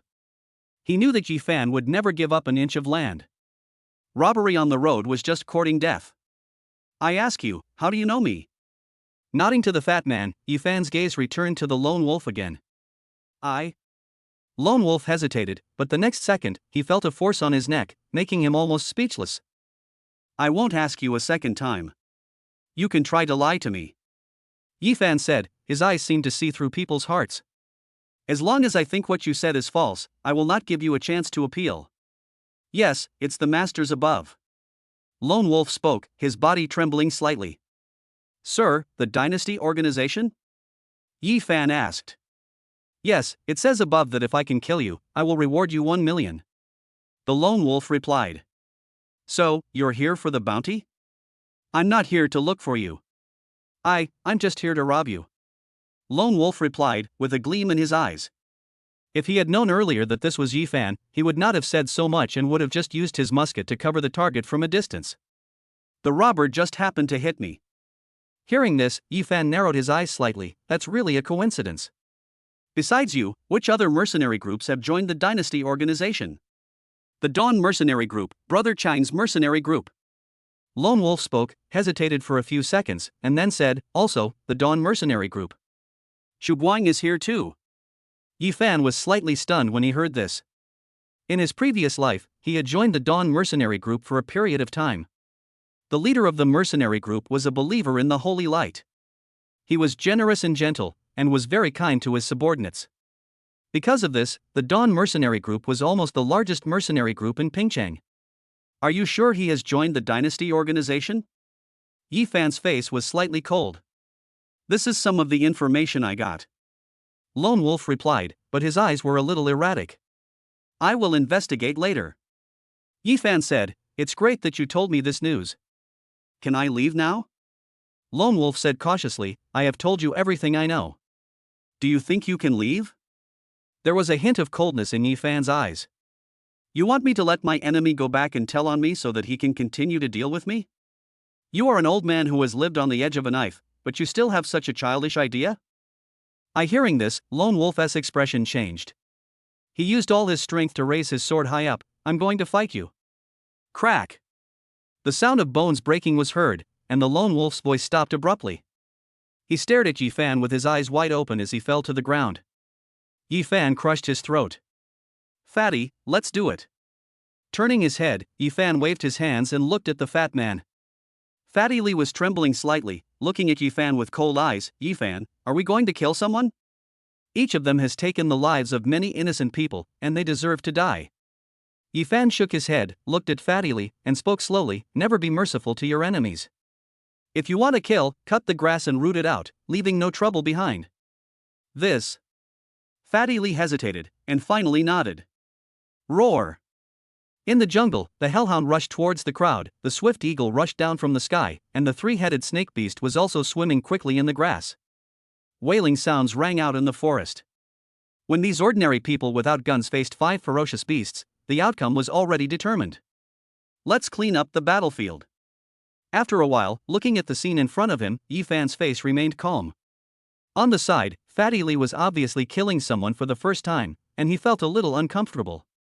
He looked at Ephan and hesitated for the first time. "Ephan, we just killed a lot of people. Kill those who should be killed.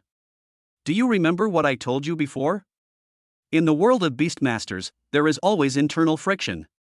If you keep this kind of malignant mercenary group, who knows how many people will die in their hands?" Ephan replied, patting Fatty Lee on the shoulder. "Don't be too narrow-minded. The strong are happy to take revenge. If you feel guilty for killing a bad guy, do you want to wait for him to kowtow on your grave? I understand." Fatty Lee nodded, suppressed his discomfort, walked to the corpses, and collected the things in their packages. Obviously, they had worked here for more than just one day today. Many people's packages were full, and when the items added up, their gains were even greater than what Ephan and his team had gotten. How many people must have been robbed? Looking at the full package in front of him, Fatty Lee spoke, and then when he opened a pocket, he found the body of a woman.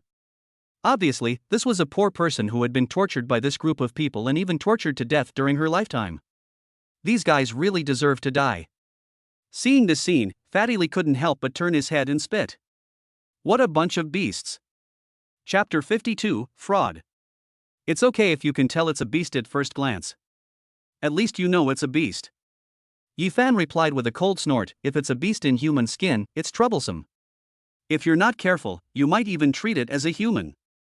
After saying this, Ephan frowned slightly. He didn't quite believe what he heard from Lone Wolf that the Dawn mercenary group had joined the Dynasty organization. In my previous life, I treated him as a brother. After spending so much time together, I was quite familiar with him. He shouldn't be that kind of person. Ephan said, shook his head, and looked at Fatty Lee beside him. "Fatty, after the secret realm, we can try to join the mercenary group. Remember, don't hold back when it comes to those from the Dynasty organization." I understand. The fat man replied, looking at the corpse not far away and nodded heavily. Let's go back. Ephan nodded, picked up the bag on the ground, and walked towards the exit of the forest ahead. Fatty Lee followed closely behind, and soon, a bunch of wild beasts that smelled the blood came into the forest. Except for some bloodstains on the ground, the forest returned to peace again. Snap. Snap. Not long after, Pan Zhao arrived here. Looking at the scene in front of him, his eyes changed slightly. He saw the whole process and also saw Ephan's response, but at this moment, he did not feel that Ephan was so quick-witted and decisive, but rather that he found a sense of resonance in the other party. A resonance of hatred towards the Dynasty organization. This kid. Looking at the ground, Pan Zhao's eyes were slightly deep. There was not much conversation just now, but it was obvious that this kid seemed to be working on dealing with the Dynasty organization, and had already attracted the attention of the Dynasty organization. The Dynasty organization is such a huge organization. How dare this guy, who is only at the bronze level, provoke it? After saying this, as if he had thought of something, a sneer appeared on Pan Zhao's face. These people from the Dynasty organization really deserve to die. In Pingcheng, you want to kill Ephan? Have you asked me? A few days later, the secret realm was opened again. Ephan and Fatty Lee were naturally included in the list, but this time it was a bit surprising that Ma Xiaoxue was not shortlisted. It was said that she was seriously injured while hunting in the beast forest a few days ago and was sent to the hospital. Deng Chang and others were deprived of their places by Pan Zhao on the grounds of infighting. As a result, there are many new faces among the ordinary class members entering the secret realm this time. Teacher Pan is really tough. He deprived Deng Chang and his friends of their places just because of an internal fight. Isn't he afraid that Deng Chang will find someone to make trouble? Fatty Lee spoke while waiting in line to enter the secret realm. Thinking of Deng Chang's almost unbelievable expression before, he felt a little funny. He's Pan Zhao. How many people in Pingcheng can suppress him? Besides, he's just a teacher teaching students. Why are you making a fuss? Ephan replied, shaking his head. Teachers like this are rare. They give everyone a chance and don't let those who form cliques and factions monopolize resources. It's rare, but his mouth is too venomous. Fatty Lee was speaking when he saw Pan Zhao's sudden sharp look at him and quickly closed his mouth. Let's go, we're entering the secret realm. Seeing this scene, Ephan patted Fatty Lee on the shoulder. Get more good stuff, and try to hide it well this time, so that there won't be any sudden award ceremony later. Giving out awards is pretty good, you can earn money and have face. It's unwise to expose your strength and gains for that little money, don't you understand? The two of them entered the secret realm while talking to each other. At the entrance of the secret realm, Pan Zhao watched them go in and his eyes moved to the other side. At this moment, Jiang Hong happened to look at Pan Zhao. The two men stared at each other in the air, and the tension suddenly rose again. Brother Jiang, the weather is nice today, let's go have some tea. Brother Pang, someone recently gave me a bottle of excellent fruit wine. Let's go and try it. Before the two of them could speak, the teachers who had been worried about a conflict between them were already fully prepared. They spoke up and pulled the two of them back. Pan Zhao, who was still planning how to confront Jiang Hong, was interrupted. His pent-up anger was only halfway accumulated. He glanced at Jiang Hong, and seeing that the other party had no intention of speaking, he did not continue. 1 or 2 trips to the secret realm now are not a big deal. In 2 months, after the freshman secret realm trial begins, the freshman competition and teacher competition will follow, which will be the highlights. At most, your verbal attacks can annoy the other person for 1 day, but if you win ahead on competition, you can annoy others for half a year. Before, Jiang Hong would never get angry no matter what Pan Zhao said. Instead, he would occasionally make a sarcastic remark to make Pan Zhao very angry. But ever since Pan Zhao won the teachers' competition last year, Jiang Hong could not hold back at the slightest provocation and often quarreled with Pan Zhao. The reason is very simple, it's frustrating to lose. I'll prepare myself. When the time comes, not only will my students beat you up, but I'll beat you up too.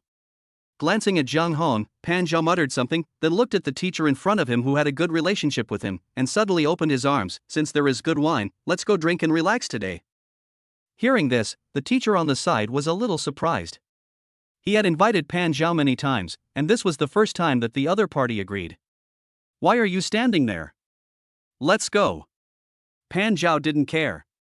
He patted the teacher's shoulder and said to another person next to him, Zhao Ji, let's go together.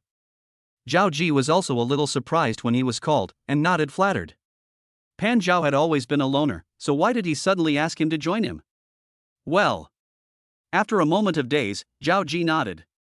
He would speak for Pan Zhao because he naturally wanted to have a good relationship with this person. He was looking forward to such an opportunity. I had a lucky chance before the teacher competition last year and I won by chance. No one really thinks they will have this kind of luck every year, right? Pan Zhao left, and Jiang Hong just stood there, watching him leave coldly, cursing and snorting. Let's go and have some tea. After saying this, he walked away with his hands behind his back. The teacher who spoke and the other two looked at each other and followed him. Click, click. In the secret realm, Fatty Lee looked at the people in front of him exploring, then turned to look at Ephan. Ephan, what are our plans this time? In the first 2 days, you will get spiritual fruits in the inner area. When your beast control has reached bronze level. Ephan replied with a smile in his eyes, let's go into the core of the secret realm. The core? The core has a silver level beast master. Upon hearing this, Fatty Lee was horrified and said quickly, Ephan, don't be too reckless. The silver level beastmaster is really powerful. If we go in, we will definitely not be their opponent. When I say go to the core, I don't mean to go to war with the silver level beasts. Ephan shook his head, there are a lot of good things in the core. Although they are basically guarded by silver level beasts, we just need to think of some ways. What method? Fatty Lee was a little confused when he heard this. What else can we do? Ephan replied, patting the fat man on the shoulder, sneak into Chinsong, besiege Wei to save Zhao, lure the tiger away from the mountain, and drive the tiger to devour the wolf. The series of idioms left Fatty Lee stunned, but soon he scratched his head and seemed to understand something. Ephan, what you mean should be, cheating and deceiving. Almost. Almost? Fatty Lee was shocked, can the Silver Beastmaster also cheat and deceive people? If people can be cheated, why can't Beastmasters be cheated? Not to mention silver level beastmasters, even gold level and eternal level beastmasters can be cheated as well. Ephan nodded, as if he had everything planned out. He summoned out 2 beastmasters and walked towards the secret realm. Behind him, Fatty Lee looked at Ephan's back and felt sweat all over his forehead. This should be a joke, right? He wouldn't really want to cheat the silver level beastmaster for good stuff. Chapter 53 Wine and Tea. The day's hunting was very easy. With the swift eagle and the hellhound, plus 3 snake beasts close to the bronze level, Ephan and Fatty Lee carried out a mopping-up hunt on the outskirts of the forest. In addition, Ephan was already familiar with the environment of this secret realm, and the 2 of them made a lot of money in just one day. It feels so easy to hunt now. Fatty smiled as he grilled meat beside the campfire at night. Now, it feels so easy to catch bronze-level beasts, as long as they are not 8-star or 9-star beasts that are close to silver. It's normal to fight against bronze and black iron, and most of these beasts are very ordinary. Ephan replied, after all, the upper limit of elite-level beasts is too low. Only elite-level peak beasts can show some strength at this stage. Hey Ephan, I always hear you talk about the levels of beast-taming bloodlines, but I seem to have only heard you say inferior, elite, and elite peak. Fatty Lee scratched his head. What are the bloodlines above the elite level? From the elite level up? Ephan smiled when he heard this. Up to the excellent level, and then the extraordinary level. If you want to go higher, you will be the direct descendants of some ancient species, which can be called the relic level. Is there anything special about these bloodline level beasts? Fatty Lee asked. The elite ones at the top have innate skills. Do the outstanding and extraordinary ones above them have more innate skills? Having too many innate skills is useless. The higher the level of a beast's bloodline, the stronger its innate ability will be. Ephan answered, glanced at the fat man, and said, look at my hellhound. It took a lot of spiritual fruits to barely open its bloodline shackles at the bronze level. If it is an excellent beast, their bloodline shackles will be opened naturally, and they can use wind, fire, thunder and lightning, and other elements corresponding to their attributes from birth. Shit, does that mean iron can beat bronze? Fatty Lee was shocked. It's not that exaggerated. Ephan shook his head. After all, the growth of the beast is there, it just doesn't take too much time. Besides, the stronger the bloodline of a beast, the stronger it is likely to be. Most extraordinary beasts are born bronze or silver. I can only say that most beast masters start at iron level, bronze level opens the first skill, and silver level opens the bloodline shackles. However, the stronger the bloodline of a beast master, the more it can ignore these restrictions that may have been imposed on the beast master by nature. The top elites have their own innate skills. Excellence ignores bloodline shackles. Extraordinary people are not too weak when they are born. As for the descendants who are above them, they can summon the phantoms of their bloodline ancestors. They are very strong. I see. Fatty Lee nodded. So, it may be easy for us to deal with a beast of elite peak bloodline at bronze level, but if it is excellent level or extraordinary level, it will be difficult? That's understandable. Ephan nodded, thinking of something, and said to the fat man, that's why the college entrance examination now tests the actual combat ability of the beastmaster. At the same level, most beastmasters find it difficult to defeat a wild beast whose bloodline level is higher than the beast they control. However, if you can reach a certain standard, a qualitative change will occur. For example, 2 days ago, I defeated the swift eagle with my hellhound. From then on, the minimum standard for the beasts I tame is to be at the top of the elite. When this number accumulates, if one day I can defeat an outstanding beast of the same level, will the quality of my beasts make a qualitative leap? I see. Hearing this, Fatty Lee nodded repeatedly. Then what about the affinity you told me about before? Affinity is also included. In fact, it is to increase your success rate in taming high-level beasts in the future. Ephan replied, not all beasts will surrender after being defeated. The more powerful the beast, the harder it is to tame. A high affinity means a higher chance of being accepted. Then Ephan, why don't you specialize? I don't need to specialize. Ephan shook his head, if I can surpass the grade once, I can win the second time. If this one doesn't work, try another one. That's true. Fatty Lee nodded and looked at the swift eagle on Ephan's shoulder with some envy. This swift eagle of yours is so cool. Not to mention its speed, what's the name of its innate skill? Fatty Lee got stuck in the middle of his speech. Ephan looked up at him and said, the divine bird rated, right? Yes, it just disappeared for a while, and then the skill suddenly appeared. Fatty Lee nodded repeatedly, it's like a flash. It's not really a flash, that talent skill is equivalent to increasing its speed for a short period of time. When the speed exceeds a certain range, it looks like it suddenly disappeared. Ephan replied, looking at Fatty Lee's envious eyes, and said, you can also make a flying snake in the future, like the winged snake, which I told you about. Of course, a flying beast is so cool. The fat man said in a loud voice. Hearing this, Ephan showed a barely perceptible smile on his face. To be honest, most flying snake beasts have some abnormalities on their bodies, with bulging wings that look like wings. They actually look quite ugly. Chirp. While the two were talking, the sound of the jungle being plucked was heard nearby. Several beasts raised their heads instantly with alert looks. In the sight, a small beast came into view, rubbing its hands. It's this guy again. Fatty Lee was a little surprised when he saw the beast appearing. Is this the little badger from last time? It should be. Ephan nodded with a smile.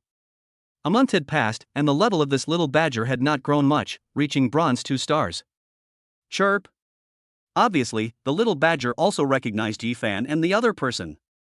It was stunned in a human-like manner, then looked up and saw the swift eagle on Ephan's shoulder. This is its natural enemy. The swift eagle is extremely fast and can easily penetrate its leather armor or find its weak defenses. This time, the little badger hesitated, looking at the fire in front of Ephan and the others, and could only rub its paws in the spot. That look seemed a bit pitiful. Come here. Ephan smiled when he saw the scene, waved to the little badger, and at the same time, patted the swift eagle on his shoulder to signal it to be quiet.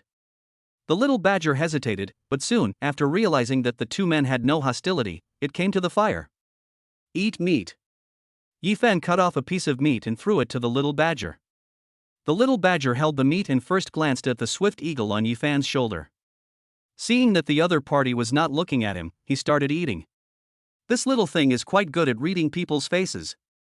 Fatty Lee on the side also found it interesting. The last time it came, it was like a little bully. This time, people who didn't know would think we were bullying it. After all, it's normal to have natural enemies. Ephan smiled and shook his head, reaching out his hand and touching the little badger's head. This kind of beastmaster's meticulous nature often causes them to die in fights with other beastmasters. In addition, there are natural enemies, but their number is actually quite small. For example, in the Silver Moon Forest, you can hardly see any little badgers. Chee. The little badger paused when being stroked by Ephan's big hand, but then it didn't seem to care too much and continued to eat the meat in its hand.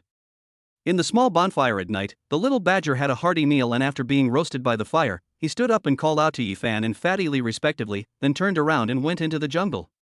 It has also learned to say goodbye. Looking at the small figure, Ephan had a smile in his eyes. I think it's quite sinful. Fatty on the side said with emotion, looking at Ephan, and said, otherwise, when there is a beast taming space in the future, take this little badger in. It won't accept your taming. 2 meals like this will at best keep it from biting you when it sees you. Ephan shook his head, his tone a little deep. Besides, for a beast like the little badger, the jungle is actually its best destination. It has become accustomed to a life of fighting and competing with other beasts every day. Taking it away to live a life controlled by a beast master may not be good for it. It may even be counterproductive. Some beasts are born to fight endlessly, not for anyone but themselves. After saying this, Ephan stood up, stretched his body, and walked towards the tent. It recognizes us now. Next time it comes, we can give it more food. We can also feed it some extra spiritual herbs and fruits. Who knows, maybe one day it will become the overlord of this secret realm after fighting so many times.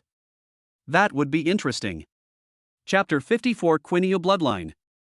In the sky, there were still the same 2 guardians from last time, overlooking the ground. When they saw the 2 people leisurely eating barbecue around a bonfire and going into their respective tents to rest, a look of helplessness appeared on the male guardian's face. Ephan and Lee, you are quite leisurely. Others are still fighting for a beast and hunting in the middle of the night, but they go into the mountains to sweep during the day and barbecue and sleep at night. It's like a vacation in a secret place. Ephan is too strong. He has the hellhound that opened the bloodline shackles, and he got a swift eagle from somewhere. There is no beast in the inner forest that can restrict him. The female guardian said, and couldn't help but said, this kid can't be a member of that family, isn't his progress too fast? The geniuses of Kyoto's generation may be at a similar level to him. It may not be true. The male guardian nodded. At this moment, he couldn't help but say, I checked this kid's background, but I couldn't find anything. Someone encrypted all the family information from his father up. His father is above, isn't that the one? Probably not. His grandsons are basically all studying in Kyoto. The news of his descendants, including his illegitimate children, has also been announced. I have never heard of such a person. The male guardian replied, thoughtfully saying, could it be the descendant of his brother? They are all very powerful. Brother, isn't that brother in Pingching our army commander back then? The female guardian was a little surprised when she heard this. Didn't he go to the front line when he was 20 years old? I haven't heard that he has any children. It's hard to say. The commander was under a lot of pressure at the time, and many people wanted to harm him. Even if he had a child, he probably wouldn't let others know.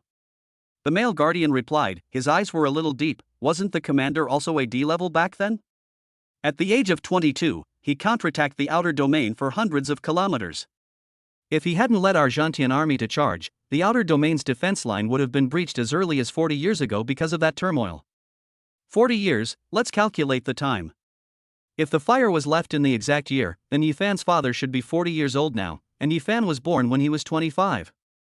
The female guardian deduced, this data should be available. Do you want to take a look when you have time? Let's take a look, okay. The male guardian nodded slightly, his eyes moving in the forest, and said with a hint of complexity, if this is true, then there is some cause and effect between Ephan and you and me. Swift Eagle, use the divine bird to attack. In the forest, the figure of the swift eagle flashed and appeared. The sharp eagle cry made the giant brown bear not far away lose consciousness for a moment. The next moment, the swift eagle suddenly appeared and pierced through with its sharp claws. This was a decisive blow. The swift eagle soared into the air and the giant brown bear fell to the ground. This is too powerful. Fatty Lee was amazed at the performance of the swift eagle. Without saying much, he picked up his pocket and knife and walked towards the giant brown bear. This kind of cooperation is already familiar. At this moment, Fatty Lee's 3 beasts have all reached the Black Iron 9 stars. With the help of spiritual fruits, within a day or two, Fatty Lee's 3 beasts will all reach the bronze level one after another. Now they can display strong strength, and at the bronze level, they are almost unbeatable. Click, click. While cleaning up the remains of the giant brown bear, suddenly, some footsteps were heard in the jungle. Fatty Lee immediately stood up alertly, and the 3-headed snake surrounded him. Ephan also raised his hand, and the hellhound and the swift eagle each protected him. The jungle was stirred, and soon, a man ran out in a panic. When Fatty Lee saw this man, he exclaimed, Wang Lingxi? When Wang Lingxi rushed out of the bushes and heard Fatty Lee's voice, he was also stunned. Ephan, Liu, why are you here? Hunting. Ephan said, looking at Wang Lingxi, what's wrong? Ji Jia is having his followers sweep the entire forest perimeter. Wang Lingxi quickly replied, one of his men is called Long Wu, who is very powerful. He is leading his men to chase me. Long Wu? Hearing this name, Ephan frowned slightly. He had some impression of this man. He was the son of a servant in Ji Jia's family, who came to accompany him in his studies. He was like a beast tamer, but he had great strength and 3 or 5 ordinary people could not get close to him. This Ji Jia is as cautious as ever. He is afraid of being expelled by the guardian if he does it himself, so he lets his slaves do the work for him. Hearing this, Ephan narrowed his eyes and looked at Wang Lingxi, where are your people?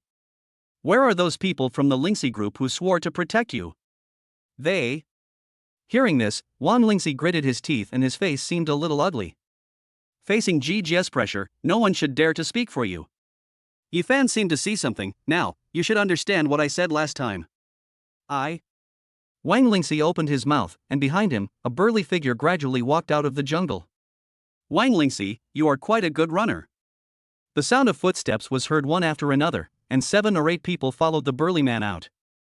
This big man was indeed born brave. At first glance, he was probably about 2 meters tall, as strong as a yak. A group of people came out. Wang Lingxi wanted to run but was grabbed by them and lifted up like a chicken. Where are the things? Hand them over. Long Wu yelled at Wang Lingxi, but he saw Ephan and the other man standing in the forest, and narrowed his eyes. What class are you 2 from? Have you handed in your income? Brother Long, those are Ephan and Liu. The person who followed Long Wu spoke in a low voice. Oh, so these two are what my young master was talking about. Hearing this, Long Wu nodded, threw Wang Lingxi aside, and went towards Ephan and the other two. Ephan. Fatty Li, who was standing aside, saw this and whispered, "Do it or." Fatty Li at this time was different from before. Faced with such a situation, he no longer thought about escaping. Instead, he felt eager to try. Ephan naturally would not back down.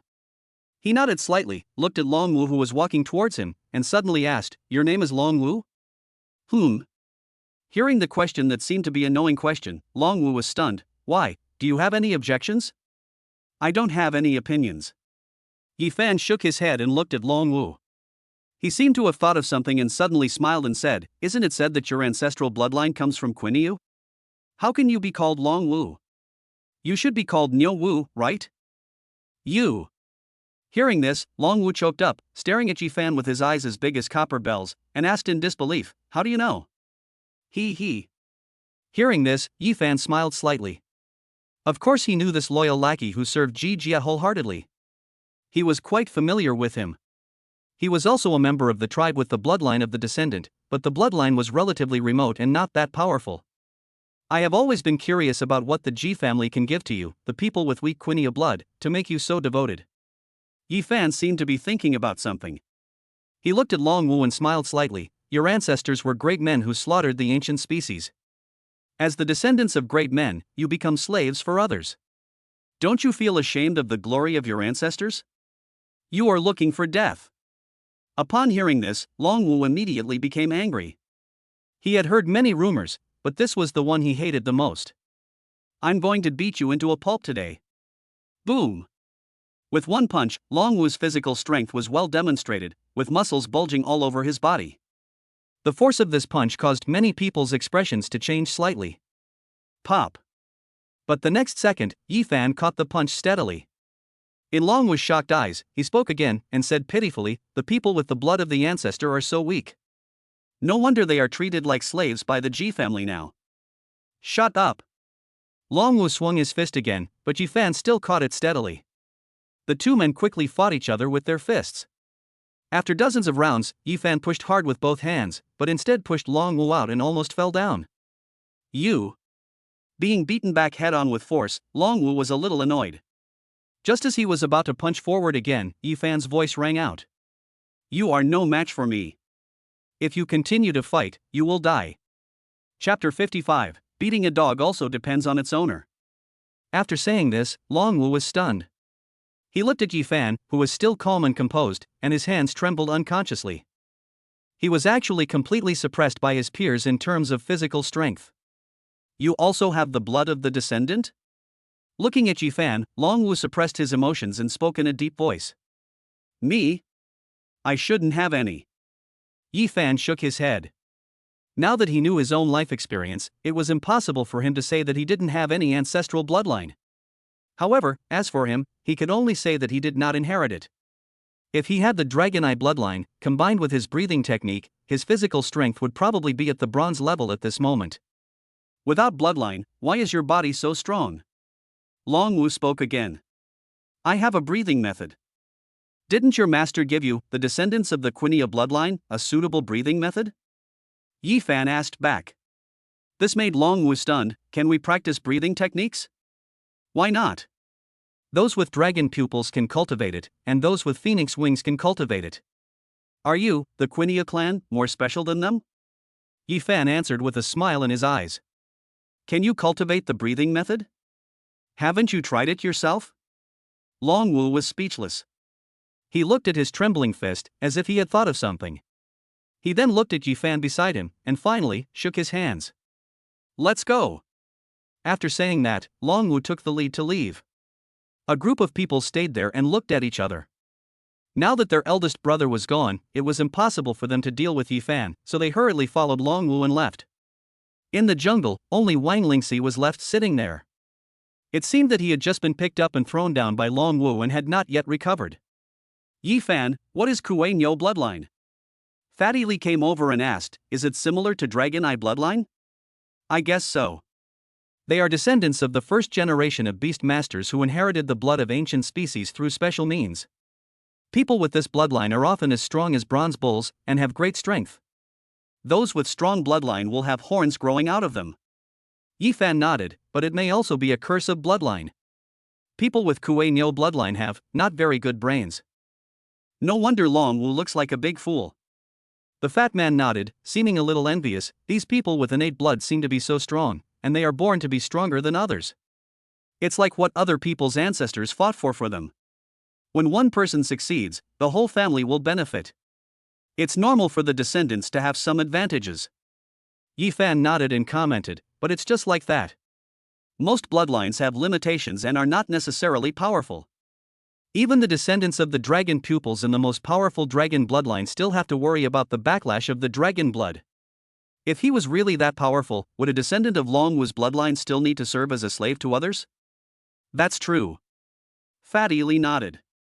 Let's go and hunt the next beast. Ephan shook his head and took a step forward. Ephan. Wang Lingxi's voice rang out at this moment. Ephan stopped and looked at Wang Lingxi, who was still standing there in a daze. His brows slightly frowned. Why, you're not leaving yet? No. Wang Lingxi shook her head and looked at Ephan, seeming a little hesitant. Ephan, thank you. It's just a piece of cake. Ephan waved his hand. You helped me, but I've implicated you. Wang Lingxi felt a little guilty. Long Wu is Ji Jia's confidant. If you block him, maybe Ji Jia will notice you soon. He has a lot of people. This time, there may be about 40 to 50 of them. They may come to cause trouble for you then.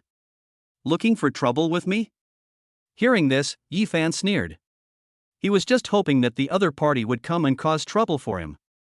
Now that he had the Cerberus and the Swift Eagle, he could still deal a heavy blow to anyone below silver level, even if they came at a level. I don't know how many attacks I had experienced in my previous life, and in the end I was betrayed and killed by this bastard who had been my brother for decades. Now that I'm here, I can vent my anger. I'm just worried that he won't come. Ephan shook his head and glanced at Wang Lingxi. I'll give you a piece of advice. Don't even think about forming a Lingxi group. A group of people with different ideas together are just a bunch of loose sand. They will fall apart if touched. Then Wang Lingxi hesitated. He glanced at Ephan and Fatty Lee next to him, and after a while he said, Do you need any more help? Ephan was about to refuse when Wang Lingxi quickly added, I have a spirit master who can help you find treasure. It was because of me that you got into trouble with Ji Jia this time. This is my way of repaying you. I don't want any reward. Hearing this, Ephan frowned slightly, but soon he waved his hand and turned around. Come on. What you get will be divided according to your contribution. Hearing this, Wang Lingxi was stunned. Then, looking at Ephan and the other person who were about to leave, a smile appeared in his eyes. Good. Boss G is amazing. The bronze 4-star phantom deer is like a little chicken in your hands. This combat power is beyond words. Who in the same level can be as strong as our boss G? As a phantom deer fell with a loud bang, a group of people's compliments rang out in the forest. Ji Jia was in the middle of this group of people, and listening to the compliments, a smile appeared on his face. What's a bronze 4-star? After saying that, Ji Jia waved his hand, and his beastmaster came to him quickly like a cheetah, and casually took out a piece of meat and stuffed it into the beastmaster's hand. Ji Jia looked up and asked in a questioning tone, Where is Long Wu? Why hasn't he come back yet? It took you half a day to collect protection fees from more than a dozen people. A man at the side said earnestly, Only the Lingxi group is left today. They may encounter some resistance. Lingxi group? Upon hearing the name, Ji Jia snorted coldly. A woman from a small family in Pingcheng, if it weren't for the fact that their family's ancestral spirit master was somewhat useful, would I have allowed her to stay in the secret realm until now? Yes, that Wang Lingxi doesn't know her place, she should be punished. The lackey at the side quickly replied, Soon, Big Brother Langwu will definitely catch that woman back and make her apologize to Old Master Ji. Click, click. At this moment, a group of people walked out of the jungle. The leader was Long Wu, who was beaten by Ephan. Young master. Seeing Ji Jia, Long Wu knelt on one knee without saying a word. Long Wu did not do his job well, please punish me, young master. Not doing your job well? Hearing this, Ji Jia frowned. Seeing Long Wu's fist and some scars on his body, he said in a deep voice, Did anyone from the Lingxi group beat you? It's not from the Lingxi group. I defeated the Lingxi group. Long Wu shook his head. It was Ephan. I met him when I was chasing Wang Lingxi. I lost after fighting him. Ephan? Ji Jia was slightly stunned by this. He protected Wang Lingxi? No, I took the initiative to challenge. Idiot. Hearing this, Ji Jia suddenly became angry. Don't you know that Ephan has bronze strength? I know, but... Long Wu opened his mouth, wanting to explain, but before he could finish his words, Ji Jia snorted again. I was beaten, so I was beaten. It just so happened that I couldn't find any trace of them in the past 2 days. They bumped into me, which was just right. It also gave me a reason. Ji Jia said, looking at Long Wu and said coldly, do you remember where you met them? Remember, it's in the eastern part of the forest, not far from the big silver fir tree. Long Wu replied quickly. Let Long Wu take the lead and follow the path they left to find their traces. Ji Jia opened his mouth, and a group of people responded one after another, as if they were eager to attack Ephan. Young master. This sentence made Long Wu hesitate a little, that Ephan is very difficult to deal with. He has 2 beasts, both of which are very powerful. No matter how strong he is just one person. I don't believe he can do anything else. Ji Jia replied, his eyes a little cold. When beating a dog, you have to look at the owner first. How can you not pay a price? Yes. Hearing this, Long Wu could only nod. As he bowed, the expression on his face changed slightly. Chapter 56 Display. Ephan, there is a spiritual herb under the stone 15 meters ahead. In the jungle, Wang Lingxi's voice suddenly sounded. At this moment, she was activating her spiritual power, and her eyes had a faint blue light. Squeak! As her voice fell, a golden-haired mouse ran back quickly from the jungle. Ephan moved upon hearing the sound, and sure enough, he found a mid-grade ordinary mind-concentrating grass under the stone. This. Fatty Li, looking at the spiritual herbs, choked. This was the 14th spiritual herb and fruit they had found today. It took almost no effort on their part. Except for 2 that were guarded by beasts, the others were in the wild. That's too exaggerated. Fatty Li said and looked at Ephan. There was a hint of surprise in Ephan's eyes. His sense of smell for spiritual herbs was very sensitive, but it was still far inferior to that of the golden-haired rat, a beast known as the treasure-hunting rat. He didn't expect to find so many spiritual herbs so effortlessly. Golden rat, it can maximize your spiritual power. Ephan said, slightly asking, this shouldn't be the beast you chose in school. No.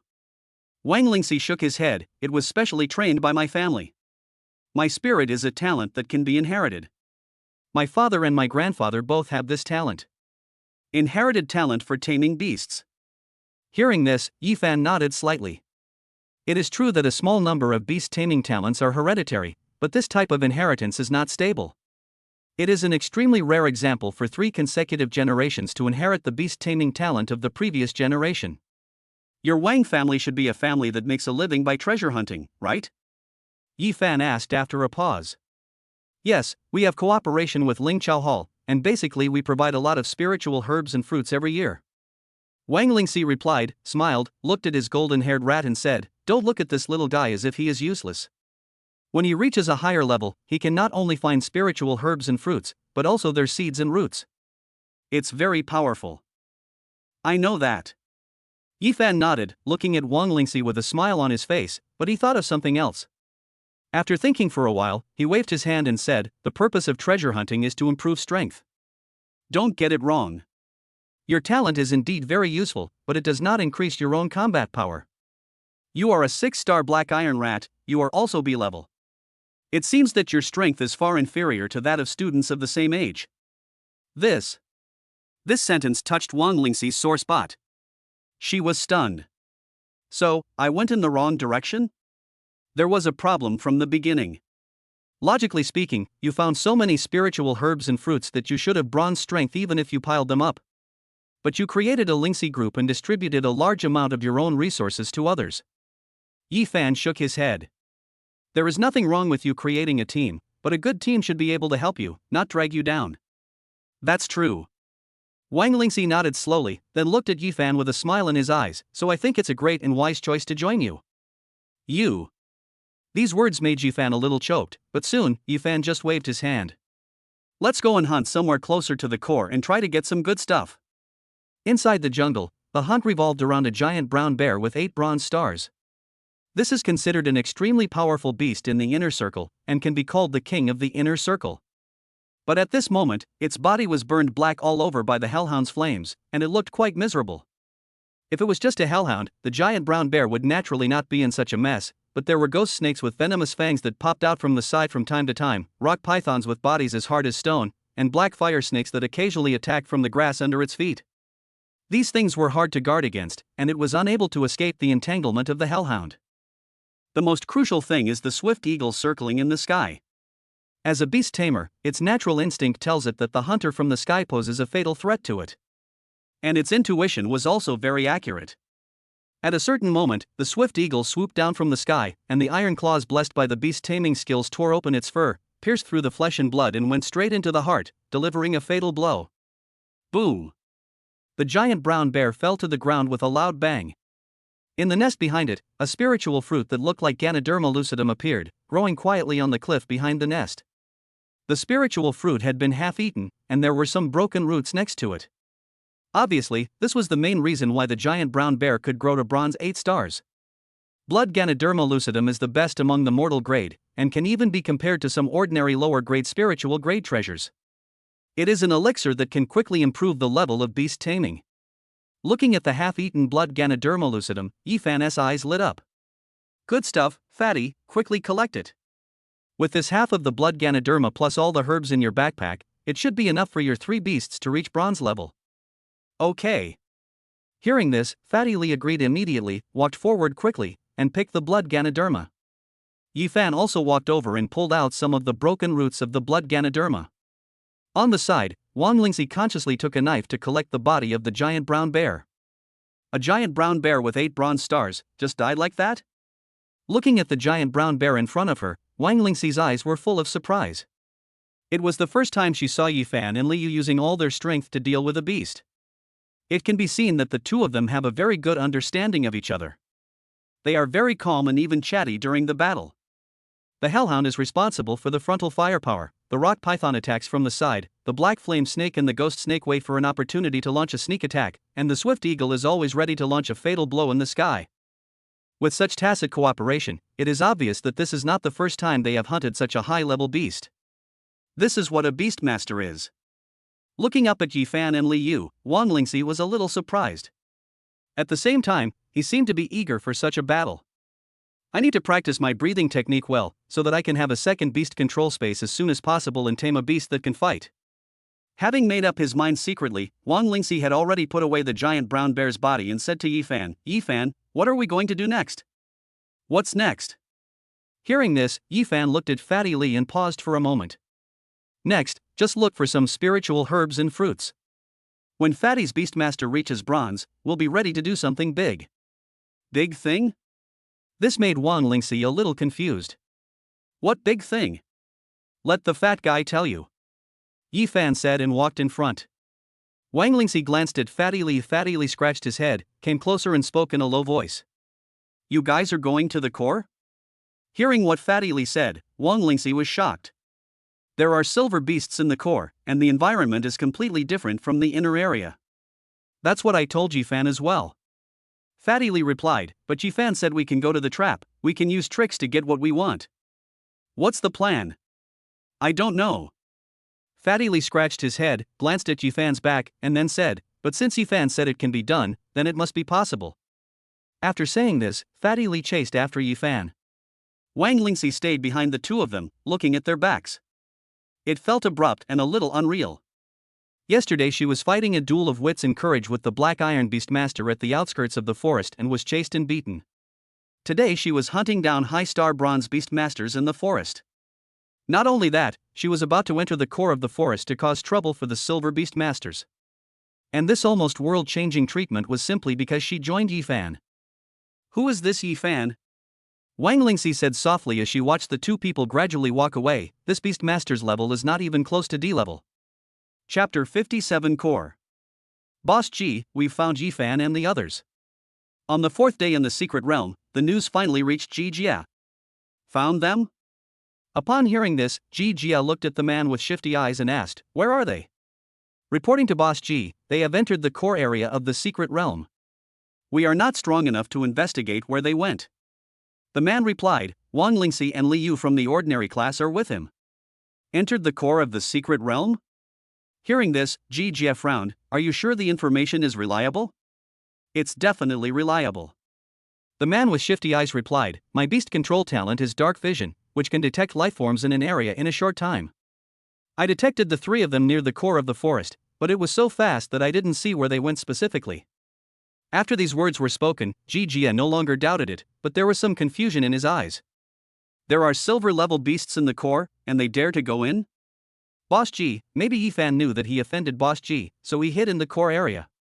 Someone answered. This dispelled some of Jia's doubts, but he was still a little alert and waved his hand. Long Wu, take 20 people to search near the edge of the core to confirm whether they are in the core area. You go with Long Wu. After taking a look at the man with shifty eyes, Jia added, once you have determined the location, use a flare to notify us. Understood. Long Wu nodded, bowed, and took his leave. A group of people quickly gathered and walked towards the forest. Jia sat on a high place, watching the people going away, with a rare hint of caution in his eyes. At this stage, how dared he go to the core? Ephan, are we really going to target the silver-level beast tamer? Walking in the jungle, Fatty Li kept his footsteps as quiet as possible and asked Ephan in a low voice.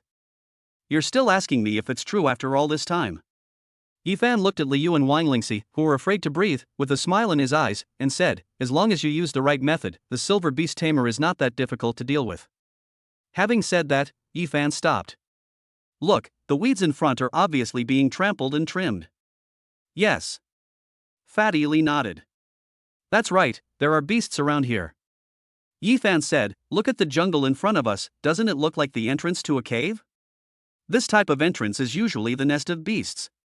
Wang Lingxi answered quickly from the side. She has experience in finding spiritual medicines and herbs, and has an inexplicable sense of familiarity with this kind of place. Yes, this is the base of the silver-level beastmaster Rainbow Leopard. Rainbow Leopard is at the top of the elite level, very fast, and has an excellent sense of smell. Ephan nodded, looked at Fatty Li, and said, Fatty, where is the stinky fruit I asked you to prepare? Here. Fatty Li took out a small bag of light yellow fruits. The juice of this stinky fruit has a strong smell, which is very effective for beasts with a keen sense of smell like the colorful cloud leopard. Ephan spoke and took the stinky fruit. So, we have to squeeze the juice on our bodies. When the clouded leopard smells the stench, it will ignore us and we can hide the truth. Fatty Li added. That is partly true.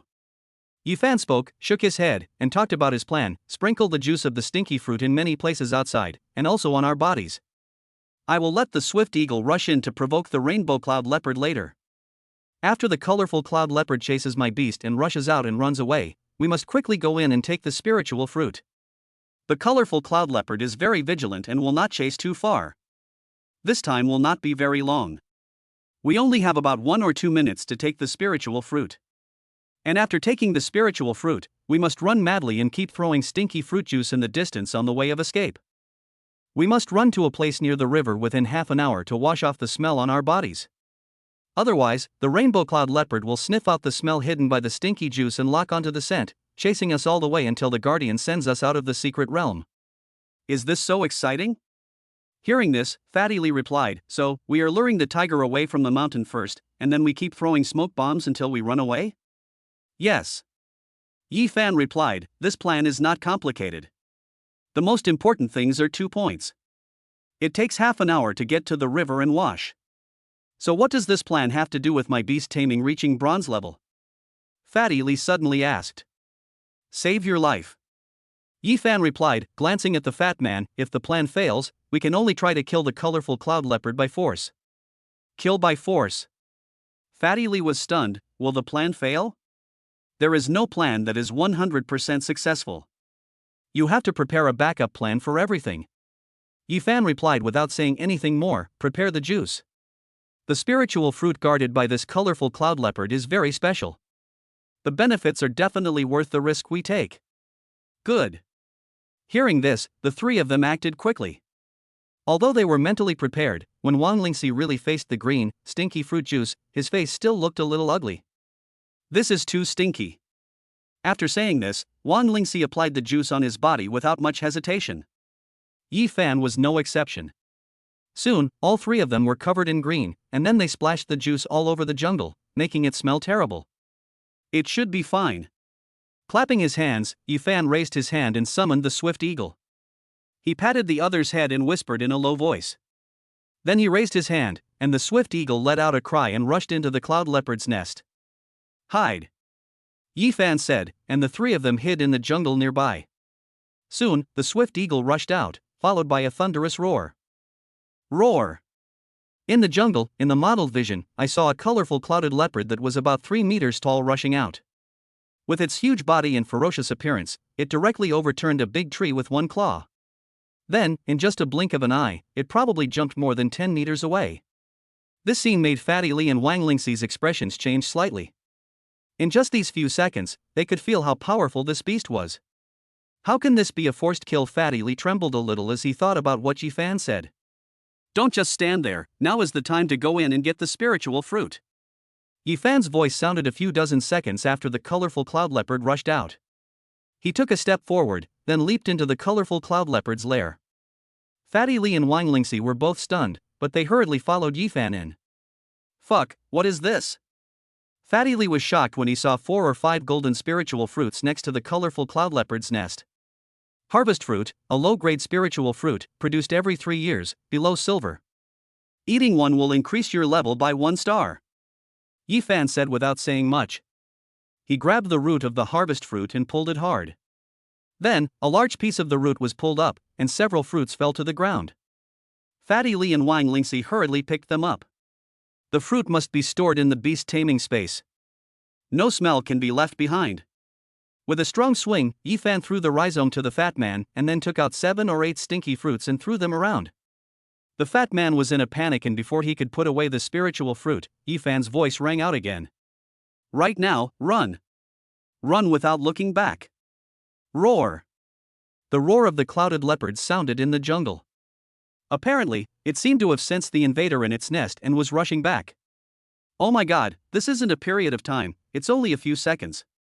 At this moment, the fat man realized the seriousness of the matter.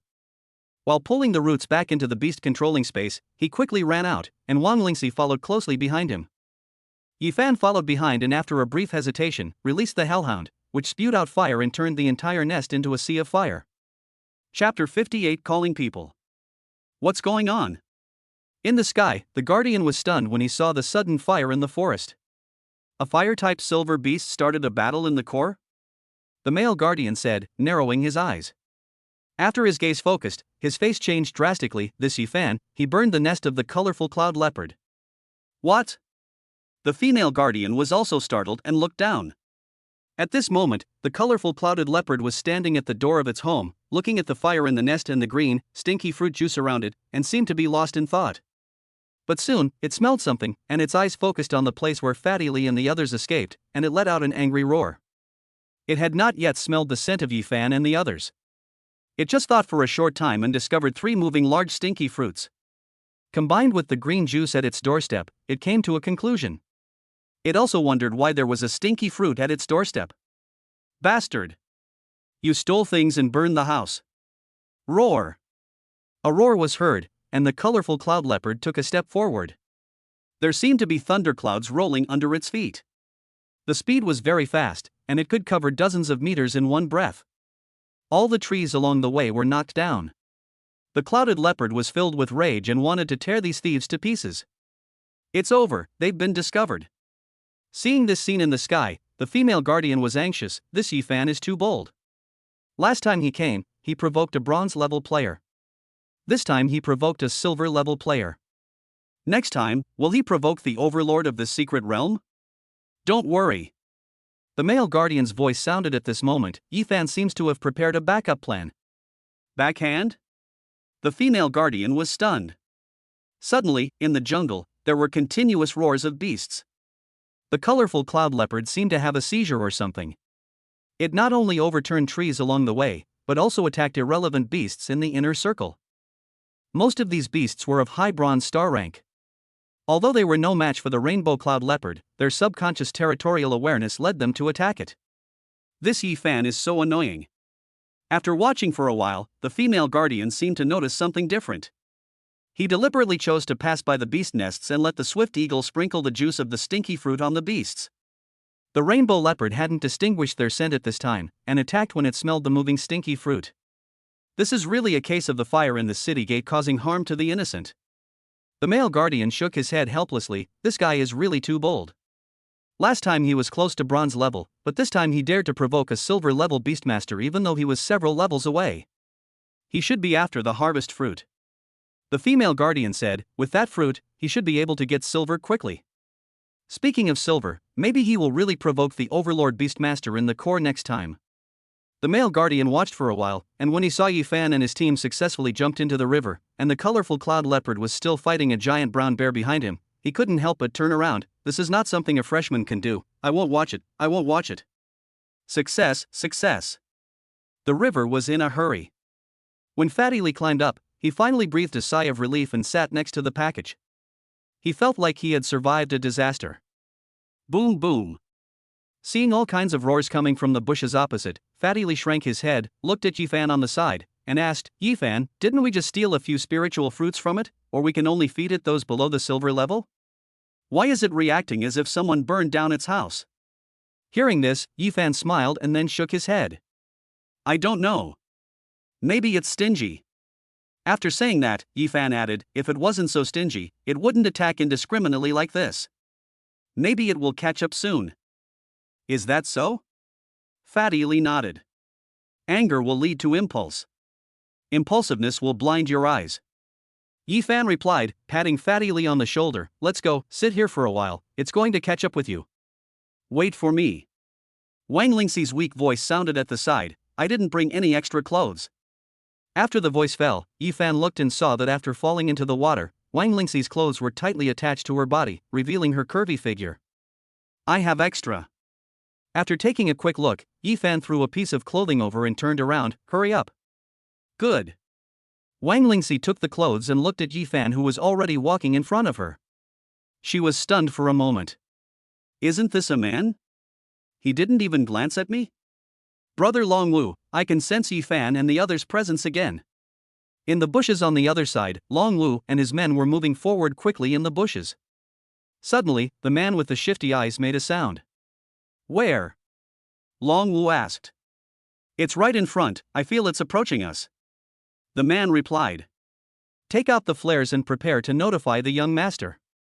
Longwu replied, quickly climbing over a ramp, and a group of people quickly followed.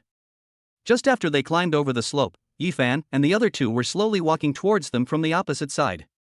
This time, both sides were stunned for a moment. Longwu? Looking at the large group of people opposite, Ephan's eyes were fixed on Longwu, who was in the lead. You want to talk to me about something again? Longwu opened his mouth, but hesitated when the harsh words came to his lips. At this time, the man with shifty eyes stood up, pointed at Ephan, and said, Boss Ji asked us to come find you. As for Ji Jia, I know him. Ephan nodded, where are he? Are you the only ones here?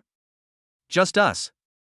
The man answered, and at this moment, he seemed unaware that the atmosphere was wrong. He hasn't arrived yet. What qualifications do you have to stop me? Ephan's voice rang out, and then the Hellhound and the Swift Eagle appeared beside him. The past few days in the secret realm were not spent in vain.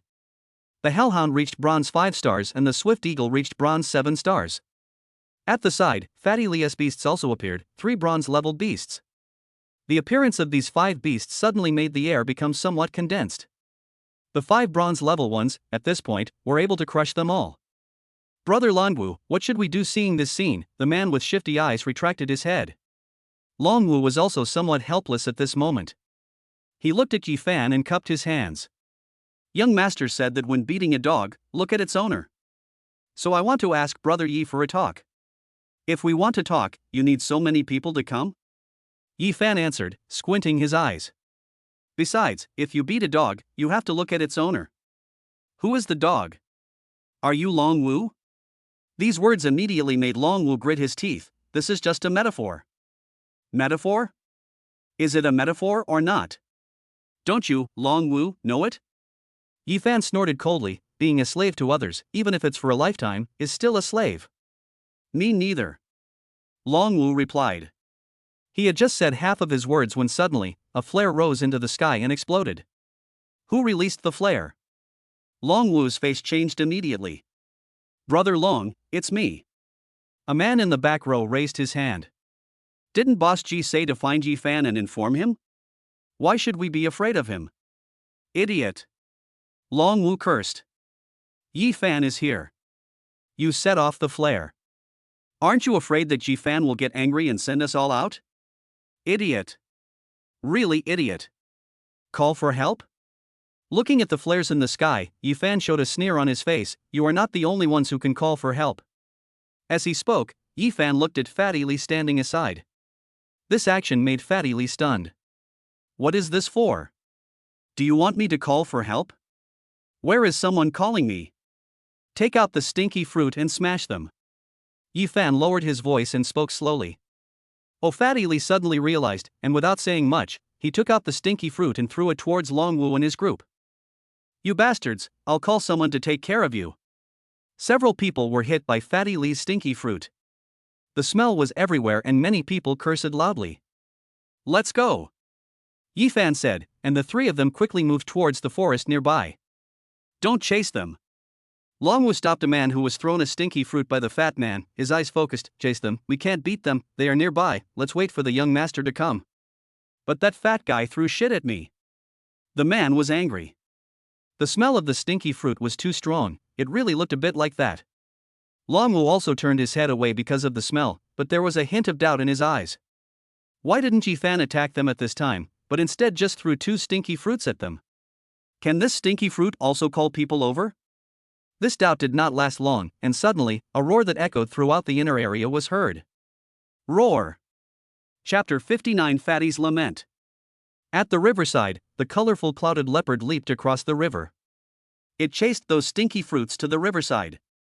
When the smell disappeared, it wandered anxiously by the river. But after a while, the smell appeared again. You can't run away. With its bloody mouth wide open, the colorful cloud leopard ran swiftly through the jungle. It was already close to the outer periphery. Those iron level and bronze level low star beastmasters sensed its breath and fled in all directions in order to avoid it. Roar. With a roar, it crossed a high slope. Long Wu and others were stunned when they saw the silver beast rushing out. How could there be a silver level beast on the outskirts of the forest?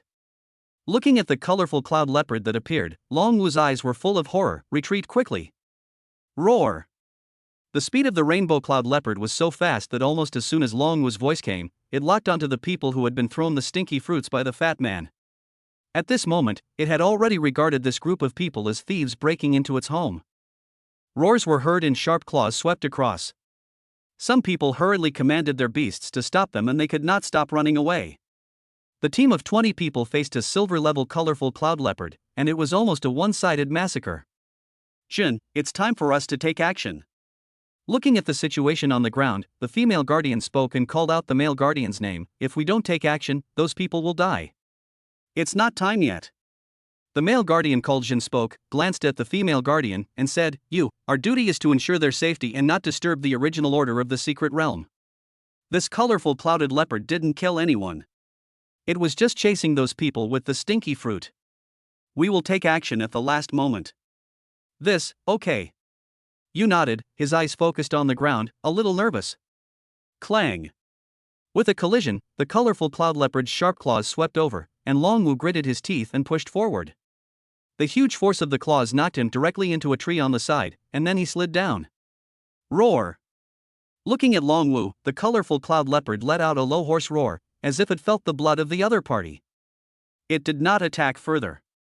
It turned its head and its gaze once again focused on the stinky fruits running in front.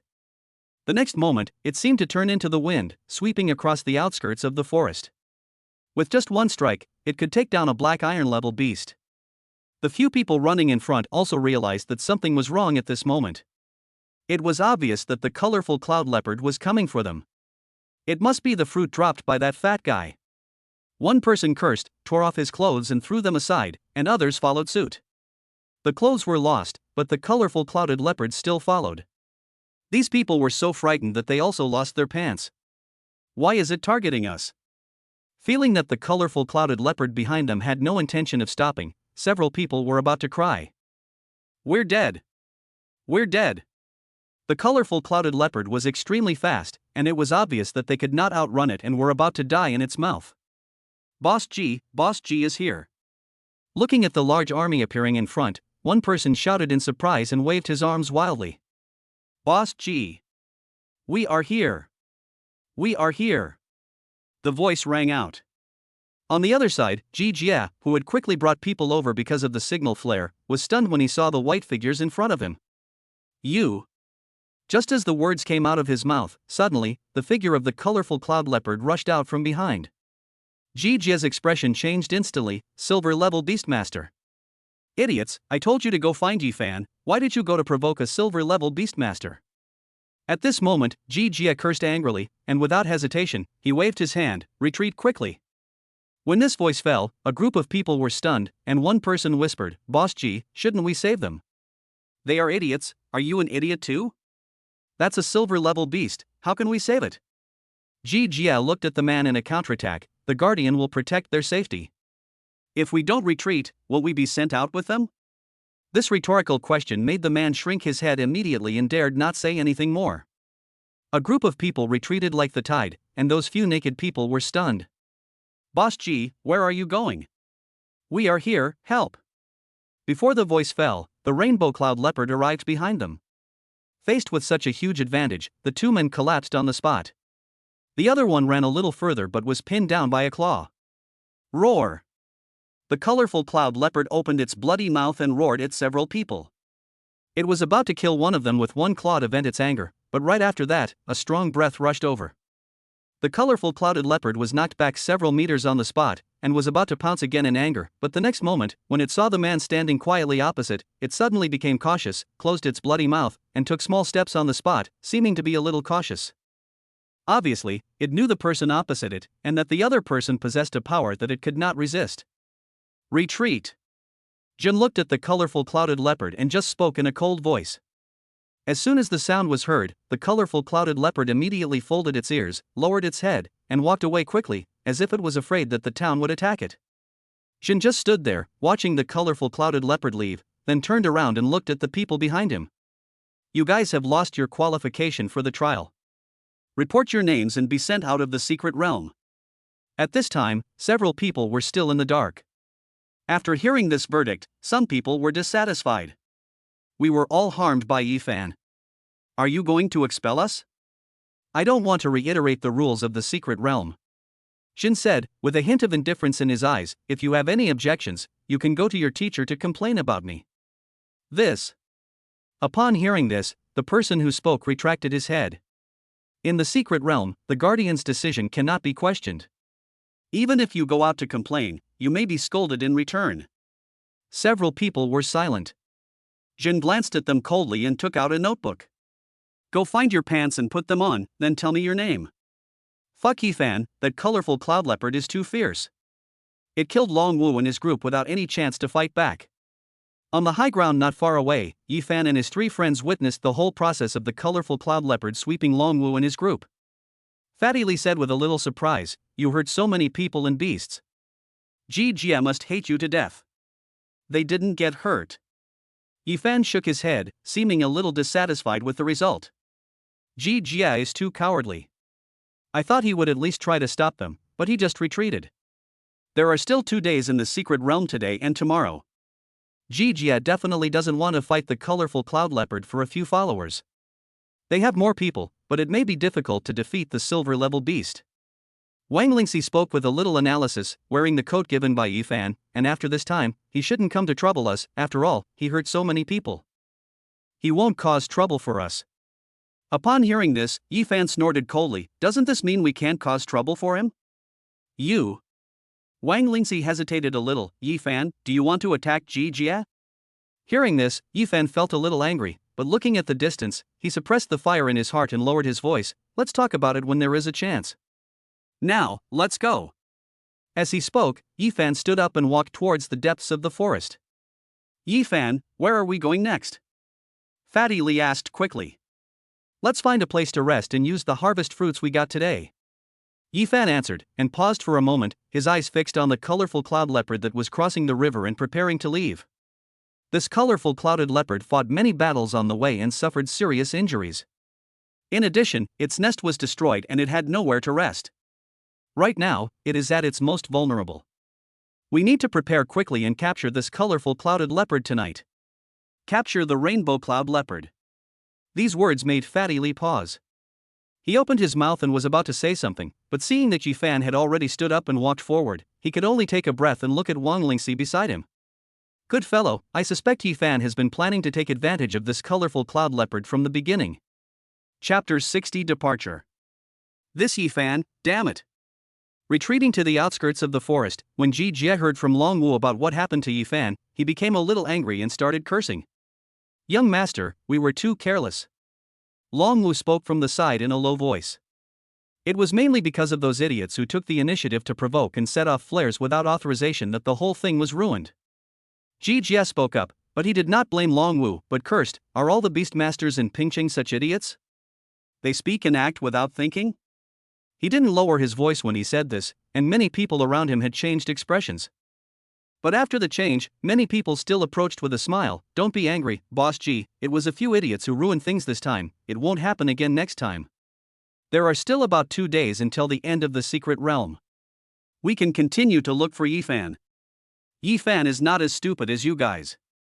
He must be very alert at this moment. Ji Jie seemed a little angry again. If those 2 idiots hadn't been sent away by the Guardian, I would have taught them a lesson. Yes.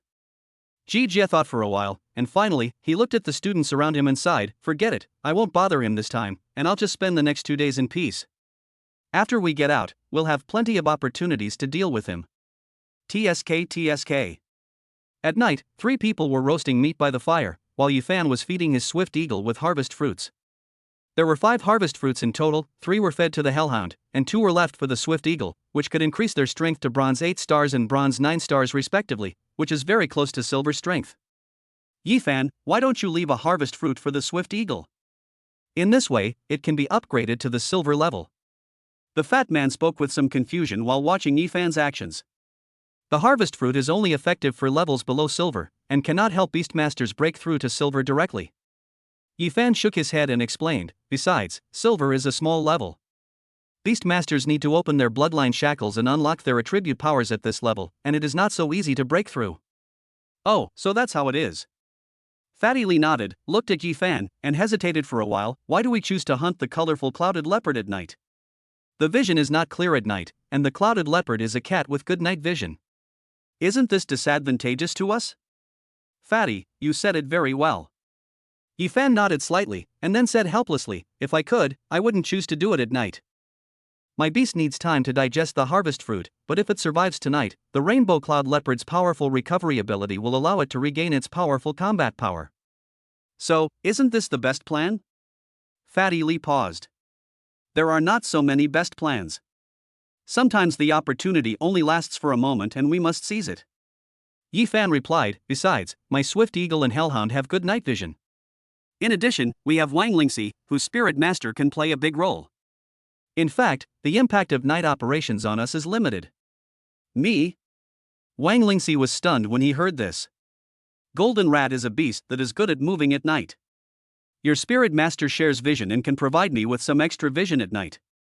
Ephan replied, when fighting in the jungle, vision is extremely important, especially when dealing with extremely fast beasts like the colorful cloud leopard. If you lose its sight, then you will most likely die in its surprise attack from the shadows. I see. Wang Lingxi nodded carefully, I'll keep you posted. No, you need to protect yourself in this battle. Tell me when I need you to report a location.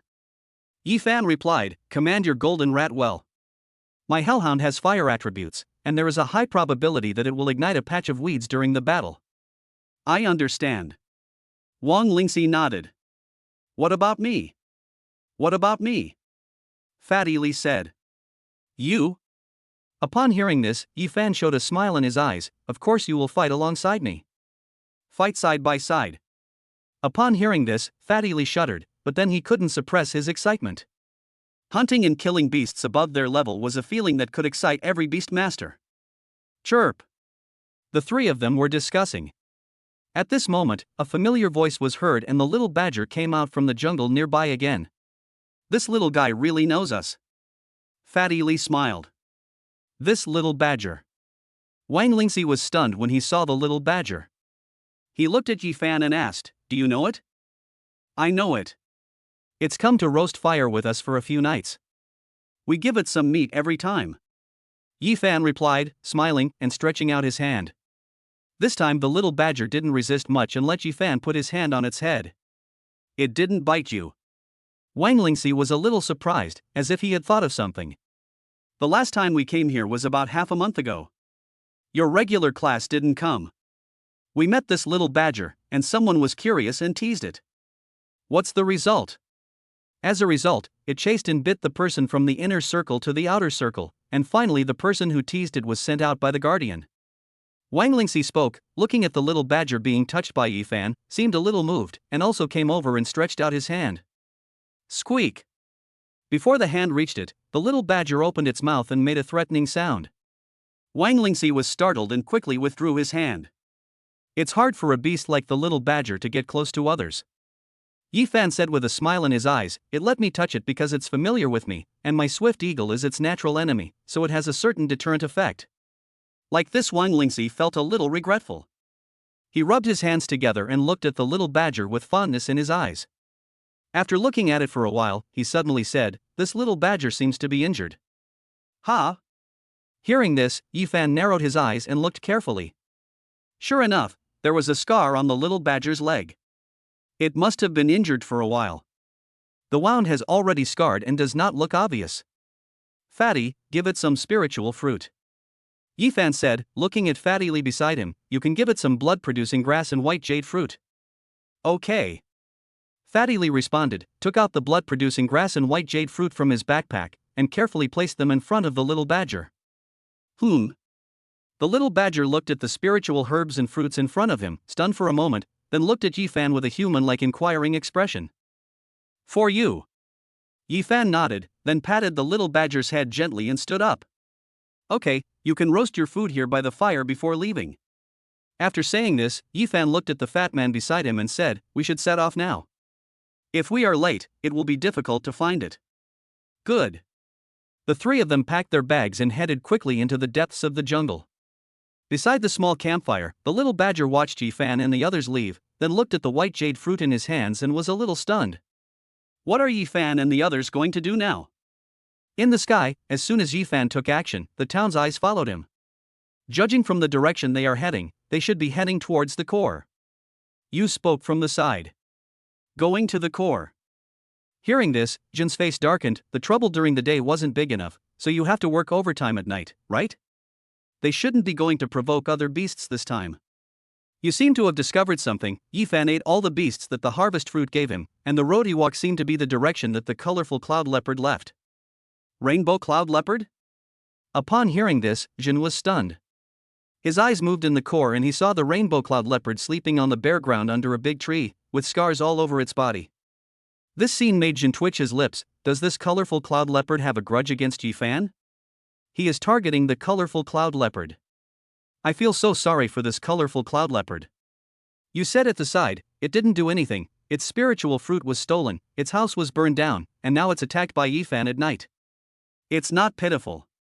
This colorful cloud leopard has eaten more than the number of people on both hands in the beast-taming forest. It deserves to die. If the principal hadn't suggested putting it in the secret realm for students to train, I would have killed it in the beast-taming forest. Jin replied, shaking his head, I was just wondering if Ephan and the others could win. There is a big gap between silver and bronze, and that is an elite peak level silver 2-star beastmaster. Even if it is injured, it can use elemental power, has innate skills, and has awakened 2 beastmaster skills. It is difficult for a bronze level beastmaster to defeat it. Ephan has a bronze 9-star swift eagle and a bronze 8-star hellhound, so the difference shouldn't be that big. You said, it's just a pity that his talent is D level, so he can't get much bonus. If he had a beast tamer with a C level or higher talent, he should be able to win with his terrifying battle instincts. Let's see. I think it's difficult. Jin on the side shook his head. Get ready to fight. Ephan and the others will definitely fight to the death with this colorful cloud leopard. The trial of this kind of genius is the most difficult. If we take action, what if he has a backup plan and is sentenced to expulsion for nothing? If we don't take action, what if he dies and that person is gone? That would be even more unfair. This Ephan is really. Not only does he work overtime late at night, but he also asks us to work overtime with him. Chapter 61 Fierce Battle. In the dark night, the footsteps of the three people were very low. Under the dim moonlight, Fatty Li and Wang Lingxi followed Ephan, who was walking in front of them, and they seemed to be able to hear their own heartbeats. We should be there soon. At a certain moment, Ephan suddenly stopped and looked at a big tree not far ahead, his face becoming serious. When the two people at the back heard this, they suddenly became nervous. Wang Lingxi, have your golden rat explore the field of vision and determine the location of the colorful cloud leopard. Ephan spoke and made quick arrangements. Fatty, have your ghost snake and black flame snake hide in the bushes nearby. Keep the rock python on standby and ready to be summoned at any time. Okay. The two of them responded in unison, and the beast was released.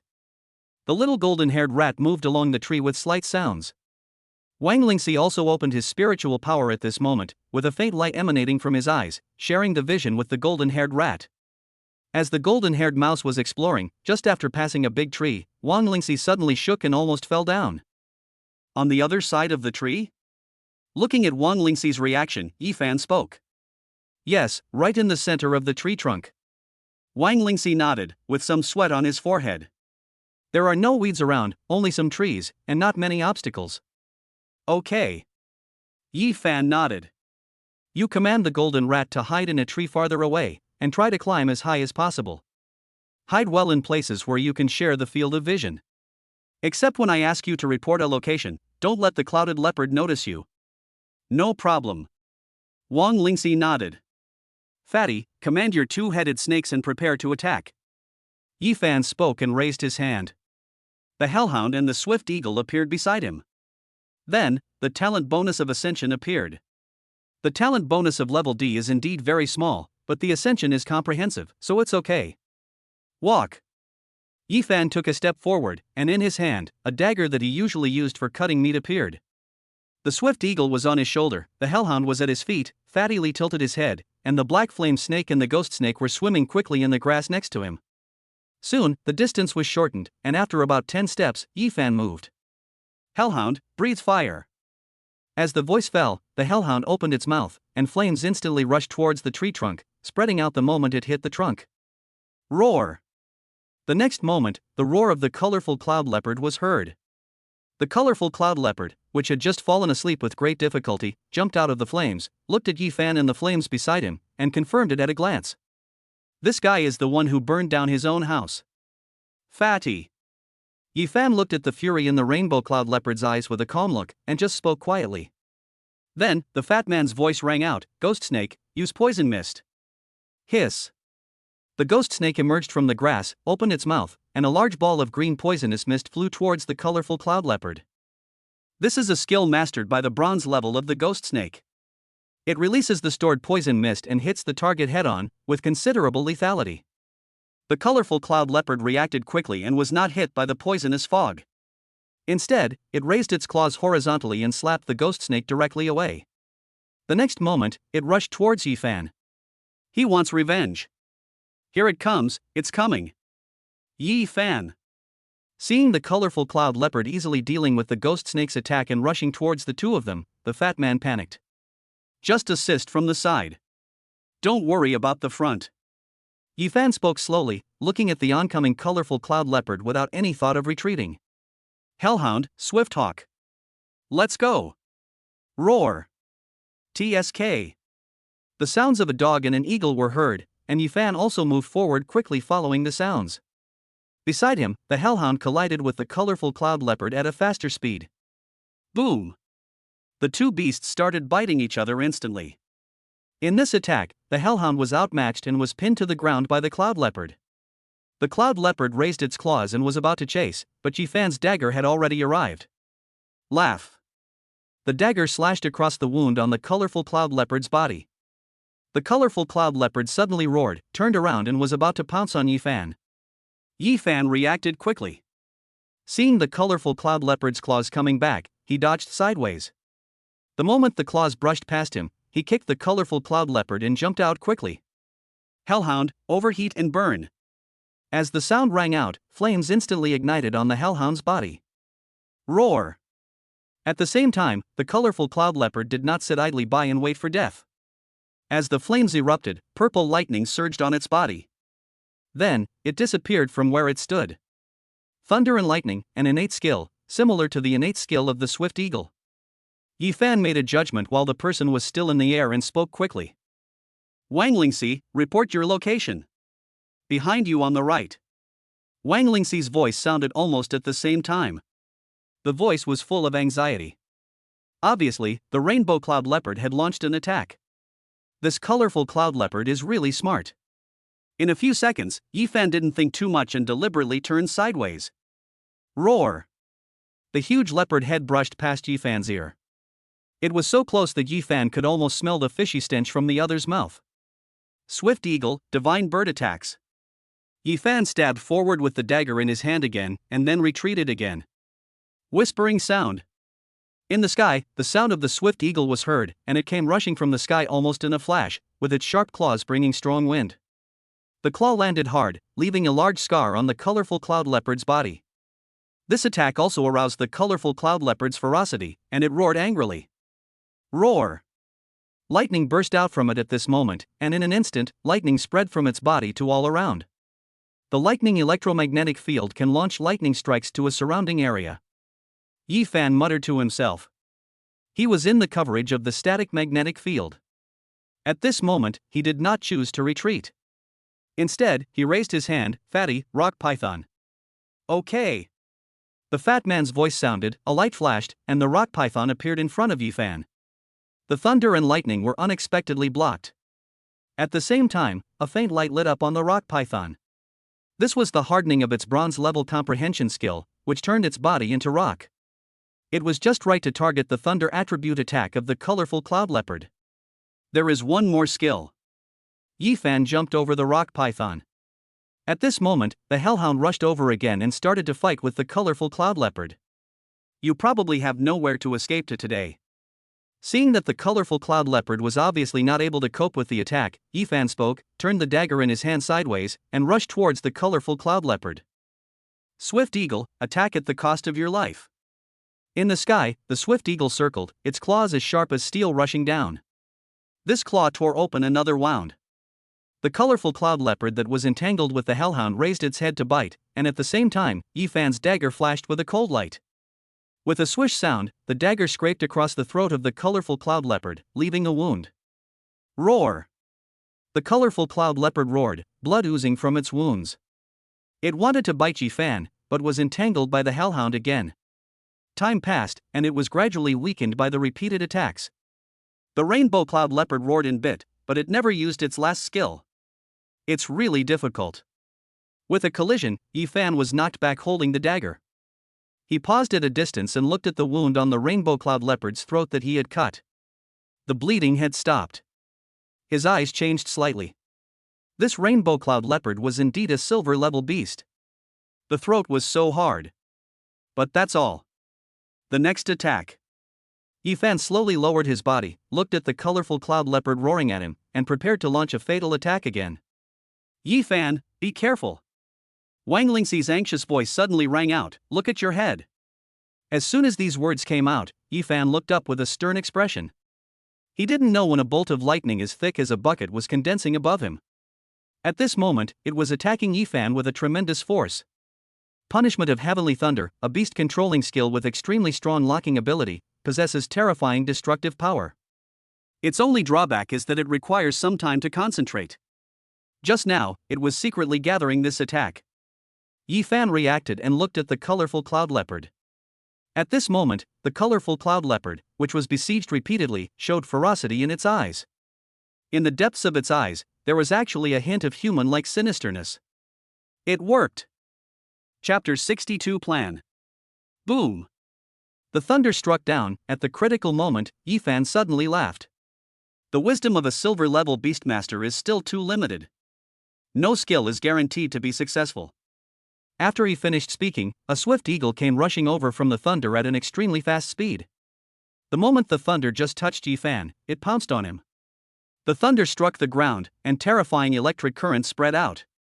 Ephan was carried by the swift eagle and rolled rapidly on the ground, always ahead of the electric current. Roar!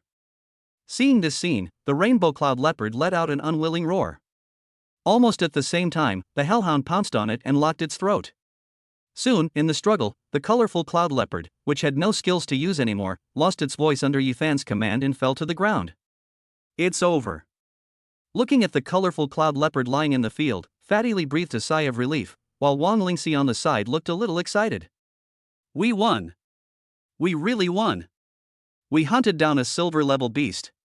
In the field, Ephan looked at the two people who were somewhat happy on the side, raised a smile on the corner of his mouth, and calmly put away the dagger in his hand. Fatty, go collect the bodies. Ephan stood up and looked at Fatty Lee beside him, his eyes slightly changed. Silver level and above beastmasters have spirit beads with corresponding attributes in their bodies. They are expensive. Giving them to beastmasters with matching attributes or beastmasters with matching breathing methods will be of great benefit. Spiritual bead? Hearing this, the fat man was stunned and walked quickly towards the corpse of the colorful cloud leopard. In a short time, he raised a purple bead in his hand. This bead is crystal clear, and at this moment, there is a faint flash of lightning in it, which seems to correspond to the lightning attribute of the colorful cloud leopard. Is this the thing? Yes. Ephan nodded and took the spirit bead. The thunder attribute spirit bead is considered a very rare spirit bead. This one is worth more than 300,000. It is extremely difficult to buy in a place like Pingcheng. 300,000. Hearing this, the fat man was stunned. 300,000 doesn't seem to be very expensive. It's not even as expensive as a well-tamed elite beast. The silver beast taming orb just now is certainly not expensive, but all beast tamers above the silver level have a great demand for orbs with corresponding attributes, so they generally won't sell them. Even if they do, they will only exchange them for orbs that meet their needs. Ephan shook his head and explained, as the level of the beast tamer increases, many things are often bought and sold in an equivalent way of barter. So that's how it is. Fatty Lee nodded, thought for a moment, then scratched his head. Bartering feels so primitive. Primitive, but very applicable. Ephan replied, putting away the spirit bead. In the future, we must obtain as many spirit beads as possible, silver or above. Obtaining a sufficient number of spirit beads of the same attribute and of a sufficient level is the simplest and most effective way to improve the level of beast control, in addition to obtaining natural treasures. Whether it's for the beastmaster or for our own use, it's very useful. Then which spirit bead should I use? Asked Fatty Lee. You? After hearing this, Ephan thought for a moment, if you want to practice breathing techniques, it's best to use a spirit bead without attributes. Your breathing techniques are originally effective for the physical body, so a spirit bead without attributes is the most suitable for you. No attributes? This made Fatty Lee stunned. Didn't they say that once a beastmaster reaches the silver level and opens the bloodline shackles, he will have attribute power? No attribute is also a kind of attribute power. To be precise, no attribute can be called flesh and blood attribute. Many beasts have no attributes, but their strong flesh and blood are enough for them to survive. Ephan answered and explained, the proportion of beasts that can use elements is equal to that of beasts that cannot use elements. Of course, beasts that can use elements are much more difficult to deal with. Correspondingly, spirit beads with elemental attributes are more precious. It's not difficult to buy attributeless spirit beads. They are very useful. They are basically used by beastmasters to assist in practicing breathing techniques. In the trading market, many people use attributeless spirit beads to exchange for attribute spirit beads they need to tame beasts. So that's how it is. Fatty Lee nodded and said thoughtfully, it feels like the higher our realm is, the more things we are exposed to. These things, we have never heard Pan Zhao tell us. It's useless to tell you if you haven't reached that level yet. Ephan shook his head. In the future, there will be more things waiting for you to understand. Only when we enter the silver level can we truly step into the door of Beast Tamer. At this time, at best, we can glimpse some of the scenery inside the door in advance. What about me? What kind of spiritual beads should I use to practice in the future? Wang Lingxi raised his hand at the side. That depends on what breathing method you practice. Ephan replied, glancing at Wang Lingxi, you should be practicing a breathing method related to concealing your breath. Yes, this is the breathing method passed down in our family. When you reach a high level of practice, you can be as light as a swallow, and you can hide your breath very well and prevent others from spying on you. Wang Lingxi did not hide it and said quickly, just use the wind spirit bead. Ephan answered without thinking too much and glanced at Wang Lingxi, doesn't your family have a beast master above the silver level? No, our family has only 3 generations now, and apart from one beast master who inherits the spirit master in each generation, there are very few other beast masters with talent for beast taming. Wang Lingxi answered, looking a little embarrassed, my grandfather is the strongest beast master in my family, and he has been stuck at bronze 9-star for many years. That's it. Ephan nodded slightly, glanced at Wang Lingxi who seemed a little embarrassed, and suddenly said, in the future, you will be the first one. I. Wang Lingxi was stunned for a moment, then nodded, I will try my best. Yeah. Ephan nodded, but did not continue speaking. He waved his hand and said, Fatty, quickly collect the corpse of the colorful cloud leopard. This is the core. There are many other silver imperial beasts living here. Try to be careful. Understood. Fatty Li said, while on the other side he and Wang Lingxi quickly collected the body of the colorful cloud leopard. Soon, the 3 of them were fully loaded and, led by Ephan, retreated towards the inner part of the forest.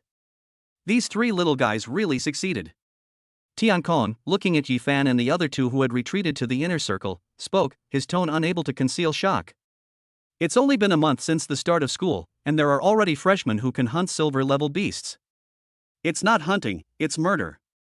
Jin shook his head, one of the reasons is that the colorful cloud leopard was injured and couldn't use too much attribute power.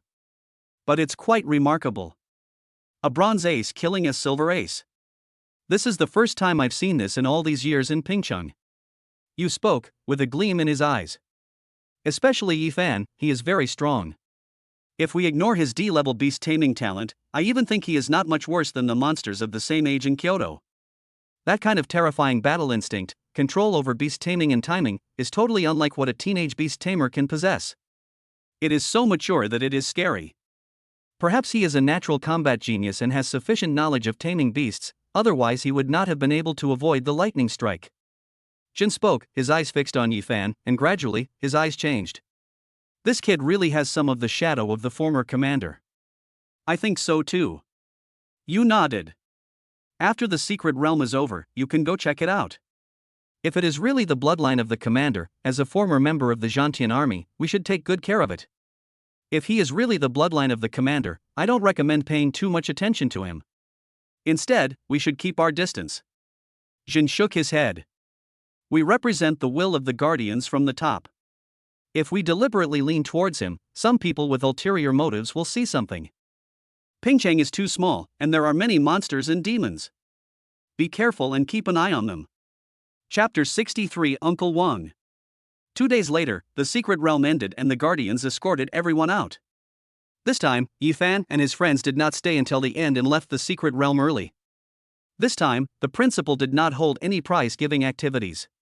He just waited at the door and said something to the guardian, then looked at Ephan with a little surprise. With the return of many students, the news spread that Ephan provoked the silver beast in the secret realm and ended up causing disaster for Ji Jie and his group. Just the 3 of you hunted down a silver-level beast? In the dormitory, Pan Zhao, who had come to inquire about the harvest in the secret realm, was shocked when he saw Ephan take out a lightning attribute spirit bead. After getting a definite answer, Pan Zhao took a deep breath, and then patted the fat man and Ephan on the shoulders, you 2 guys, not bad. 2 people and 5 bronze beasts, this progress is good. It was rare for Fatty Li to receive praise from Pan Zhao. He scratched his head a little embarrassedly and said, oh, this is basically all Ephan's credit. I know, I just wanted to praise you. Pan Zhao replied. Hearing this, Fatty Li was embarrassed. On the side, seeing this scene, Ephan smiled, glanced at Pan Zhao, and said, Teacher Pan, we may not stay in school for the next period of time. Except for the monthly secret realm, the facilities in the school can only improve us to a limited extent. Yes, that's true. Pan Zhao nodded and looked at Ephan, so what are your plans next? Go to the Silver Moon Forest? Well, I plan to take Fatty with me to find a mercenary group to join. Ephan replied, it can not only make money, but also gain experience. Mercenary group? Upon hearing this, Pan Zhao frowned. Are you joining the mercenary group just to make some extra money? That's only part of the reason. Ephan replied, with a look of profound meaning in his eyes. Okay. Seeing Ephan's affirmation, Pan Zhao did not say much, but instead gave a warning. The mercenary group is full of mixed people, so you should be more careful if you go there. You should know that people's hearts are hidden in their stomachs. Yeah. Ephan nodded. Teacher Pan, don't worry too much. Fatty and I are already bronze level and have some ability to protect ourselves. Just don't act tough when things get tough. Pan Zhao said, taking out a communication symbol from his arms and throwing it to the fat man. At the same time, he said to Ephan, your combat ability is very strong, far exceeding that of ordinary beastmasters of the same level, but if you face a strong enemy, the first thing you should consider is your own safety. I understand. Ephan replied with a helpless smile in his eyes. Obviously, he also knew that Pan Zhao was saying that his fighting style was too dangerous and that he should be more afraid of death and be more gentle. I won't do anything that I'm not sure of and put myself in danger. After thinking for a while, Ephan looked at Pan Zhao and said, Teacher Pan, just rest assured. Okay. Hearing this, Pan Zhao nodded.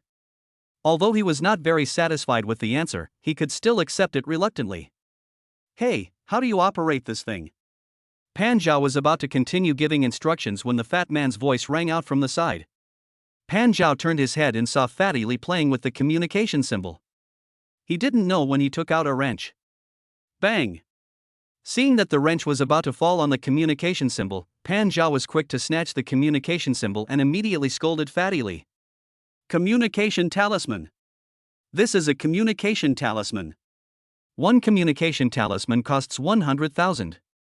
When you are in danger, you can call me at any time and any place, okay? 100,000.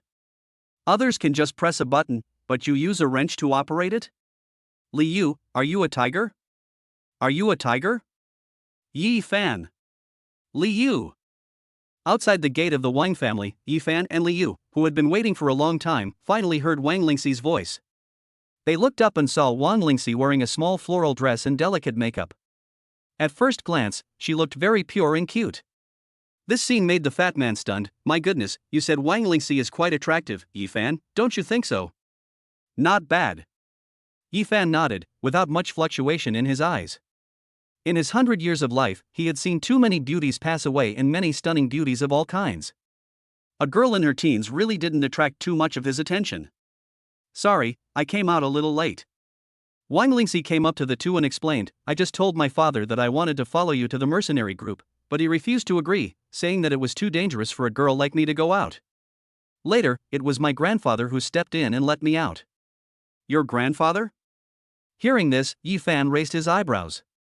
At this moment, the door of Wang's house opened, and an old man walked out with a golden-haired rat lying on his shoulder, and next to him, there was a big yellow dog. This big yellow dog is called a guard dog. It is a very common pet, but it has a gentle temperament and is easy to tame. Ordinary people can also adopt it. Many people like to use it as a pet to guard their homes. Your grandfather is quite loyal. Looking at the bronze 9-star guard dog, Ephan had a smile in his eyes. It was obvious that Wang Lingxi's grandfather was stuck at bronze 9 stars, in large part because the guard dog's bloodline was too low. Even with the use of a considerable amount of spiritual herbs and fruits, it was unable to break through the silver-level bloodline shackles. Lingxi, be careful on the road. At the door, Grandpa Wang waved to the three people, buy more food on the way, don't go hungry. I know, Grandpa. Wang Lingxi replied and waved at Grandpa Wang. The guard dog came over with its tail wagging, jumping around Wang Lingxi, as if it was reluctant to let Wang Lingxi leave. Da Wang, come back. Grandpa Wang waved his hand, but seeing that the guard dog was unmoved, he could only helplessly walk out with his crutches. Da Huan, Lingxi is going on a long journey, don't stop her. Grandpa Wang patted Da Huan's head, and Da Huan shrank his head and retreated. Okay, we'll be back soon. Wang Lingxi replied helplessly, turned around, and said to Ephan, let's go. Wait a moment. Ephan raised his hand, walked towards Uncle Wang, leaned over, and said gently, Uncle, you can feed De Huang about half a pound of Qiangxing fruit, heart-protecting grass, and Baiwei fruit in a 1-to-1 ratio every day. It's not far from the silver level, it just lacks some things to strengthen its bloodline. If you feed it about 7 times, De Huang will be able to advance to the silver level, and it won't change the form of its bloodline. Is that so?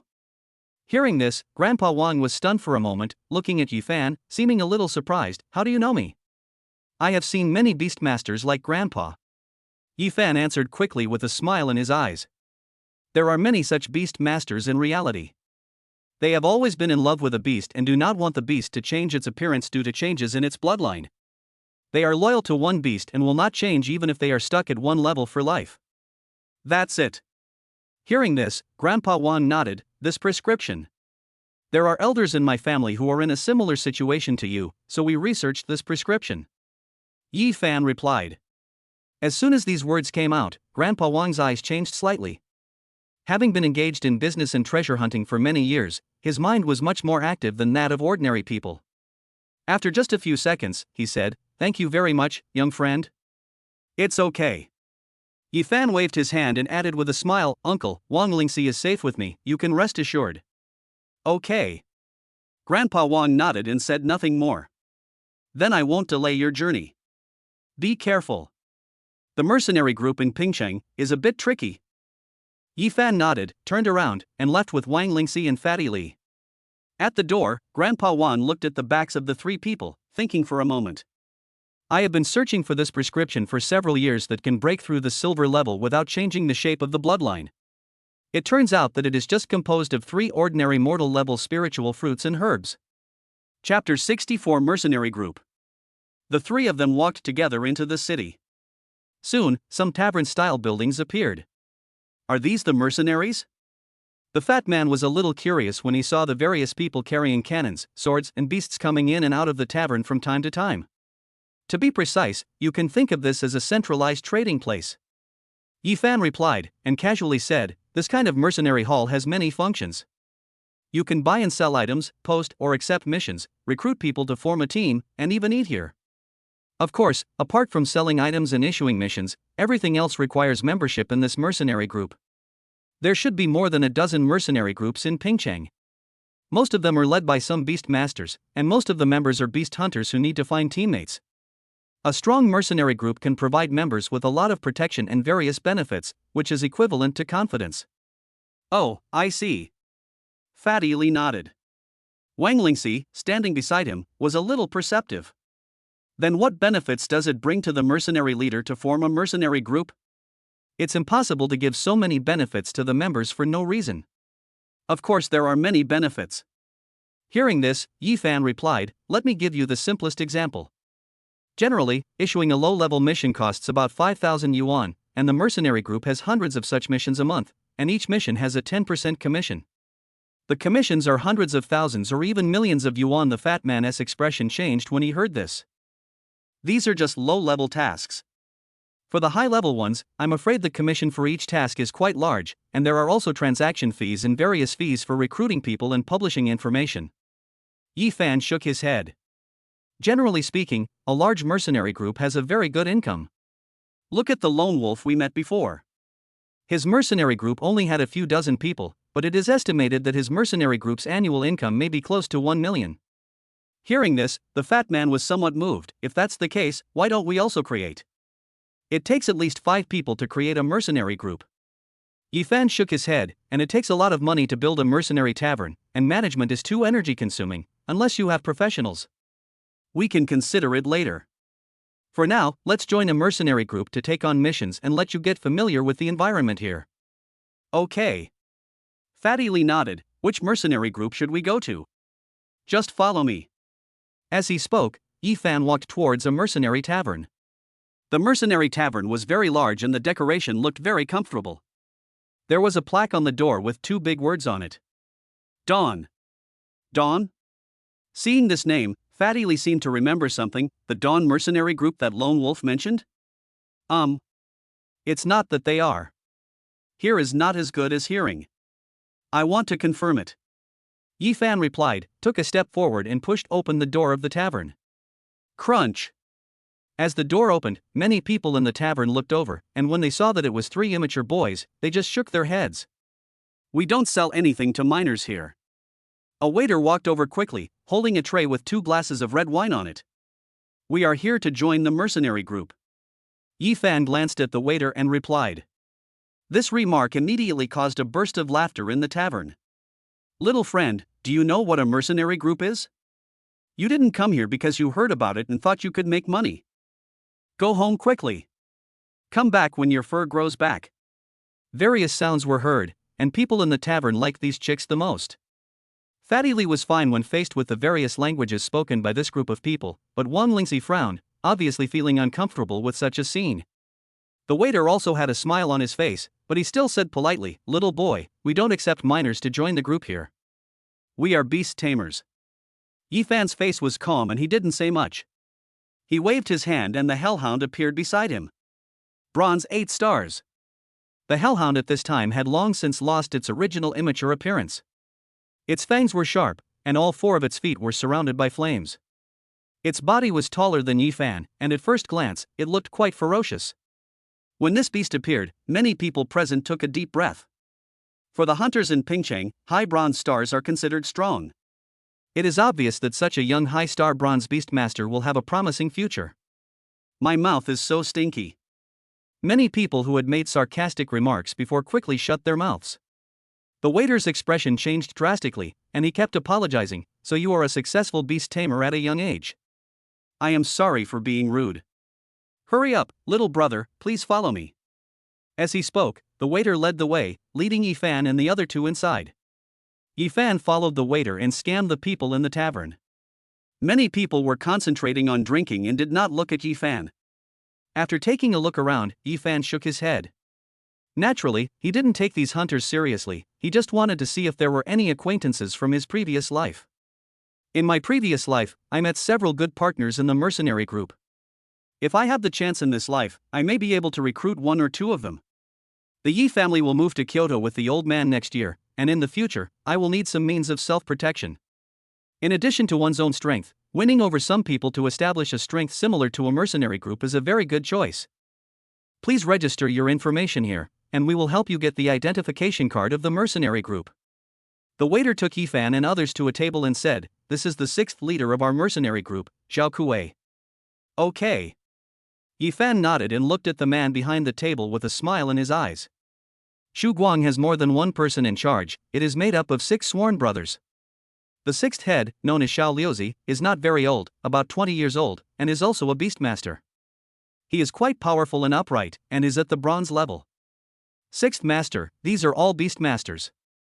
The waiter also hurriedly spoke to Zhao Kuei. "I just saw it all." Zhao Kuei said to Ephan with a smile on his face, "A bronze 8-star hellhound. You have such strong strength, little brother. You must be a student of Pingcheng High School." "Yes, ordinary class, Ephan." Ephan did not deliberately hide anything and told his real name. Ephan? Hearing this name, Zhao Kuei nodded slightly. "A senior high school student?" "First grade." Ephan answered without further explanation, "These 2 are my partners. His name is Li Yu and her name is Wang Lingxi." "Oh, hello, both of you." Zhao Kuei waved to the 2 of them with a smile and quickly registered in the registration book in front of him. "It's great that 3 beast masters can join our mercenary group. I can ask the guard to introduce the rules and regulations of our mercenary group to everyone later." Zhao Kuei spoke, his eyes full of smiles. "Don't worry, little brother. The Dawn Mercenary Group is the largest mercenary group in Pingcheng. We are fair and just. If you have any disputes during the mission or are bullied by other mercenary groups outside, you can tell us. Shu Guan will never sit idly by." "Okay." Ephan nodded. Soon, the waiter came over with 3 medals and handed them to the 3 people. When he was about to explain the rules and regulations, Ephan waved his hand. "I basically know the rules and regulations of the mercenary group, so there's no need to elaborate." After saying that, Ephan looked around the scene and spoke again. "Is the leader not here?" The leader has been assigned a mission to escort a batch of goods to Licheng, and has not been in the group recently. Zhao Kuei replied, "What's up, little brother?" "Nothing." Ephan shook his head. Since he was not there was nothing to ask. Looking at Zhao Kuei, who seemed a little confused, Ephan smiled slightly and took out the spirit bead with thunder attribute in his hand. "I have a silver 2-star thunder spirit bead here, and I need to exchange it for a spirit bead without attribute. Thunder spirit pearl." Seeing Ephan take out the spirit pearl, Zhao Kuei's expression changed slightly. "What a big deal. I'll ask for my little brother." After receiving the spirit bead, Zhao Kuei stood up from the table, coughed to clear his throat, and shouted to the tavern, "Here is a silver 2-star lightning spirit bead that needs to be exchanged for a spirit bead without attributes. Which brother needs it?" "What the hell?" Fatty Lee choked when he saw Zhao Kuei's reaction. Isn't this question a little plain and simple? Chapter 65 Transaction. Thunder Attribute Spirit Bead. As the voice fell, many people looked towards Ephan and his group. Can these people have spirit beads? Fatty Lee leaned close to Ephan's ear. Yes.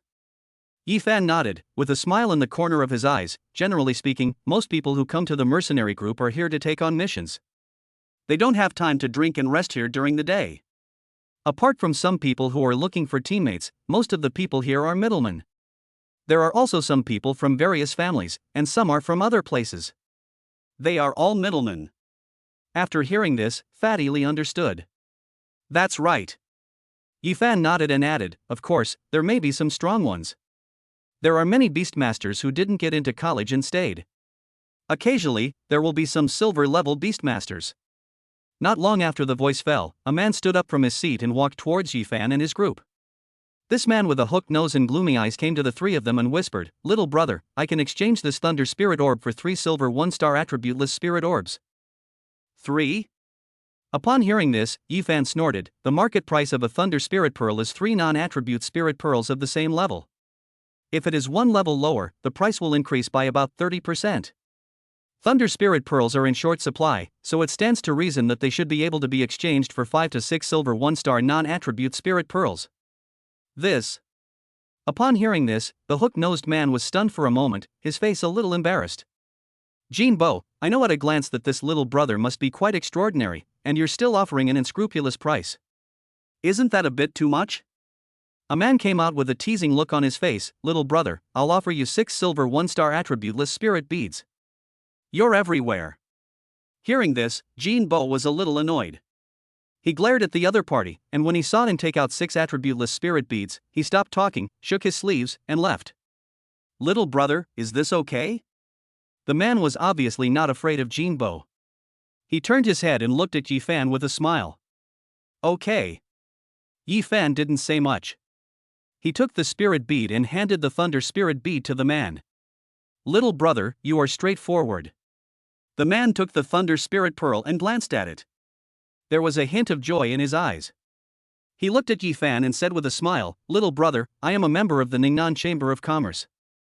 I usually recycle a large number of spirit pearls of this attribute, and I always buy them at the highest price. Are you interested in leaving your contact information? Yeah. Ephan nodded and looked at the fat man beside him. The fat man understood and quickly took out his mobile phone and exchanged contact information with the other party. Let's go. Ephan nodded and walked towards the task board. Ephan, what is Ningnan Chamber of Commerce? The fat man caught up from behind. It's a large chamber of commerce in the south, similar to Wang Lingxi's family. It collects materials from all over the country and resells them all year round. Its headquarters is in Nanchang, the largest city in the south. Ephan answered and came to the task bulletin board. This is where the mercenary group issues missions. The tasks are divided into different colors from bottom to top according to the rewards, which also indicates the difficulty level. Wow, 10 million to buy an excellent beast tamer egg. When Fatty Lee arrived, he saw the task marked in red at the top of the taskbar and exclaimed, the commission for this task alone is 1 million. It should be people from some big families who are collecting them. Mercenary groups from all over the country have this kind of mission. Ephan shook his head, we should be able to receive more than a dozen every year. Why would someone sell the eggs of an excellent beast? Wang Lingxi was puzzled. If you have an excellent beast, you can at least reach gold level in the future. For a gold level warrior, it shouldn't be difficult to earn 10 million. Some people may get it by accident and don't know how precious it is. Some people may not need it and need the money urgently. Ephan replied, there are all kinds of situations. Then what level of missions should we take? Fatty Lee said, looking around and frowning, I feel like these missions aren't that good. A bronze beast is only worth tens of thousands of dollars, or they require finding various things, or recycling natural treasures. We are here to earn extra money, not to get rich. Most of the good tasks have been taken away long ago, and the remaining ones are of this quality. Ephan waved his hand, tore off a few pieces of task paper, and walked out. Let's go and stay in the Silver Moon Forest for a few days. Spirit beads, Fatty, you take 2, I need the remaining 4. Walking in the forest, Ephan handed 2 spirit beads to Fatty Lee. Fatty Lee didn't say anything polite. He took the 2 spirit beads and ate them without saying a word. The next moment, Fatty Lee's face turned red all of a sudden, and his whole body swelled up quickly like a balloon. Practice your breathing method. Ephan's voice sounded at the side. Practicing with spirit beads is not something you can do casually. You are quite brave to eat 2 directly. After hearing Ephan's words, Fatty Lee quickly started to practice the Taai technique, and he began to slowly calm down. However, as a result, Fatty Lee's body became noticeably swollen. Half an hour later, Fatty Lee finished his training and let out a long breath with a look of surprise in his eyes. Wow, I feel like I have the strength of a bronze level now. As he spoke, Fatty Lee punched the tree next to him, and the tree was almost pierced through by the fat man's punch. Not bad. Seeing this scene, Ephan nodded slightly. When we can hunt silver-level beasts head-on in a while, your progress will be faster and faster. You can eat more suitable spiritual herbs and fruits. No problem. Fatty Lee nodded, took out 2 white jade fruits from his bag and ate them, then patted his stomach. It's mainly because spiritual herbs and fruits, which have spiritual energy, can help me fill my stomach. Later, Wang Lingxi was a little shocked when he saw this scene. Isn't the white jade fruit a spiritual fruit eaten by beasts? Can humans also absorb it? My breathing method is quite special. It can absorb spiritual herbs and fruits. Fatty Lee scratched his head, glanced at Ephan beside him, and didn't say much. Wang Lingxi was also very insightful and probably guessed that the fat man's breathing method might have been given by Ephan, so he didn't ask any more questions. She was much more knowledgeable than the fat man. Just from this small action, she knew how precious this breathing method was.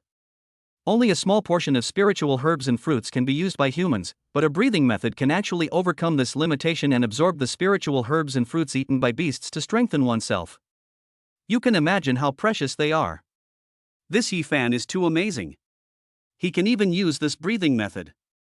After taking a look at Ephan in front of him, Wang Lingxi said something to himself, his eyes changing slightly. Wang Lingxi, is your breathing method about to open a second beast taming space? Just as he was thinking about something, Ephan's voice rang out. Wang Lingxi was stunned for a moment, then quickly replied, it will be soon. It shouldn't take more than a few days. Okay. Ephan replied, and after a moment's thought, he said, as soon as possible. We have been in the forest for the past 2 days. We will try to help you capture the second beast in these few days. Ah, help me capture it. Hearing this, Wang Lingxi was a little flattered. Yeah. Ephan nodded, and then said, what do you think of your next beast? Ah, I haven't thought about it carefully. Wang Lingxi was a little embarrassed. I'm glad I can help. Of course I can help, it just depends on how big the effect is. Ephan replied, shaking his head, I've been thinking about it these past few days. Your Lingkue can actually play a lot of roles, but you may not even realize it yourself. A lot of? Yes. Ephan nodded. The talent rating is very strict. Just based on a shared vision, you won't be rated B. You can try to think about it in terms of combat. Let's take the simplest example. If you and the Beastmaster share vision, does that mean the Beastmaster can also share your vision? If it's in a battle, can it directly radiate to the entire field through the bilateral vision? Or in other words, can you learn some physical skills as a replacement, and in the state of a spirit master, use physical skills to give feedback to the beast, so that the beast can have more ways to counterattack or attack? Hearing these words, Wang Lingxi's eyes lit up slightly, as if he thought of a lot of things at once. Think about it more. Special beast taming talents can play a lot of roles. Ephan did not continue speaking, but waved his hand. Don't limit yourself to one place, have a pattern. Chapter 66 by you. Boss G, Ephan, and the others don't seem to be in school anymore. At school, a student came to Jie to report, a little flustered, we have been squatting at the door of Ephan's dormitory these days, and we haven't seen Ephan and his friends come out. Not in school? Hearing this, Jie's face was slightly unhappy. After searching for a few days, you came to this conclusion? That's it. The student shrank his shoulders. That's a bit too stupid. Jie said, waving his hand, go and do your things. I need to be in seclusion to improve my beast control level recently. Don't bother me anymore. Yes. Hearing this, the student nodded repeatedly and trotted away. Ji's face was extremely gloomy as he watched the man leave. After thinking for a while, he spoke, Longwu. Young master. The big man Longwu appeared at the side and bowed. Find some people to check Ephan's whereabouts. Ji said, no need to look for those idiots in school, go to the mercenary group in Pingching to find some people who can do the job. Ephan and the others are not in school. They are probably training in the Silver Moon Forest. I'll teach them a lesson after I find them. Teach them a lesson. These words made Longwu slightly stunned. Young master, are you going to kill them? Ephan cannot be killed, but you can do whatever you want with the other two. Ji replied and turned around. I understand. Longwu nodded and was about to bow and leave, but looking at Ji's back, he seemed to think of something. After hesitating for a while, he finally spoke.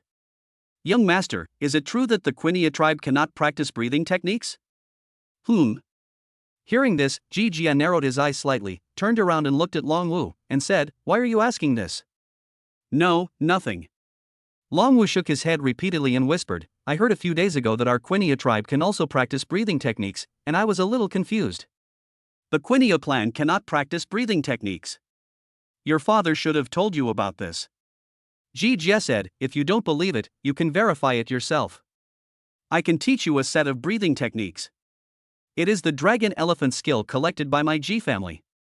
It is extremely rare. You can try it yourself.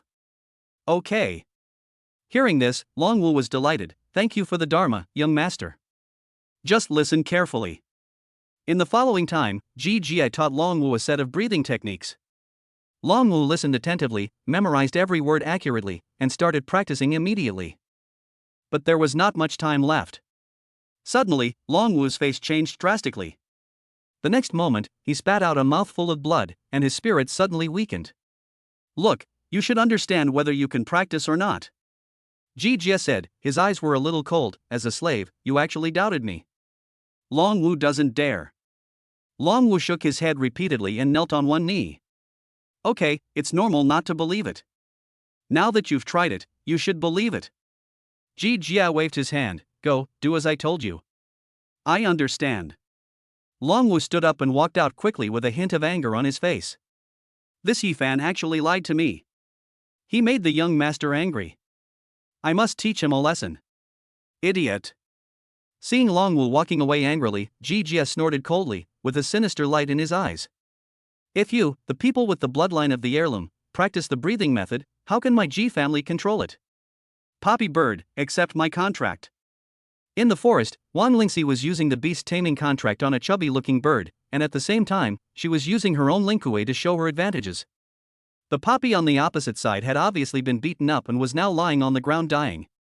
Faced with Wang Lingxi's contract, it did not resist and chose to surrender.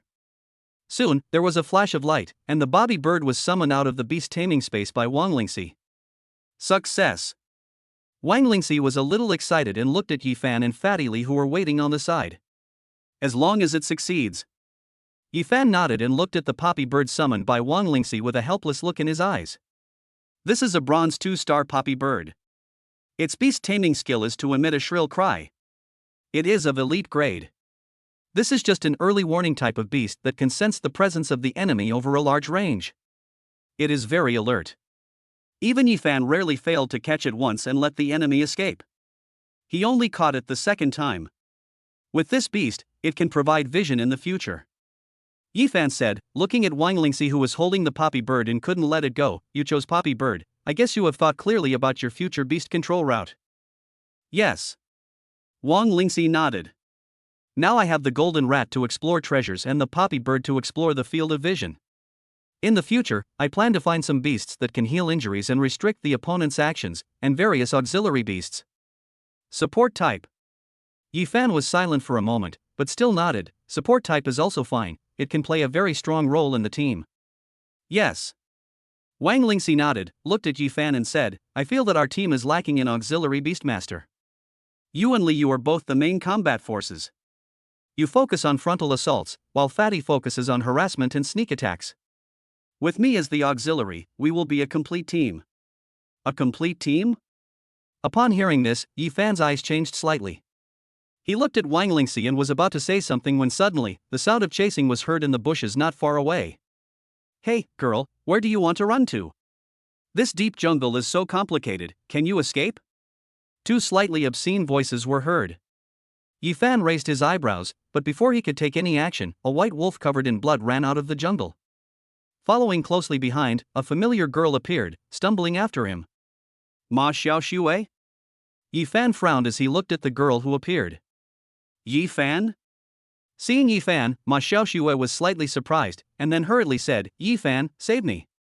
There's a group of mercenaries hunting me. Hunting down students from Pingcheng High School? Upon hearing this, Ephan narrowed his eyes and winked at the fat man beside him. Hearing the sound, the fat man hurriedly helped Ma Xiaoxue up, while Ephan patted the hellhound and pointed to the bushes. Crash! Soon, the grass was pushed aside, and at the same time, the hellhound roared, pounced, and knocked the man down. What the hell is this? The man who was knocked down screamed with horror and struggled in the mouth of the hellhound.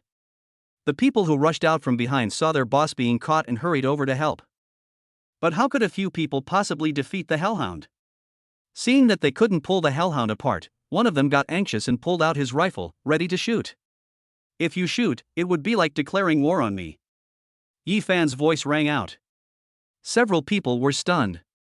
At this moment, they looked at Ephan opposite them and subconsciously stopped the actions in their hands. At this moment, the hellhound dragged the leader by his clothes and dragged him straight to Ephan. Help! Help! The man was being dragged by the hellhound, and his soul was trembling. When he saw Ephan, he quickly took out a medal and said, Master Beastmaster, we are from the mercenary group. Spare my life. Mercenary group? Upon hearing this, Ephan raised his hand, and the hellhound loosened its mouth and stood aside vigilantly. On the opposite side, several people stood there, looking at the several beasts around Ephan and the other two. Some of them didn't dare to breathe. Dawn? The moment he saw the medal, Ephan's eyes changed immediately. Are all of you from Dawn? Yes, yes, yes. Seeing that the medal was effective, several people nodded repeatedly. Isn't it strictly forbidden for Shiguang to attack other people in the forest? Ephan asked back, his eyes a little sharp. You don't know? I know. The man on the ground answered, glanced at Ma Xiaoxue next to him, and said, Our boss is interested in this girl, but she didn't appreciate it. Last time she teamed up with us, she slapped our boss. Our boss asked us to come. He is also from Shiguang. Your boss? Ephan frowned at this, captain of the Dawn Group, Bai Chen? No, that's not it. The man replied, shaking his head like a rattle, it's the third in command by you. By you? Hearing this name, Ephan's face became slightly gloomy. It turned out to be this bastard. Chapter 67 Attack. It's Bai Yu's people, that's no wonder. Ephan answered, looking at the man opposite, and said coldly, Bai Chen is not here, Bai Yu is going to make a big fuss, right? No, the third in command. The man on the opposite side shook his head and opened his mouth to explain, but Ephan just waved his hand and kicked the man on the ground to the opposite side. Take your men and get out of here. If you have any problem, ask Bai Yu to come find me. Okay. Several people hurriedly helped the man on the ground up and fled in a panic. Ephan watched those people leave with a gloomy face and didn't say much. Ephan, who is Bai Yu? The fat man came over. A bastard, the younger brother of Bai Chen, the leader of the Dawn Group. Ephan shook his head. This Bai Yu, who burned, killed, looted and indulged his subordinates, was just like a bandit. If he didn't have a brother like that, he would have been killed long ago. Brother? Hearing this, Fatty Li was a little surprised and looked at Ma Xiaoxue beside him. Ma Xiaoxue, how did you get involved with him? Ma Xiaoxue opened her mouth, but her eyes shifted to Ephan. Go ahead. Ephan replied, you can tell me anything you want to say. I want to become stronger. Ma Xiaoxue answered in a dull voice, I can't get good things in the secret realm, so I can only come to the mercenary group, find teammates and tasks, and hope to improve myself quickly. You went to the mercenary group last month. Thinking of something, Ephan said, so, the reason you didn't participate in the secret realm this time was because of Bai Yu. Well, he sent people to injure my beast, and I really couldn't do anything about it. Ma Xiaoxue replied, with some helplessness in her eyes, Shiguang is too big, he wants to target me, I have no way to deal with it, every time I enter the forest, I will be followed by his people. I tried many times, but there was really no way. This time I ran very far, but I was still found. As she spoke, Ma Xiaoxue picked up her white wolf. This white wolf was a 6-star black iron wolf and was covered in blood. It was obvious that it had experienced many battles before, and there were many scars on its body left by swords and muskets. Fatty Li and Wang Lingxi watched from the side, with some pity in their eyes. Ephan. Fatty Li started talking, and halfway through his words, Ephan raised his hand, looked at Ma Xiaoxue who was squatting, and suddenly asked, "What kind of person do you want to be?" I want to be a strong one. Ma Xiaoxue replied, looking at Ephan who brought 2 bronze 9-star beastmasters, and said, "A strong man like you who can have 2 powerful beastmasters. A bronze-level beastmaster who can control 2 beasts is considered a strong man." Ephan curled his lips and turned around. "Follow me, becoming a strong man is not something you can do by talking." Follow? Hearing this, Ma Xiaoxue was stunned. She looked at Fatty Li and Wang Lingxi beside her, only to see that they all smiled at the same time. "Let's go." Fatty Li spoke first, took out 2 blood-producing herbs and stuffed them into Ma Xiaoxue's pockets. "Welcome to join us." "Come on." Wang Lingxi squatted down and touched the white wolf. "When I have a healing beast in the future, I will be able to help you heal it." "You?" Looking at Wang Lingxi, Ma Xiaoxue was a little stunned. "We'll be partners from now on." Wang Lingxi smiled and glanced at Ephan in front of him. "That guy is very powerful. With him, you can definitely become a strong man." Boss. In the Dawn Tavern, several people who were defeated by Ephan returned and started shouting loudly as soon as they entered the tavern. When they heard the voice, many eyes gathered together, and when they saw that it was these people, there was a hint of sneer on their faces. Bayu's people are causing trouble again. At the registration office, Zhao Kuei also saw these people, but he just curled his lips, lowered his head and pretended nothing had happened. Since Bai Chen was not around, they really had no way to deal with Baiyu and could only let him do whatever he wanted. When the captain comes back, he will have to clean up his brother's mess again. Zhao Kuei was somewhat helpless. At this time, a thin man in the backstage heard the voice and came out. When he saw his men were covered in dirt, he immediately said, "I told you to catch a girl, but you went to fight?" "Boss, we were stopped." The leader said, "We were about to catch Ma Xiaoxue, but someone from our mercenary group broke in. He was a beast master with 2 beasts. We were no match for him and were taught a lesson." "The beast master of our mercenary group?" Hearing this, Baiyu was stunned for a moment, and then he became a little unhappy. "Didn't you tell him that it was me, Baiyu, who wanted to get him?" "I did, but the guy didn't care at all and called me a bastard." The man replied, crying, "He also told me to go find him in person if I have any questions." Hearing this, Baiyu became more and more unhappy.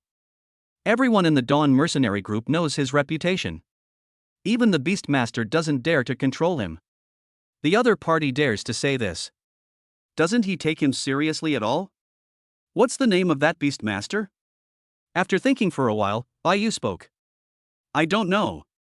The man shook his head. "He has a hellhound and a swift eagle, both of which are bronze 9 stars. 2 bronze 9-star Beastmasters." Baiyu's expression changed slightly after hearing this. He took a deep breath and said, "When did such a person come to our mercenary group?" "I don't know. I haven't seen him either. I just saw that he has the Dawn mercenary badge." When these words were spoken, Baiyu was puzzled, but Zhao Kuei's expression changed slightly. "Hellhound, bronze 9 stars, isn't this the kid from a few days ago? That boy doesn't look like someone you would easily mess with." "Forget it, no matter how many bronze stars he has, no one can protect the person I, Baiyu, want." Baiyu's voice sounded, "Go call the brothers, grab your weapons." "Okay." The man agreed repeatedly. "Ahem." Zhao Kuei said hurriedly, "That Baiyu, he's a beastmaster, there's no need to go and cause trouble for a little girl. What's wrong with being a beast tamer? Can a beast tamer steal someone's love?" Baiyu was unhappy. "Everyone is a beast tamer. My brother is a silver-level beast tamer." These words made Zhao Kuei shut his mouth. He looked at Baiyu who was walking out and could only shake his head helplessly. This little ancestor is really, sigh. Zhao Kuei sighed, "If the captain doesn't come back, the mercenary group will be ruined by him." "Boss, that guy is in the forest, we still remember the location. Give him a good beating." And Ma Xiaoxue, the boss has given her several chances, but she doesn't know how to appreciate it. On the street, a large group of people were walking towards the forest, with muskets in their hands. Seeing this scene, one would have thought they were going to fight some silver-level beastmaster. As they were walking on the road, suddenly, when they passed by the Dawn mercenaries, the door opened and another large group of people rushed out, led by Long Wu. The narrow street naturally couldn't accommodate two groups of people. Bai Yu saw the tall and strong Long Wu at a glance and narrowed his eyes. "Such a big man, don't you have eyes?" These words made Long Wu a little dissatisfied, and he was about to raise his hand, but when he thought of Ji Jie's instructions, he just gritted his teeth and signaled everyone to step back. Snort. Bai Yu snorted, and a group of people left in a mighty manner. What the hell? If he's not his brother, I'll beat him to death sooner or later. Bai Yu is a bully who takes advantage of others' power. Some people in the Dawn mercenaries cursed angrily. Is he Bai Yu? Hearing these people's words, Long Wu snorted coldly and shook his head. The younger brother of a silver beastmaster is only in Pingcheng. If he was in Kyoto, my young master could easily crush him to death. As soon as these words were spoken, everyone fell silent and followed Long Wu into the forest. Chapter 68, Strike First. In the forest, Ephan and his group were hunting a wild boar. The level of this iron-skinned wild boar was not high, only 7 black iron stars. Ephan did not take action. He watched Ma Xiaoxue commanding the white wolf and the iron-skinned wild boar to fight, and his brows gradually frowned. Soon, after some time, the white wolf, which was 1 star lower, was obviously no match for the iron boar and fell into a disadvantage, while Ma Xiaoxue gritted her teeth and insisted on commanding. Okay. At a certain moment, seeing the white wolf in danger, Ephan raised his hand, and the hellhound that had been prepared for a long time rushed out, knocked down the iron boar directly, and ended the battle with a simple throat lock. In the battle just now, you had a total of 7 chances to turn defeat into victory. Looking at Ma Xiaoxue who was panting beside him, Ephan said, "First, when the iron boar charged for the first time, you could have commanded the white wolf to dodge and launch a counterattack at the same time, but you chose to confront it head-on, obviously not taking the power level of both sides into consideration. Second." Ephan's tone was not soft. Ma Xiaoxue, who was standing beside him, felt a little ashamed and nodded repeatedly. A truly powerful person must have sufficient combat experience and awareness. Ephan looked at the other party and thought for a moment. Then, he took out 2 white jade fruits and threw them to Ma Xiaoxue. During this period, you and Fatty will lead the battle, and I will support you until you can defeat the Bronze 5-star Beastmaster head-on. Bronze 5-star. Hearing this, Ma Xiaoxue's expression changed slightly. I'm only Iron 6-star.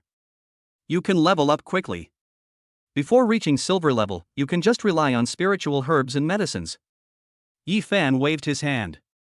The most important thing is that you have enough combat power to face strong enemies. I can provide you with magical herbs and medicines, but I don't want you to become mere showpieces. Okay. Hearing this, Ma Xiaoxue nodded. Then should I also join the battle? Wang Lingxi said nervously as he looked at Ephan who seemed a little dissatisfied. There's not much you can do now. You can just take part in the battle and just treat it as a form of cooperation. Ephan replied and continued to move forward. He now has a lot of spiritual herbs and medicines planted in his beast taming space, all of which are at the mortal level. The only spiritual level is the harvest fruit. During this period of time, Ephan plans to look for spiritual herbs and fruits in the forest that can help the beast tamer break through to the silver level. At the same time, he also begins to improve the people around him. Fighting is the fastest way for a beast master to command his beasts proficiently. If he always lets them follow him but don't let them participate in the battle, they will always be just for show. In the following battles, Ephan did not participate in the fighting as he said. After each battle, he analyzed the flaws and shortcomings in the battle and put forward suggestions for improvement. After all, he was a king in his previous life, and his eyesight was extremely sharp. He could see every detail of such a battle clearly. Under Ephan's careful training, the beast taming skills of several people were improving rapidly. It didn't take long for them to go from being unfamiliar and nervous at the beginning to becoming gradually proficient. The battle continued until nightfall, when Ephan asked the others to stop advancing and set up tents and campfires on the outskirts of the forest. I feel like I learned a lot today. Next to the tent, while tidying up the tent, Ma Xiaoxue said to Wang Lingxi beside her, Ephan has too much combat experience. He is not at the same level as us. Indeed. Wang Lingxi nodded, looked at Ma Xiaoxue beside him, and said thoughtfully, You may not know yet, we hunted a silver 2-star colorful cloud leopard in the jungle before. Silver 2-star? Hearing this, Ma Xiaoxue was stunned. How is it possible that a bronze can kill a silver? I did think so before, but I really killed him. Wang Lingxi said, looking at Ephan, who seemed to be thinking about something beside the fire, and whispered, that guy not only has the means to tame beasts, but also has various strategies and knowledge, which are all very powerful. I see. Ma Xiaoxue nodded, then I will learn more from him. Learn more. Wang Lingxi replied, leaning close to Ma Xiaoxue's ear, I feel that Ephan thinks highly of you and has taught you a lot of things. He didn't tell us before you came. How is it possible that he values me? Ma Xiaoxue found it a little unbelievable. Really, believe me, Ephan definitely values you very much. By the fire, Ephan naturally heard the two people whispering, shook his head, and a smile appeared on his face. Ephan, do you really think highly of Ma Xiaoxue? Fatty Li came over and asked curiously. It's okay. I can't say I think she has some potential. Ephan answered, looking at the fat man, and said seriously, she has a strong desire to win, and she is also somewhat indomitable. As long as this kind of person has some adventures, she will not be too weak in the future. Is that so? Fatty Li nodded, glanced at Ephan, and said, so Ephan, are you investing in advance? Yeah. Ephan replied, patting the fat man, I will prepare to set up a mercenary group and recruit some people next. We can't always wait for others to cause trouble. 2 or 3 people facing dozens or hundreds of people will definitely be at a disadvantage. If we have some power in our hands, we can take more initiative. Establishing a mercenary group, great. Hearing this, Fatty Li was a little excited, then I will become a veteran member. Of course. Ephan replied with a smile on his face, Fatty, you have to work hard. In the future, you will be my left and right arm, so you have to be strong enough. That's no problem. Fatty Li agreed and patted Ephan on the shoulder. After all, I'm the one who's going to catch the dragon python in the future. If I'm not strong enough, how can I do that? Another dragon python is coming. Hearing this, Ephan nodded with a helpless smile in his eyes. Boss, why are those people from Dawn so persistent? They keep following us. Elsewhere, in the forest, beside Baiyu, a man with a pointed chin and monkey face came over and spoke to Baiyu in a low voice. Ha! Upon hearing this, Baiyu frowned and looked behind him. There was indeed some fire. Judging from the number of people in the crowd, they were indeed the group of Dawn mercenaries from that afternoon. For the entire afternoon, this group of people from Dawn had been following them since they left the city, and now it was already evening, and they were still following them. What do they want? Baiyu was a little alert and made a silent gesture. When the members saw it, they quietly loaded bullets into their muskets. The two mercenary groups, Dawn and Sunrise, were not on good terms with each other. In the Silver Moon Forest, if they wanted to take action, they really wouldn't have much to worry about. Are you planning to do something to me while my brother is away? After reciting a sentence and walking for a while, Baiyu turned his head. When he saw that the torches of the group of people were still not far behind him, he became more suspicious. These grandsons of the Dawn mercenaries seem to be coming for us. Boss, what should we do? There are quite a lot of them. Hearing this, the follower beside him was a little scared. It is better to strike first. Baiyu, who was always fierce, quickly made a judgment and nodded, since they want to attack us, let's just strike first. Everyone has about the same skills. Whoever strikes first will have the advantage. Hearing this, a follower at the side hesitated, but what if they are not coming for us? How can we explain this? What do you want to explain? Hearing this, Baiyu sneered, the Liming people have followed us for such a long time, what else do we have to explain? When the time comes, we can just insist that they were the first to attack and that's it. It just so happens that Ephan has not been found either. These Liming's grandsons are so blind that they want to touch me? Then I'll use them to sharpen my knife. As the voice fell, the people following Baiyu quickly hid on both sides of the jungle. They were all experienced hunters and were very skilled in ambushes. On the other side, Longwu breathed a sigh of relief as he watched the fire in front of him disappear. This group of people are finally on a different path from us. After saying this, Longwu looked at a thin boy on the side with some suspicion. Are you sure that Ephan and the others took this road? I'm sure. The thin boy replied and nodded. Today, I thought they looked like rookies who had never been to the forest, so I followed them to see if I could get some benefits. But when I got here, I found out that they were beast masters, so I retreated. After explaining, as if seeing Long Wu's suspicion, he added, the Shuguang group may be here to hunt rock pythons nearby, so their route is similar to ours, except that after passing here, they will go to the Dark River. Okay. Hearing this, Long Wu nodded, and after a little thought, he whispered, spread out everyone, and extend the search range as much as possible, covering the area. It's night now. Ephan and his men will not continue to advance in the forest but choose to camp. When we find their camping place, let each other know, and then we will outflank them. Remember, don't alert the enemy. Ephan is very alert. Be more careful. Clear. Chapter 69 Plan. At night, Ephan and others set up the tents and did not choose to rest immediately. Instead, they hunted around under Ephan's command to ensure the safety of the camp. Ephan, what is this? In the night, Fatty Lee looked at a cluster of fruits emitting faint fluorescence not far away and asked curiously. Fluorescent mushrooms glow at night, but have no other uses. They are not worth mentioning. After taking a look at the fruit, Ephan said, then squatted down and collected the fruits. Why put away the inferior things? Fatty Lee was a little puzzled. Glow. Ephan replied, if you encounter weather where you can't make a fire, this fluorescent mushroom can serve as a lighting device. Oh, I see. Fatty Lee suddenly realized. There was a smile in Ephan's eyes. Many things are useful. Some ordinary crops that are not good enough can also be useful under special circumstances. Then do the explosive mushrooms we saw a few days ago have other effects? Explosive mushrooms. Ephan showed a thoughtful expression when he heard Fatty Lee's question. Explosive mushrooms can be used for cooking. This. Fatty Lee choked and was about to say something when suddenly, the sound of gunfire was heard in the jungle in the distance. Bang! The sound of the musket was like the lighting of a fuse, followed by intensive gunfire and all kinds of noisy quarrels and noises. What's going on? Fatty Lee was startled and shrank his head. Wang Lingxi, send the poppy bird to take a look. Ephan frowned slightly when he heard the voice and looked at Wang Lingxi on the side. Be careful, they have muskets, and the poppy bird's defense is very weak. Don't let it be shot down. Okay. Wang Lingxi nodded repeatedly and commanded the bobby bird to fly out. At the same time, a light gradually appeared in his eyes, and he had activated the Lingkue. The bobby bird flew very fast. It didn't take long for Wang Lingxi to speak up. Two groups of mercenaries are exchanging fire. One of them is from Dawn. People from Shuguang? Hearing this, Ephan narrowed his eyes. What does the leader look like? He is thin, not tall, with dark circles under his eyes and teardrop moles at the corners of his eyes.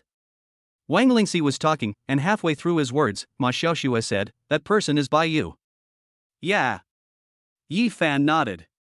If it was Bai Yu, then the Shuguang group should be here to cause trouble for him. What are the characteristics of the group that is fighting with them?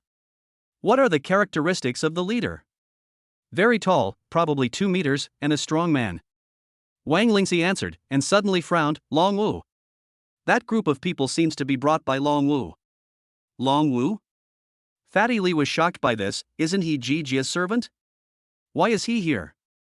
They should be here to cause trouble for us. Ephan spoke and looked into the distance of the jungle. There was a rare hint of doubt in his eyes. How did these two groups of people start fighting? Bai Yu, are you crazy? Ambush our liming people in the jungle? In the jungle, there were constant sounds of gunfire from both sides. On Dawn's side, a small leader spoke up and cursed loudly. Your brother is not here. Do you, Bai Yu, want to represent Shuguang and go to war with us, liming? Stop threatening me. Bai Yu also fought back. You brought so many people to track us all the way, didn't you just want to attack me? Now that I've seen through you, you're playing dumb.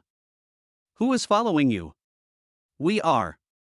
The little leader started to speak, but was hit by a musket and died on the spot before he finished speaking.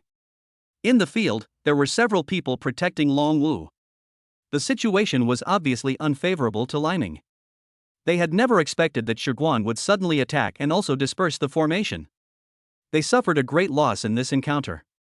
Lord Long Wu, let's retreat first. Bai Yu is a mad dog. He wants to bite us to death because he is planning to follow them and attack us. One person said to Long Wu, we will suffer a great loss if we fight like this. We can only retreat and go find trouble for Bai Yu later. Hearing this, Long Wu felt a little unwilling. The young master was already very dissatisfied with their recent failures in dealing with Ephan. If they failed to gain anything this time, the young master would definitely be even angrier. I'll talk to him. After hesitating for a while, Longwu came out. "Baiyu, I'm from the G family in Kyoto." Bang! Halfway through his words, a bullet exploded on Longwu's shoulder, creating a pool of blood. Longwu's face changed drastically, and he quickly retreated. As soon as he retreated, the area in front of him was hit by bullets from the musket. What Kyoto G family? I've never heard of it. Baiyu's voice rang out from the other end. What a mad dog! Longwu gritted his teeth, looking at the blood exploding on his shoulder with a gloomy face. If he didn't have the blood of a descendant species, and his reactions and physique were stronger than those of ordinary people, just this moment of carelessness would have been enough to end up like that little leader.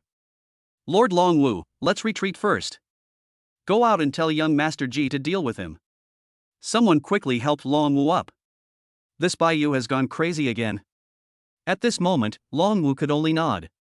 Several people protected Longwu and quickly fled back the way they came. But they didn't get far before the Dawn people appeared again. At some point, a group of people sneaked up behind them. It's over, we've been surrounded. Several people's faces changed drastically, and Baiyu's voice sounded from the back. Grandson of Liming, none of you can escape today. Longwu and his men are surrounded. Not far from the battle circle, on a hillside, Wang Lingxi spoke to Ephan behind him, that Baiyu seems to have regarded them as enemies, and they are fighting fiercely. Yeah. Ephan nodded, his eyes fixed on the distance, thinking slightly. He knew Baiyu's character. He was extremely suspicious and cruel and ruthless in his actions. Since he has already opened fire, he will definitely not leave any survivors. Longwu's self-introduction will not only fail to stop Baiyu, but will instead make the other party want to wipe out the entire clan. This Longwu. Looking at the injured Longwu in the crowd, Ephan's eyes were slightly focused. Longwu was a pretty good person. The Quinio clan fell into decline and was controlled by the Ji family. There were many secrets during that time, but no one enlightened them in his previous life. He was blindly loyal and didn't know the truth until his death. I have given him some advice twice, but Longwu is too straightforward and is probably deceived by Ji Jia. If we can awaken Longwu, it would be like planting a seed. Ephan said this thoughtfully, with a smile in his eyes. The Ji family is one of the 8 great families in Kyoto, and its power is huge. Among them, the Quinio clan is an indispensable part of its huge power. And if this part can be put into operation, the role it can play is not small. It just so happens that Dawn, Lining and Lone Wolf are all colluding with the dynasty organization. If we can fight, we can see what kind of cancer is hiding inside. Having made up his mind, Ephan no longer hesitated and raised his hand. Fatty, get ready. Do you want to take action? The fat man was stunned, but didn't say anything. He nodded, and the 3-headed snake beast quietly sneaked into the bushes. You two should stay here for now. You are not strong enough and may be accidentally injured by muskets. Ephan said something to Wang Lingxi and Ma Xiaoxue, and quickly went down the hillside. On the side, the Swift Eagle and Hellhound also quickly followed. Bang! Bang! In the fighting circle, Longwu grabbed a man who rushed up and threw him heavily to the ground, but then, the sound of a musket rang out, and he was shot in the back and fell to his knees. It's over. The people who were protecting Longwu were a little scared. Looking at the many members of the Dawn mercenaries who were attacking them from the front and back, they didn't know where to retreat. Will I, Longwu, die at the hands of these people? After being shot several times, Longwu became a little dazed. Looking at the people who surrounded him, he seemed unwilling and clenched his fists. The punch had just been swung and had not yet been thrown when suddenly, voices of panic were heard from the crowd in front.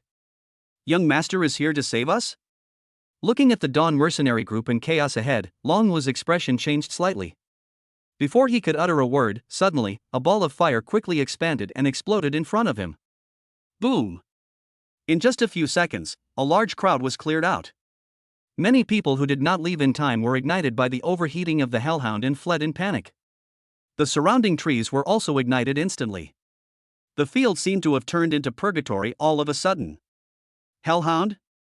Seeing the beast in the field, Longwu was stunned. He looked up and saw a familiar figure standing quietly beside a tree not far away. His face suddenly changed. Ephan? How could it be you? Chapter 70 Impact.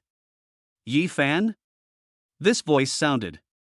In the jungle, Bai Yu looked at Ephan beside the hellhound, and his eyes changed a little.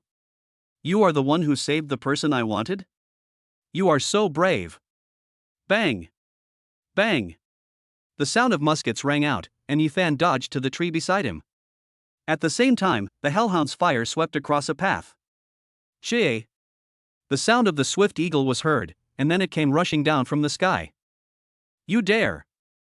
Bai Yu panicked and tried to dodge, but the swift eagle was extremely fast. In just a moment, its sharp claws scratched Bai Yu's face, leaving a wound.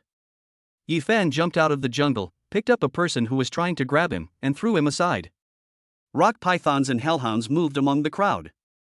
Both were extremely powerful and ordinary hunters could not withstand a single blow. In a short time, all the people around Bai Yu were repelled. The swift eagle rushed over again, and Bai Yu fell to the ground with his soul frightened. Bai Yu, it's really unfortunate for Bai Chen to have a brother like you. Ephan's voice rang out. Bai Yu looked up and saw Ephan standing in front of him. The swift eagle, which looked like the god of death in the sky, was now standing quietly on his shoulder. Looking down from a high position, Ephan didn't have much emotion in his eyes. He looked at Bai Yu and spoke in a cold voice. Retreat, or die. I retreat, I retreat. At this moment, Bai Yu dared not say anything and stumbled backwards. Ephan did not stop him, but just watched Bai Yu leave quietly, with his hand on the head of the hellhound beside him. Soon, the few remaining people of Shiguang evacuated the forest. At this time, Ephan turned around and looked at Long Wu and the others. Beside Long Wu, when they saw Ephan, several people had strange expressions on their faces. They originally came to kill Ephan, but in the end they were saved by Ephan. Well, brother Ephan, thank you for your help. One of them bowed and spoke with a somewhat embarrassed expression. I'm not here to save you. Ephan replied, his eyes lingering on Long Wu who was kneeling on the ground, and said, he stays, the rest of you, leave. This. Hearing this, the man choked and was about to explain something, but Long Wu raised his hand. You guys go. Okay. Seeing Long Wu speak, the people who were already afraid breathed a sigh of relief and quickly fled away. Soon, apart from some corpses left over from the battle, the only thing left in the jungle was Long Wu who was half kneeling on the ground. The scene was somewhat silent, but eventually, Long Wu raised his head and spoke firmly, Go ahead, the people of my Quinia tribe will not be taken captive. Do you think I saved you because I wanted to kill you with my own hands? Hearing this, Ephan smiled slightly, said this, and shook his head. If you, the Quinia tribe, were really so strong-willed, how could you have become slaves? These words made Long Wu's face darken and he became silent for a moment. This period of history is a shame for the Quinia tribe and also their Achilles heel. Being a slave, they can never stand up straight in their life. Moreover, they are members of the Quinia tribe. Ephan spoke, looking at the silent Long Wu, and said slowly, Do you know how your Quinia clan became slaves of the Ji family? Is it true, as the outside world says, that your Ji family took the initiative to surrender? Why did your Quinia clan's bloodline become weaker and weaker after they surrendered to the Ji family? Ephan, a gentleman can be killed but not humiliated. Hearing Ephan repeatedly mentioning the Quinia clan, Long Wu seemed a little angry. He raised his head and wanted to stand up, but the injuries on his body prevented him from getting up. I wasn't insulting you just now. Ephan shook his head. Just like the breathing method I told you last time, did you get the result? I asked the young master and got the dragon elephant skill, but I can't practice it at all. Long Wu replied, You were lying to me last time. Dragon elephant skill? Upon hearing this, Ephan showed a playful smile. He, Ji Jie, dares to give you the real dragon elephant skill? What do you mean by that? Long Wu raised his eyebrows. You saved me just to sow discord between me and Shao. Do you know what dragon elephant kung fu is? Ephan spoke, interrupting Long Wu. Dragon elephant skill, isn't it just the name of a breathing technique? Ha! Hearing this, Ephan laughed. Long Wu, you Quinia clan, can't you even remember the skills created by your ancestors? Our ancestors created a martial art? These words made Long Wu's expression change slightly. How strong can your Kuei No bloodline be? Ephan asked, looking at Long Wu, and said, The first generation of beast masters who can kill ancient species are all amazingly talented. It is not difficult for them to create a suitable breathing method for their descendants. Hearing this, Long Wu hesitated. If you don't believe me, you can tell me the breathing method that Ji Jie gave you, and I can point out the difference on the spot. Ephan spoke, glanced at Long Wu who was about to shake his head, and then said, "You follow Jie, so you must know something about me. A dragon elephant kung fu is not worth my effort to save you." Long Wu was silent for a long time, and finally spoke. "The technique that the young master gave me is like this." Soon, Long Wu recited the breathing method given by Jie. Ephan listened on the side, and gradually, a smile appeared in his eyes. "According to what I said, change these 3 steps of the breathing method and adjust the acupuncture points. They are." Hearing this, Long Wu was stunned, and subconsciously followed the breathing method that Ephan said. Soon, there was a sound of bones cracking from Long Wu's body, and the scars on his body grew at a speed visible to the naked eye. Boom! There was a sound like the sound of cows trampling, and Long Wu stood up. The hair on his head seemed to move a little, and faintly, a small cow horn sprouted. This is really the ancestral technique of our Quinio clan. Long Wu naturally felt the drastic changes in his body. He looked at Ephan with an incredible expression in his eyes. How is this possible? You should know how important the dragon elephant skill is to your Quinio clan." Ephan looked at Long Wu and spoke lightly, and then said, "Let's not talk about the dragon elephant skill. As long as you practice a common breathing method, your Quinio clan will not be as weak as before." So, the young master deliberately gave me a wrong breathing method, making me think that I really couldn't practice breathing methods? Long Wu asked back. At this moment, he seemed to be greatly shocked, so shocked that he could not accept it. He looked at Ephan and said, "But why did the young master do this? If I practiced breathing techniques to become stronger, wouldn't it be more helpful to him?" Long Wu, at this point, "Don't you understand?" Ephan felt a little helpless and said something to Long Wu. The Quinio clan is too simple-minded, and they can't even stop at the right point when talking about some things. 100 years ago, your Quinio clan had no choice but to surrender. For such a long time, the Ji family has been finding various reasons to constantly oppress and weaken you. Ephan said, "They want you to be real slaves, not a helper who may have the potential for revenge." Revenge. These words made Long Wu stunned. What revenge? Of course it's the hatred of your people. Ephan said, with a hint of coldness in his eyes, "You are not like those with dragon pupils and other bloodline descendants who have various obvious disadvantages. The bloodline you inherited is mild and non-toxic. Logically speaking, the number of your people should be the largest among all humans with bloodline descendants. If not 10,000, there must be thousands. But, my people, in my generation, only have a few dozen people." Long Wu answered, but he was stunned after he said that. Looking at Ephan's calm expression, waves of fear gradually appeared in his eyes. Chapter 71 Changes. Long Wu was silent for a long time. Obviously, he finally understood what was said. Why? After a while, Long Wu raised his head and opened his mouth, but only asked this question. "It's just a matter of success and failure." Ephan replied, "Your Quinio clan is very strong. His Ji family needs you, but they are also worried that you will become strong again and avenge the blood feud of the past. They want to do everything they can to weaken you. It's that simple." Long Wu was silent again. After a few seconds, he looked up and asked, "What should I do?" "Give me the dragon elephant skill and tell me about my people's blood feud, and I will work like a slave for you. Like a horse or an ox." At this point, Ephan had a smile in his eyes and glanced at Long Wu, but he didn't say anything and just shook his head. "Long Wu, I am not like Jie, who needs servants to protect me from the open and hidden attacks and to serve me at my side. The Quinio clan is a people who stand tall and proud. The blood of heroes flows in your veins." After saying this, Ephan patted Long Wu on the shoulder and said, "What you should do is far more than just following me." Long Wu hesitated for a while, then nodded heavily. "Go back." Ephan waved his hand, "Don't expose yourself. Take the dragon elephant skill back to your clansmen quietly and let them bide their time in the Ji family. There will be a day when you will get your revenge." Understood. Long Wu nodded, clasped his fists towards Ephan, and then walked out of the forest. After walking a few steps, Long Wu seemed to have thought of something, and suddenly stopped, turned his head to look at Ephan, and asked, "Ephan, why do you know the dragon elephant skill of my Quinio clan?" Hearing this, Ephan smiled and said lightly, "Is the answer important?" After hearing this, Long Wu was stunned, then he shook his head in self-mockery. "Compared to the hatred of my Quinio clan, these are nothing." After saying this, Long Wu turned around and left without any hesitation. Soon, Long Wu disappeared into the jungle. Fatty Lee came over and looked at Ephan with a smile in his eyes.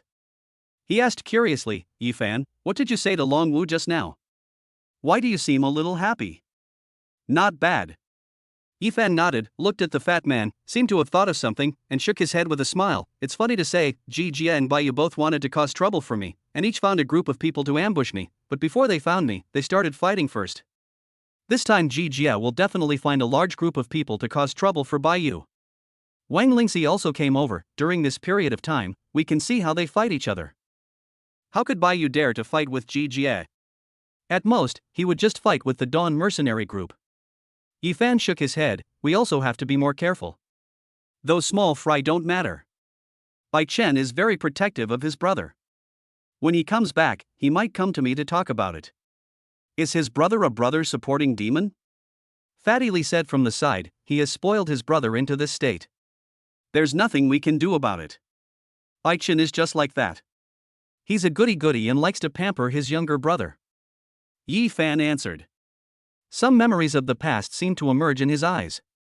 He shook his head helplessly and said no more. Let's go back and rest. Tomorrow, we will continue to go deeper into the forest. In the blink of an eye, a few days passed. Baiyu was defeated by Ephan and returned to the Dawn mercenary group cursing. However, he did not dare to cause trouble for Ephan again. Instead, he called Bai Chen 7 or 8 times a day. On the other hand, the employer was injured and most of the mercenaries on the mission were killed or injured. Naturally, the people of the Dawn mercenary group could not swallow this, so they brought a large group of people to block the door of the Dawn mercenary group to demand an explanation. The fight between these two major mercenary groups suddenly changed the situation of the Pingqing mercenary group. At the request of both sides, other mercenary groups took sides and the situation suddenly turned into a large-scale armed fight. The high-level officials in Pingqing noticed this scene and sent people, but they were unable to separate the two sides. Seeing that the two sides were about to fight, Bai Chen hurried back and learned what his brother had done. He apologized and made amends. Perhaps they didn't care about the face of the silver-level beastmaster, but if it was Bai Chen, the leader of the Dawn mercenaries, it would naturally be different. After getting the explanation, Liming did not continue to pester, and the fight ended in a tiger's head but a snake's tail. It was nightfall. In the Ji family compound, Jia was resting in the courtyard. Several days have passed, and Long Wu hasn't come back yet? Looking at the sky outside, Jia frowned. 7 or 8 days have passed since he sent Long Wu to cause trouble for Ephan, and he has not received any news from Long Wu. Recently he has been in seclusion to improve his beast taming skills, and during this time he was too lazy to send anyone to look for Long Wu. Days passed by, and until he came out of seclusion, Jia felt something was wrong. Chapter 72 Conspiracy Against Crunch. Just as he was hesitating whether to ask someone to check on Long Wu, the door suddenly opened and Long Wu walked in. Long Wu, why did you come back at this time? Looking at Long Wu, Jia frowned. I asked people from the Pingqing Dawn mercenary group to go into the forest to hunt down Ephan, but they were ambushed by Baiyu from the Dawn mercenary group. They were hit by several bullets from a musket and are being treated in the hospital. Long Wu answered, kneeling on one knee as usual, and his knee knocking on the ground with a crisp sound. Did someone hurt you? Hearing this, Jia narrowed his eyes. Didn't you tell Baiyu that you are a servant of my Ji family? After saying this, Long Wu paused, then glanced at Jia and slowly replied, I said it, but he still did it. So bold. Hearing this, Jia's face turned cold. This Baiyu is also a guy who doesn't know how to look at the owner when beating a dog? Yes. Long Wu spoke, lowering his head, young master, please help me. Of course. Jia stood up and walked out. Passing by Long Wu, Jia suddenly stopped and looked at the horns that were vaguely sprouting in Long Wu's hair. He was stunned for a moment and asked, Long Wu, you have horns? Well, after my injury was healed this time, I suddenly found that I had grown horns. Long Wu answered, bowing and answering, my strength is stronger than before. It seems that I have been awakened in some way because of this injury. The injury triggered the awakening of your blood. Hearing this, Jia didn't seem surprised. There was a hint of helplessness in his eyes. You people of the Quinio clan are really lucky. It's not a good life. It's a good life only if I follow the young master. Long Wu replied. How come you have learned to flatter now? Hearing this, Jia smiled and then walked out. Okay, let's go. I want to see how brave Baiyu is to not give my Ji family this face. Good. Long Wu nodded, and slowly lit up the street in the night, looking at Ji Jie's back as he walked in front of him, his fists clenched tightly. But after a while, he loosened his fists and followed. "Mr. Ji, please take a seat." In the Dawn mercenary group, Ji Jie was sitting at a table. Opposite him, the tall and burly Bai Chen was politely serving him tea. Long Wu was standing next to Ji Jie with a sullen face, not saying a word. At the entrance of the mercenary group, Liming and other mercenaries were gathered here, looking like they were enjoying the fun. "Where is your brother Bai Yu?" Ji Jie glanced at the tea on the table but did not drink it. He looked at Bai Chen in front of him and asked. "Bai Yu caused a big disaster, so I put him in house arrest." Bai Chen replied, and then said to Ji Jie, "I already know what happened in the forest a few days ago. Let me apologize to Master Ji on my behalf. My younger brother is ignorant, I hope Master Ji will be magnanimous." Humph! Seeing Bai Chen's humble attitude, Ji Jie snorted and did not continue to question him. Instead, he moved the teacup on the table, his eyes slightly focused. "The teacup is made of white jade. It's pretty good. It seems that your Dawn mercenary group is quite profitable. If Master Ji likes it, I'll send someone to deliver a few sets to you." Bai Chen said hurriedly, "Just consider it as an apology from me, Master Ji, you're welcome." After these words were spoken, Ji Jie looked at Bai Chen, a little stunned. This guy's skill in taking advantage of every opportunity is so superb that I don't know how to start criticizing him. You should know that this matter will not be resolved so easily. After a moment of silence, Ji Jie spoke in a deep voice, lowering his voice, "Bai Chen, you don't think that you can calm my anger by lowering your posture like this?" "No, no." Bai Chen replied, "This is my little brother's fault. If you have any requests, please feel free to ask. I, Bai Chen, will do my best to satisfy them." "That's what you said." Ji Jie replied, tapping the table with his fingers, and continued in a low voice, "I found out before I came here, Ephan, is he in your mercenary group?" "Ephan." Bai Chen was stunned when he heard this familiar name. "Is he the member who had a conflict with my little brother?" "Yeah." Ji Jie nodded, "He is in your mercenary group. It shouldn't be difficult for you to target him, right?" It's not difficult. Bai Chen replied, a little hesitant, "But since he is a member of my team." "Bai Chen, it's already this time, are you still saying this?" Ji Jie interrupted Bai Chen, his expression seemed a little gloomy. "Or do you think I'm discussing this with you?" These words made Bai Chen speechless. He looked at Ji Jie and was silent for a long time. Finally, he nodded and said, "Since Master Ji said so, I will do it." After saying this, Bai Chen glanced at Ji Jie and whispered, "The unpleasantness between me and Master Ji before. It's all written off." Chapter 73. Come on. Ji Jie waved his hand and stood up. "During this period of time, I will let Long Wu stay in your mercenary group. Captain Bai Chen, you'd better keep your word." "If I knew." "Since you've promised, I will definitely do it." Bai Chen replied. "Okay." Ji Jie nodded, and then patted Long Wu on the side. "During this period of time, you will stay here and follow Captain Bai Chen. In more than a month, the new secret realm will be opened. I have to make a lot of preparations recently. Don't worry, young master." Long Wu bowed and watched Ji Jie leave. Suddenly, a smile appeared on his face. "Brother Long Wu." Seeing Long Wu suddenly laugh, Bai Chen was stunned for a moment. "What's wrong with you?" "Nothing." Long Wu replied, his face darkening again. "I suddenly thought of something happy." "Well, then, Brother Long Wu, just smile. Don't be so reserved." Bai Chen nodded and sat back in his seat. A conflicted look appeared on his face. He was extremely reluctant to target his own members. He had always emphasized fairness and justice when the team was founded. He had also heard about his brother's affairs. The fault was on his side. Even if Ephan came back, it would be difficult to argue. But now Ji Jie was putting pressure on him to deal with him, so he had no choice but to agree. "What should I do?" Looking at Long Wu opposite him, Bai Chen sighed, and finally, he could only shake his head. "My younger brother is always causing trouble." Boom! In the jungle, with a heavy blow, a bronze 5-star beast on the opposite side was knocked to the ground, and after struggling, it became silent. "We won." Looking at the wild beast falling to the ground, Ma Xiaoxue let out a long breath. A hint of excitement appeared on her face, and she looked at Ephan beside her. "Finally won." Fatty Lee on the side also wiped the sweat from his forehead. "Yeah. Ephan nodded. Surprisingly, he did not correct the two's mistakes again. A smile appeared in his eyes. In half a month, Fatty Lee's 3 beasts all reached the bronze 3-star level. Ma Xiaoshua's white wolf ate the inferior fruit and evolved into a sharp-toothed wolf, which now has the bronze 1-star level. Hunting down a bronze-level beast of 5 stars head-on, this kind of strength is considered quite good at this stage. Okay, now that our goal has been achieved, we should prepare to go back.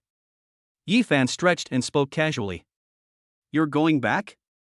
Hearing this, Ma Xiaoshue and Fatty Lee, who were still excited, were stunned for a moment. What? Are you used to living in the forest? Looking at the reactions of the two, Ephan asked with a smile. It's not that I'm used to living here. I feel like staying in the forest helps my strength improve quickly. Fatty Lee scratched his head. It's not good to improve too quickly. You need time to settle down and get familiar with the growth of your own beast. Ephan replied and waved his hand. In addition, the practice of breathing method also needs to keep up. No problem. Fatty Lee nodded. So, are we going back to prepare to set up a mercenary group now? You remember this clearly. Ephan smiled and nodded. Yes, this time when we go back, we are going to set up a mercenary group. But doesn't the mercenary group need 5 people? Wang Lingxi asked. It seems that we only have 4 people here, 1 less. Not bad. I have already decided on the final candidate. Who is it? Fatty Lee asked. You will know when the time comes. Ephan waved his hand and walked forward. Several people looked at each other, but they all tacitly didn't say anything more. They all followed Ephan's decision. Ephan, let me tell you, that Ma Xiaoshue seems to have really learned a lot. On the way back, Fatty Lee walked beside Ephan and whispered, her fighting style is similar to yours. Both of them lock the throat and emphasize one-hit kill. Just now when she was commanding the white wolf to lock her throat, she really looked a bit like you.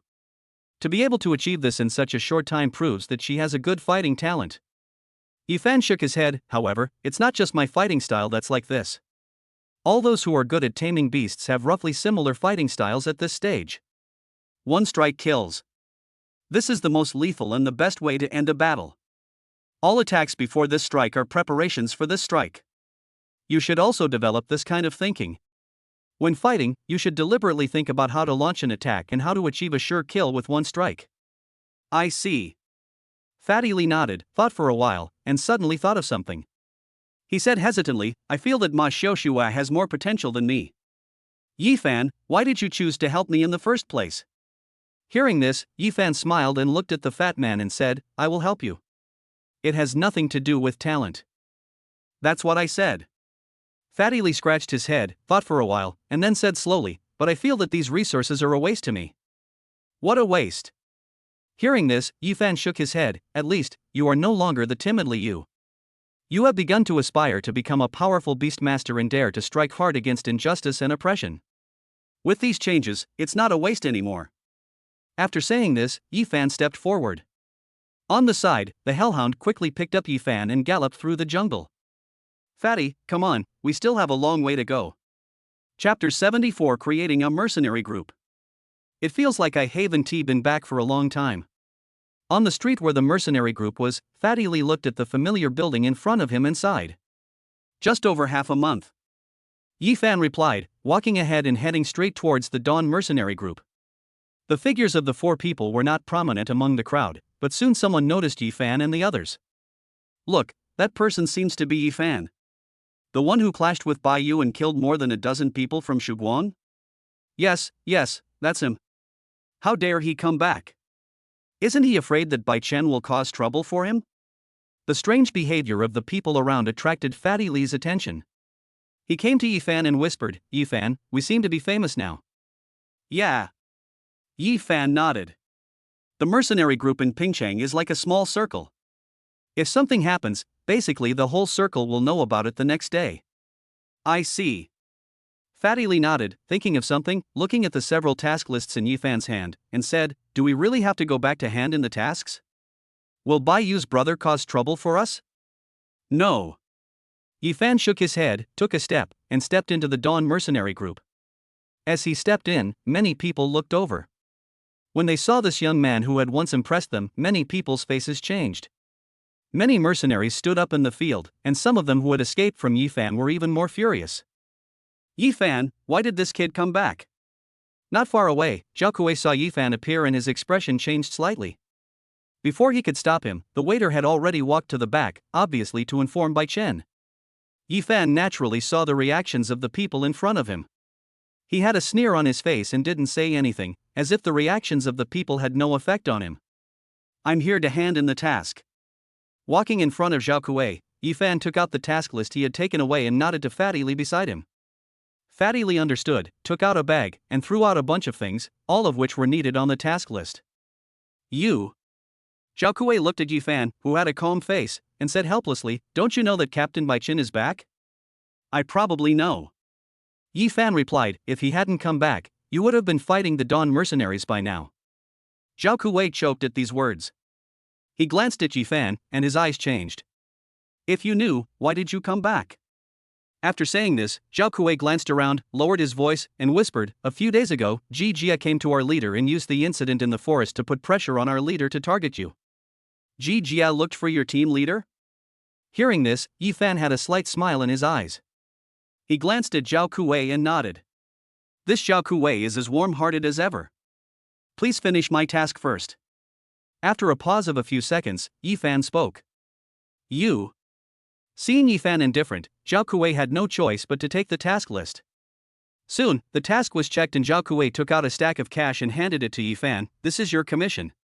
After deducting the handling fee, the total is 110,000. Okay. Ephan nodded. Fatty Li on the side quickly took the commission and put it in his bag. Looking at Zhao Kuei, who had been looking at the backstage with a nervous expression, Ephan waved his hand helplessly, then I'm ready to leave. Leave? Hearing this, Zhao Kuei agreed repeatedly, let's go, hurry up, hurry up. Please help us with the withdrawal procedures. Ephan said. Okay, that's not right. Zhao Kuei reacted and looked at Ephan in shock, you want to quit the group? Yes. Ephan nodded without explaining anything further. Not really. This time, Zhao Kuei hurriedly tried to persuade them to stay. Our leader just agreed to it. He is in a dilemma right now. He didn't say he would target you. Even if he did, it would be just a superficial move. It's just a errand, not enough to quit the group. A bronze-level beast master, and an extremely strong one at that. This kind of strength makes him a very important member for the mercenary group. This kind of member can bring hundreds of thousands of income to the mercenary group in a year just from mercenary missions, not to mention other things. I was just trying to scare you. Thinking of this, Zhao Kuei seemed a little annoyed and spoke. It's not that I'm afraid of being targeted, I just have other plans. Ephan shook his head, just do it. Seeing Ephan's firm attitude, Zhao Kuei hesitated, do you really want to quit the group? Okay, just handle it. Ephan replied, turned around, and left with a few people. Zhao Kuei did not expect Ephan to be so decisive. It was not until he saw Ephan leave that he seemed to react. He looked at the information in front of him and was a little stunned. Alas, this has made me feel like a nobody. After a while, Zhao Kuei sighed helplessly and stamped the mercenary group's seal on the information. Not long after the seal was stamped, the door behind the mercenary group opened. Is Ephan here? A gentle voice sounded, and Bai Chen's tall figure appeared, with Long Wu following beside him. Zhao Kuei looked up and saw that Bai Chen had a conflicted expression on his face. Obviously, he was also troubled by Ephan's matter. I'm here, I've completed the mission, and I'm leaving the group. Zhao Kuei raised the task list and information sheet in his hand. Quit the group? Bai Chen was stunned for a moment after hearing this. When? Just now. Zhao Kuei replied with a bitter smile. This. Bai Chen was stunned by this and subconsciously looked at Long Wu beside him. Long Wu looked at Bai Chen, hesitated slightly, and finally nodded. I will tell the young master that it was Captain Bai who asked Ephan to quit the group. After saying this, Long Wu clasped his fists and said goodbye. Since Captain Bai has done it, Long Wu will go back and report to the young master. Thank you, brother Long Wu. Bai Chen breathed a sigh of relief when he watched Long Wu leave, but when he turned around and looked at the information sheet in Zhao Kuei's hand, he sighed helplessly. What a pity! If such a powerful beastmaster stayed in our Shiguang, our paper strength would be greatly improved. Are you sure you want to create a mercenary group? At the notary office of the mercenary group, the elderly notary looked at the four young boys in front of him and seemed a little uncertain. Yes. Ephan nodded, looked at the notary opposite him, and summoned the Hellhound. I am a Bronze 9-star Beastmaster, which should be enough for the qualification. Bronze 9 stars. Looking at the Beastmaster summoned by Ephan, the notary's expression changed slightly, and then he nodded. If that's the case, then it's enough. But there are only 4 of you. The most basic mercenary group requires 5 people. The 5th one will be here soon. Ephan replied. At this moment, a taxi suddenly stopped outside the door. A middle-aged man stopped at the door and looked at the building in front of him in stunned silence. Seeing the appearance of this middle-aged man, Ephan smiled, waved his hand, and said, "Dad, come in." "I'm coming." Hearing Ephan's call, Yi Lincheng walked into the house. Seeing Ephan and the others, he was slightly stunned. "Ephan, what are you doing?" "Come here quickly, Dad, to create a mercenary group. You are the only one missing." Ephan waved his hand, and seeing this, Yi Lincheng hurried over. "Is that all right now?" Patting his father, Ephan spoke to the notary. "Okay." Seeing Ephan bringing his father over, the notary seemed a little helpless, but still nodded, took out a form and handed it to Ephan. "Give your mercenary group a name." Chapter 75 Spending Money. Name. Hearing this, Ephan hesitated slightly, as if he had thought of something, but soon he smiled and shook his head. "Just call me Shenyi." As he spoke, Ephan picked up a pen and wrote the 2 words Shenyi in vigorous and powerful characters on the notebook in front of him. "Shenyi?" The old man in charge of the level was slightly stunned and glanced at Ephan. "Such a casual name?" "It's okay." There was a smile in Ephan's eyes. "Shenyi, this name is not casual. In his previous life, it was one of his code names. I will register you now." The old man didn't say much. He took the list and quickly signed everyone's names. Then he continued, "The registration fee is 100,000. The mercenary union will assign you a base and issue an announcement. There will be someone to guide you on the subsequent operations and precautions." "Okay." Ephan nodded and looked at the fat man beside him. The fat man was stunned and took out the card from his pocket with some heartache. This card was their startup capital. After more than half a month of hunting, except for the magical herbs and medicines that they kept, the rest were sold for a total of more than 300,000 yuan. Looking at the fat man's appearance, Ephan laughed and teased, "Why, you still love money now? This is the money we worked hard to earn this month. We must be heartbroken," Fatty Lee said, handing the card to the old man. Soon, the card swiping procedure was completed, and the old man called his assistant, a dignified and elegant beauty named Shochin, who took a steed and led Ephan and the others to the mercenary street. "Ephan, what's going on?" On the way back, Yi Lincheng, who had been silent the whole time, finally came to Ephan and whispered, "Why did you set up a mercenary group?" "Make some money and build a power at the same time." Ephan replied, and before Yi Lincheng could speak, he asked, "Dad, how strong are you now?" "Not bad, just bronze 2-star. Yi Lincheng replied, "I have been practicing beast control in the Colosseum in the city recently." "Bronze 2 stars. Hearing this, Ephan nodded, "That's still good." "Of course." Yi Lincheng replied, glanced at Ma Xiaoshui and Wang Lingxi behind him, and whispered, "These 2 girls are. They are from the same team as us. We have been hunting together in the forest for some time." Ephan answered, and introduced Yi Lincheng, "This is Wang Lingxi, the only child of the Wang family, and this is Ma Xiaoshui, our classmate." "Hello, uncle." Wang Lingxi spoke obediently, and Ma Xiaoshui also echoed her. "Hello." Yi Lincheng responded with a smile, still calm. After responding, Yi Lincheng once again leaned close to Ephan's ear and said, "These 2 girls are good. You are quite popular." "What's so popular?" "We are all a team." Ephan replied, looking at Yi Lincheng. I understand. Yi Lincheng replied with an unstoppable smile on his face. Ephan was a little helpless, but he didn't say anything else. Along the way, Fatty Lee and his father were chatting happily. After all, Fatty and himself grew up together and were very close to each other. When Fatty Lee learned that Yi Lincheng had also broken through the bronze level and that the Beastmaster was Xiao Bai, the gatekeeper of his family, he was shocked. "Wow, I never thought that Xiao Bai could reach the bronze level." Looking at Xiao Bai squatting in front of him and wagging his tail, Fatty Lee sighed. Any beast has infinite potential, as long as you can find a way to unlock it. Ephan smiled and said, "Isn't your fiery son Snake the same?" "That's true." Fatty Lee replied, looking at Xiaoqin walking in front of him and scratching his head. What is she mainly doing when she goes to our place? What else could it be? Collect your money. Ephan replied. Collect money? What money? Fatty Lee was stunned. Hasn't he already collected 100,000 yuan? 100,000 is just the starting capital. Ephan replied, patting Fatty Lee on the shoulder. You'll know in a moment. Fuck, why does everything cost money? At the end of Mercenary Street, in the newly opened Mercenary Tavern, Fatty Lee was sitting on a broken wooden stool, looking at the list given by Xiaoqin in his hand, and exclaimed. A door plaque is 500 each, a custom badge is 100 each, and a set of tables, chairs, and benches is 100. Ahem. Fatty Lee started to cough halfway through the reading. He looked at the dusty Mercenary Tavern and said, this tavern has nothing in it. It's not even cleaned. And they charge 10,000 yuan in rent a month? Now you know why I said that the 100,000 yuan is just the beginning. Ephan said on the side, patting Fatty Lee on the shoulder. Okay, it's just some handling fees.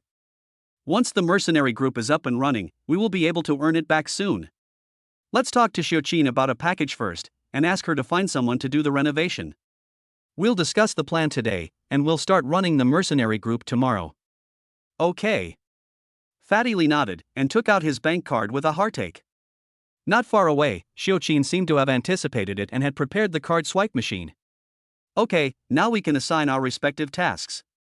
When the fat man came back with a look of heartache, Ephan pulled a few people to a table and sat down. He took out a piece of paper and said, the initial structure of the mercenary group is not complicated. Except for a few important ones, many of the others only need to hire some employees. The first one is to recruit people for registration. This is currently in the charge of Wang Lingxi. Ah, am I here? Wang Lingxi was stunned and hesitated. What is my mission? It's very simple. We just advertise and attract some mercenaries to come here. Ephan replied, then we register these mercenaries, record their information as detailed as possible, and then back it up in the register. It doesn't sound that complicated. Wang Lingxi nodded thoughtfully. No problem. Okay. Ephan nodded. The second one is to lead the team on daily missions. In the early stages, we just randomly bring some mercenary groups to complete some mercenary missions and allocate appropriate bounties to the members. When there are more members later, we will select some to become core members. Is it the fixed team of the mercenary group? Upon hearing this, Ma Xiaoxue, who had been silent, spoke up. Yes. Ephan nodded. The fixed team is a more important component of the mercenary group. It is also part of the hard power of the mercenary group. We must select reliable people.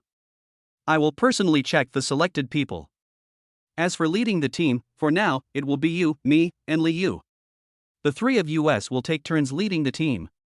When there are more players later, we can divide it into several fixed teams. No problem. Ma Xiaoxue nodded. Obviously, she was very satisfied with this task as she was already keen on beast taming and fighting. Me too. Fatty Lee nodded in agreement. What about me? Yi Lincheng spoke from the side. As for Dad. Hearing this, Ephan looked at Yi Lincheng with a smile in his eyes. Dad will be in charge of the rear and keep an eye on the mercenary tavern. Chapter 76 Red Ghost. Sit back. Hearing this, Yi Lincheng was stunned. Then what should I do? There are many things to do.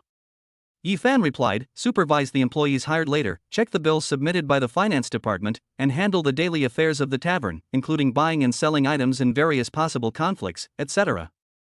It's just a supervision. The fat man spoke on the side. So that's what you mean. Yi Lincheng nodded, a little hesitant. I'm not very good at these things. Mom, come over. Ephan answered with a smile in his eyes. Didn't Mom say she was bored at home a while ago? It's a good opportunity for her to come over and take care of things. Dad, just improve your beast taming strength. That's fine. Yi Lincheng agreed. Then our initial task allocation is complete. Ephan clapped his hands. Later, I will hire a few people, the receptionist, the cashier, etc. During this period, our free time is mainly spent on practicing breathing techniques. Every month, except when we go back to school to participate in the secret realm, we go out in a fixed team 4 times a month, and once we do a group hunt with the 4 of us. No problem. Several people responded in unison, and Ephan also waved his hand. Okay, everyone can go to bed early today. Starting tomorrow and even in the next few years, our rhythm will be mainly based on the mercenary group, supplemented by the school's secret realm. Remember, the purpose of a mercenary group is to make money and train personnel. These things should be focused on improving yourself. Don't put the cart before the horse and only think about making money.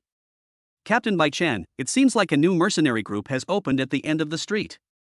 In the Dawn mercenary group, the sound of renovation seemed to be heard, and a group of people came out to see. A new mercenary group? Bai Chen was not surprised to hear this, but just shook his head.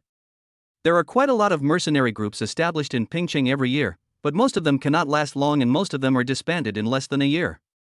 There are many reasons for this, the most critical one is the competition among peers. After all, a mercenary group is an organization that lives on the edge of a knife, and most of their main missions are in places like the Silver Moon Forest that are difficult to manage. In addition, mercenary missions are often shared, and only the mercenary group that completes the mission first can get the bounty, so there is often malicious competition. A newly formed mercenary group has no strength and reputation. Once it enters the forest, it will be suppressed everywhere. It will suffer heavy casualties in every mission and cannot compete with other mercenary groups. Its survival space is very small. I hope this newly opened mercenary group can last. Bai Chen said, and then sighed. Pingcheng hasn't had any new mercenary groups in recent years. Brother, I think I saw Ephan. Zhao Kuei looked at the few people walking out of the street corner. Those people seemed to be his former companions. Ephan? Bai Chen was a little surprised when he heard the name. He glanced at the voices of the people and asked, is this the mercenary group they founded? It seems to be true. Zhao Kuei nodded. I saw the union people handing over something to him. The decoration workers are here. Is that so? Bai Chen groaned for a moment. No wonder he wanted to quit the group before.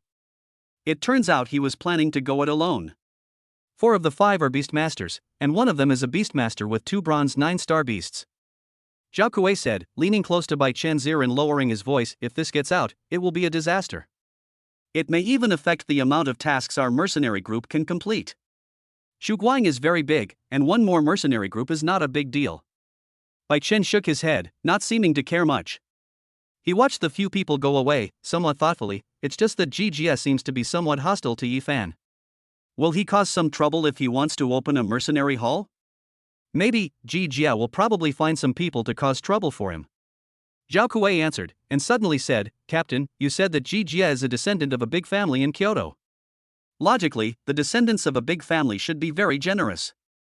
I see that Jia, why is he so stingy and always looking for trouble with Ephan? I don't know either. Maybe Jia feels threatened by Ephan. People from these big families take their reputation very seriously. Bai Chen replied, besides, Jia is only 15 years old after all. It's normal for him to be a little bit calm at this time. That's right. Zhao Kuei scratched his head. What's our attitude towards their newly formed mercenary group? Should we try to win them over? If they become powerful in the future, we'll have a helper. Let's not express our views. Bai Chen thought, and said, let's just do what we've always done. Don't provoke others, and others shouldn't provoke us. After saying this, Bai Chen seemed to have seen enough and walked towards the mercenary tavern. At the door, Zhao Kuei looked at Bai Chen's back as he left, his eyes slightly helpless. Sometimes he really couldn't understand Bai Chen. Shuguang had been growing for so many years and had the opportunity to unify the mercenary groups in Pingcheng. Bai Chen didn't do it, and he didn't form an alliance or put pressure on others. Instead, he allowed other mercenary groups to rise up. As a result, Dawn came and they didn't get along well with Shuguang. The leader also acted like I won't mess with you unless you mess with me. In recent years, Dawn has gradually grown bigger and seems to be on par with Shuguang. As a member of Shuguang and the 6th in command, Zhao Kuei was really worried about what was happening. Ephan has helped Liming's people before. Maybe they have a good relationship. If Liming can win over Ephan and the others? Thinking of this, Zhao Kuei couldn't help but sigh. This leader, I really don't understand what he is thinking. Pingcheng, an underground casino. It should have been a night of debauchery, but there were no fanatical gamblers in the casino. There was only a group of people in various costumes waiting here, with their heads down and no one talking. They were a little cautious, as if they were waiting for the arrival of some important person. click, click. Soon, footsteps were heard from the other side of the casino, and a masked man in black appeared in the casino. The mask was ugly and bright red, like a demon from hell. "Sir." Seeing this man appear, everyone spoke up. "Yes." The masked man answered, and quickly walked in front of the crowd. "The higher-ups have heard about what happened in Pingcheng.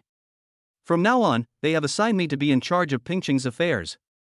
You can just call me Red Ghost Sama." "Yes, Lord Red Ghost."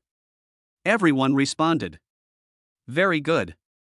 Red Ghost nodded, his eyes swept through the crowd, and soon, he said in a deep voice, "Recently, who among you knows about Ephan, a freshman at Pingcheng High School?" "Ephan?" Upon hearing this name, the scene became a little quiet.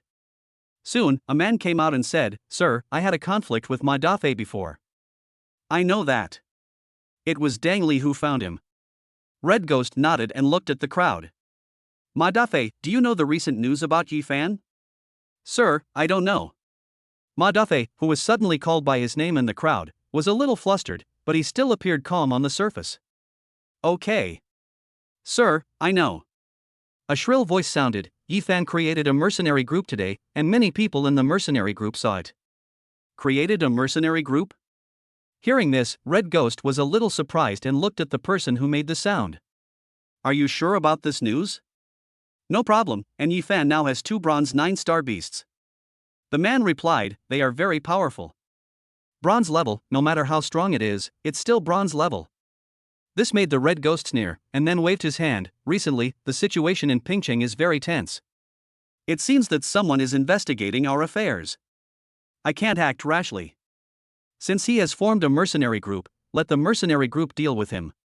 After saying that, the Red Ghost looked at the man again. "You should know what to do, right?" "I know." The man replied and bowed respectfully. "Okay, then I'll leave this matter to you." The Red Ghost spoke and stood up. Then, as if he thought of something, a playful smile appeared at the corner of his mouth. "I heard that the kid from the G family doesn't get along well with him. If possible, you can join forces with him. The G family is actually a pretty good family." Chapter 77 Recruiting People. In the beast taming space, Ephan closed his eyes and was practicing the sainthood method. He used the spirit beads he had exchanged before, and at this moment, he was consuming the energy of the spirit beads. Soon, after some time, Ephan opened his eyes. A light flashed in his eyes. He stood up, and a powerful force surged in his body. The second level of the saintly method, cannibalism, can quickly consume energy and use it for one's own benefit. Ephan clenched his fists and felt it carefully, with a smile in his eyes. Now, he has the strength of a bronze 7 or 8 star just by relying on his physical body. Good progress. Exhaling, Ephan looked at the fields beside him. There was a lush green patch, among which many spiritual herbs and fruits had already grown. The harvest fruit he had snatched from the colorful cloud leopard a few days ago was also showing signs of bearing fruit. There are many kinds of fruits, many of which Ephan cannot use, but there are also many that are prepared for his father and Fatty and others. Dad doesn't participate in too many battles, but his strength must keep up. Fruits like the harvest fruit and the white jade fruit will basically be used by Dad later. As for other spiritual herbs and fruits, Ephan will distribute them in appropriate amounts according to the needs of taming beasts. The Hellhound and the Swift Eagle are currently stuck at bronze 9 stars.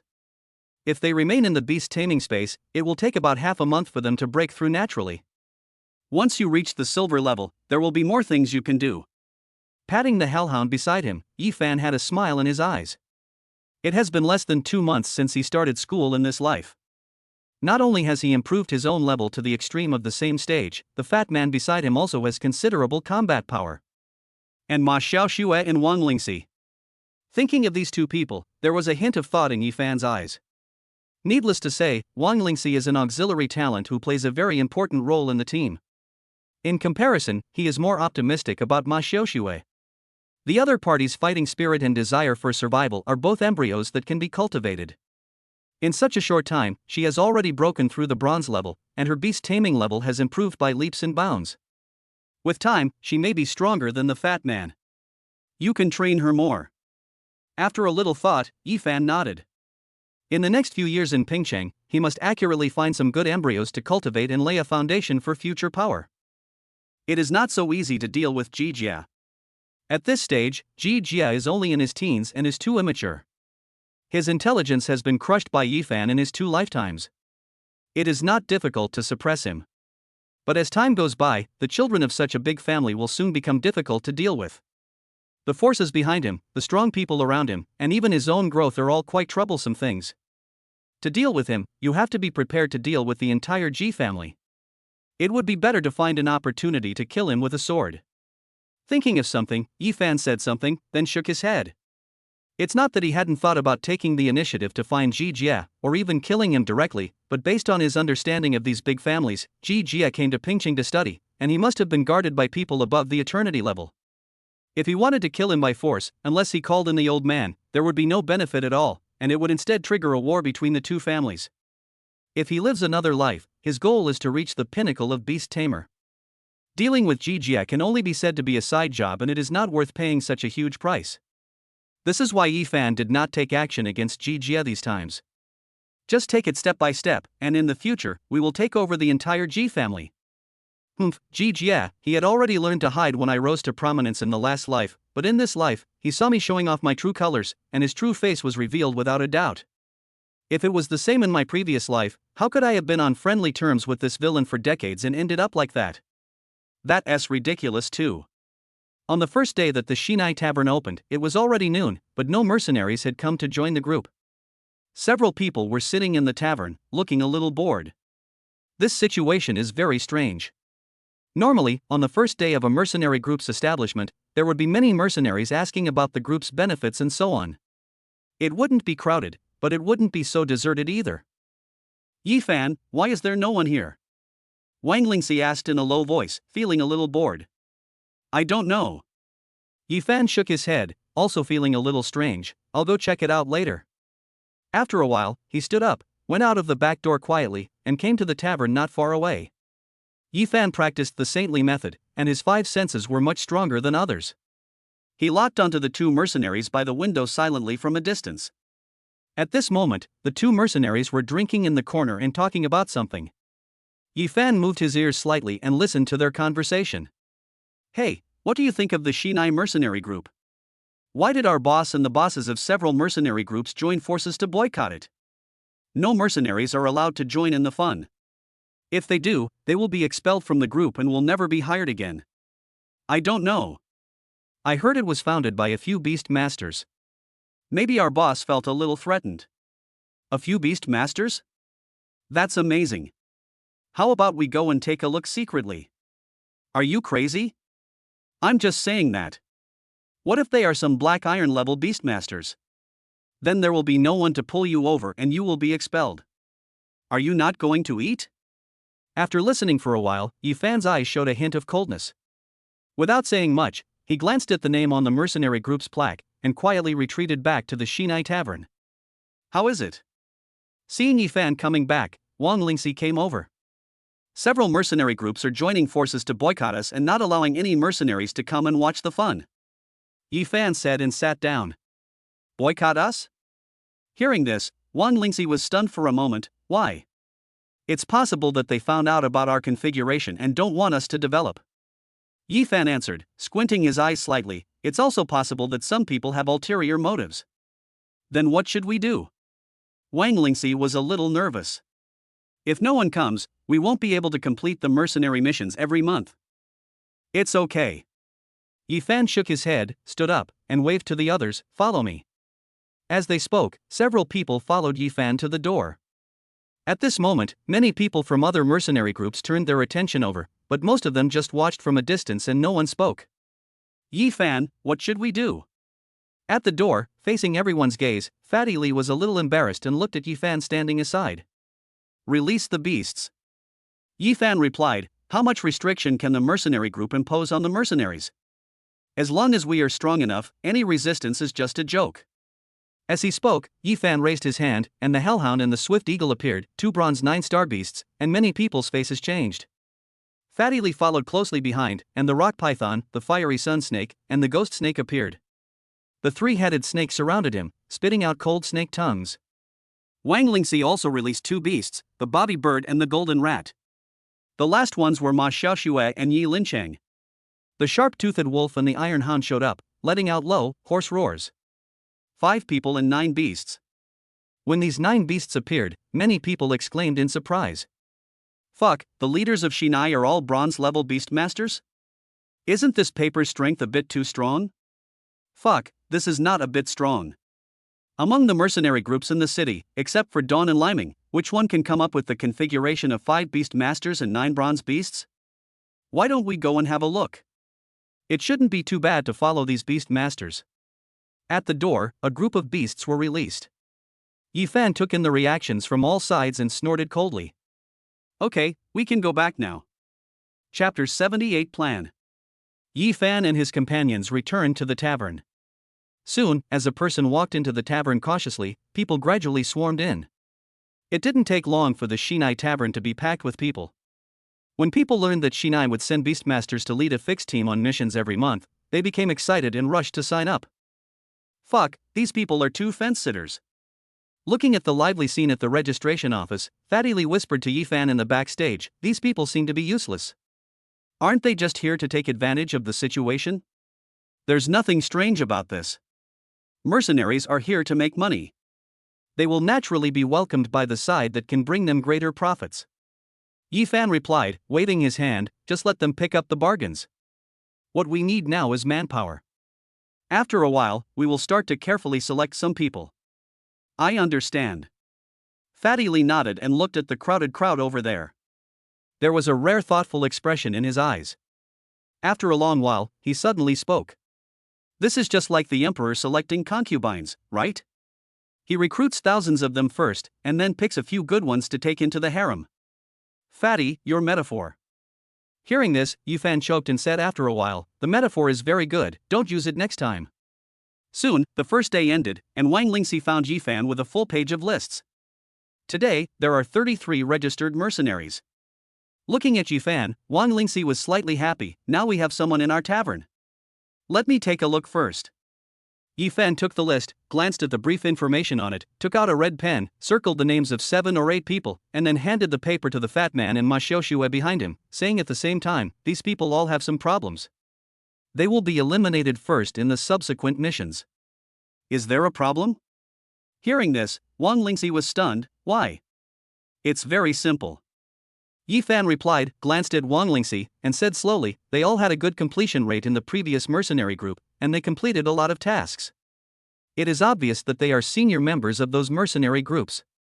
Why did they come to our mercenary group for no reason? Didn't you think of us as the leader? Wang Lingxi hesitated. Those who can complete so many tasks and have a good completion rate must have certain personal strengths. It doesn't make much difference whether they are brought along or not. Ephan replied, shaking his head, these people are not here to join the group at all. Hearing this, Wang Lingxi reacted, so, are they spies from other mercenary groups? Yeah. Ephan nodded. Nearly a quarter of them are spies? Fatty Lee on the side was shocked. More than that, I haven't looked carefully yet, maybe nearly 1/3 of them are spies. Ephan shook his head, looked at the shocked Fatty Lee, and said, it's normal, after all, it's the early stage. Then what should we do? Fatty Lee asked, looking a little indignant. We can't let these other mercenary groups take advantage of us for nothing. Of course, we will investigate step by step. Ephan replied, waving his hand nonchalantly, when you go out on missions later, observe more. Those who don't contribute in the missions and leak information will all be regarded as spies. When you come back, report to Wang Lingxi and put them on the blacklist. Then don't take them with you anymore. Of course. Fatty Lee replied, this guy is taking advantage of us for free. In the early stage, many people do want to get something for free. As long as the strategy is right, we can modify it gradually. Ephan nodded, slightly serious, and continued, when you go out on a mission, you can observe more and find out which candidates are good. Report them after you come back. Later, I will conduct a secondary check on the people you report. If they are confirmed to be suitable, you can consider adding them to the fixed team. I see. Ma Xiaoxue said, so are we going to go on our first mission tomorrow? Well, let's go tomorrow and select some good people. Ephan nodded, let's announce the news. The 3 of us will go together. For the first mission, we will mainly make a name for ourselves and hunt more high-level beasts. The mercenaries are well informed. As long as we make a name for ourselves in the first hunt, the rest will be much easier. The next morning, when Ephan and his companions arrived at the tavern, many people had been waiting in the tavern for a long time. Captain Yi, are we going to carry out a fixed team mission today? Seeing several people coming in, a big man with a scar on his face stood up. Yeah. Ephan nodded, glanced at the scarred man, and narrowed his eyes. Why, do you want to go? Of course I did. Scarface replied, taking out a bright big knife in his hand. Captain Yi, don't underestimate me. I, Koro, am an expert hunter. Hearing these familiar words, Ephan glanced at Kuluo with a slight smile on his face. If I remember correctly, you were a butcher in the East City before, right? How come you are a good hunter now? Hearing this, Kuluo was embarrassed for a moment, as if he had not expected Ephan to know his previous identity. Ephan looked at Kuluo, smiled and shook his head. He really remembered this guy. In his previous life, he came to work in a mercenary group. He believed the words of Koro, an expert hunter, and teamed up with him. As a result, he was almost killed by him. This guy is good at killing farmed pig beasts, but he can't even lift his knife to kill wild beasts. Forget it, I want you. After a brief pause, Ephan patted Kuluo's shoulder. Okay. Kuluo was a little surprised and nodded repeatedly, somewhat overjoyed. You guy. Ephan was helpless. He looked at the other party, shook his head and continued walking forward. The two of them can be said to have some fate. This guy, at least, has an absolutely clean background. Ephan personally supervised the recruitment and completed it quickly. For the first mission, Ephan selected 15 out of 33 people. Except for those who were clear, some suspicious ones were also excluded by Ephan. The remaining 15 people were basically wild mercenaries who had stayed in each mercenary group for a few days. Okay, let's go. Looking at the people standing in front of him, Ephan's gaze did not linger for long. He waved his hand and led Ma Xiaoshui and Fatty Li to walk into the Silver Moon Forest. The crowd followed behind, and on Mercenary Street, many people stood at the door, looking at the hunting group led by 3 Beastmasters, and had some discussions. Not long after Ephan and his group left, many of the remaining mercenaries also left. However, they did not go out on missions, but quietly returned to other mercenary groups. This Ephan is quite capable. In Brother Chang's mercenary group, Sun Chang, who was called Brother Chang, was slightly surprised to see that all the spies he had carefully selected were eliminated by Ephan. Maybe he has some intelligence about us. Another leader of a smaller mercenary group said, this Ephan doesn't look like a rookie who has only been in the mercenary group for a few days. After all, they are beast masters close to the silver level, and they are not so easy to fool. Sun Chang replied, touching his big bald head, all 3 of them have gone. If we want to go to the Silver Moon Forest to cause trouble for them, it may not be so easy. But Lord Red Ghost gave us an order. Another person answered, looking a little unhappy, although we are Beastmasters, our Beastmaster strength is only at the low bronze level. It's not easy to deal with a high bronze Beastmaster. It's not that difficult. Sun Chang answered, his face a little fierce, find a team of people who can shoot from behind to test the waters and steal their prey. Then find some people to wait behind, and if there is a dispute, bring the muskets over. Fight them to the death? There's no need to fight to the death. Sun Chang shook his head. They just want to make a name for themselves for the first time. We just need to discuss them and prevent them from making a name for themselves. Okay. One person agreed, but hesitated, it's just to stop it this time, next time. Next time we will also form a fixed team. Sun Chang replied, Ephan relies on himself as a Beastmaster to recruit people through a fixed team. We have more people and more guns, so we can also form a few fixed teams. They go out 4 times a month, and we go out 8 times a month. Let's see who can win. Chapter 79 Hunting. In the Silver Moon Forest, everyone followed Ephan and the other 2, hunting all the way. There were beast tamers on the mission together, and everyone had a high enthusiasm for hunting. When faced with the Black Iron Beast Tamer, they all rushed forward. Koro, this is the first time I see you take action today. A man in the mercenary group looked at Koro, who was rushing to the front and wielding a big knife, and said jokingly, you are willing to use the butcher knife passed down from your ancestors. Humph. Hearing this, Kuluo snorted angrily and raised the knife in his hand, I just didn't find an opportunity to use my big knife. It's a disgrace to my reputation to use it against ordinary beast masters. Come on, if the captain and the others weren't there to hold the line, how dare you charge like this? Upon hearing this, the man just retorted and quickly reached out to the other gray bear with the knife in his hand. These people have pretty good fighting capabilities. Looking at the performance of the many hunters, Fatty Lee was a little surprised. Many of them were able to deal with low-star Black Iron Beastmasters alone. This performance surprised Fatty Lee, as he had originally thought that these hunters could only suppress some Beastmasters with their muskets at best. There are a few martial artists. Ephan watched from the side and said softly, ordinary people may not be able to obtain precious secrets such as breathing methods, but it is not difficult to obtain the physical skills of practicing fists and feet. Physical skills? Hearing this name appearing for the second time, Fatty Lee was a little curious. Ephan, what is physical skills? It's boxing and kicking. Some people have extracted some outlines from some ancient books, which can be regarded as the practice of boxing and kicking. Ephan replied, some powerful physical skills are very powerful. After years of practice and mastery, you can bring your boxing and kicking skills to an extreme. A little force can move 1,000 pounds is a real example. Physical masters do have this kind of strength. It sounds like the physical skills are very powerful. Fatty Lee was a little surprised when he heard this. It sounds impressive, but without the breathing method as the foundation, the upper limit is bound to be not too high. Ephan replied, of course, if the Beastmaster can learn some physical skills while practicing breathing methods, it is still good. In battle, it can be regarded as an extra means of self-protection. I kind of want to learn. Fatty Lee asked, Ephan, do you know physical skills? I know a little, but I'm not specialized in physical skills. Ephan shook his head.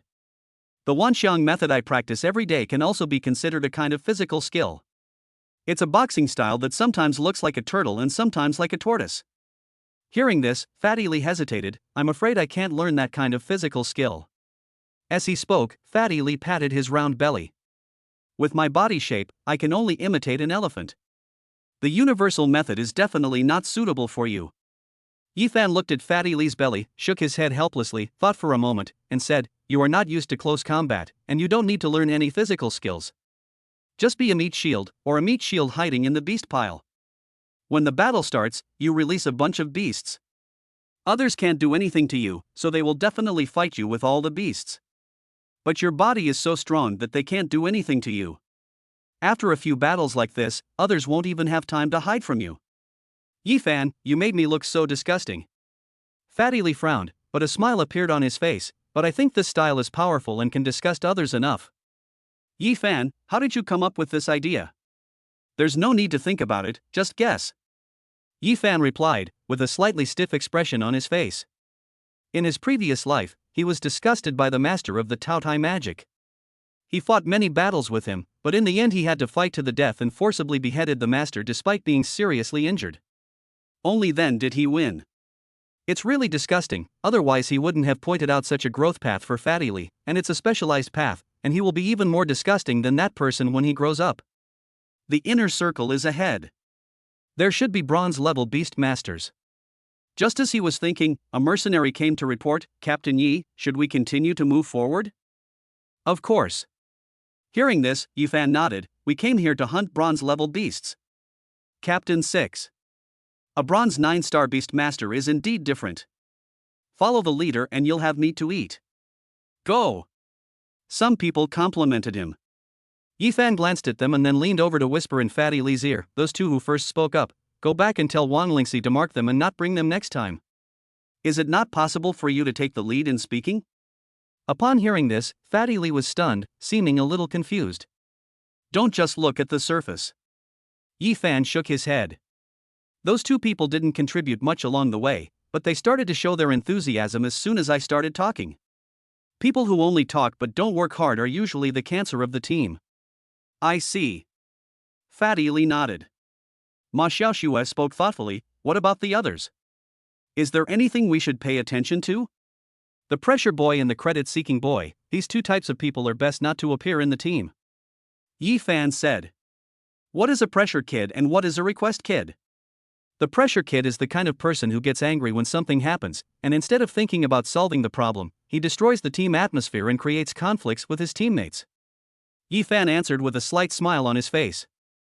As for the credit kid, he is the kind of person who wants to take all the credit for himself and all the benefits for himself, without considering the team at all. For a team to be able to play its role, it is important to pay attention to the team's atmosphere and not relax too much. But it is even more important not to have people who will make the team intrigue and act like enemies all day long. I roughly understand. Fatty Lee nodded, and Ma Xiaoxue also nodded beside him. Captain, look, I just killed a 1-star bronze beast. I knocked it down with one shot. Not long after, a member of the regiment spoke up and raised the gun in his hand. The gray bear not far from him fell to the ground, with many marks of musketry on its body. When people around him heard what this man said, their faces obviously looked a little awkward. Some secretly cursed the boy for taking on so much, while others regretted that they did not fire the last shot. This is asking for merit, kid. Fatty Lee and Ma Xiaoxue both turned their heads and looked at Ephan with smiles in their eyes. Hush. Ephan made a gesture for silence and waved his hand, signaling the team to continue moving forward. Looking at Fatty Lee and Ma Xiaoxue walking forward, there was a slight smile in his eyes. Li Yu and Ma Xiaoxue, these two people, are currently his left and right arms. Although they are still very young now, but with him around, they will grow rapidly soon. And this growth is not one-sided. The ability to tame beasts and combat experience need to be improved. I will also slowly teach them how to recognize people, management methods, and even various psychological games. A small snake may not be unable to become a dragon, and an earthworm may not be chicken food. Ephan said this thoughtfully, then turned around and looked at the road he came from. He inadvertently saw some figures flashing in the distance. This group of people really dare to follow me. Seeing these people who were trying hard to hide, Ephan's eyes became a little cold. When he came here, he had already noticed this group of hunters following behind him, and he probably guessed their intentions. However, he did not expect that they would actually dare to follow a bronze 9-star beastmaster. Even if I let you go by joining forces to boycott me, you still dare to pursue me.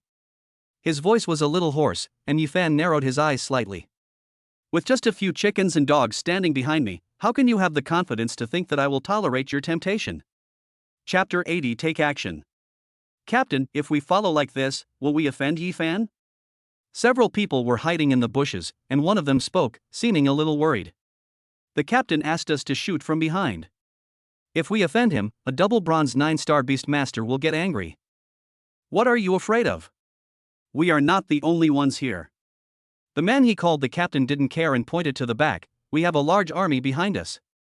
Even if he is a bronze 9-star beastmaster, can he be invulnerable to swords and guns? We might be a little worried if he comes alone, but he has so many mercenaries here and is about to start a war. If we kill all the people he brings, who would dare to follow him next time? That's true. The man nodded, still feeling a little uneasy. He glanced back at the large army in the distance, turned his head, and his face turned pale. Captain, it seems Ephan is gone. Gone? Hearing this, the captain was stunned. He quickly picked up the telescope beside him and looked at it for a few seconds. His face changed. It's really gone. Wasn't he at the back just now?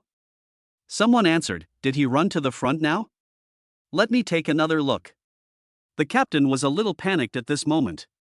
The disappearance of a beastmaster in the jungle was no small matter. After looking for a while, they still couldn't find any trace of Ephan. The captain dropped the telescope in his hand and said to the team member beside him, give me another telescope. Which telescope do you want? A slightly cold voice sounded.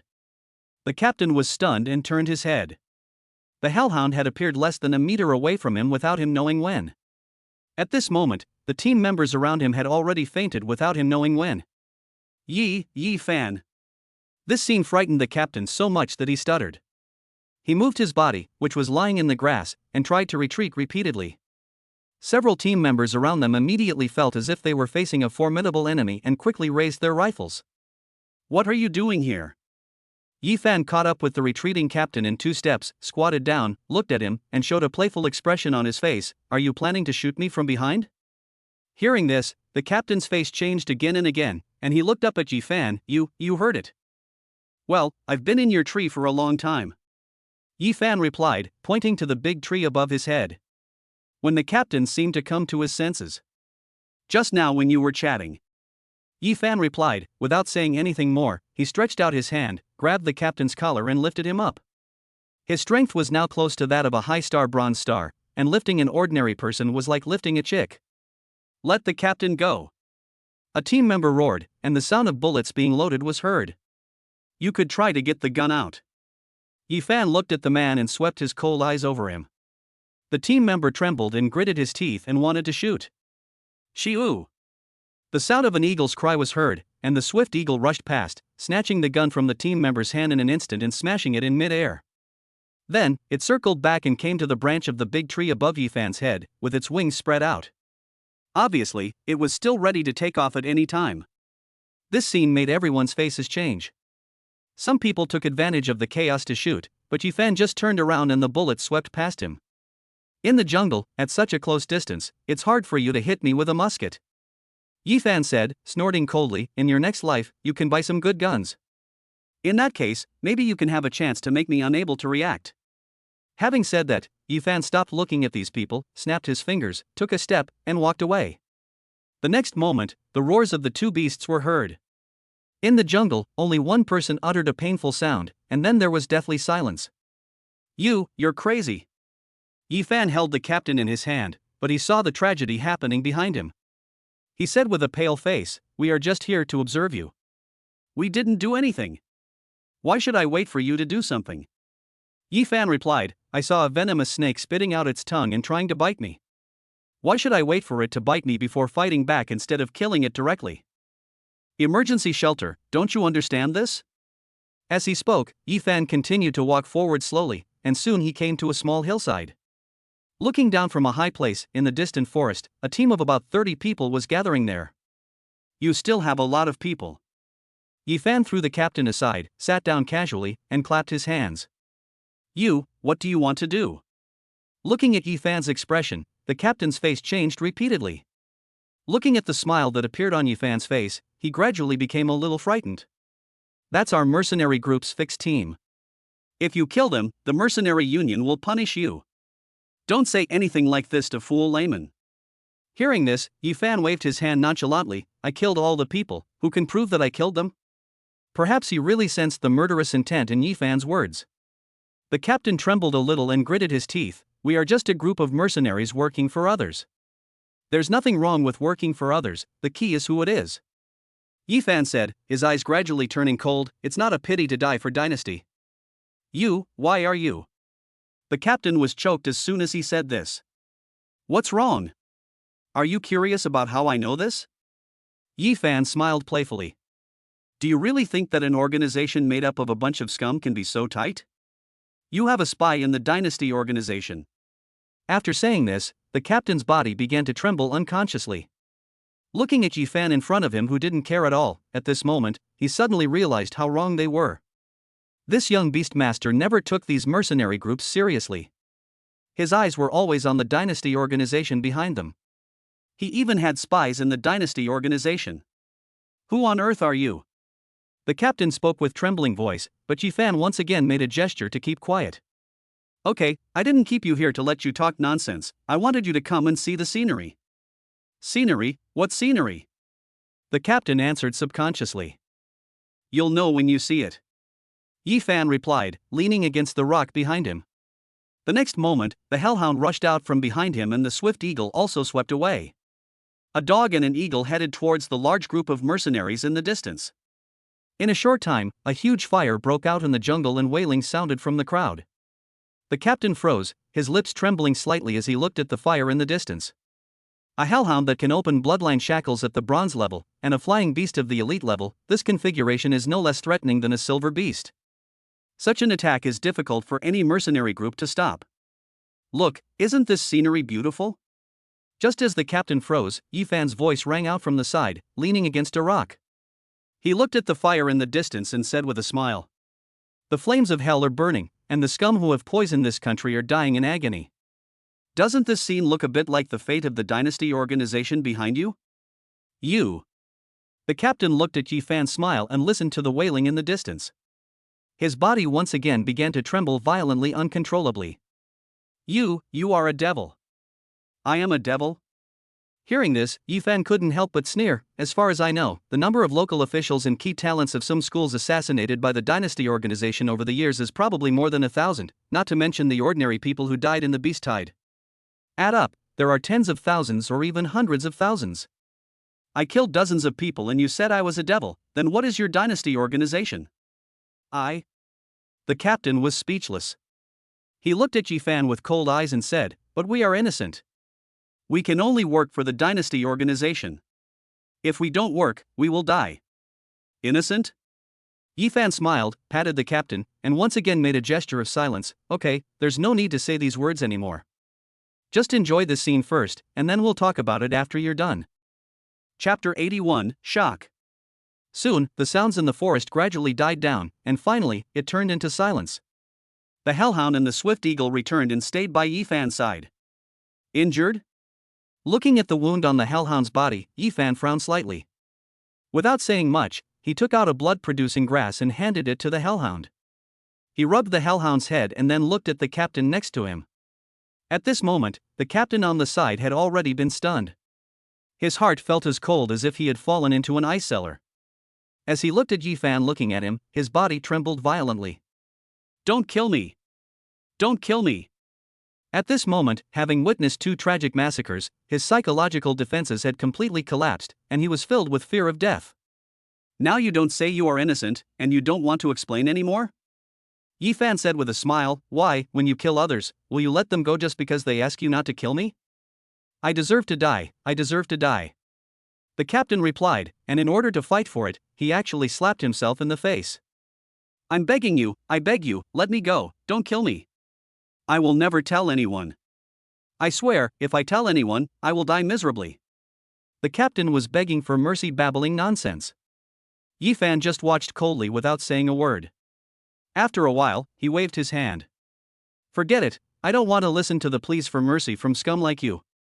After saying that, Ephan said in a cold voice, I will let you stay until now, and I don't intend to kill you.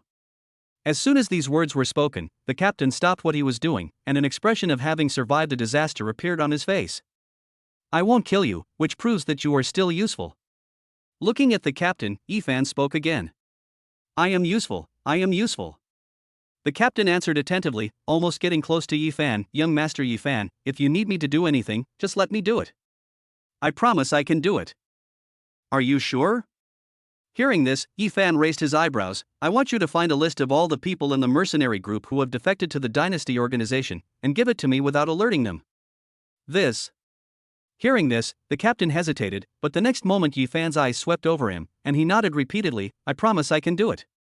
That's fine.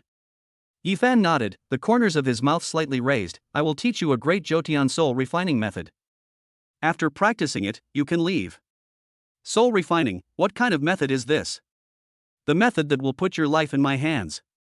Ephan said, seemingly unwilling to continue. Practice it or not. I'll fix it. I'll fix it. Listen carefully.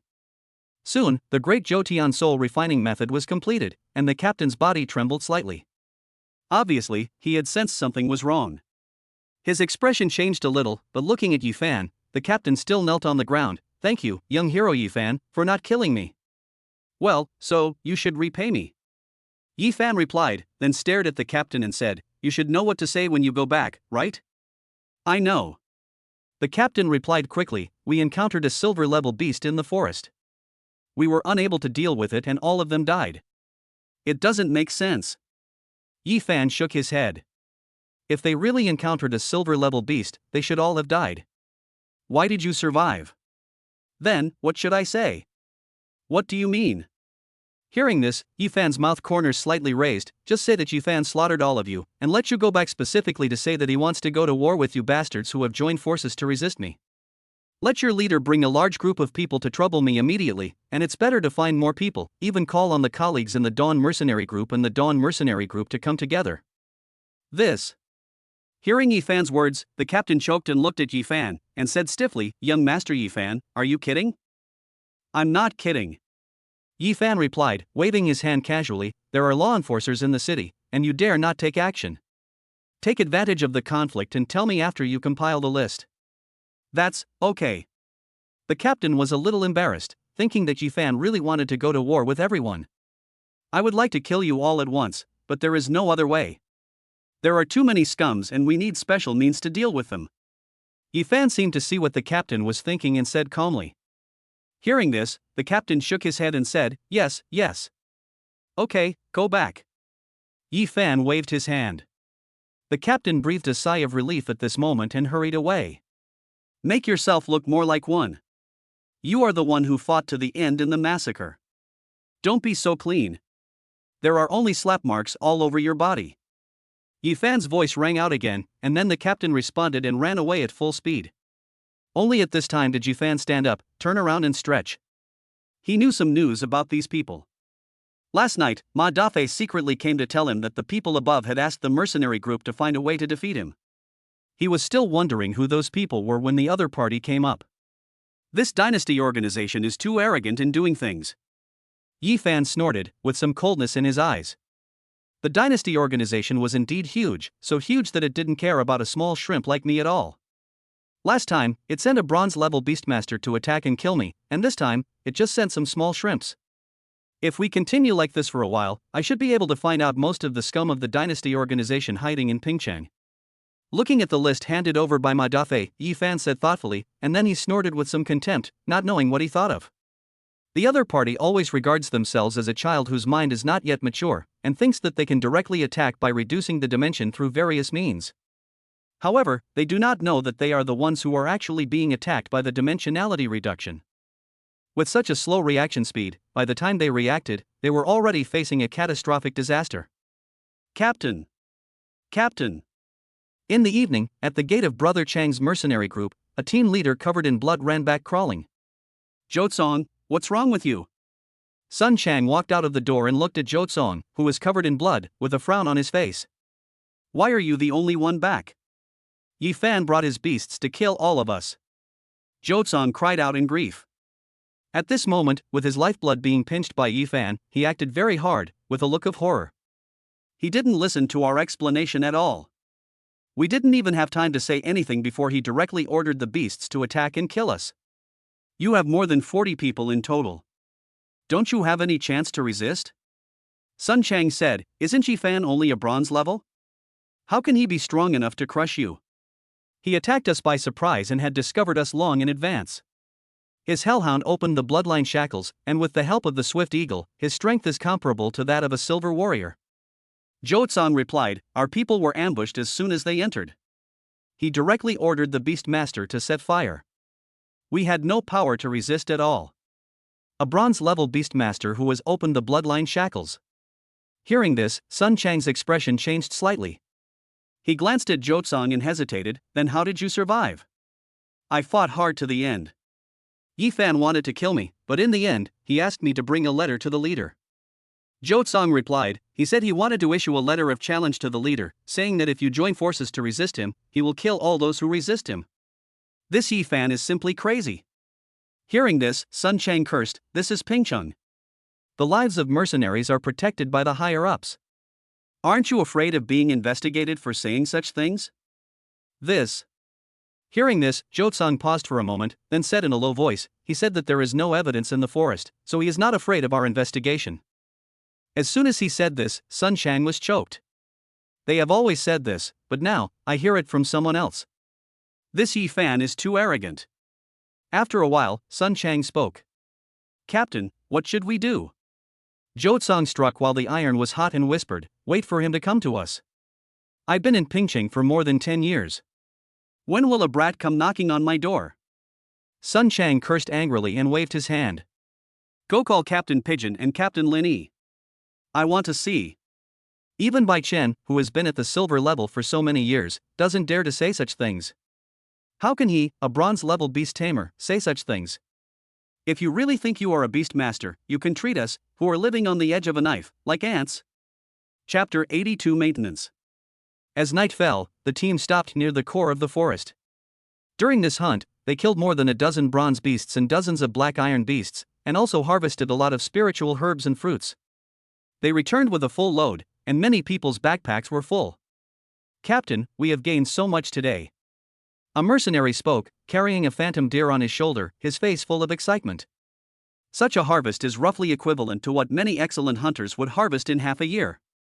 Even if it were divided among those present, everyone would get a pretty good share. Yeah. Ephan nodded slightly, his eyes swept over everyone, and finally waved his hand, let's go, it's time to go back. After saying this, Ephan turned around. Behind him, Fatty Li and Ma Xiaoxue followed with their beast masters. Everyone behind them was excited and followed Ephan back with joy. It seems like they all look so happy. Fatty Lee was a little surprised as he walked beside Ephan. Normal. Hearing this, Ephan nodded, lowered his eyes, looked at Fatty Lee, and said slowly, many of them are new hunters and have not been here for long, and some are obviously not wanted by other mercenary groups. Follow us, the income from this trip can allow many people to have a good month, to support themselves and their families, so of course they are happy. I see. Fatty Lee nodded, thought for a moment, and then said, it's all for survival. Well, in fact, it's not just them. We are also trying to survive. Ephan replied, with a hint of meaning, it's just that our survival is different from theirs. We don't just rely on 3 meals a day. To fight against those ancient beasts on the border? Fatty Lee replied. Yes. Ephan nodded. In fact, it's not just the fight between humans and ancient beasts. There are fights between humans and between beasts. It goes on and on without stopping. We all have to strive to be the best in this world. First, how strong must he be? Hearing this, Fatty Lee seemed to have some associations. Above glory? Only above glory can one be qualified to look forward to the first place. Ephan replied, shook his head, and did not say anything else. We can't see that far now, so we just need to keep looking forward to it. I understand. Fatty Lee nodded and glanced at Ma Xiaoxue beside him inadvertently. Unlike himself at this moment, Ma Xiaoxue's eyes were a little deep. She looked at Ephan and seemed to be lost in thought. Fatty Lee was stunned. This is enlightenment? After the words fell, Ma Xiaoxue suddenly woke up. She looked at Fatty Lee, who was staring at her, and was stunned. Then, she seemed a little embarrassed and said to Ephan, I was distracted just now. It's okay. Ephan shook his head, with a slight smile in his eyes. He didn't say much, but waved his hand, you should be prepared. When we go back to Mercenary Street, there may be several mercenary groups looking for trouble with us. A mercenary group is looking for trouble with us? Fatty Lee was puzzled. Why? No reason. Ephan waved his hand and pointed casually at a place not far away. They sent someone to follow us and prepare to shoot us. I killed them all. Kill them all. Hearing this, Fatty Lee took a breath. When? I have no idea. It was only in the afternoon. It didn't take much time. Ephan answered, lowering his voice slightly. They are all lackeys of the dynasty organization. Oh, I see. Fatty Lee nodded. Then what should we do when we go back? Should we fight them? There are law enforcers in the city. They don't dare to take action. The most they can do is threaten you with words. Ephan shook his head, with a slight smile on his face. I'm telling you in advance so that you won't be at a loss later. You are now the face of the mercenary group. When something happens, you cannot be timid. Even if you are really afraid, you must hide it in your heart. Do you understand? Okay. Fatty Lee replied. Ma Xiaoxue also nodded, and their faces became slightly serious. You don't have to be so restrained. Be more natural. After taking a look at the two of them, Ephan smiled and said, no matter what happens, I'm here. Where is Ephan? Give me an explanation. On Mercenary Street, a large group of people blocked the entrance of the Shinai Tavern. Sun Chang was holding a big knife, and there were hundreds of people behind him, all carrying muskets, and 7 or 8 of them were beastmen. There was complete silence in the Shinai Tavern. Many people who had just joined the group today were so scared that they wanted to bury their heads under the table. Brother, what's wrong? Wang Lingxi and Yi Lincheng both came out. Looking at the mercenaries who almost blocked the street in front of them, Yi Lincheng spoke in a relatively polite manner. What happened? Ephan killed more than 20 of our brothers. What do you think happened? Sun Chang looked at Yi Lincheng with a fierce face. Where is he? Didn't he say he wanted to kill all of us? Now we are here, let him come out and kill us. Ephan said he wanted to kill all of you. Upon hearing this, Yi Lincheng's expression changed slightly. How could this brat say such a thing? Where are the others? Sun Chang spoke again. As he was about to push and shove his way into the Shinai Tavern, a gentle voice rang out. Sunshine, we are in the city, and fighting with weapons is not allowed. Hearing the voice, Sun Chang stopped and turned his head to look. When he saw the person coming, he narrowed his eyes and said, Bai Chen, do you want to meddle in other people's business? I'm just talking about the rules of the city. Bai Chen shook his head and glanced at the furious Sun Chang. If you want to cause trouble, go find Ephan. It's wrong to block other mercenary groups here. It's useless to embarrass these irrelevant people. If you block them here, other mercenaries can't get in or out. Give me some face and go back first. This nosy bastard. Upon hearing this, Sun Chang's face turned a little ugly. He cursed in a low voice, but did not continue to argue. After all, Bai Chen is the boss of Dawn and a genuine silver-level beastmaster, so he has to be given face no matter what. After a pause of a few seconds, Sun Chang finally looked at Yi Linqing fiercely and asked, "Where is Ephan? Where is he?" "I don't know." Yi Linqing started to speak, but before he could finish his words, a mercenary who had just joined the group said, "Ephan and the others went to the forest to hunt and haven't come back yet." "Hasn't come back yet?" Hearing this, Sun Chang glanced at the darkening sky, then glanced at Bai Chen standing beside him, and snorted coldly, "We'll wait across the street. I want to see if he dares to come back." After saying this, a group of people sat down on the street opposite the Shinai Tavern. Seeing that these people gave way, Bai Chen did not pursue them and said anything. He waved his hand and led everyone back to the mercenary group. "Boss, didn't you say you don't care about Xinye's business? Why are you helping Ephan?" Zhao Kuei looked at Bai Chen, who had returned from the Shiguang Gate with a puzzled look on his face. "I've heard that Ephan killed nearly 40 mercenaries including Sun Chang, so there must be trouble. Why are you getting involved in this mess?" "I'm not standing up for him. I'm just maintaining order on the street," Bai Chen replied, shaking his head. "Besides, we were in the wrong last time. It's not a big deal to help him." After saying this, Bai Chen said nothing else and walked into the mercenary tavern. Zhao Kuei watched from the side, his eyes slightly helpless. "Captain, what a jerk. He helps with everything." Chapter 83 Retreat. Ephan and the others are back. Not long after, when Ephan and his group appeared at the other end of the street, someone quickly spoke up. "Let's go." Sun Chang, who had been waiting at the door for several hours, was very angry. At this moment, when he saw Ephan coming back, he stood up on the spot. With a wave of his hand, a large group of people followed him and rushed straight towards Ephan and his group. "Here they come." Ephan naturally also saw Sun Chang and his group, but his eyes narrowed slightly. Behind them, many mercenaries knew nothing and were a little scared when they saw the aggressive Sun Chang and others. "Ephan, you finally decided to come back?" Sun Chang walked in front, with a bronze 5-star gray bear following beside him. Behind him, the team leader who was released by Ephan in the afternoon was a little scared. Looking at Ephan, who had a calm face opposite him, he seemed to have thought of the tragedy in the afternoon, and there was still fear in his eyes that could not be concealed. "Captain Sun Chang, why did you bring such a large group of people to welcome me?" Ephan stopped not far from Sun Chang, looked at Sun Chang, and spoke with a hint of joking. "I'm here to take you home." Sun Chang was furious at the moment. He stood opposite Ephan and roared, "You killed more than 40 people from our Chang's mercenary group, and you still dare to threaten to kill us? Where do you get the courage?" As he finished speaking, the sound of guns being loaded was heard in unison. Hundreds of black muzzles were pointed at Ephan and others, blocking their retreat. Seeing this scene, many mercenaries' faces turned pale. Many of them were so scared that they fell to the ground, and some took advantage of this opportunity to drop the prey in their hands and tried to sneak into the crowd next to them. Ephan took in the reactions of these people, just chuckled and shook his head, glanced at Sun Chang, and slowly said, "Sun Chang, do you dare to shoot? You are courting death." Sun Chang yelled, "You can come and try whether I dare to shoot you." "Okay." Ephan snorted coldly. Without saying much, he took a step forward and walked directly towards Sun Chang. At this moment, the atmosphere in the field suddenly became tense. Fatty Li and Ma Xiaoxue were both stunned for a moment, but the next moment, they still withstood the pressure and pretended to be calm as they followed Ephan. 1 step, 2 steps, and soon Ephan walked in front of Sun Chang.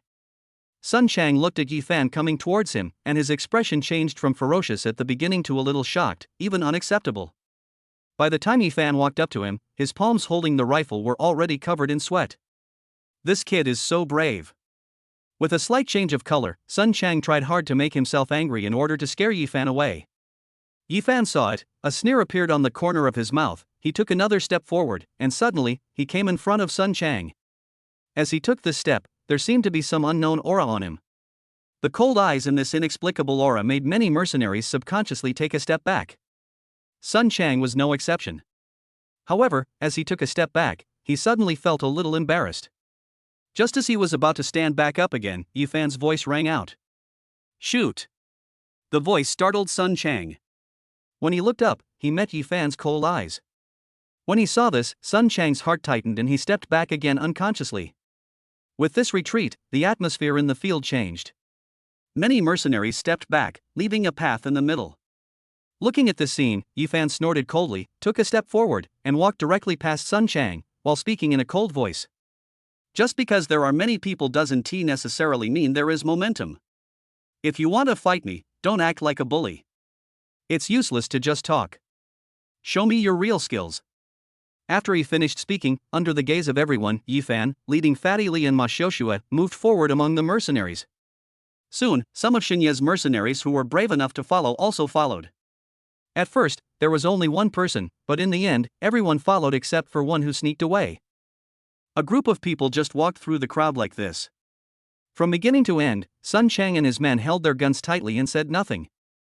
"Brother Chang, are you just going to let them go like this?" The leader of a small mercenary group next to Sun Chang, who had been watching Ephan enter the Xinai tavern, finally couldn't help but ask, with so many muskets pointed at him, "He's not afraid at all?" Hearing this, Sun Chang did not respond. He looked at the Xinai tavern, and the look Ephan had just given him echoed in his mind. That look carried an infinite sense of oppression. Just by looking into his eyes, I felt like I was looking into the eyes of some ancient beast. I couldn't help but step back. He was also a regiment leader, and he knew that his performance just now was embarrassing, but when he thought back to that glance, Sun Chang still trembled a little. "This Ephan." After a brief silence, Sun Chang finally spoke, "We have to think of some ways. I'm afraid we can't deal with him." "Ephan, you were too brave just now." In the tavern, Fatty Li came close to Ephan, looking a little frightened. "There were so many muskets, and you were facing them. Aren't you afraid that they would shoot you? With so many people gathered, the city's law enforcement officers have already noticed it. If they open fire, it will be a serious crime." Ephan replied, shaking his head, "These cowardly rats dare not open fire." "But aren't you afraid?" "What if?" asked Fatty Li. "If someone shoots me, I have a backup plan." Ephan answered with a hint of smile in his eyes, "I'm not a fool. I won't really get close to others and let them shoot me. At such a close distance, only Sun Chang can shoot me. If anyone else shoots, Sun Chang will be covered as well. Even if Sun Chang fired, I would be able to react quickly from such a close distance. So that's how it is." Fatty Li nodded thoughtfully, "No wonder you are so confident." Hearing this, Ephan shook his head and said, "I won't do anything I'm not sure of." "Ephan, I have a question." Ma Xiaoxue, who had been silent, spoke up. "You ask?" Hearing this, Ephan looked at Ma Xiaoxue. "Why did they all take a step back when you approached Sun Chang just now?" Ma Xiaoxue answered with some curiosity in her eyes, "It seems like they are all very afraid of you." "This is very simple." Hearing this, Ephan smiled and said, "There is a thing called momentum." "Momentum?" "Yeah, momentum." Ephan answered without further explanation. He slightly became serious and replicated the momentum of that moment just now. When this momentum came, Ma Xiaoxue's face changed instantly, as if she felt a mountain pressing down on her. She subconsciously took a step back. Taking a step back, Ma Xiaoxue reacted and looked at Ephan, who had regained his composure again. She was shocked. "Is this momentum?" "Yeah." Ephan nodded, looking at Ma Xiaoxue, who was full of curiosity, thought for a moment, and explained, "Momentum is something that cannot be acquired quickly, and it can be regarded as something very mysterious. You can think of it as a kind of majesty that a strong person accumulates over time, just like a lion's angry eyes make all the other animals mourn. It's the same principle. Is it similar to the aura of a superior who is intimidating himself?" Ma Xiaoxue seemed to understand, and looked at Ephan, asking curiously, "Ephan, how can you have such an aura?" "It just developed naturally." Ephan answered with a smile without further explanation. After all, he had personally killed a king-level powerful being from the ancient species in his previous life. Now that he was able to do it again, the majesty he had accumulated in his previous life was still there. Even if he was no longer as powerful as before, he was not something an ordinary person could withstand. "Ephan, what should we do next?" Fatty Li looked at the people from Brother Chang's mercenary group walking by the door and said with some worry, "I feel that Brother Chang will not just let it go. He might come to cause trouble again." Definitely not. Ephan replied, but there was a smile in his eyes. Let them find it and cause more trouble. This. Hearing this, Fatty Lee shrank his head. Ephan, there are only a few of us. If a real battle happens, I'm afraid we won't be able to handle it. I can handle it. Ephan replied, patted Fatty Lee on the shoulder, and said meaningfully, everything in the mercenary group will remain the same. I believe that soon, we will be able to see a big show. Chapter 84 Secret Talk. Sun Chang, what's going on? Aren't you going to cause trouble today? At night, the powerful mercenary group lit dim lights. From time to time, someone walked in from the secret door at the back. He had a thin and narrow figure, and his eyes were slightly gloomy. By phone. Seeing this man, Sun Chang nodded slightly, then sighed helplessly. As for Ephan, I think he is a little bit complicated. It's a bit difficult for me to take action in front of so many people. How difficult can it be? Hearing this, By phone snorted, the red ghost is not as easy to talk to as the old man before. If you fail to complete the task given to us in time, you will be punished. It's easy for you to say. Hearing this, Sun Chang was a little dissatisfied. The higher-ups asked you to take down Bai Chen as soon as possible. It's been half a year. Have you done it? If Bai Chen hadn't stopped me today, I would have smashed up the Shinai Tavern a long time ago. Is Bai Chen so easily moved?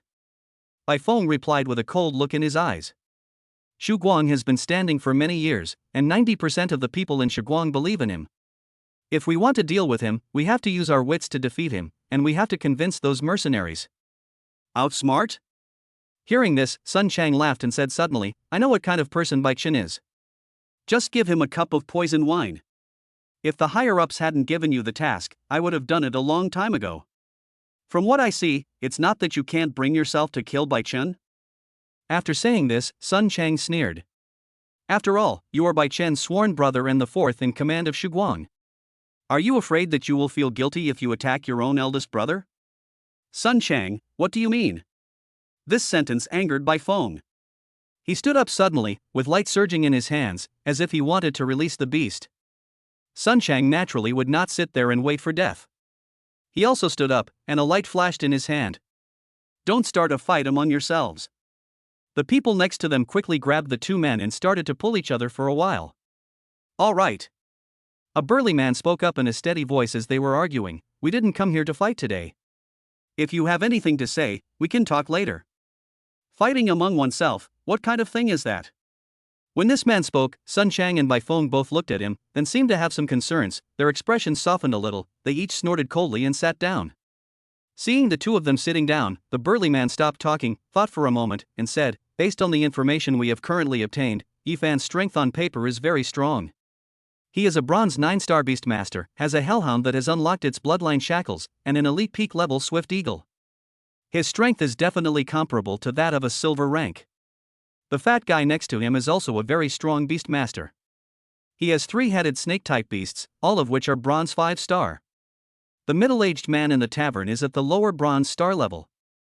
I don't know his exact strength. Those two girls are average, both of them just passed bronze not long ago. One is a support, and one has a bronze 2-star white wolf. After saying this, several people on the side frowned, and the burly man just said, it's very difficult. If you want to kill him head-on, you need to send out at least 100 mercenaries to form an ambush, and you must take the initiative, otherwise he will counterattack and the casualties will definitely be huge. It's not difficult to recruit hundreds of mercenaries. Hearing this, Sun Chang said, but he killed more than 40 of my men today. The others are not members of the organization. It's difficult to get them to work hard. I can send some people here, the burly man replied. I can transfer all of Dawn's regular team, a total of 120 people. As expected of Captain Li Ming, he is really magnanimous. Sun Chang replied, looking at the burly man and spoke. After all, I have the final say in Dawn. Li Ming waved his hand. Xingye's fixed team takes turns to go on missions. The fat man and the woman with the white wolf will each go on a mission. Ephan should lead a team once a month. When he leads the team, we can start. With these 120 people, plus the ones we can mobilize here, there are probably close to 200 people, all equipped with muskets. Even if Ephan can match Bai Yin, he will definitely die. Sun Chang spoke, seeming to be relieved. In this case, we only need to wait for him to go to the forest. It's just Ephan, he's not worth taking seriously. Li Ming replied, and then looked at Bai Feng on the side. Now our most important thing is to find a way to get rid of Bai Chen. As long as Bai Chen dies in Shiguang Falls, the mercenary group in Pingcheng will be under our control. The meaning of this was very clear. On the side, Bai Feng heard it and his expression changed a little. However, after a while, he just agreed dully, I will do it as soon as possible. We really have to hurry up. Li Ming added, glancing at Bai Feng. We've received news from above that the war on the front lines is getting intense. Next year, the Dragonite clan in Pingcheng will move out of Pingcheng, and the year after that, the Guardians will also be transferred to the front lines. In the next 2 years, Pingcheng will gradually become an empty shell. This is our best opportunity. When the higher-ups take control of Pingcheng, we will all be considered heroes. We may even be crowned kings or marquises in the future. I know you have some brotherly love with Bai Chen, and you may not want to do it, but you have to think it over. Do you want to be a mercenary in Pingcheng for the rest of your life, or do you want to be the new king of the dynasty? These words made Bai Feng silent again. When he lowered his eyelids, there was a slight violent fluctuation in his eyes. After a while, Bai Feng looked up, sighed helplessly, and continued. Give me a little more time. Xiaohua, come and eat some fruit. In the beast taming space, Ephan held a newly harvested fruit in his hand and waved to the hellhound. Wang. The hellhound responded, wagging its tail, and quickly came in front of Ephan, rubbing against Ephan's legs and feet happily. Eat it. Handing the harvest fruit to the hellhound, Ephan patted the hellhound's head with a smile in his eyes. It is not difficult for a hellhound to advance to the silver level. It has opened its bloodline shackles at the black iron and bronze levels by using a large amount of fruits containing elemental power. The biggest benefit is not that it allows it to possess elemental power in advance, but more importantly, that its path to advancement to the silver level is no longer restricted by the bloodline shackles, and it does not need to stay at the bronze level for too long. Good job. Looking at the hellhound eating the harvest fruit, Ephan had a smile in his eyes. He took out some meat from the package beside him and placed it in front of the hellhound. The harvest fruit is the highest quality fruit he has. Although it cannot help the hellhound advance, the energy contained in it is real. If the hellhound eats 2 more at most, it will be able to advance to the silver level. In about 2 months, by then, the swift eagle will also be close to the silver level. Chirp! The swift eagle also came galloping from a distance, landed on Ephan's shoulder, and rubbed Ephan's face affectionately. With a smile on his face, Ephan also took out a piece of wild beast meat and handed it to the swift eagle. The swift eagle held the meat in its mouth and flew away. The habits of beast tamers are very different. Not to mention the hellhound, which was raised by Ephan since childhood and is closest to Ephan. It likes to be close to Ephan whether it is eating or doing anything else. The swift eagle is much more aloof. Although it will also be close to Ephan, it will eat alone. It's still better to be close to the one who was raised from childhood. Patting the hellhound in front of him, Ephan sighed thoughtfully. Wang? The hellhound that was eating was patted by Ephan. It raised its head and looked at the swift eagle that was looking at it eating meat in the distance, with a puzzled expression. After a few seconds of confusion, the hellhound seemed to understand, picked up a large piece of meat, stood up, and moved towards Ephan. Its body size at this time was quite large. When it stood up, the meat was almost close to Ephan's mouth.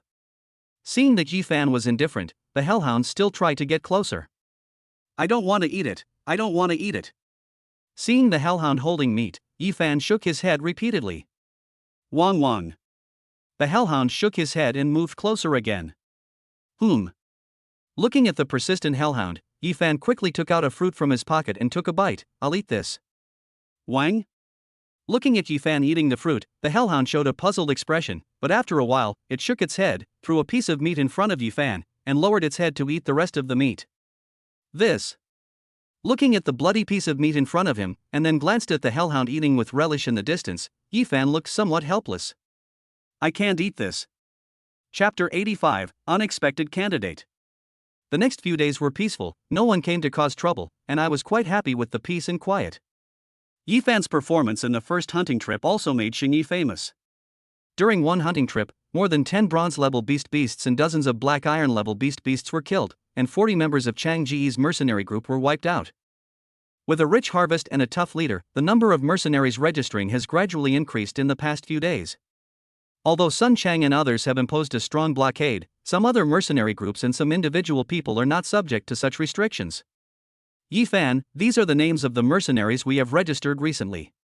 In the backstage of the tavern, Wang Lingxi brought out a list and placed it in front of Ephan. Okay. Ephan took the list, took out a red pen as usual, and began to mark some suspicious people. Swish, swish, turning the pages one by one, and suddenly, Ephan stopped. Chan Pang? Seeing this name, Ephan frowned slightly, put down his pen, and looked at Wang Lingxi. Is this mercenary named Chin Pang in the tavern now? I'll go ask. Wang Lingxi replied and walked out quickly. Chin Pang, is this guy really here? Looking at the simple introduction on the list, Ephan's expression changed slightly. This Chin Pang is no ordinary mercenary.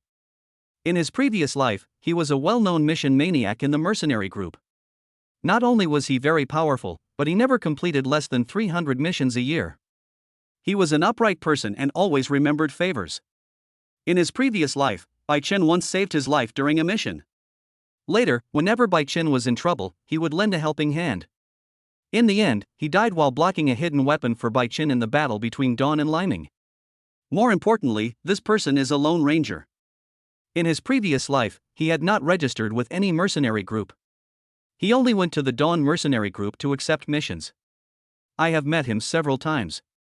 I am not familiar with him, but I still have a good impression of him. At this time in his previous life, Chen Pang had just entered the mercenary industry and had not yet become famous. Captain, Chen Pang is here. While he was thinking, Wang Lingxi's voice rang out. Ephan looked up and saw a middle-aged man in a black windbreaker standing quietly behind Wang Lingxi. He had a hooked nose and a scar on his face that ran diagonally from his forehead to his chin. It's really this guy. Looking at this familiar face, Ephan was slightly surprised, but he didn't show it on his face.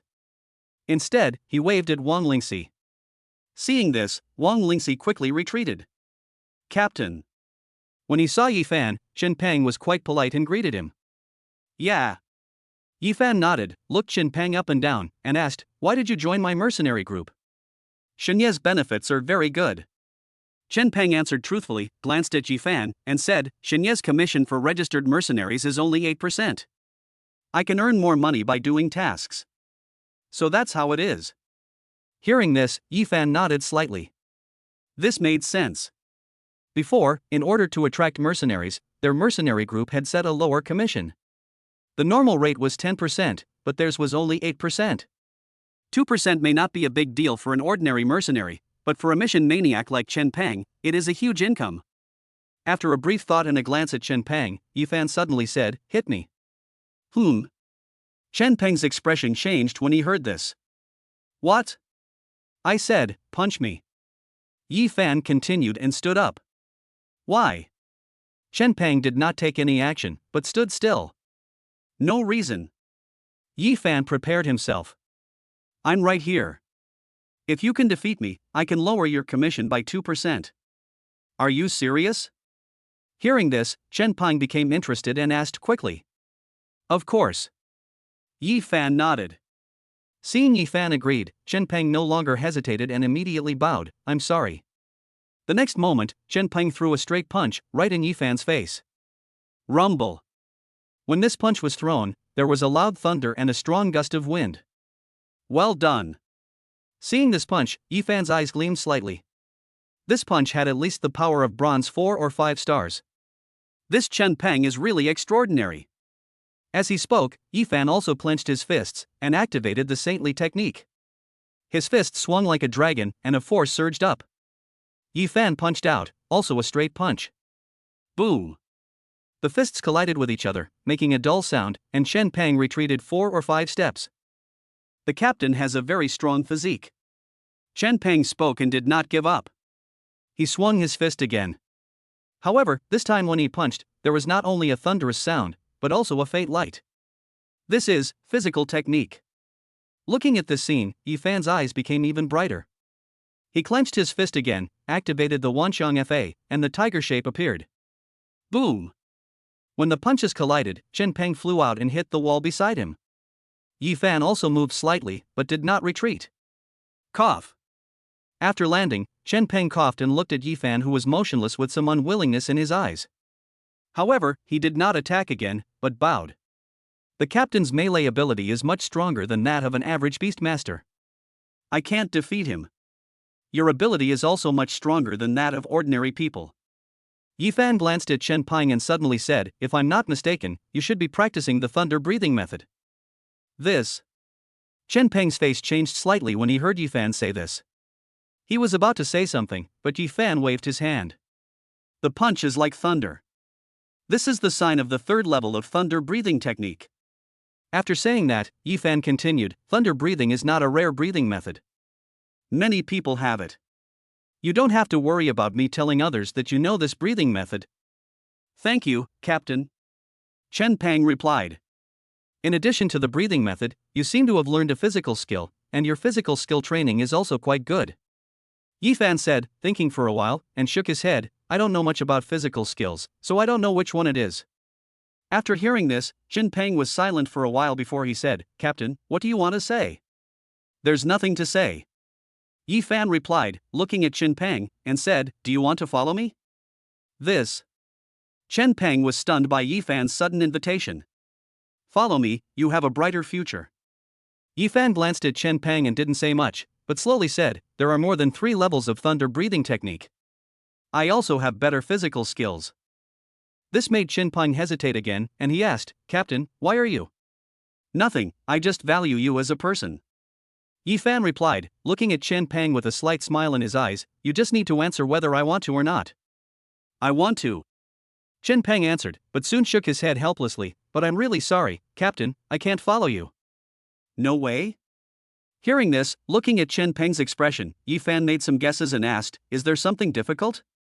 My mother is seriously ill and needs a lot of medical expenses every month. Chen Ping replied with a bitter smile, I have to do mercenary missions to make money. I appreciate the captain's kindness, but it's really. Without continuing, Ephan raised his hand and asked, what's wrong with your mother? The doctors in the city said it was a fire poison, Chen Ping replied, every month, we need the energy essence absorbed by the water spirit pearl to barely suppress it. Fire poison? Hearing this, Ephan frowned slightly. Fire poison is a disease that is extremely difficult to treat. Since the revival of spiritual energy, the world has changed drastically. There are more spiritual energy and spiritual herbs, but fewer fruits and vegetables suitable for human consumption. Even those grown by humans will contain trace elements. Trace amounts of elements may not mean much to a beastmaster, but to ordinary people with average physiques, they are a hidden bomb. Over time, if the content of the elements exceeds the standard and becomes unbalanced one day, they will explode into toxins and backfire on the human body. Fire poison is one of them. Has your mother's fire poison backfired and affected her internal organs? After thinking for a while, Ephan looked at Chen Ping. Not yet. Chen Ping replied, sighing, but it's very close, so now we need water spirit pearls every month to suppress it. It's okay if you don't have it. Ephan nodded. The consequences of this elemental imbalance are quite serious. Once it attacks the internal organs, the person is basically dead and it will be very difficult to save him. If not, then it's not that bad. How about this? After a brief silence, Ephan looked at Chen Ping, I can save your mother. After that, you can follow me. How about that? Chapter 86 Treatment. Hearing this, Chen Ping was slightly stunned and glanced at Ephan, Captain, do you have a way to cure my mother? It's just fire poison. It has penetrated into the internal organs. It's a minor illness. Ephan replied, waving his hands.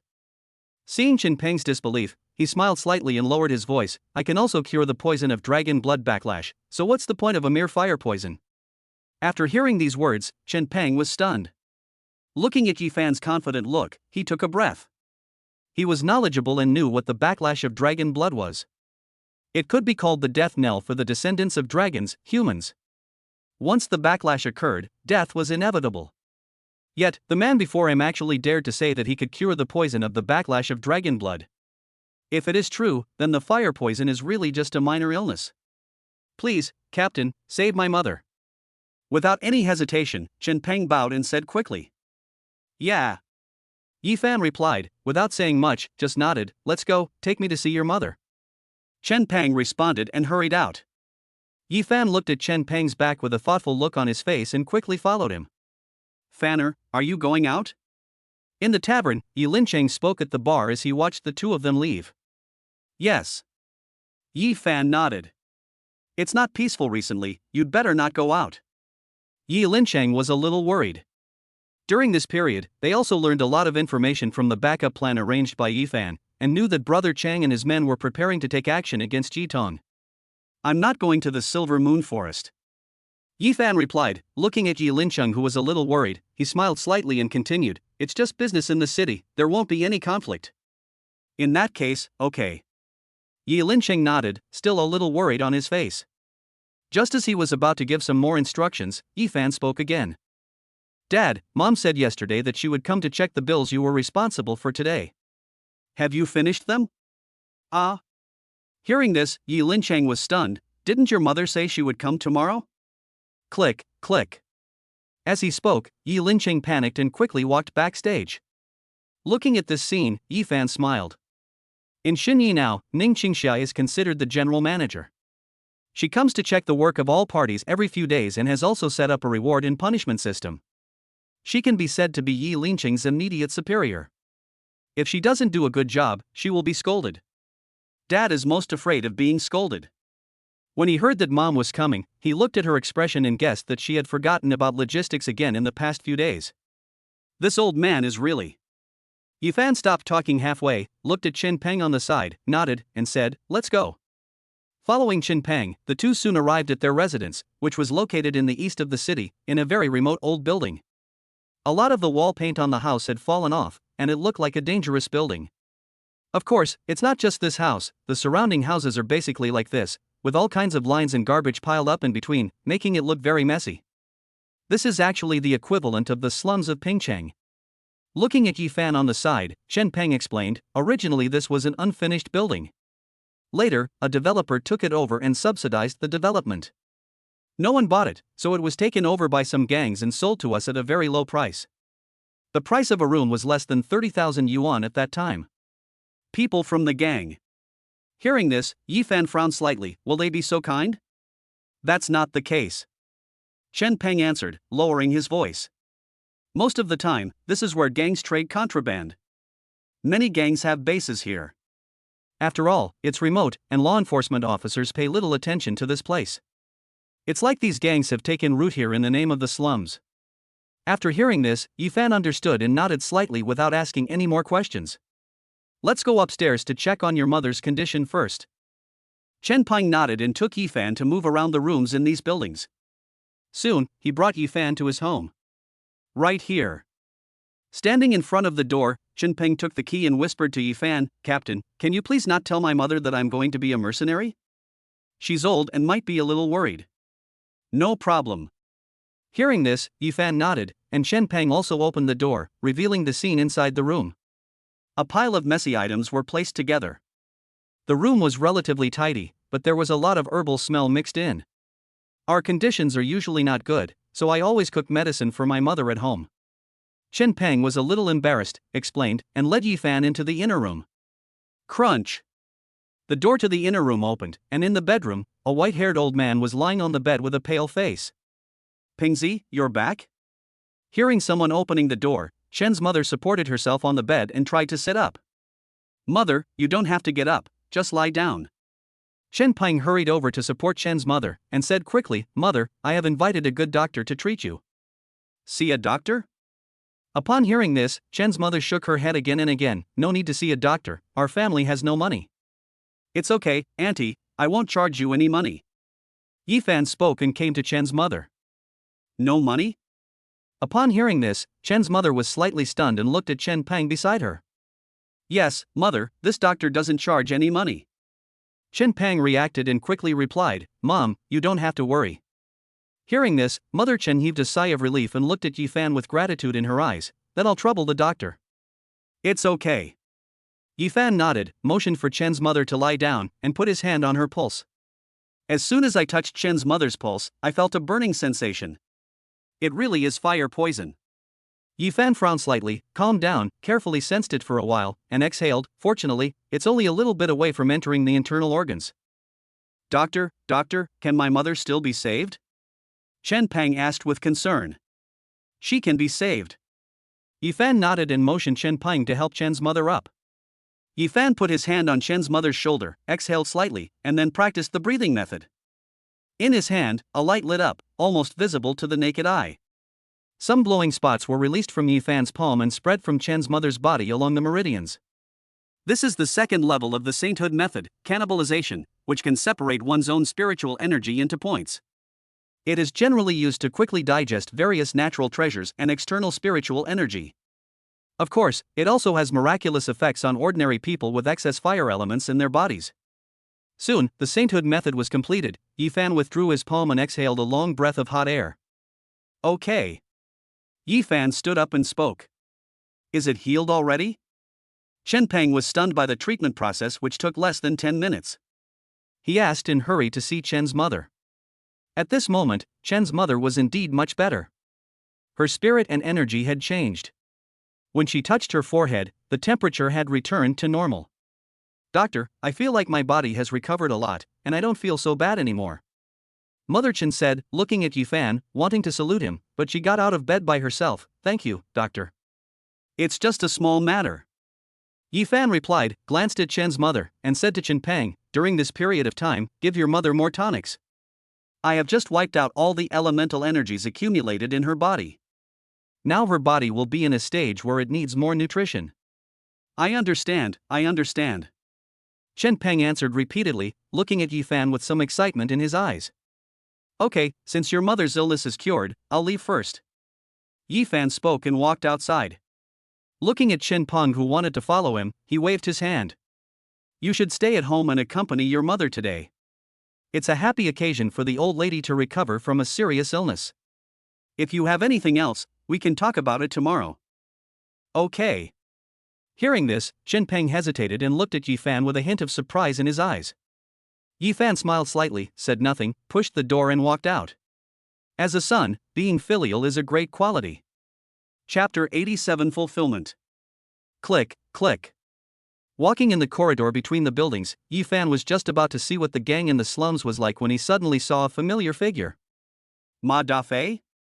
Ephan spoke up when he saw the obviously taller and more muscular man among the 3 or 5 people gathered in the alley. Ah? Ma Dafei was startled when he heard someone calling him. He was about to jump up, but when he saw it was Ephan, he suddenly shrank his head.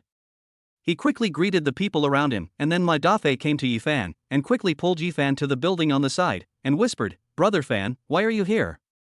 I have something to do. Ephan said, looking at Ma Dafei with a scrutinizing expression, isn't your gang at the school? Why are you here? Hearing this, Ma Dafei looked a little embarrassed. He glanced at Ephan and whispered, didn't Lord Red Ghost ask me about Brother Fan last time? I didn't know anything. Lord Red Ghost was a little dissatisfied and transferred my gang here. Hearing this, Ephan smiled and said jokingly, so, I am the one who is dragging you down. No. Ma Dafei replied quickly, actually, this place is pretty good too, there's a lot of money to be made, but the competition is a bit fierce. Greed? This made Ephan ponder for a moment, where does the profit come from? Black market transactions. Ma Dafei said, this is the famous black market in Pingcheng. Many things that are not allowed to be sold on the market are sold here. For example, some schools strictly prohibit the sale of breathing methods and some sects and organizations do not pass on physical skills. Our gang is responsible for being the middleman. The sellers give us the things, and we sell them and take a commission from them. So that's how it is. Hearing this, Ephan nodded slightly, so what were you guys planning to trade just now? It's a breathing method that has been passed down from generation to generation. Ma Dafei said, it is said that the seller got it from a big family. The breathing method inherited from a big family? Hearing this, Ephan frowned slightly, what big family? Ma Dafei was about to speak when he heard this, but suddenly he thought of something and his face became a little ugly. Speak. Seeing this, Ephan just opened his mouth. Yes, it's the Yi family's breathing method. Ma Dafei replied. The Yi family?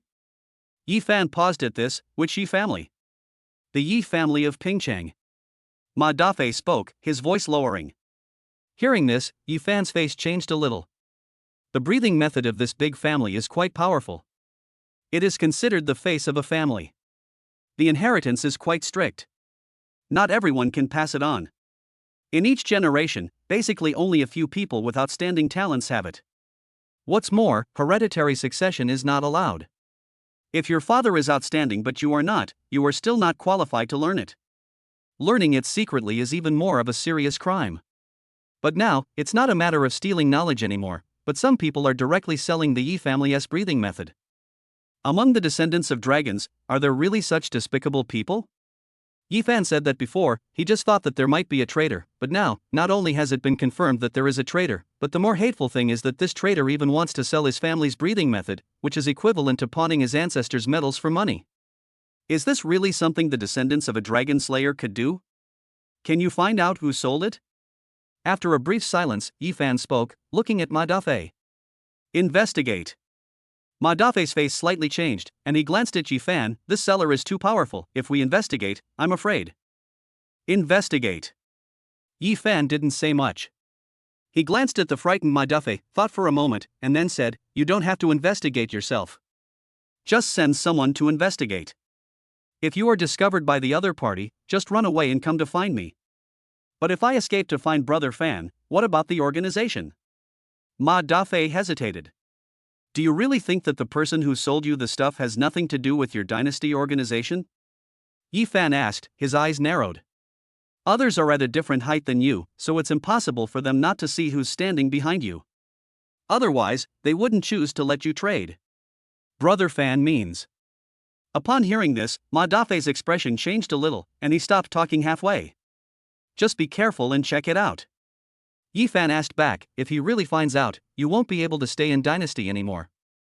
If you don't come to me, how can you survive?" I understand. Madafe nodded repeatedly. "Go ahead if you understand." Ephan replied, and then added, "Don't sell the breathing method. If he finds out, take the breathing method with you and run away." Hearing this, Madafe shuddered, but he just agreed and walked to the other side. Seeing this, Ephan nodded and thought for a moment. Letting Madafe investigate would be tantamount to self-destruction, but exploding a chess piece in exchange for a traitor who is a descendant of the Dragon Slayer is quite appropriate. He had planted 2 pawns in the dynasty organization and now knew a lot of information. He was waiting to close the net. Now, the identification of multiple traitors from the Yi family was an unexpected surprise. Shaking his head, Ephan turned around and walked back the way he came. "Luckily, I have cured him.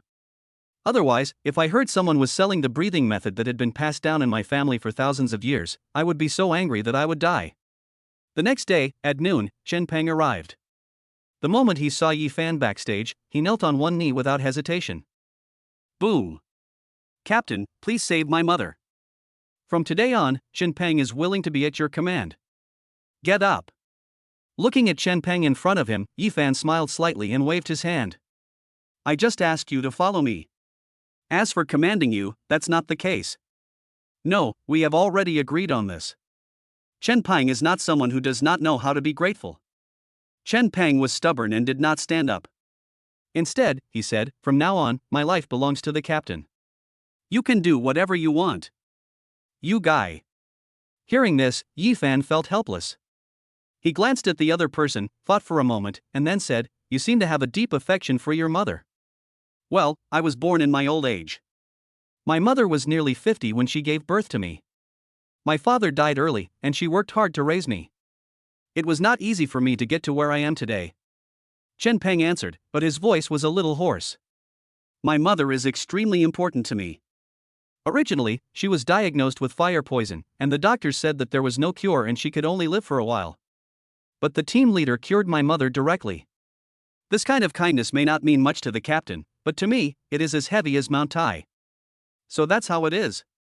Hearing this, Ephan nodded slightly, and without saying anything else, he waved his hand to help Shenpeng up, and asked, "I see that your family background seems to be average.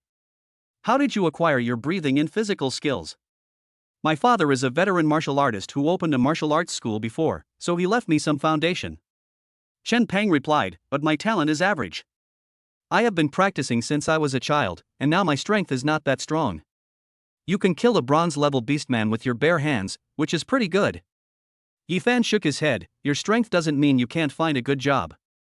"Why?" "This. Hearing this, Shinpeng hesitated for a moment before saying, "My father was a competitive and aggressive man, and he died in a fight. My mother was worried that I would repeat his mistakes, so she didn't want me to follow in his footsteps.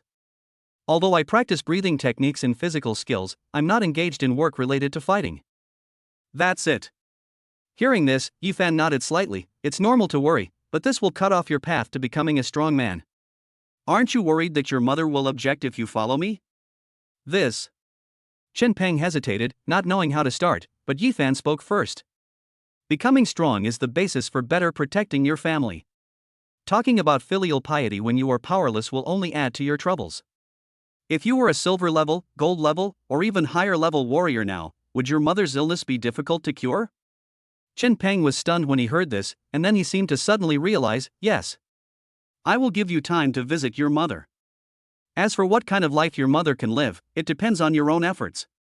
Ephan replied, without continuing to talk about this issue, but waved his hand. "Okay, since you have achieved your reward, I will not be stingy with my promise. Better breathing techniques, better taijutsu, I can teach them to you right now." Chapter 88. Breathing techniques, physical skills.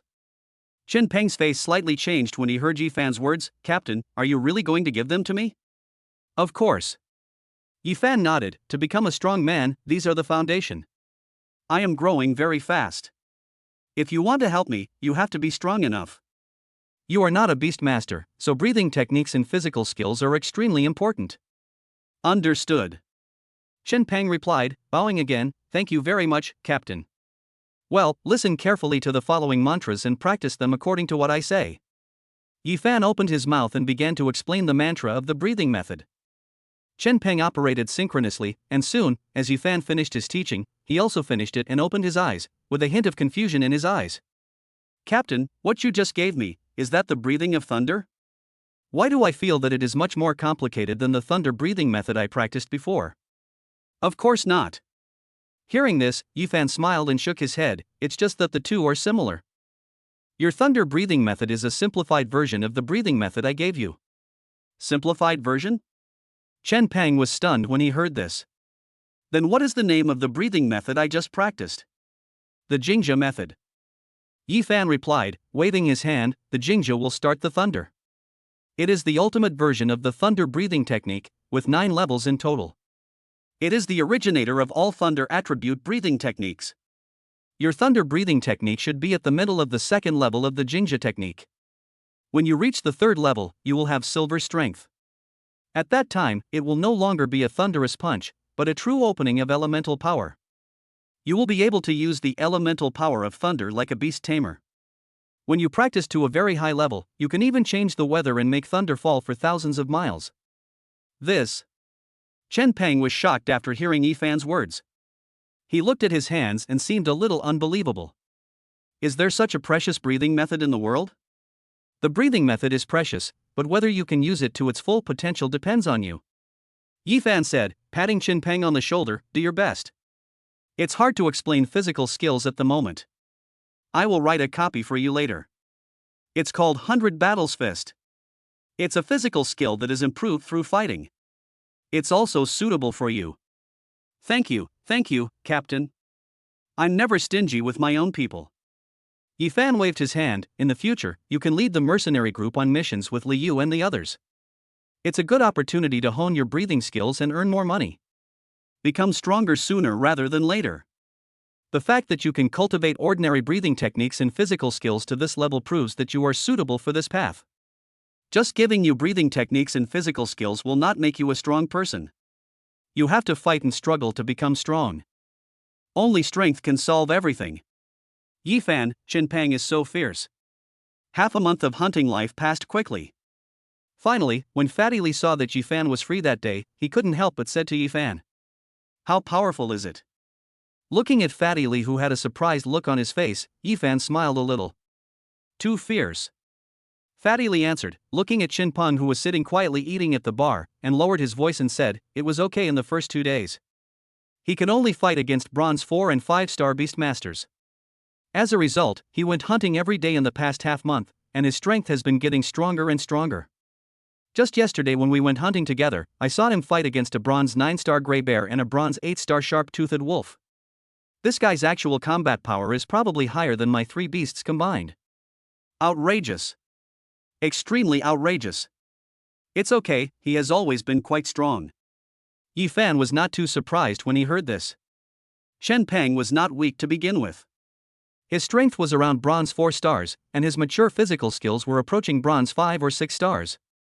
Now that he had acquired the Jingja method, which had unlocked the upper limit of the 3rd level of thunder breathing, coupled with a powerful physical skill, his combat power would definitely be greatly improved in the short term. After all, he was chosen by me personally. If he really had no ability, I would not have taken him seriously. This is the first time I've seen someone who's not a beastmaster be so powerful.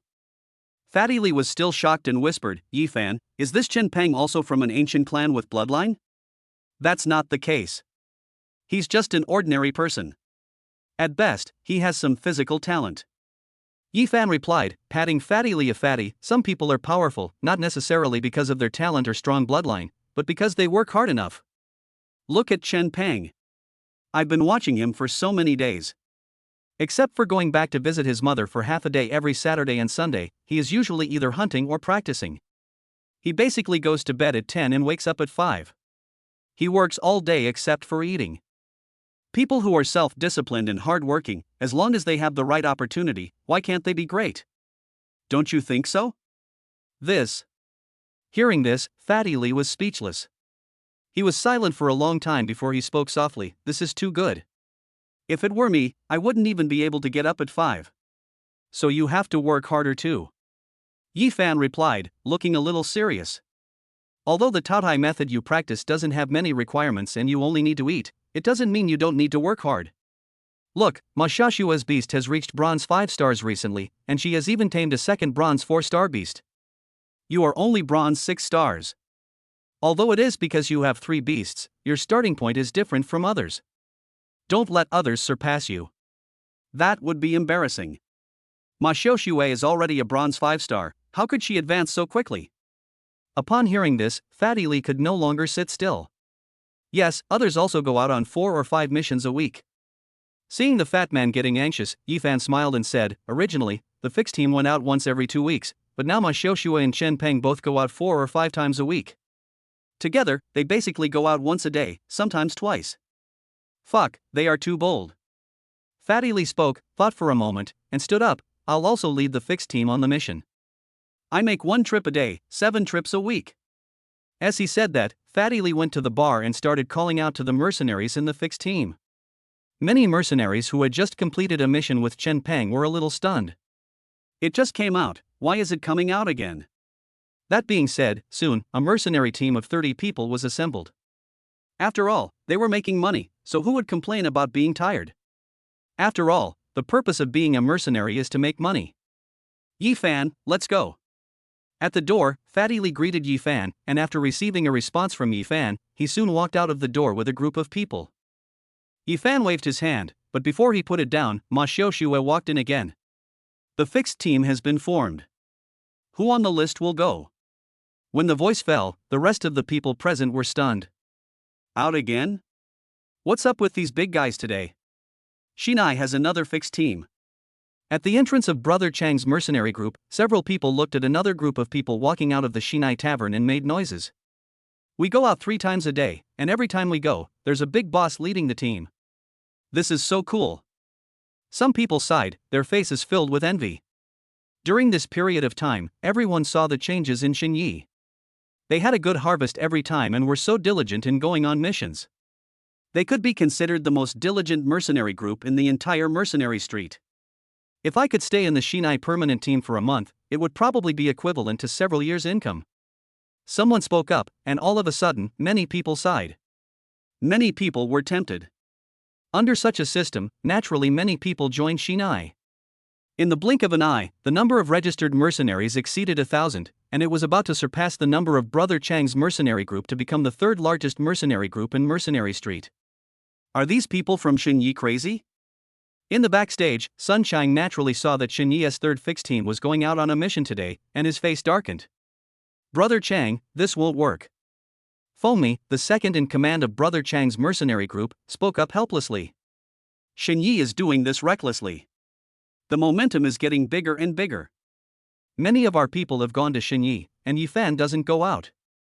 If this continues, before we can take action against Ephan, all the people in our mercenary group will run away. You're talking nonsense. Hearing this, Sun Chang was a little annoyed and cursed, seeming a little frustrated. His Xinyi relies on the scroll. Going out 3 times a day is impressive, it makes no one feel like they can't go out. Starting tomorrow, our Chianga mercenary group will also go out 3 times a day. Oh no, 4 times a day. Let's see who can beat who. Chapter 89 Sun Chang's Collapse. In the following period of time, Pingcheng Mercenary Street became bustling. Since Xinyi took the lead in initiating multiple fixed teams to go out on missions a day, Brother Chang's mercenary group followed suit. This situation was fine at the beginning, but as personnel left, other mercenary groups had no choice but to follow suit and vigorously promote the fixed group's mission frequency. This system eventually even affected the always Buddhist Shuguang. It changed from once a month to half a month, and finally, to 3 days, led by Bai Chen himself. The entire mercenary street was bustling with merchants, and the tasks posted were sold out quickly, even attracting merchants and employers from other places to post tasks in Pingcheng. The Mercenary Union also issued rewards for this, announcing that huge amounts of cash would be given to the top 3 mercenary groups that completed the most tasks each month, which ignited the enthusiasm of these mercenary groups. I'm back, Ephan. In the hall, Fatty Lee walked in from outside, sweating profusely. He glanced at Ephan with a helpless expression. There are too many people on the mission, and the wild beasts can't get up. The mud around the forest is almost completely turned over. If we keep hunting like this every day, the beasts will become extinct. The Silver Moon Forest is so big, and there are only so many people. There are tens of thousands of wild beasts in the outer area. How can we exterminate them all? Ephan shook his head. But excessive hunting is not good. It is easy to cause riots among the inner and core beasts. After saying this, Ephan felt a little helpless. He originally just wanted to urge Fatty Lee on, but a series of chain reactions occurred, which surprised him. But if everyone is like this, why should we be afraid of those ancient beasts from outside the domain? Thinking of this, Ephan sighed and patted Fatty Lee on the shoulder. We can take a break during this period of time. The freshman trial of the academy is about to start, and we have to go back to school. Rest? Upon hearing this, Fatty Lee was stunned and wiped the sweat from his head, seeming to be unable to react. What's wrong? Are you addicted to hunting every day? Seeing Fatty Lee's reaction, Ephan smiled. Yes, I'm a little addicted. Lately, my mind is full of hunting. I'm not used to hearing you tell me to take a break all of a sudden. Fatty Lee answered, scratching his head. It's not entirely a rest. This freshman trial is quite difficult, so we still have to cheer up. Ephan answered, and then said mysteriously, tell Ma Xiaoxua and Shen Pang that there will be no missions in the near future. Get ready and show your best condition to participate in the freshman trial secret realm. There are some pretty good things in this secret trial realm. Each class of students can only enter it once in the first semester of freshman year. If you perform well and get some good things, it will be a big improvement. No problem. Hearing this, Fatty Lee nodded repeatedly, and then asked, can Shen Peng go too? He doesn't seem to be from our school? He can go, but there are many restrictions. Ephan replied, he can pay a high price to get a companion status like Longwu beside Jijie, and can follow me to participate in the secret realm, but he can't use the school facilities, and he can't leave me to get things in the secret realm alone. And his realm can't be too much higher than mine, he must be in a big realm. Oh my, there is such a rule. Hearing this, Fatty Lee scratched his head. This is the first time I heard that the college allows students to pay to be accompanied by their parents. Many high schools have such invisible rules. After all, there are some children from big families. It is impossible for them to let their descendants go out to practice alone. Ephan said, waving his hand, but it's only in high school. In college, it will no longer be allowed. Are universities more strict? Fatty Lee asked. No, the purpose is different. Ephan replied, high school is just to cultivate excellent seedlings, and university is to train frontline warriors for mankind. Daily life is already iron-blooded. Unless there are some exceptions, things like bringing accompanying readers will not be allowed to happen. So that's how it is. Fatty Lee nodded, and Ephan nodded and walked outside. Outside, at the gate of Brother Chang's mercenary group, many people became excited when they saw Ephan leaving. He's out, he's out. Someone quickly went to inform Sun Chang who was behind, and upon hearing the news, Sun Chang stood up immediately. It's been almost 2 months, and Ephan finally went out. As Sun Chang spoke, his hand holding the teacup trembled slightly. They had been waiting for Ephan to go out of the city to hunt, and then carry out the hunting plan. Over the past month, in order to compete with Shen Yi, Brother Chang's mercenary group has sent out all its elite members, and even he himself has been leading the team every 2 days, working tirelessly, and has just come back to rest. Ephan, you bastard, you finally waited for this day. After letting out a long breath, Sun Chang's eyes turned cold and he looked at Feng Mi, who was standing aside. Go, find Bai Feng and Li Ming, and ask them to bring some people here. Okay. Feng Mi also became excited and walked out quickly. Soon, a group of people quietly gathered on Mercenary Street. They were like a group of poisonous snakes looking for food, and at this moment, they were all spitting out their tongues. The past month has been painful for everyone, and the root of this pain is Ephan, who made them grit their teeth. Ephan must die. Kill him. I can't stand this kind of life of working from 9 to 9 and going on 28 missions every month anymore. At Pingcheng High School, Ephan stood at the school gate, looked at the 4 familiar big characters on the school gate, and let out a breath. It is really meaningless to compete with these mentally immature students. It is better to deal with those mercenaries outside. During this period of time, in addition to Chen Pang, he also promoted 2 acquaintances from his previous life. Although he did not give the other party such an adventure as Chen Pang, it was also a promotion. He made them into core members of the mercenary group.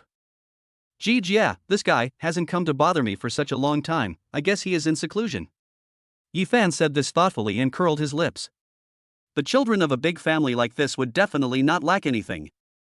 The family would naturally be able to get them high-level treasures that Pingcheng didn't have. After such a period of time, the other party's strength might also be greatly improved. I hope he grows up quickly. Killing Jia now is not enough to relieve my hatred. After thinking about it, Ephan smiled and shook his head. After this period of time in this life, he gradually understood the direction of his future. He focused on developing partners and improving himself. As for Jia, he didn't care much about him, and the other party had been silent. He will eventually come out of this secret realm. Thinking of this, Ephan revealed a cold smile, took a step, and was about to walk into the school. Suddenly, he seemed to feel something was wrong and looked back. There was a market in the distance, with a lot of traffic and bustle, but Ephan could naturally see those people hiding in it. Why are these guys following me to school? Ephan showed a puzzled expression, which was rare.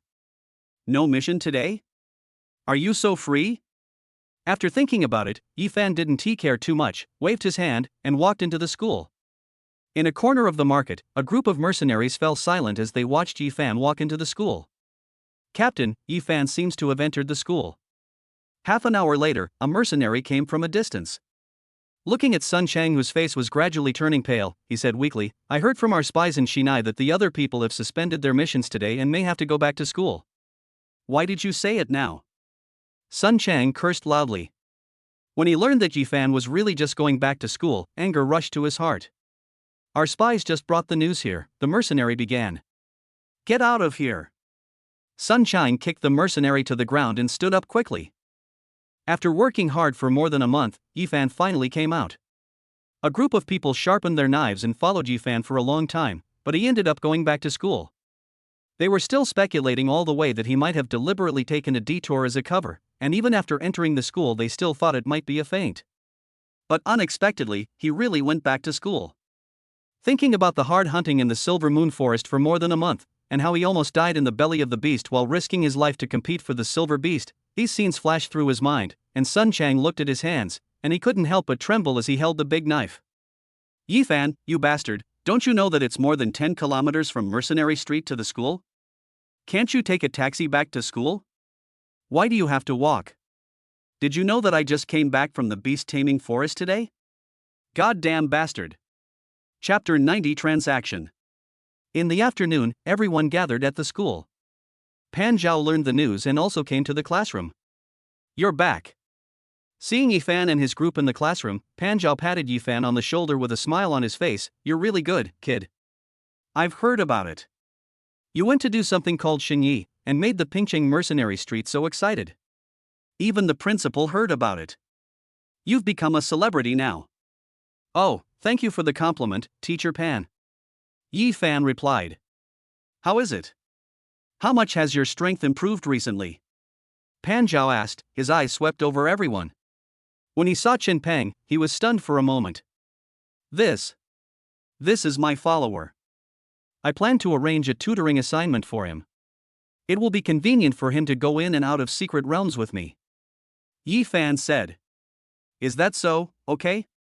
Pan Zhao nodded, without asking any more questions, and looked at the remaining two people. My 3 beasts have now reached bronze 7 stars. Fatty Lee replied, as if he had gained some confidence from leading the hunting team for such a long time. My beast control level has also improved a lot. What? Originally, the beast control was like a pile of shit, but now it has improved a lot, and it doesn't look like a pile of shit anymore. Pan Zhao retorted, which made Fatty Lee choke to death. He turned his eyes to Ma Xiaoxue, a little surprised. Have you been following Ephan recently? Yes, Ephan helped me solve a big problem a few days ago. Ma Xiaoxue answered, glanced at Pan Zhao, and took the initiative to say, I now have 2 beasts, one is the sharp-toothed wolf evolved from the white wolf, bronze 6 stars, and the other is a newly subdued iron bear, bronze 5 stars. Is the progress so great? Hearing this, Pan Zhao nodded repeatedly, yes, it is good to have such progress. Such paper strength should be enough for you to get some good things in this trial secret realm. The freshman trial secret realm is different from the secret realms you usually enter. It is very dangerous. Listen to Ephan more. When you encounter danger, don't rush into anything. Protecting yourself is the most important thing. After giving a few instructions, Pan Zhao said nothing more. He asked everyone to rest and left the classroom. This Pan Zhao, Ephan, tell me, is he targeting me on purpose? In the classroom, seeing Pan Zhao leave, Fatty Lee came up to Ephan and whispered, when Ma Xiaoxue makes progress, he praises her, and when I make progress, he scolds me. Look at how mean he is, and how irritating his words are. Isn't this teacher Pan Zhao who encouraged you? You've been holding your breath and want him to recognize you, so you have to work hard. Ephan smiled and patted Fatty Lee on the shoulder. He scolded you, which means he has expectations of you. If he didn't have expectations, he wouldn't even tell you, right? Hearing this, Fatty Lee fell silent. He glanced at Ephan and said, if we want to talk about chicken soup, then you have to do it, Ephan. Look how nice it sounds, and it's different every time. Look at Pan Zhao.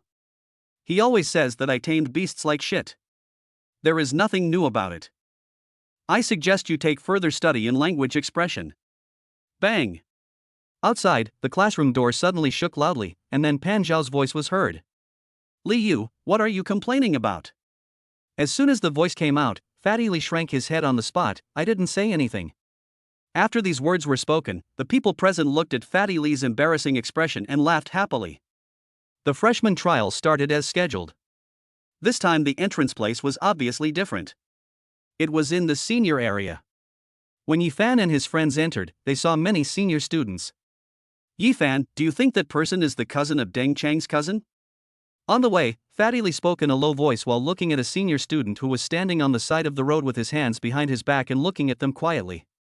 No, his name is Ling Long, and he is also a very good student in the senior year, close to silver 9 stars. Ephan answered, took a look at the man, and shook his head. There is nothing special about this guy. People are just that way. After the freshman trials, all school districts will be open together. You should be able to see him often. You just stand there like this every day? Hearing this, Fatty Lee was stunned for a moment, looking at Ling Long, and said inexplicably, you're pretending to be an expert by not saying anything? The voice was quite loud, so Ling Long naturally heard it and his expression turned a little ugly. Don't talk nonsense. Ephan was helpless. He patted the fat man and bowed to Ling Long to express his apology. Seeing Ephan's actions, Ling Long nodded slightly but didn't say anything. This guy is pretty good, a nice person, don't talk nonsense about others. Ephan looked at Fatty Lee and whispered. I understand. Fatty Lee nodded. At this time, he felt a little embarrassed and waved at Ling Long. Seeing this, Ling Long also waved his hand. This guy is still the same as always. Walking on the road, Ephan had a smile on his face. This Ling Long is really good. I know that he was in college in his previous life. Ling Long joined the army after graduating from college. Later, he became a young general in a legion. He controlled beasts and killed enemies on the front line. He can be regarded as a person who brought glory to his hometown and benefited the people. Such people, even now, have good personalities. The only thing is that this guy always likes to walk on the street with his hands behind his back and look at others. I don't know what habit he has. Later generations gave him the title of Owl General because of this. I hope I can meet this Owl General again on the battlefield in the future. Thinking of this, Ephan smiled slightly. Soon, a group of people arrived at the entrance of the trial secret realm. It was obvious that the Secret Realm School attached great importance to this time. Not only many freshman mentors were present, but also the principal, grade directors, and some high-ranking officials of the school were all present. Ephan, you're here. In the team, seeing Ephan coming, Wang Lingxi quickly walked over with a smile on his face. I've been transferred from the hero class to the ordinary class. Well, sure. Hearing this, Ephan nodded slightly. It would be more convenient to be in the same class. As for the difference between the ordinary class and the elite class in the daily secret realm, it didn't matter. Their current income in the mercenary group was not necessarily lower than going to the daily secret realm. Where is Jie? Didn't that guy come? After looking around at the people in the team and not seeing Jie, Ephan frowned. I don't know, maybe he hasn't come yet. Wang Lingxi shook his head. The freshman trial is only open once per class. It's such an important opportunity. Even if he has a big family, he can't possibly not come. Hearing this, Ephan nodded slightly, and didn't say much. Anyway, we can go in any time today, so we can go in earlier and have more time to explore. Soon, there was a series of speeches by the school's top leaders, covering everything from national justice to precautions in the secret realm. It lasted for more than an hour before everyone began to enter the secret realm. Mr. Jie, I hope we can have a pleasant cooperation this time. Outside the city, in a teahouse cubicle, Jie looked at the red ghost opposite him with an ugly expression. You asked me to help you plan to kill a descendant of an ancient species, and it's in a secret place. I took such a big risk, and you just gave me a map? Hearing this, the red ghost on the opposite side smiled slightly, took out a map and placed it on the table. Master Jie is from a wealthy family, yet he still condescends to come to a place like Pingcheng. Isn't it just for this once-in-a-century good fortune fruit? It's true that I'm looking for the fruit of fortune, but it's not worth taking such a big risk for just a map. Jie shook his head again, killing the descendants of the Dragon Slayer and cooperating with you. Even my family can't afford to be found out. How is it possible to find out? Hearing this, Red Ghost snorted coldly. The guardian of the secret realm this time is our man. As long as Master Ji dares to take action, who can find out? Are you serious? Upon hearing this, Jie's expression changed slightly. Of course. The Red Ghost replied, he is just the guardian of a small Pingcheng. Not to mention him, even if it is someone else. Red Ghost stopped talking halfway and showed a playful smile. The map is here. Whether you are willing or not depends on what Mr. Ji thinks. After these words were spoken, Jie remained silent, looking at the map on the table without saying anything. After a long time, he nodded silently, looking at the Red Ghost opposite him, and a cold smile gradually appeared on his face. I hope we will have a pleasant cooperation.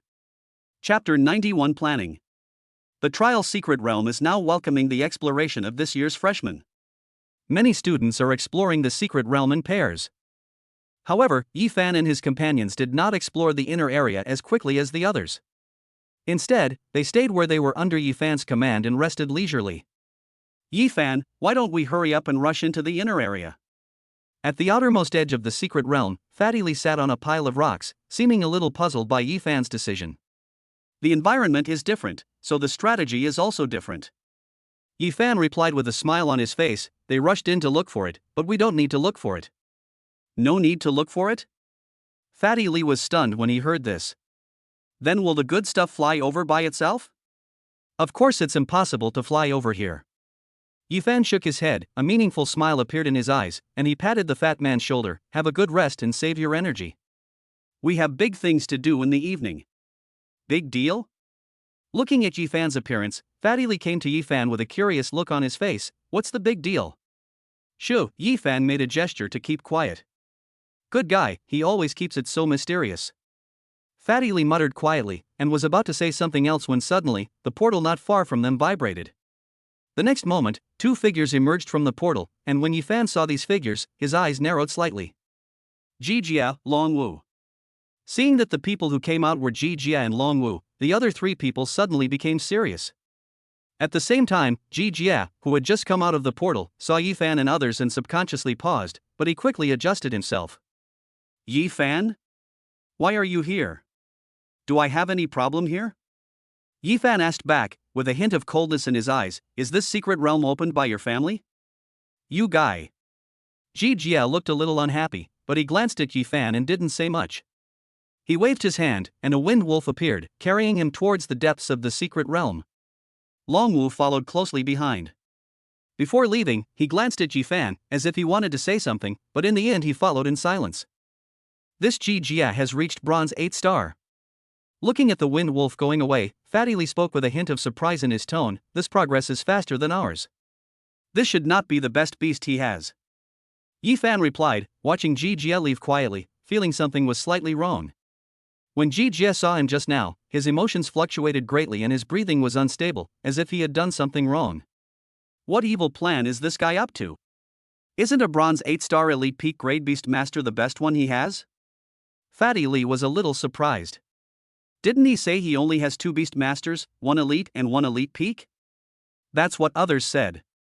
Hearing this, Ephan waved his hand, glanced at Fatty Lee, and said, who do you think those big families are giving the beast-controlling eggs they spend millions of dollars on in the mercenary hall to? Hearing this, Fatty Lee took a breath and said, you mean, Ji Jia might have an excellent grade beast? It's not a possibility, it's a certainty. The children of these big families have been practicing breathing techniques since they were young. When the Beastmaster awakens, they have already been able to open the 2nd and 3rd Beastmaster space.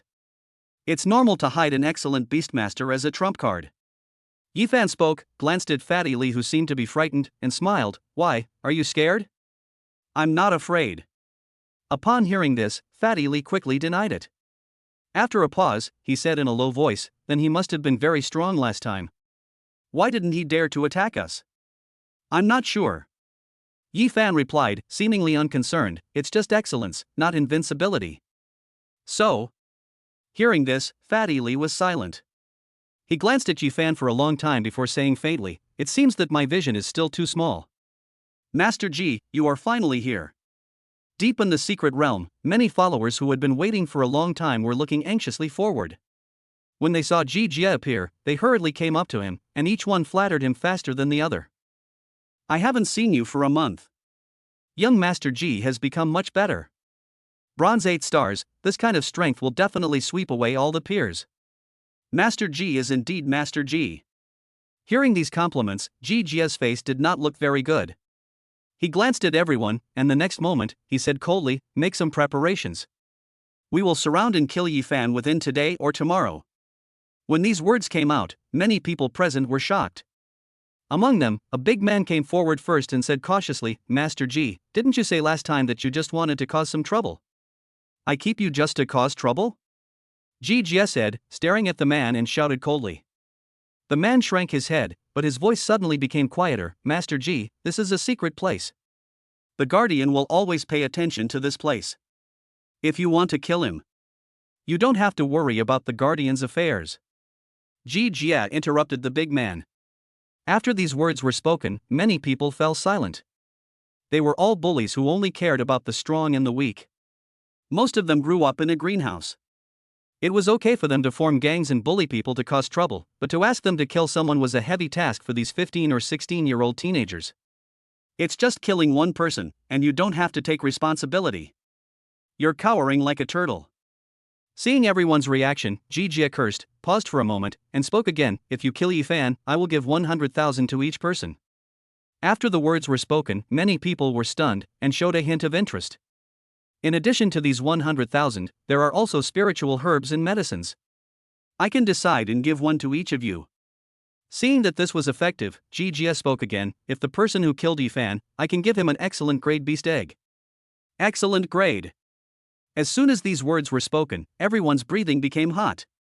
Do you take what Master Ji said seriously? Of course, my Ji family can afford a mere beast egg. Ji Jia replied, his eyes gradually becoming colder, I have said this, if you want to follow me, if not, humph. 2 cold snorts made everyone tremble.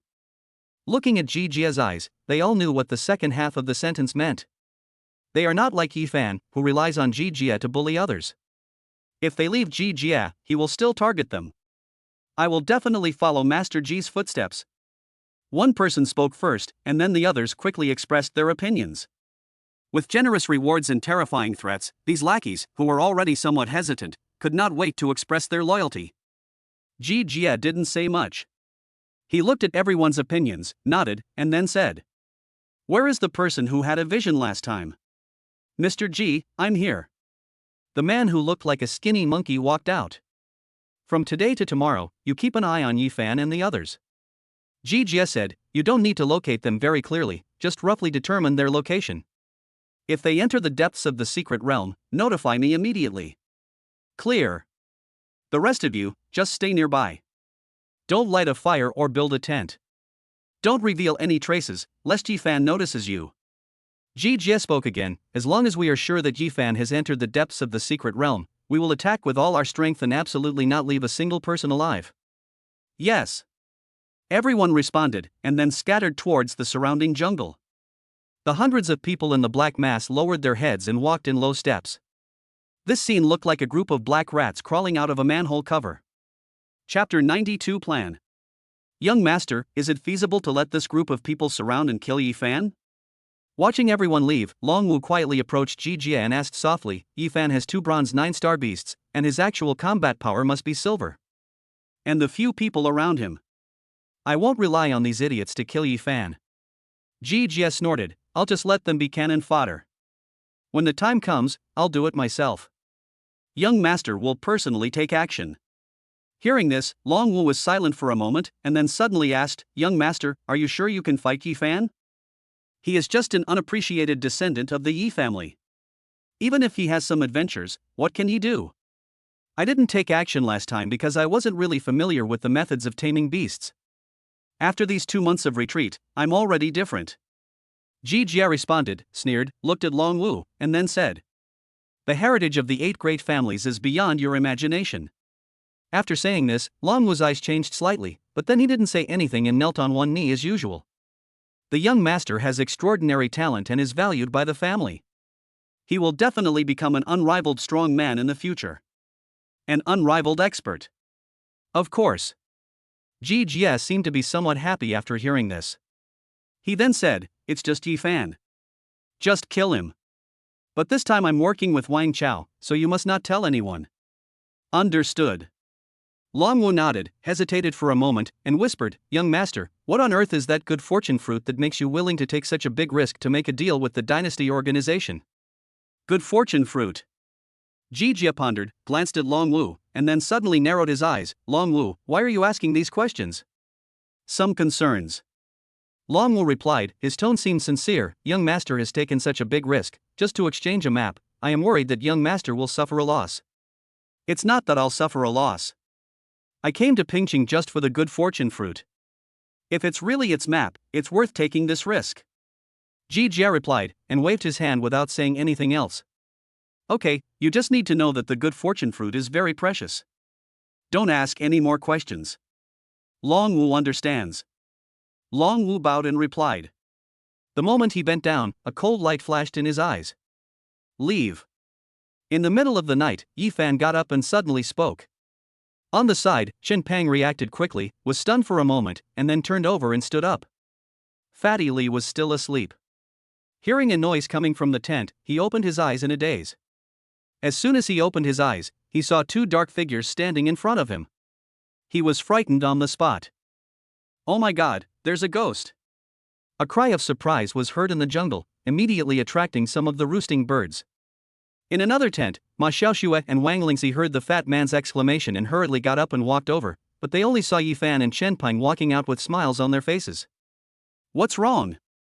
Looking at Ephan, Wang Lingxi pointed at the tent and said, "I seem to hear Liu shouting something just now." "It's okay, he was stunned by his sleep." Ephan waved his hand, glanced at the 2 women, and then said, "Get ready, we are leaving now." "Leaving now?" Hearing this, Wang Lingxi was stunned. "Where are we leaving?" "Go find something good." Ephan replied, and said in a deep voice, "That good thing is guarded by a silver-level beast. This time is the time for it to rest." "So, we are going to hunt a silver-level beast?" Wang Lingxi asked. "Yes." Ephan nodded, without further explanation, and waved at the few people. Hurry up, we have to hurry up, the beast will only be in a state of complete sleep for 3 hours a day. If we miss this time, it will be very difficult to deal with it. Okay. Upon hearing this, Wang Lingxi and Ma Xiuxue both became serious and hurried to pack their things in the tent. Captain, what do I need to do later? Chen Pang spoke from the side, his tone full of excitement. He had always been fond of martial arts, and now that his restraints had been removed, his desire to fight was unstoppable.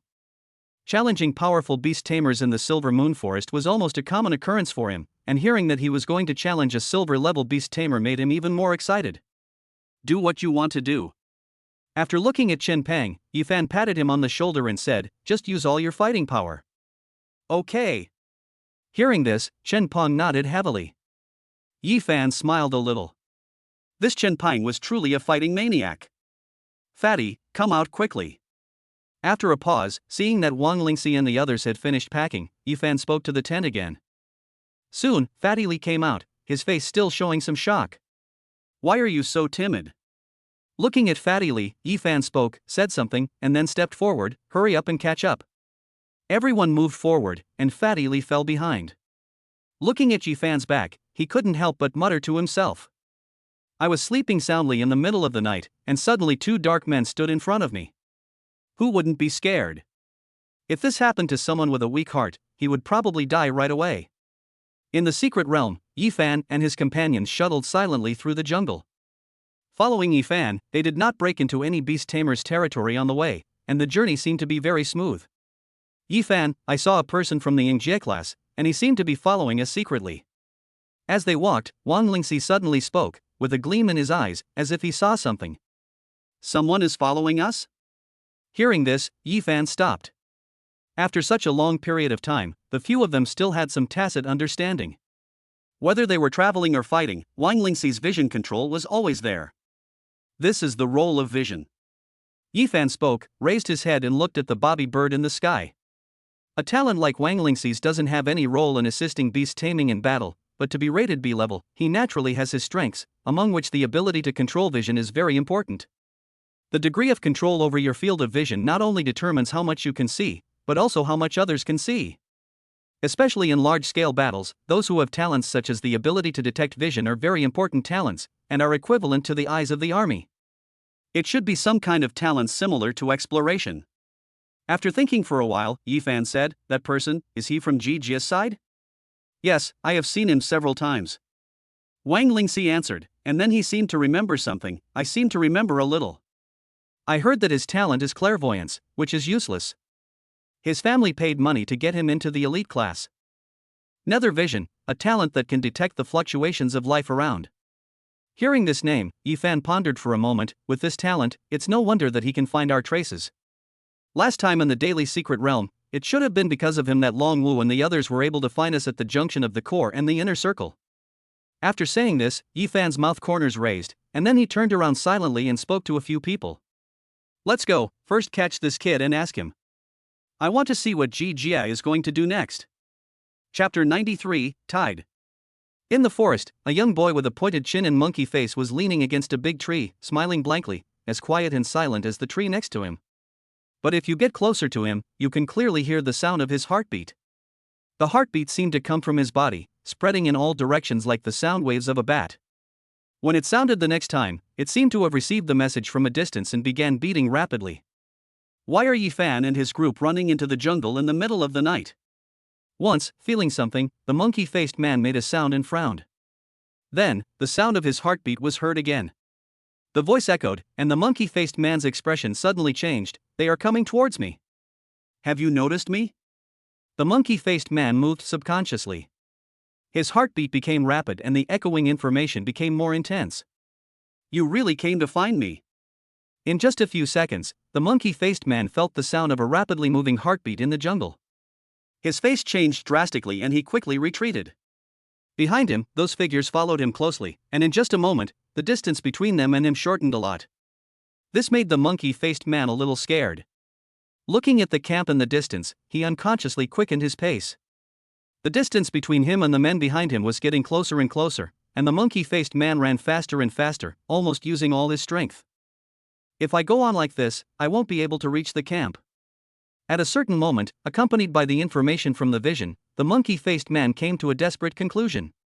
He turned his head and almost saw a human figure appearing at the other end of the jungle.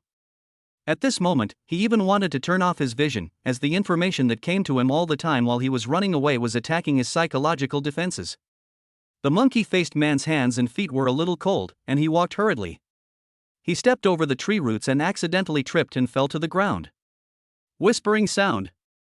The next moment, an eagle's cry was heard, and a huge swift eagle came rushing down from the sky and knocked the monkey-faced man to the ground. The eagle's claws, as sharp as a knife, tore through the monkey-faced man's clothes in an instant and embedded into his flesh. Help! The severe pain made the monkey-faced man utter a painful cry.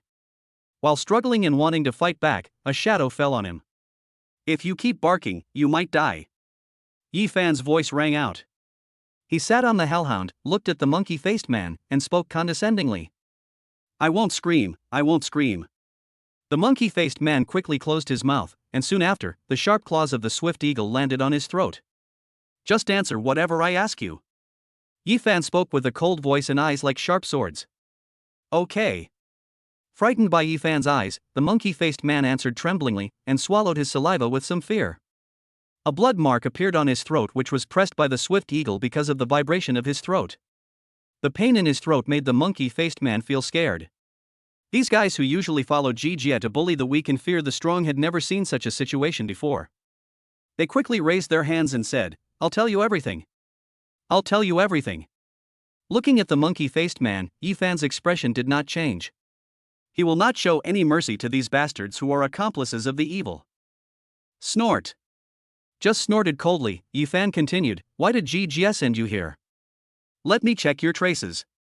The monkey-faced man replied hastily. I need you to tell me this? Ephan said, his eyes turning colder. You should know what I want to know. It's best to tell me all at once. I don't like to keep asking. Understood, understood. The monkey-faced man nodded like a chicken pecking at rice. Master Ji asked me to check your tracks and inform him as soon as I find you entering the inner circle, so that he can lead everyone to surround and kill you. Encirclement and killing? Hearing this, Ephan narrowed his eyes. Jie, dare to kill people under the nose of the guardian of the secret realm? Dare, he said the guardian is also ours. The monkey-faced man answered, his voice trembling. The guardian, is he from their Ji family? Upon hearing this, Ephan hesitated for a moment, with a hint of thought in his eyes. The guardians of these small towns and cities are not ordinary people. Almost every one of them is an elite soldier from the demon suppressing corps who fought on the front lines and was sent down by the higher-ups after retiring. In addition to maintaining the operation of the school's secret realm, their main function is to ensure the safety of a city, so their strength is definitely not bad. Logically speaking, these soldiers would not have any stance. As the name suggests, their duty is to guard. Except for their immediate superiors, they will not obey orders from anyone else. If I remember correctly, there shouldn't be anyone from the Ji family in the Demon Suppression Corps at the front. Ephan said to himself, vaguely feeling that something was wrong.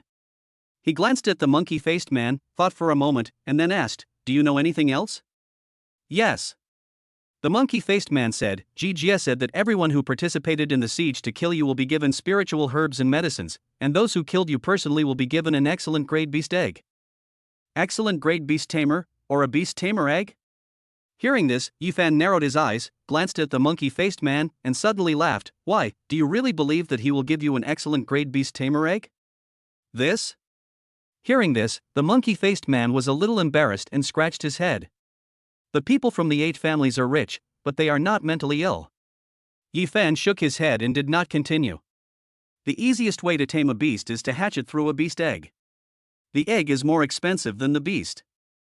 A beast egg of excellent quality is hard to come by. Even the children of a big family like them may not have one. Giving it to others? I'm afraid he's dreaming. Only you guys believe it. Shaking his head, Ephan spoke again. Any other news? No more, no more. The monkey-faced man shook his head quickly. The blood on his throat had scabbed over. I've told you everything I know. In that case, fine. Hearing this, Ephan raised his hand, and the swift eagle loosened its claws. The monkey-faced man stood up hastily as if he had been pardoned. Just as he was about to say something to beg for mercy, Ephan's voice rang out again, "Fatty, tie him up." "Hey." Hearing this, the monkey-faced man was shocked. "I told you everything I know. Just say it. I didn't say I would let you go if you said it." Ephan waved his hand, but his figure was already walking away. The monkey-faced man panicked and had no time to move because Fatty Lee had already walked over with a hemp rope in his hand. "Don't talk, or I'll stuff your stinky socks into your mouth." Looking at the monkey-faced man, Fatty Lee spoke, but his hands moved vigorously. Soon, with Fatty Lee's careful bandaging, the monkey-faced man was tied up like a dumpling. "Oh, I still have artistic talent. Even tying up a person looks so good." Clapping his hands, Fatty Lee exhaled, then looked into the distance and shouted, "Ephan, tie him up. What should we do next?" "Tie him to the tree, the guardian will take him out." Ephan's voice sounded. Chapter 94 Iron Claw Tiger. What a hassle. In the jungle, Fatty Lee was cursing as he moved quickly and silently through the jungle. You. Looking back at Fatty Lee in front, Ephan had a helpless look on his face, but he didn't say much. "Let's go forward. It shouldn't take long for us to find the place I mentioned. We must be fully prepared. That beast is very powerful. We must not be careless." Hearing this, several people became serious, perked up, and followed Ephan closely. At the same time, high in the sky, in the secret realm, there were also two people, quietly floating in the air. These two people are different from the last guardian of the secret realm. Although they are also a man and a woman, the aura they exude is much colder. They are wearing black clothes, and in the night, they are like bats hanging on the wall. Yen, this guy is a bit difficult to deal with. In the dark night, the female guardian spoke with a hint of coldness in her voice. "With Wang Lingxi here, it's a problem whether the group led by Ji Jie can find them, let alone surround and kill him." "Indeed." The male guardian called Yen spoke, took a look at the figure moving in the jungle, was silent for a moment, and then abruptly said, "This Ephan, the potential he showed is somewhat terrifying." "Scary?" Hearing this, the female guardian was puzzled. What's so scary about a bronze-level person? The state of mind, strategy, ability to command his subordinates, and fighting talent that far exceeds his peers are all too unusual. Yen said calmly, "This kid has been in the mercenary street for 2 months. He easily broke the order that the Pingcheng mercenary group has maintained for decades and formed a mercenary group that is close to the third largest in Pingcheng. If he is given more time, he will definitely become our great enemy in Pingcheng. If we weren't equipped with monitoring devices and couldn't do anything, I would have wanted to kill him myself." "Is it that serious?" Hearing this, the female guardian was silent for a while. She also glanced at the figure in the jungle, as if she still couldn't believe it. He is just a child in his teens. Is he really that powerful? I can never make mistakes when judging people. This is a talent I was born with. Yen shook his head and said, looking at the female guardian. Then, he said in a deep voice, "I vaguely saw the shadow of his ancestor in Ephan." This. Upon hearing this, the female guardian's expression changed slightly. She looked at Yen with her pupils shrinking slightly. "This Ephan must be killed." Yen did not explain too much, and said emphatically, "If we don't kill him, he will definitely become a great enemy of the dynasty organization." Click. In the jungle, after passing a cliff, Ephan stopped. "Are we there yet, Ephan?" Seeing Ephan stop, Wang Lingxi spoke nervously from behind. "It's in the canyon ahead." Ephan spoke, but raised his head inadvertently, and then his eyes became a little cold. After a few seconds of silence, Ephan waved his hand casually. "Wang Lingxi, command the bobby bird and the golden rat to explore the canyon. Be careful not to alarm the beasts in the canyon." "I understand." Wang Lingxi nodded, and then his eyes lit up. The two beasts, one on the ground and the other in the sky, entered the canyon silently. Soon, the Beastmaster synchronized his vision, but Wang Lingxi's expression changed slightly. In the canyon, there is a silver 5-star iron claw tiger resting. As the voice fell, the expressions of the three people around him changed a little. Silver 5 stars was already a mid-level silver Beastmaster, and it was quite difficult to kill it. "Ephan, this silver 5-star may be a little difficult to kill," Fatty Lee spoke, hesitating slightly. "Not bad." Ephan's expression did not change, and he waved his hand slightly. "The iron claw tiger is the weakest of the tiger-type beasts. It is just at the elite level. The elite ones are not easy to deal with either," Fatty Lee said. "As long as you are familiar with the precautions for fighting it, it won't be difficult to kill it." Ephan shook his head again, his face becoming serious. You all need to remember what I am going to say next. When we fight later, do as I say. We must not be careless. Several people nodded in succession.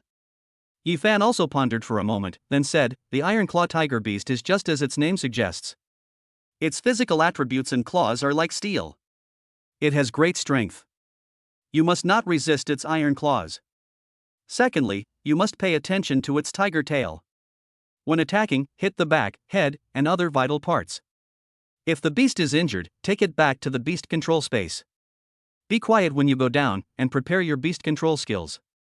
It will only be asleep for a few hours, so once it comes, you have to use your skills effectively. After saying a few words, Ephan raised his hand and said, I'll be ready if you hear me clearly. Ah, is this going to happen now? Fatty Lee was slightly stunned. Yeah. Ephan nodded, glanced at Fatty Lee, and smiled slightly. Why, haven't you been fighting in the Silver Moon Forest recently? Your combat experience should have improved a lot. That's right. Fatty Lee replied, scratching his head, but that's a silver-level beast man. Don't we discuss the details of the battle, like we did with the colorful cloud leopard last time? You have to hone your skills in details. Just know the points to pay attention to. Opportunities are often short-lived, and you won't always have time to discuss and prepare. Ephan answered, taking a step forward and walking quickly, followed closely by Chen Peng and Ma Xiaoshui. Fatty Lee hesitated for a few seconds, then quickly chased after him. Click, click. Fatty Lee carefully climbed over the cliff. At this moment, Ephan and his companions were ready and hid behind a large rock. Not far away, the huge iron-clawed tiger was resting and snoring like thunder. Fatty, hurry up and release the ghost snake and get close to it. Seeing Fatty Lee coming, Ephan waved his hand, wait for me to give the order, and we will go. In the first round, we have to daze it. Clear. As the voice fell, the ghost snake quietly moved to the side of the iron claw tiger. At this moment, the iron claw tiger had no perception of the uninvited guest that had broken into its territory. Superior. At a certain moment, Ephan stood up suddenly, and the beast controlling light in his hand lit up quickly. Several beasts appeared, and at the same time, the ghost snake hissed and sprayed poisonous mist towards the iron-clawed tiger. Roar! The iron-clawed tiger woke up in shock. As soon as it opened its mouth, it inhaled a large amount of poisonous gas, which made it arch its back instantly. Immediately following, flames attacked, swift eagles and hellhounds arrived at the same time, biting with sharp claws, sharp-toothed wolves, rock pythons, and sun snakes all pounced on them. Roar! In the canyon, the roars of the iron-clawed tiger rang out one after another, and on a tree not far above the canyon, the monkey-faced man who was tied up tightly by Fatty Lee stared with his eyes wide open, full of fear. Woo-woo! He wanted to call for help, but Fatty Lee had stuffed a smelly sock into his mouth, so he could only sob. He struggled so violently that tears were about to come out. And at this moment, a figure appeared silently, followed by a gentle voice. Student, what's wrong with you?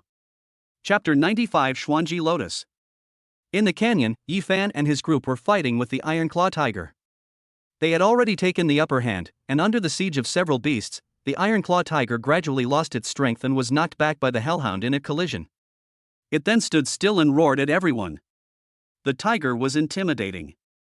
Looking at the iron-clawed tiger that was clearly at the end of its rope but still extremely ferocious, everyone's faces changed slightly for a moment.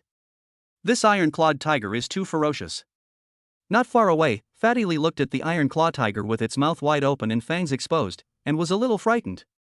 If this beast stayed in the Silver Moon Forest, I don't know how many people it would eat. Why do you think it's here? Ephan answered, and said, in the secret realm run by the school, except for a few that are native to the secret realm, many beasts come from the Silver Moon Forest or other places. The secret realm has guardians to protect the students' safety. It is the best choice to use such a ferocious beast to train the character of students who have just become beast masters. I'm afraid that ordinary students can't withstand the power of this tiger. Chen Peng spoke from the side. He was much older than the others, and at this moment, he frowned as he looked at the iron-clawed tiger. After saying this, Chen Peng glanced at Ephan, who was always calm, and couldn't help but praise him. The captain must have an extraordinary character. His expression did not change when he saw such a ferocious beast.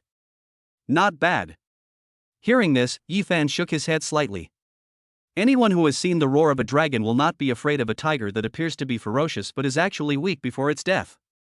Okay, let's get ready to finish. Don't let your guard down until you're sure you've won completely. Waving his hand, Ephan raised the dagger in his hand. Under the moonlight, the dagger emitted a silver light, with a sharpness flowing through it. Ephan spent a small amount of money to buy this dagger, which was made of some refined gold ore. It is extremely sharp and very dexterous, which is quite suitable for people with Ephan's fighting style. As the voice fell, Ephan took the lead and charged towards the Iron Claw Tiger, with everyone's beast masters following closely behind him. Roar! Faced with this scene, the Iron Claw Tiger obviously knew that its death was approaching. It still roared and opened its bloody mouth, wanting to bite Ephan. The bite failed to lock the tiger's throat, but instead caused Ephan's dagger to turn and slash along the Iron Claw Tiger's raised throat. Tear! A sound like paper being cut was heard, and the dagger left a wound deep enough to see the bone, which made the Iron Claw Tiger roar in anger. It turned around and looked at Ephan with hatred in its eyes. It didn't care about the other beasts at all, and pounced straight at Ephan with its pair of iron claws. At this moment, it obviously knew that Ephan was the leader of this group of people. The ferocious nature of the beast made it want to drag Ephan down with it before it died. At this point, you still want to turn over? Ephan snorted coldly and raised his dagger. The iron claw collided with the dagger, sparks flew, and a huge force came, almost knocking Ephan over. Ephan frowned, and was about to turn the dagger over to face the Iron Claw Tiger's throat, when a fierce shout rang out. "Evil tiger, stop hurting the captain!" Chen Peng rushed out from the side, his fists flashing with lightning and exploding with fierce force. A loud noise instantly occurred, as if the air had exploded. Clang! The punch landed really well, and it actually knocked the huge body of the Iron Claw Tiger back. The lightning also left a charred mark at the collision point. The next moment, several beasts rushed forward and pounced on the Iron Claw Tiger, which had used up all its strength. Phew, that was a close call. Seeing the Iron Claw Tiger die completely, Chen Peng breathed a sigh of relief and looked at his fists, shaking unconsciously. That punch just now should be the inch-step bomb from the 100 Battles fist. Ephan's voice sounded from the side. Chen Peng looked up and saw Ephan with a slight smile in his eyes. Inch-step punching is about instantaneous burst. One punch can exert more than twice the force. The punch you just threw is close to the entry level. It's difficult to get started with taijutsu. It's not bad that you've gotten close to getting started in such a short time since you got the 100 Battles fist. Hearing this, Chen Peng felt a little embarrassed and scratched his head. I haven't fully learned this move yet. I was in a hurry just now. I don't know what happened, but I just felt like hitting it. There are many insights that can only be gained through fighting. You have already had a glimpse of the scenery inside the 100 Battles Fist School. During this time, you should think more about the punch you just threw. It won't be long before you can completely master it. Ephan spoke, and then patted Chen Peng on the shoulder. Just now, thank you very much. Hearing this, Chen Peng was slightly stunned. Looking at Ephan, who was walking towards the Iron Claw Tiger, a light gradually appeared in his eyes. A silver 5-star non-attribute spirit bead can be exchanged for at least 10 silver 1-star non-attribute spirit beads. Fatty Lee held up a spirit bead in front of the Iron Claw Tiger's corpse, and said excitedly, "We're rich this time. We are not here just for the spirit beads." Ephan shook his head slightly and observed the canyon. Soon, his eyes locked on an overgrown area. "Follow us, the good stuff we want is here." Ephan waved his hand and walked towards that place, and everyone followed closely behind him. It seems like there is nothing here. Fatty Lee was muttering to himself as he looked at a pile of withered weeds. Ephan pushed aside the weeds, and then a cave about half a person's height appeared. This? Fatty Lee's eyes changed a little. On the side, looking at this cave, Ephan had a slight smile in his eyes. Sure enough, the cave is still here, so the thing that I have been thinking about for several months in this trial secret realm must also be there. This time, we may really have a big harvest. Turning his head to look at the people behind him, Ephan spoke, put away the beast, bent down and entered the cave. Behind him, several people looked at each other, but followed suit, bent down, and walked into the cave. The cave was dark and damp, with very little light, and it was narrow, so the people walking in the cave felt a little uncomfortable. There shouldn't be any beasts like vampire bats in here. Fatty Lee's voice rang out, and the next moment, 70 or 80 bright red eyes lit up above the cave. Fuck! This scene almost frightened Fatty Lee to death. He hurriedly tried to pull Ephan, but he only heard Ephan's voice. These are not vampire bats, but low-grade cave bats, at most 1-star black iron. These beasts are timid by nature and will not bite people. It's okay if it doesn't bite. Hearing this, Fatty Lee breathed a sigh of relief, but looking at the dense red eyes above his head, he was still a little scared. He whispered to Ephan, are we there yet? Soon. Ephan's voice rang out, and his pace suddenly quickened, and the people behind him also hurriedly moved forward. At a certain moment, after taking a step forward, the originally narrow cave suddenly became clear, and a place like a secret room appeared. There were many fluorescent fruits growing on the walls, and faint light gathered in the middle. There, like an altar, there is a faint bulge, and on the bulge, a lotus-like spiritual plant is blooming with its petals open. The strange thing is that its petals are not all of one color, but red, orange, yellow, green, indigo, blue and purple. There are 7 petals, 7 colors. Xuanji Lotus. Looking at the lotus in the field, Ephan's eyes lit up, and then he took quick steps and carefully pulled it up by the roots. Chapter 96 Harvest. Those guys seem to have found the treasure hidden in the secret realm. In the sky, looking at the people who had entered the cave and killed the iron claw tiger, Yan's brows suddenly frowned. Is there a hidden treasure in the secret realm? Upon hearing this, the female guardian on the side spoke up, seeming a little puzzled. The secret realm is only controlled and not developed much. There must be many spiritual herbs and fruits growing in places we don't know about. Yan answered, but his eyes were a little cold. Then they must have gotten something good? These words made the female guardian change color. Since it is hidden, there must be good and bad things. Yen spoke, but shook his head unconsciously, but since it is a treasure place guarded by a silver 5-star iron claw tiger, the thing should not be too bad. This kid must have known about this treasure place through some unknown means. He has been preparing to come here since he entered the secret realm. He has a strong purpose. You mean, someone has detected something in the secret realm and told Ephan? Hearing this, the female guardian made some guesses, but the secret realm is a top secret area. Apart from us who are qualified to stay here permanently, who else can come in? Who else could it be? Upon hearing this, Yen snorted coldly. Jin, that guy, has the permission to enter and exit all the secret realms. They? Hearing this, the female guardian hesitated. The people in the town have always been fair and selfless, they should not favor Ephan. He was once a member of the Zhantian army. Ephan is the descendant of his army commander. Do you dare to say that he doesn't have any selfish motives? Yen answered again, his eyes becoming colder and colder.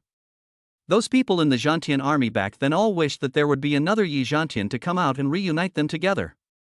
These guys who claim to be fair and just and pretend to be noble are actually just like us. That's true. The female guardian said, looking at Yen with a cold face. She hesitated for a moment, and then said, if Shin stands behind him, it will be a bit difficult for us to deal with him. I don't believe he can protect this kid forever. Yen replied, I will find a chance to do it myself. This kid must not be allowed to stay. You want to do it yourself?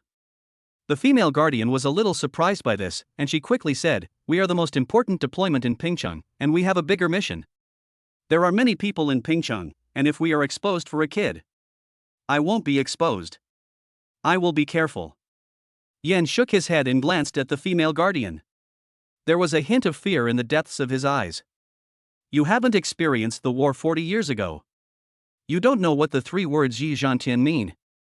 If it weren't for him, the restoration of the dynasty would have been successful 40 years ago. After so many years, we have finally infiltrated cities, towns, and even villages again. The best time to restore the dynasty has come. At this moment, we must not let a second Yi Zhantian appear. Ephan, what on earth is Xuanji Lotus? Why are you so happy? Outside the cave, walking in the canyon, Fatty Lee looked at Ephan, who still had a smile on his face, and couldn't help but speak. It's a very magical thing, and it's considered to be extremely rare among spiritual level treasures. Ephan answered, looking at Fatty Lee, then at the people who were looking at him curiously, and pondered for a few seconds. You can think of Xuanji Lotus as an upgraded version of the inferior fruit, specifically for elite-level beastmasters. Upgraded version of the degenerate fruit. Fatty Lee was shocked when he heard this. Xuanji Lotus, can it also improve the bloodline of the beast? Yes. Ephan nodded, with a smile in the corner of his eyes. Xuanji Lotus blooms once every 10 years, and the flower has 7 petals, corresponding to the 7 basic elemental powers. Taking the corresponding petals will improve the quality of the beast you control. Can it be upgraded to the excellent level? Fatty Lee asked quickly. Yes, but it will take several times. Ephan replied with a smile. Generally speaking, it takes 2 doses to go from elite level to elite peak level, and 3 doses to go from elite peak to excellent. Then it takes 5 times to move from elite to outstanding, and if it's a 10-year session, it will take 50 years. After hearing Ephan's words, Fatty Lee did a quick calculation and suddenly became depressed. 50 years, that's too long. Not bad. Ephan smiled and shook his head. The time flow rate in his beast taming space is 30 to 1. 1 year is 12 days, and 10 years is 4 months. 5 times, 1.5 years. By then, he could raise all his beasts to the excellent level, and even let the people around him have excellent beasts. You know, no matter how big the family is, or how talented the Beastmaster is, they will inevitably encounter a problem. The first Beastmaster they subdue will not be able to keep up with the Beastmasters they subdue later due to the limitation of their bloodline grade, so they will try every means to make up for it. The inferior fruit is okay, as it can be found. However, the Xuanji lotus is a rare spiritual plant that can only be found by chance. Even if you get it, the long maturation time is a disadvantage. In the end, the beast taming strength cannot keep up, and the beast taming space is limited. Once bound, you cannot replace other beasts, which will inevitably waste your own beast taming space. And now, Ephan has obtained the Xuanji lotus and has a unique beast taming space, which almost confirms that all his beasts will reach the excellent level in the future, and will perfectly avoid this shortcoming. This improvement cannot be said to be huge, and it is a must for Ephan who pursues perfection in this life. Fortunately, I can win in this life. Looking at Fatty Lee standing beside him, Ephan narrowed his eyes and couldn't help but let out a breath. In his previous life, he also obtained the Xuanji lotus, but he was chased by the Iron Claw Tiger and fled into the cave. In his miserable state and not knowing the preciousness of spiritual herbs and medicines, he hastily plucked some leaves of the Xuanji lotus while the Iron Claw Tiger was sleeping and fled for his life. At that time, he had not yet obtained the inferior fruit and only had the fire dog in his hand. The leaves of the Xuanji lotus had no effect, so he had never known how rare the Xuanji lotus was. It was not until a long time later, by chance, that Ephan learned about the rarity of the Xuanji lotus. He wanted to go back and look for it, but there was no chance anymore. Because of this, in this life, Ephan is very concerned about the Xuanji lotus. Similarly, this is also the reason why he is so familiar with the Iron Claw Tiger. Ephan, if the Xuanji lotus is so powerful, why is the Iron Claw Tiger still at the elite level? Wang Lingxi thought of something and came over. Didn't it find the Xuanji lotus? Of course I found it. Otherwise, how could it reach the silver 5-star level, and why would it choose this place with nothing as its nest? Ephan said, as for why it is still at the elite level. Having said that, Ephan seemed to have thought of something. A smile appeared in his eyes. He turned around and pointed at the cave. It was able to get in when it was small, but it has since grown stronger and bigger. I can't get in. Chapter 97, So-Called Justice. This iron-clawed tiger is so miserable. On the way back, Fatty Lee sighed. It's a huge loss to be unable to eat such a good thing. It's not a huge loss. Without the Xuanji lotus, it wouldn't be as ferocious as it is now. Ephan waved his hand. That's right. Fatty Lee replied, and then asked, what should we do in the next few days? In the next few days, hearing this, Ephan thought for a moment, and then a smile appeared on his face. Of course, it's the trouble of going to Jijia. He was looking for someone to kill me, and I saw through his plan. If I don't fight back, it's not my style. Looking for trouble with Jijia? Hearing this, Fatty Lee hesitated a little. Jijia has a lot of people around him, and there are only 5 of us. I'm afraid we will suffer a loss. There's no need to fight them, just hurt them. Ephan waved his hand and patted the fat man's shoulder. That's no problem. Hearing this, Fatty Lee nodded. The 5 people walked forward, and soon, a person gradually appeared on the road they came from. He stood in the middle of the road, as still as a tree. This person was none other than the monkey-faced man who had been tied up by Fatty Lee before. At this moment, he seemed to have been rescued by someone else. Seeing this scene, Ephan frowned, while Fatty Lee and others on the side suddenly became alert. Who loosened the rope for you? Fatty Lee's voice sounded. Was it Jijia? The monkey-faced man heard the voice and shook his head quickly. No. After saying this, the monkey-faced man looked at the others and was obviously a little scared. He said quickly, a classmate saved me and asked me to wait for you here, and then. And then what? Fatty Lee asked, still with a wary expression. Then, ask for justice. A voice sounded, and then a tall figure walked out from behind a tree. He was big and strong, but there was a scholarly look between his brows and he wore a pair of glasses. "It's you?" Seeing this figure, Ephan raised his eyebrows slightly. "Chuji? Do you know me?" Chuji, who had just walked out, was stunned when he heard Ephan's voice. "I've heard a little about it." Ephan spoke with a slight smile in his eyes. This guy was a household name back then, a famous lone ranger who often liked to help out those in need when he saw injustice and always wanted justice. Others called him Brother Gongdao, and later people just called him Chu Gongdao. His strength and talent were considered quite good. In his previous life, he was once as famous as Ji Jia. However, his love for seeking justice for others was bound to offend many people. Later, it was said that he was severely injured by some enemies and mercenaries from the mercenary group in the Silver Moon Forest. After that, he fell into decline. This Chu is fair. Thinking of this, Ephan felt helpless. He glanced at Li Ji and then slowly said, "How do you want to seek justice? You guys tied this classmate to a tree for no reason and blocked his mouth so that he couldn't call for help. This behavior is considered murder." Shushi said calmly, facing the few people without changing his expression. "Logically, you should apologize and compensate this classmate." "Good boy, the apology and compensation are here." Hearing this, Fatty Lee on the side could not stand it anymore.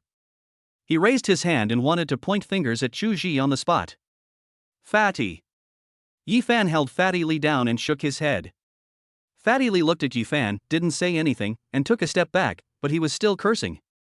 "Chu Ji."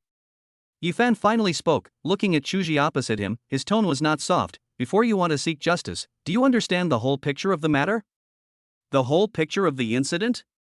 Chu Ji was a little confused when he heard this. "The whole picture is that you tied this student to a tree." Hearing this, Ephan shook his head, but his eyes shifted to the monkey-faced man. When the monkey-faced man saw Ephan, the scene of being restrained by the swift eagle before reappeared in his mind, and he trembled slightly. "Tell Chu Ji what the whole story is." Ephan spoke, his eyes slightly cold. Yes. The monkey-faced man answered and looked at Chu Ji beside him. Before he could speak, Chu Ji said, "Don't worry, classmate. Just tell the truth." These words made the monkey-faced man feel a little embarrassed. He glanced at Chu Ji and shrank his head. He originally wanted to leave, but when Chu Ji heard that he was tied up here by his classmates, he insisted on pulling him aside and asking for justice. He could stand up and seek justice, but justice is not on his side. After hesitating for a few seconds, the monkey-faced man glanced at Ephan's cold eyes. This glance made him shudder again and he spoke quickly. "Brother Chu, this is what happened." Soon, the monkey-faced man told the whole story clearly, including how Ji Jia spent a large sum of money to kill Ephan and how he came to monitor the whereabouts of several people. He told him a series of things. As the monkey-faced man spoke, Chu Ji's expression gradually became a little unnatural. "What do you think? Where is justice?" Seeing this scene on the opposite side, Ephan spoke. Chu Ji opened his mouth, but he didn't know what to say. He looked at the monkey-faced man beside him and glared at him fiercely. "Why didn't you say it before? You didn't even give me a chance to speak before." The monkey-faced man's voice sounded a little weak. This time, Chu Ji hesitated for a few seconds, but soon turned around and clasped his fists towards Ephan. "Since this is the case, this guy has brought this upon himself. I stood up for others without knowing the whole story. This is my fault. I would like to apologize to Ephan here." "It's okay." Seeing Chu Ji admit his mistake straightforwardly, Ephan waved his hand. "It's Ji Jia that should be asked for justice by Ephan." Chu Ji said, and then said, "Ephan, do you need my help? It can be regarded as an apology for my recklessness just now. Will you help me get justice?" Hearing this, Ephan looked a little helpless, but soon he nodded. "If you can help, that's good." "Okay." Chu Ji nodded and walked towards Ephan and his group. At this moment, the monkey-faced man opposite was embarrassed. When he saw Ephan's eyes sweeping towards him, he kept saying, "Brother Ephan, let me go." "It's not impossible to let you go." Ephan replied. "Thank you, Brother Fan. Thank you, Brother Fan." The monkey-faced man spoke quickly as if he had been pardoned. "I'm not letting you go without conditions." Ephan continued in a dull voice, "Tomorrow morning, take me with you to find your base." Hearing this, the monkey-faced man hesitated, glanced at Ephan, and spoke reluctantly. If young Master Ji knew that I was the one who led Brother Fan, I'm afraid I wouldn't be able to stay in Pingcheng High School. What? Do you really want to be Ji Jie's lackey for the rest of your life? Upon hearing this, Ephan snorted coldly. No, I don't dare. The monkey-faced man replied, but my talent is not outstanding, and my ability to control beasts is average. If I don't follow Master Ji, I won't even be able to drink a mouthful of soup. As a beastmaster, even if you don't want to be like those powerful people who suppress monsters, you should at least have some backbone of a beastmaster. How can you be like a beggar waiting for others' charity? Ephan asked back and waved his hand. Do you know the mercenary group? After you get out, go to Shinai, that's my mercenary group. Hearing this, the monkey-faced man was stunned, and then he nodded repeatedly. Thank you, Brother Fan, for taking me in. I'm not taking you in. You have to join the mercenary group and support yourself. I won't give you any privileges. Ephan replied, shook his head, and walked ahead. Also, I don't like people calling me Brother Fan. You can either call me by my name or call me Captain. Ephan, are you planning to subdue that monkey-faced man? Fatty Lee walked beside Ephan on the road and whispered, that monkey-faced man is Ji Jie's lackey. Why should we give him a chance? Giving a chance to a teenager who hasn't made any serious mistakes yet is nothing. Ephan shook his head. This guy has pretty good talent. If he can grow up in the future, he can be of some use. After saying this, Ephan paused and continued, of course, if he doesn't seize this opportunity, there won't be a second chance in the future. That's it. Hearing this, Fatty Lee nodded, moved his eyes to the back, swept over Chu Ji, and then hesitated and said, what about Chu Ji? I think he is quite capable, how about taking him in too? That guy. Hearing this, Ephan hesitated, but then shook his head and said, let it be. Why? Hearing this, Fatty Lee was a little puzzled, then Chu Ji is better than the monkey-faced man anyway. It's definitely good, but he always thinks about fairness and justice. You should be able to see that. Ephan spoke. Having lived 2 lives, he had experienced birth, old age, sickness, death, joys and sorrows, and separations and reunions. His mind had long been clear. After a long silence, Ephan said with some emotion, he is a good person, but there is no absolute justice in the world. Chapter 98 Childhood Friend. The next morning, Ephan got up early to practice boxing as usual. Chen Peng also got up early and practiced boxing next to Ephan for a while. Captain, your boxing skills seem to have some tricks. After watching Ephan's various postures, Chen Peng asked in surprise, is this an ancient martial art? I guess so. It's something I developed by combining some ancient physical techniques. It's called the universal method. Ephan replied, looking at Chen Peng with a smile in his eyes. Self-created physical skills. Upon hearing this, Chen Peng's eyes showed a hint of surprise. The captain is a genius. He can create his own physical skills. He can be considered the founder of the sect. It's just a physical skill. It's not a genius. Ephan waved his hand and glanced at Chen Peng. Why, do you want to learn this physical skill? I want to learn.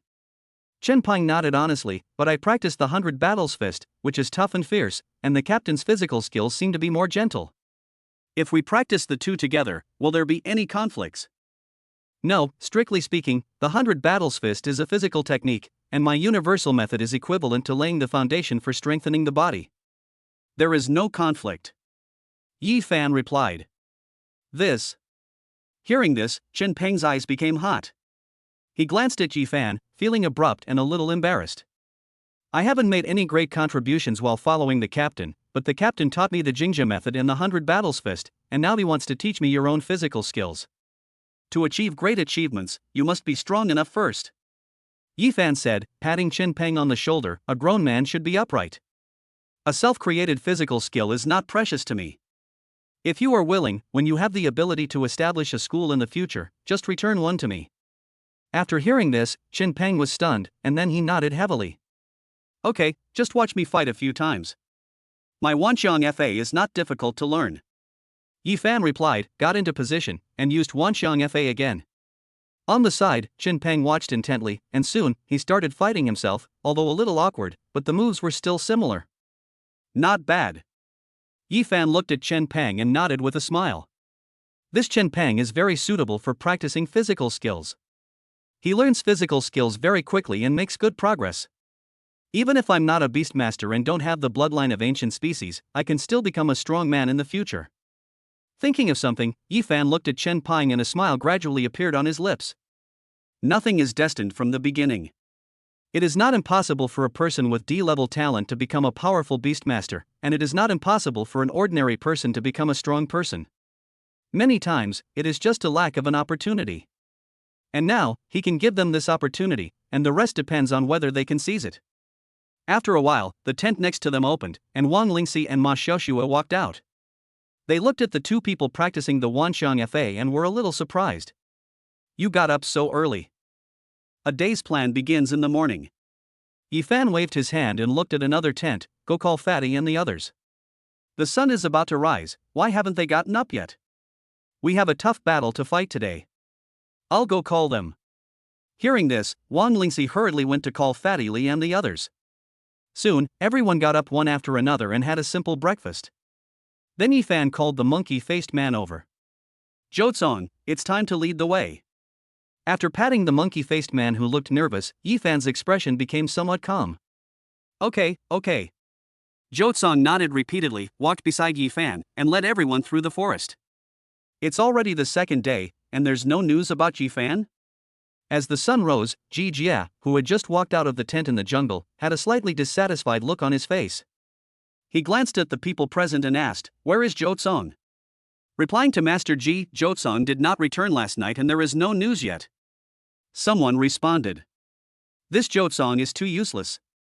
Ji Jia replied, frowning, the secret realm was opened yesterday. It took a day and a night. There is no way Ephan and his men could have stayed there. How could there be no news at all? Seeing that Ji Jia was a little unhappy, someone came out and whispered, Zhou may have received news about Ephan and the others, and he may pass it on in a while. I hope so. Ji Jia glanced at the man and said in a gloomy voice, I came to the secret realm, not for vacation. What I am wasting now is the time to explore the secret realm. I understand. The man replied, with some anxiety in his eyes. He was good friends with Zhou, named Deng Ai, and they grew up together. Seeing that Ji Jia was unhappy, he could only hope that Zhou would come back soon to avoid being scolded again. I came here to be a student, but how come I became someone else's lackey? Deng Ai sighed with a little helplessness. He and Zhou were originally from ordinary families.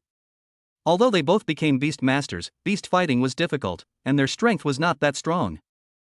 At first, they just wanted to cling to the thighs of a level and get some benefits, but once they got on board, they found that it was difficult to get off. If they follow Ji Jia, they will be scolded every day and there will be few benefits. If they don't follow Ji Jia, other people will target them and they won't be able to survive. They are in a dilemma. If I had known this would happen, I would have just worked alone with Zhou. It may be dangerous, but at least I wouldn't have to work so hard and be scolded by a peer every day. Soon, some time passed, and seeing that Zhou was still nowhere to be seen, Deng Ai took the initiative to walk out. Master Ji, how about I go and take a look around? Maybe Zhou has run into some trouble. After all, this is a secret realm with many wild beasts, and he has no fighting ability, so he will be easily entangled. Hearing this, Ji Jia snorted coldly, but just waved his hand, go. I understand. Deng Ai replied and hurriedly walked out of the camp. A bunch of trash. Watching Deng Ai gradually walk away, Ji Jia spoke again with a somewhat cold tone. He moved his eyes to look at Long Wu and lowered his voice. After I kill Ephan, these people won't have to follow me anymore. Zhou, why are you so incompetent when doing things? If you can't find anyone, come back earlier. What are you doing? In the jungle, Deng Ai searched everywhere but could not find any trace of Zhou, so he couldn't help but mutter to himself. Click, click. As they were walking, footsteps suddenly sounded in the jungle. Deng Ai looked up and saw Zhou, who was leading the way. Where have you been, kid? I've been looking for you. Deng Ai started to speak, but stopped halfway through. He moved his eyes and saw Ephan and others beside Zhou. Deng Ai. Seeing Deng Ai appear, Zhou was delighted at first and was about to speak. But before he could finish his words, Deng Ai turned around and ran straight into the jungle. Seeing this scene, Zhou was stunned, and his eyes moved to Ephan on the side, as if he was a little helpless. Brother Fan, this Deng Ai is my childhood friend, and he is a bit timid. Then you are quite similar. Ephan smiled and said nothing more. He waved his hand and looked at Fatty Lee standing beside him. Fatty Lee understood and whistled. Boom! In the jungle in the distance, a black flame snake suddenly rushed out from the grass, followed by a terrified cry. Help! Chapter 99, War Begins. Brother Fan, my childhood friend is just a coward. He didn't mean to tip off the enemy just now. Please let him go. In the jungle, Jotsung couldn't help but plead with Ephan as he looked at his pale-faced friend tied up by the black flame snake. I don't plan to do anything to him, just don't do anything bad. Ephan waved his hand, and Fatty Lee at the side also asked the black flame snake to put Deng Ai down. Since he is your childhood friend, you can take care of it yourself. Ephan said. Yes, yes. Jotsung nodded repeatedly and hurriedly pulled Deng Ai to his side. Your base is in front of us. Ephan said, looking far away to the other side of the jungle, where there were vague traces of the base. Yes. Jotsung answered quickly and came over. There are more than 100 people there. It may not be a good idea to attack them head-on. I know there is a small path that can go through from the side. To deal with this group of people, I don't have to take the shortcut. Ephan shook his head and waved his hand. The Hellhound and the Swift Eagle appeared beside him. Fatty Lee and Ma Xiaoshui also released their beasts on the side. Seeing that Ephan was obviously ready for a big fight, Chuji was a little hesitant, but perhaps because of the promise he made yesterday, he waved his hand, and two bronze 7-star beasts appeared on the scene. One was an elite-level iron-eating beast, and the other was an elite-level flamingo. This configuration is quite good. Ephan nodded slightly, then turned around and said to Jotsung and the others, if you want to follow us later, just follow us. If you are afraid, just wait here or hide. It's all fine.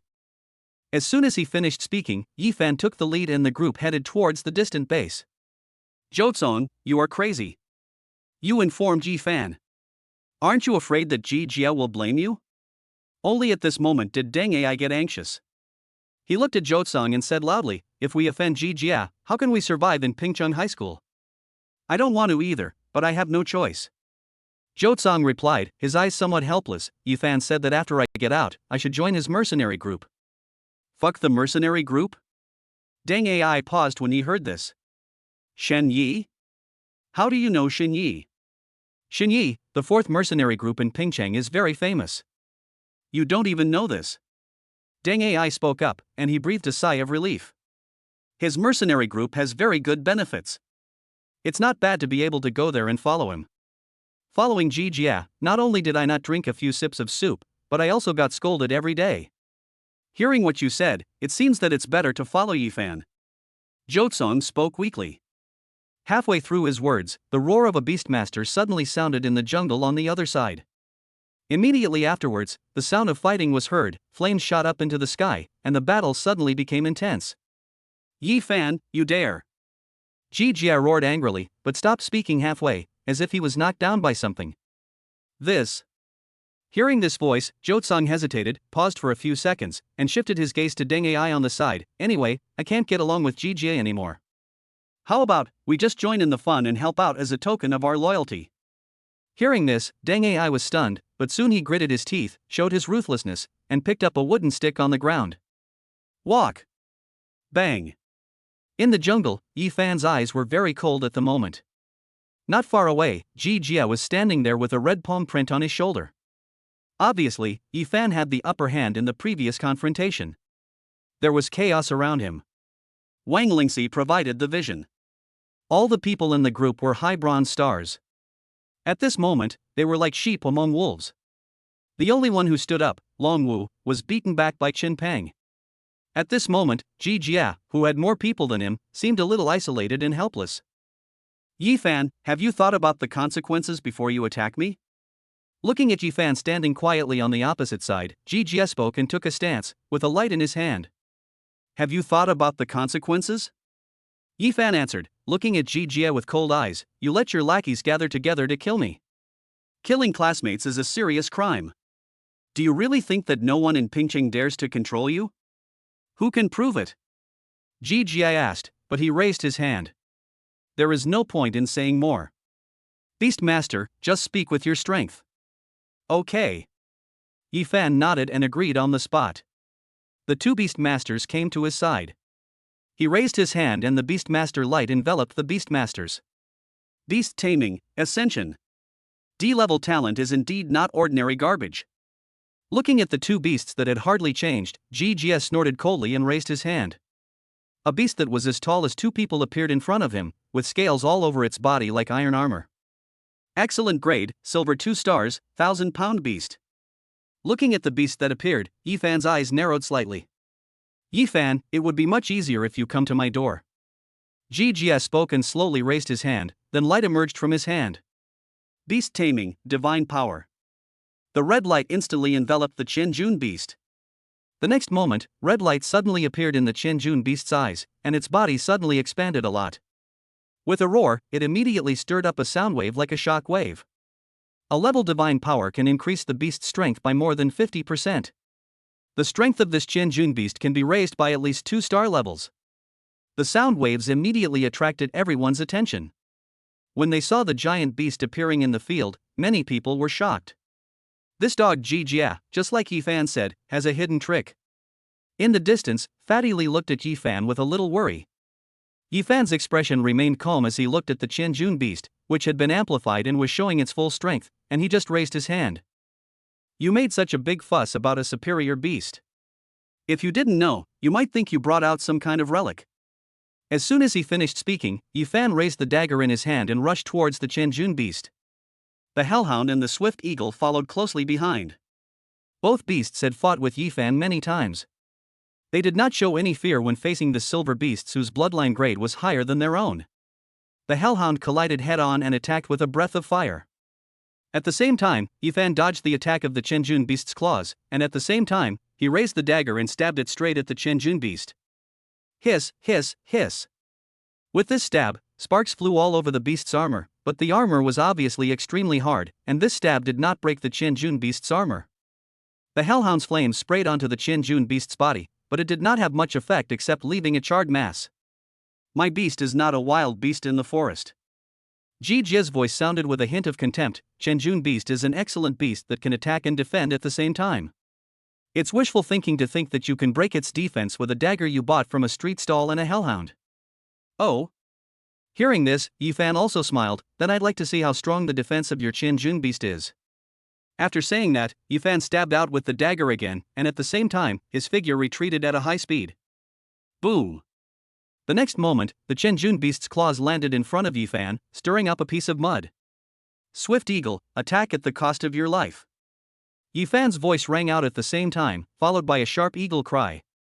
The next moment, the Swift Eagle in the sky came rushing over, its sharp claws shining with light, quickly sweeping across the Qianjun beast. Once again, sparks flew and the Swift Eagle soared into the sky. I said, you can't break it.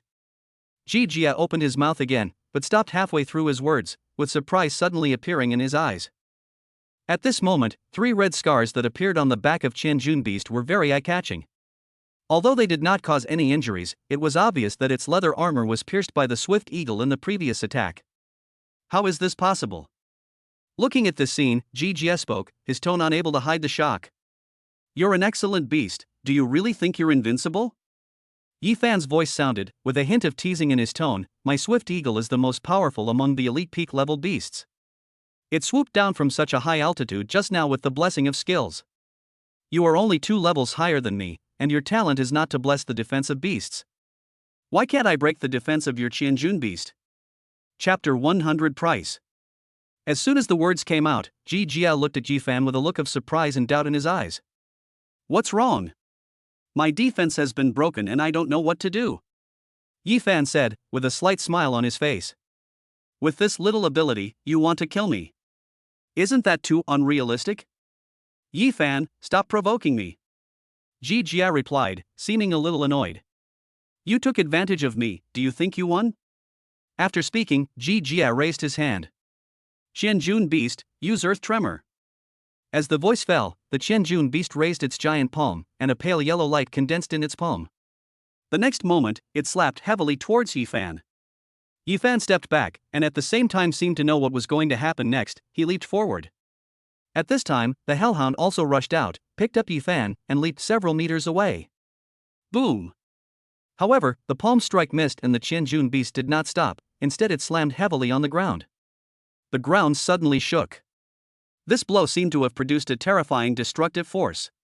In an instant, trees dozens of meters around collapsed, and a huge crack suddenly appeared on the ground. Click! On the other side, the hellhound carried Ephan and landed lightly on the edge of the destruction area. Seeing that the attack he had prepared did not work, Jia became a little anxious and waved his hand again. Qianjun beast, boulder impact. Roar! A roar sounded, and the Qianjun beast raised its giant palm again. Light condensed, and several huge stones quickly condensed. Boom, boom, boom. As the stones rushed towards him, Ephan showed a faint smile on his face. He patted the hellhound's head, and then the hellhound rushed out. Several stones hit the trees next to it and rolled out with a loud bang, knocking down several of Jijia's lackeys. Swift Eagle, attack! Ephan's voice rang out again, and the Swift Eagle rushed over again. Taking advantage of the gap between the Qianjun beast's attacks, its sharp claws tore along the traces left by the previous attack. Roar! This time, the Qianjun beast was bleeding. Stimulated by the pain, it roared continuously on the spot. It's my turn again. Ephan spoke again, jumped off the hellhound, flipped the dagger in his hand, and rushed towards the Qianjun beast. The hellhound also launched a fire attack, still heading for the wound. The Qianjun beast became furious, raised its upper body, and swung its giant palm to block the attack. Good opportunity. Seeing the Qianjun beast raising its upper body, Ephan's eyes lit up, and he took quick steps. The dagger in his hand slashed along the lower throat of the Qianjun beast like a ghost. Phew! Now, Ephan's strength was close to bronze 8 or 9 stars, and this time he struck at the soft spot, and the dagger penetrated a little bit into the target. Roar! The pain this time was 10 times worse than before. The Qianjun beast went crazy and waved its giant palms wildly. Ephan also used this force to push the dagger hard, and the dagger penetrated a little bit again, and he himself retreated lightly. He was not greedy for credit. This Qianjun beast was huge in size, and even its throat was thick and tough. This blow could not kill the opponent, but it was enough to cause considerable damage to it. Whispering sound. This time, the Swift Eagle in the sky attacked again. The Qianjun beast retreated with a dagger stuck under its throat. It tried desperately to dodge the attack, but was scratched on the head again. All this seemed to take a long time to happen, but in fact, from the time Ephan stabbed the dagger to the time the Swift Eagle attacked, it only took a few breaths. On the other side, Jia reacted and his face changed drastically. He hurriedly said, "Qianjun beast, retreat." Following the command, the huge body of the Qianjun beast also moved backwards, and finally retreated to Jijia's side. The outcome of the battle was already clear. Seeing that Jia, who possessed a silver-level excellent beast tamer, was suppressed by Ephan throughout the whole process, many people's eyes were filled with shock. Some people even forgot to resist and were thrown to the ground by Fatty Lee's rock python's tail. Ephan watched this scene and did not attack again. He just clasped his hands and watched the Qianjun beast retreat back to Jia before he spoke again. Your skills in beast control and fighting are too poor. You are not even as good as Li Yu. You're talking nonsense. Hearing this, Jia got angry on the spot. That fat guy, you said I'm not as good as him? At least he won't underestimate the enemy like you do. Ephan curled his lips, looked at Jia, and waved his hand jokingly. Mr. Ji, what do you say now? What's there to say? Jia spoke and pulled out the dagger from under the throat of Qianjun beast. Looking at the bleeding wound, his face was a little cold. The Beastmaster lost to Ephan head on. At this moment, he felt very aggrieved. You act like a coward, you only know how to hide and sneak attack. That's called the method of controlling beasts. Ephan replied, curled his lips, stopped arguing, and spread his hands towards Jia. My skills are inferior to others, and young Master Ji should have no other beasts that can beat me. What do you want? Hearing this, Jia frowned. Ephan, do you still want to kill me? I'm not like young Master Ji, who wants to kill people at every turn. What's more, isn't there a guardian for this secret realm? Ephan spoke, pointing to the sky with a meaningful smile. I can't kill you, but if young Master Ji still wants to leave instead of being sent out by me, I think he should pay some price. Price? Hearing this, Jia suddenly became angry. Ephan, do you want me to pay the price? I still have more than 100 people here. It's a fight to the bitter end. Do you think you can really gain much benefit? If these more than 100 people are willing to fight to the death for you, then maybe I will consider it. Ephan said, snorted lightly, and spread his hands, but you should also take a good look at these people. They are not your G family's dogs and horses. They will not rush to die for you, the young master of the G family. After saying this, Ji paused, and with a glance, he saw the people running around in the field being chased by Ephan and his gang. They were not all powerless, but at this moment, facing the battle, almost all of them were running away. There were few people standing up to resist. A bunch of trash. Seeing this scene, Ji gritted his teeth, moved his eyes, and saw Deng Ai and Zhou Tsung who were holding a wooden stick not far away. His eyes were suddenly filled with anger. Zhou Tsung, Deng Ai, you too, how dare you betray me? As the voice fell, Deng Ai and Zhou Tsung, who were sneaking in the corner and preparing to launch a sneak attack on one or two people, suddenly froze and quickly shrank their heads. Just as they were about to explain, Ephan raised his hand. What's the point of being someone else's lackey and eating leftovers? The voice sounded, and Ephan waved his hand. Everyone, not only Zhou Tsung and Deng Ai, if you are interested, I can give you a chance to go to the city, join my mercenary group, go to the Silver Moon Forest to hunt those ferocious wild beasts, and keep Pingqing safe. At the same time, I can also bring you generous rewards. Beast Master, just do what a Beast Master should do. As the voice fell, everyone in the field changed color. For a moment, many people who were not very loyal to GGS suddenly had some thoughts. Who dares? Seeing Ephan poaching people openly, GGA couldn't help but roared on the spot, you can try, but whoever goes to him will be my enemy, GGA, and I will hunt him down to the end. Wow, Master G has such great authority. Hearing this, Fatty Lee, who had been silent, couldn't help but speak up, winking and saying, what a great phrase, hunt him down to the end. If we didn't know, we would have thought that young Master G was the governor of Pingqing. Oh no, even the governor wouldn't dare to say that. Master G is really amazing. His authority is even greater than that of the governor of Pingqing. After saying this, GG's face suddenly turned pale, and he looked at Fatty Lee. Fatty, you followed Ephan, do you think you are so powerful? You dare to talk to me like this? I don't know if it will cause a big upheaval, but at least I don't have to be like some people's followers, who have no food to eat and are scolded every day. Fatty Lee said, I don't know what those people are after. Following Ephan, at least you can get as much as you earn. Following some people, I'm afraid you won't even have enough to eat. You. Ji Jia was angry and was about to point at Fatty Lee to fight back, but Ephan raised his hand. Okay, Mr. G, it's their own choice as to where they want to go. Let's talk about what we should talk about. Ephan spoke with a smile on his face and extended his hand to Ji Jia again. Tell me, Master G, what are you going to do to save your face? To be honest, it's quite embarrassing to be sent out by me. I guess young Master G can't accept such humiliation.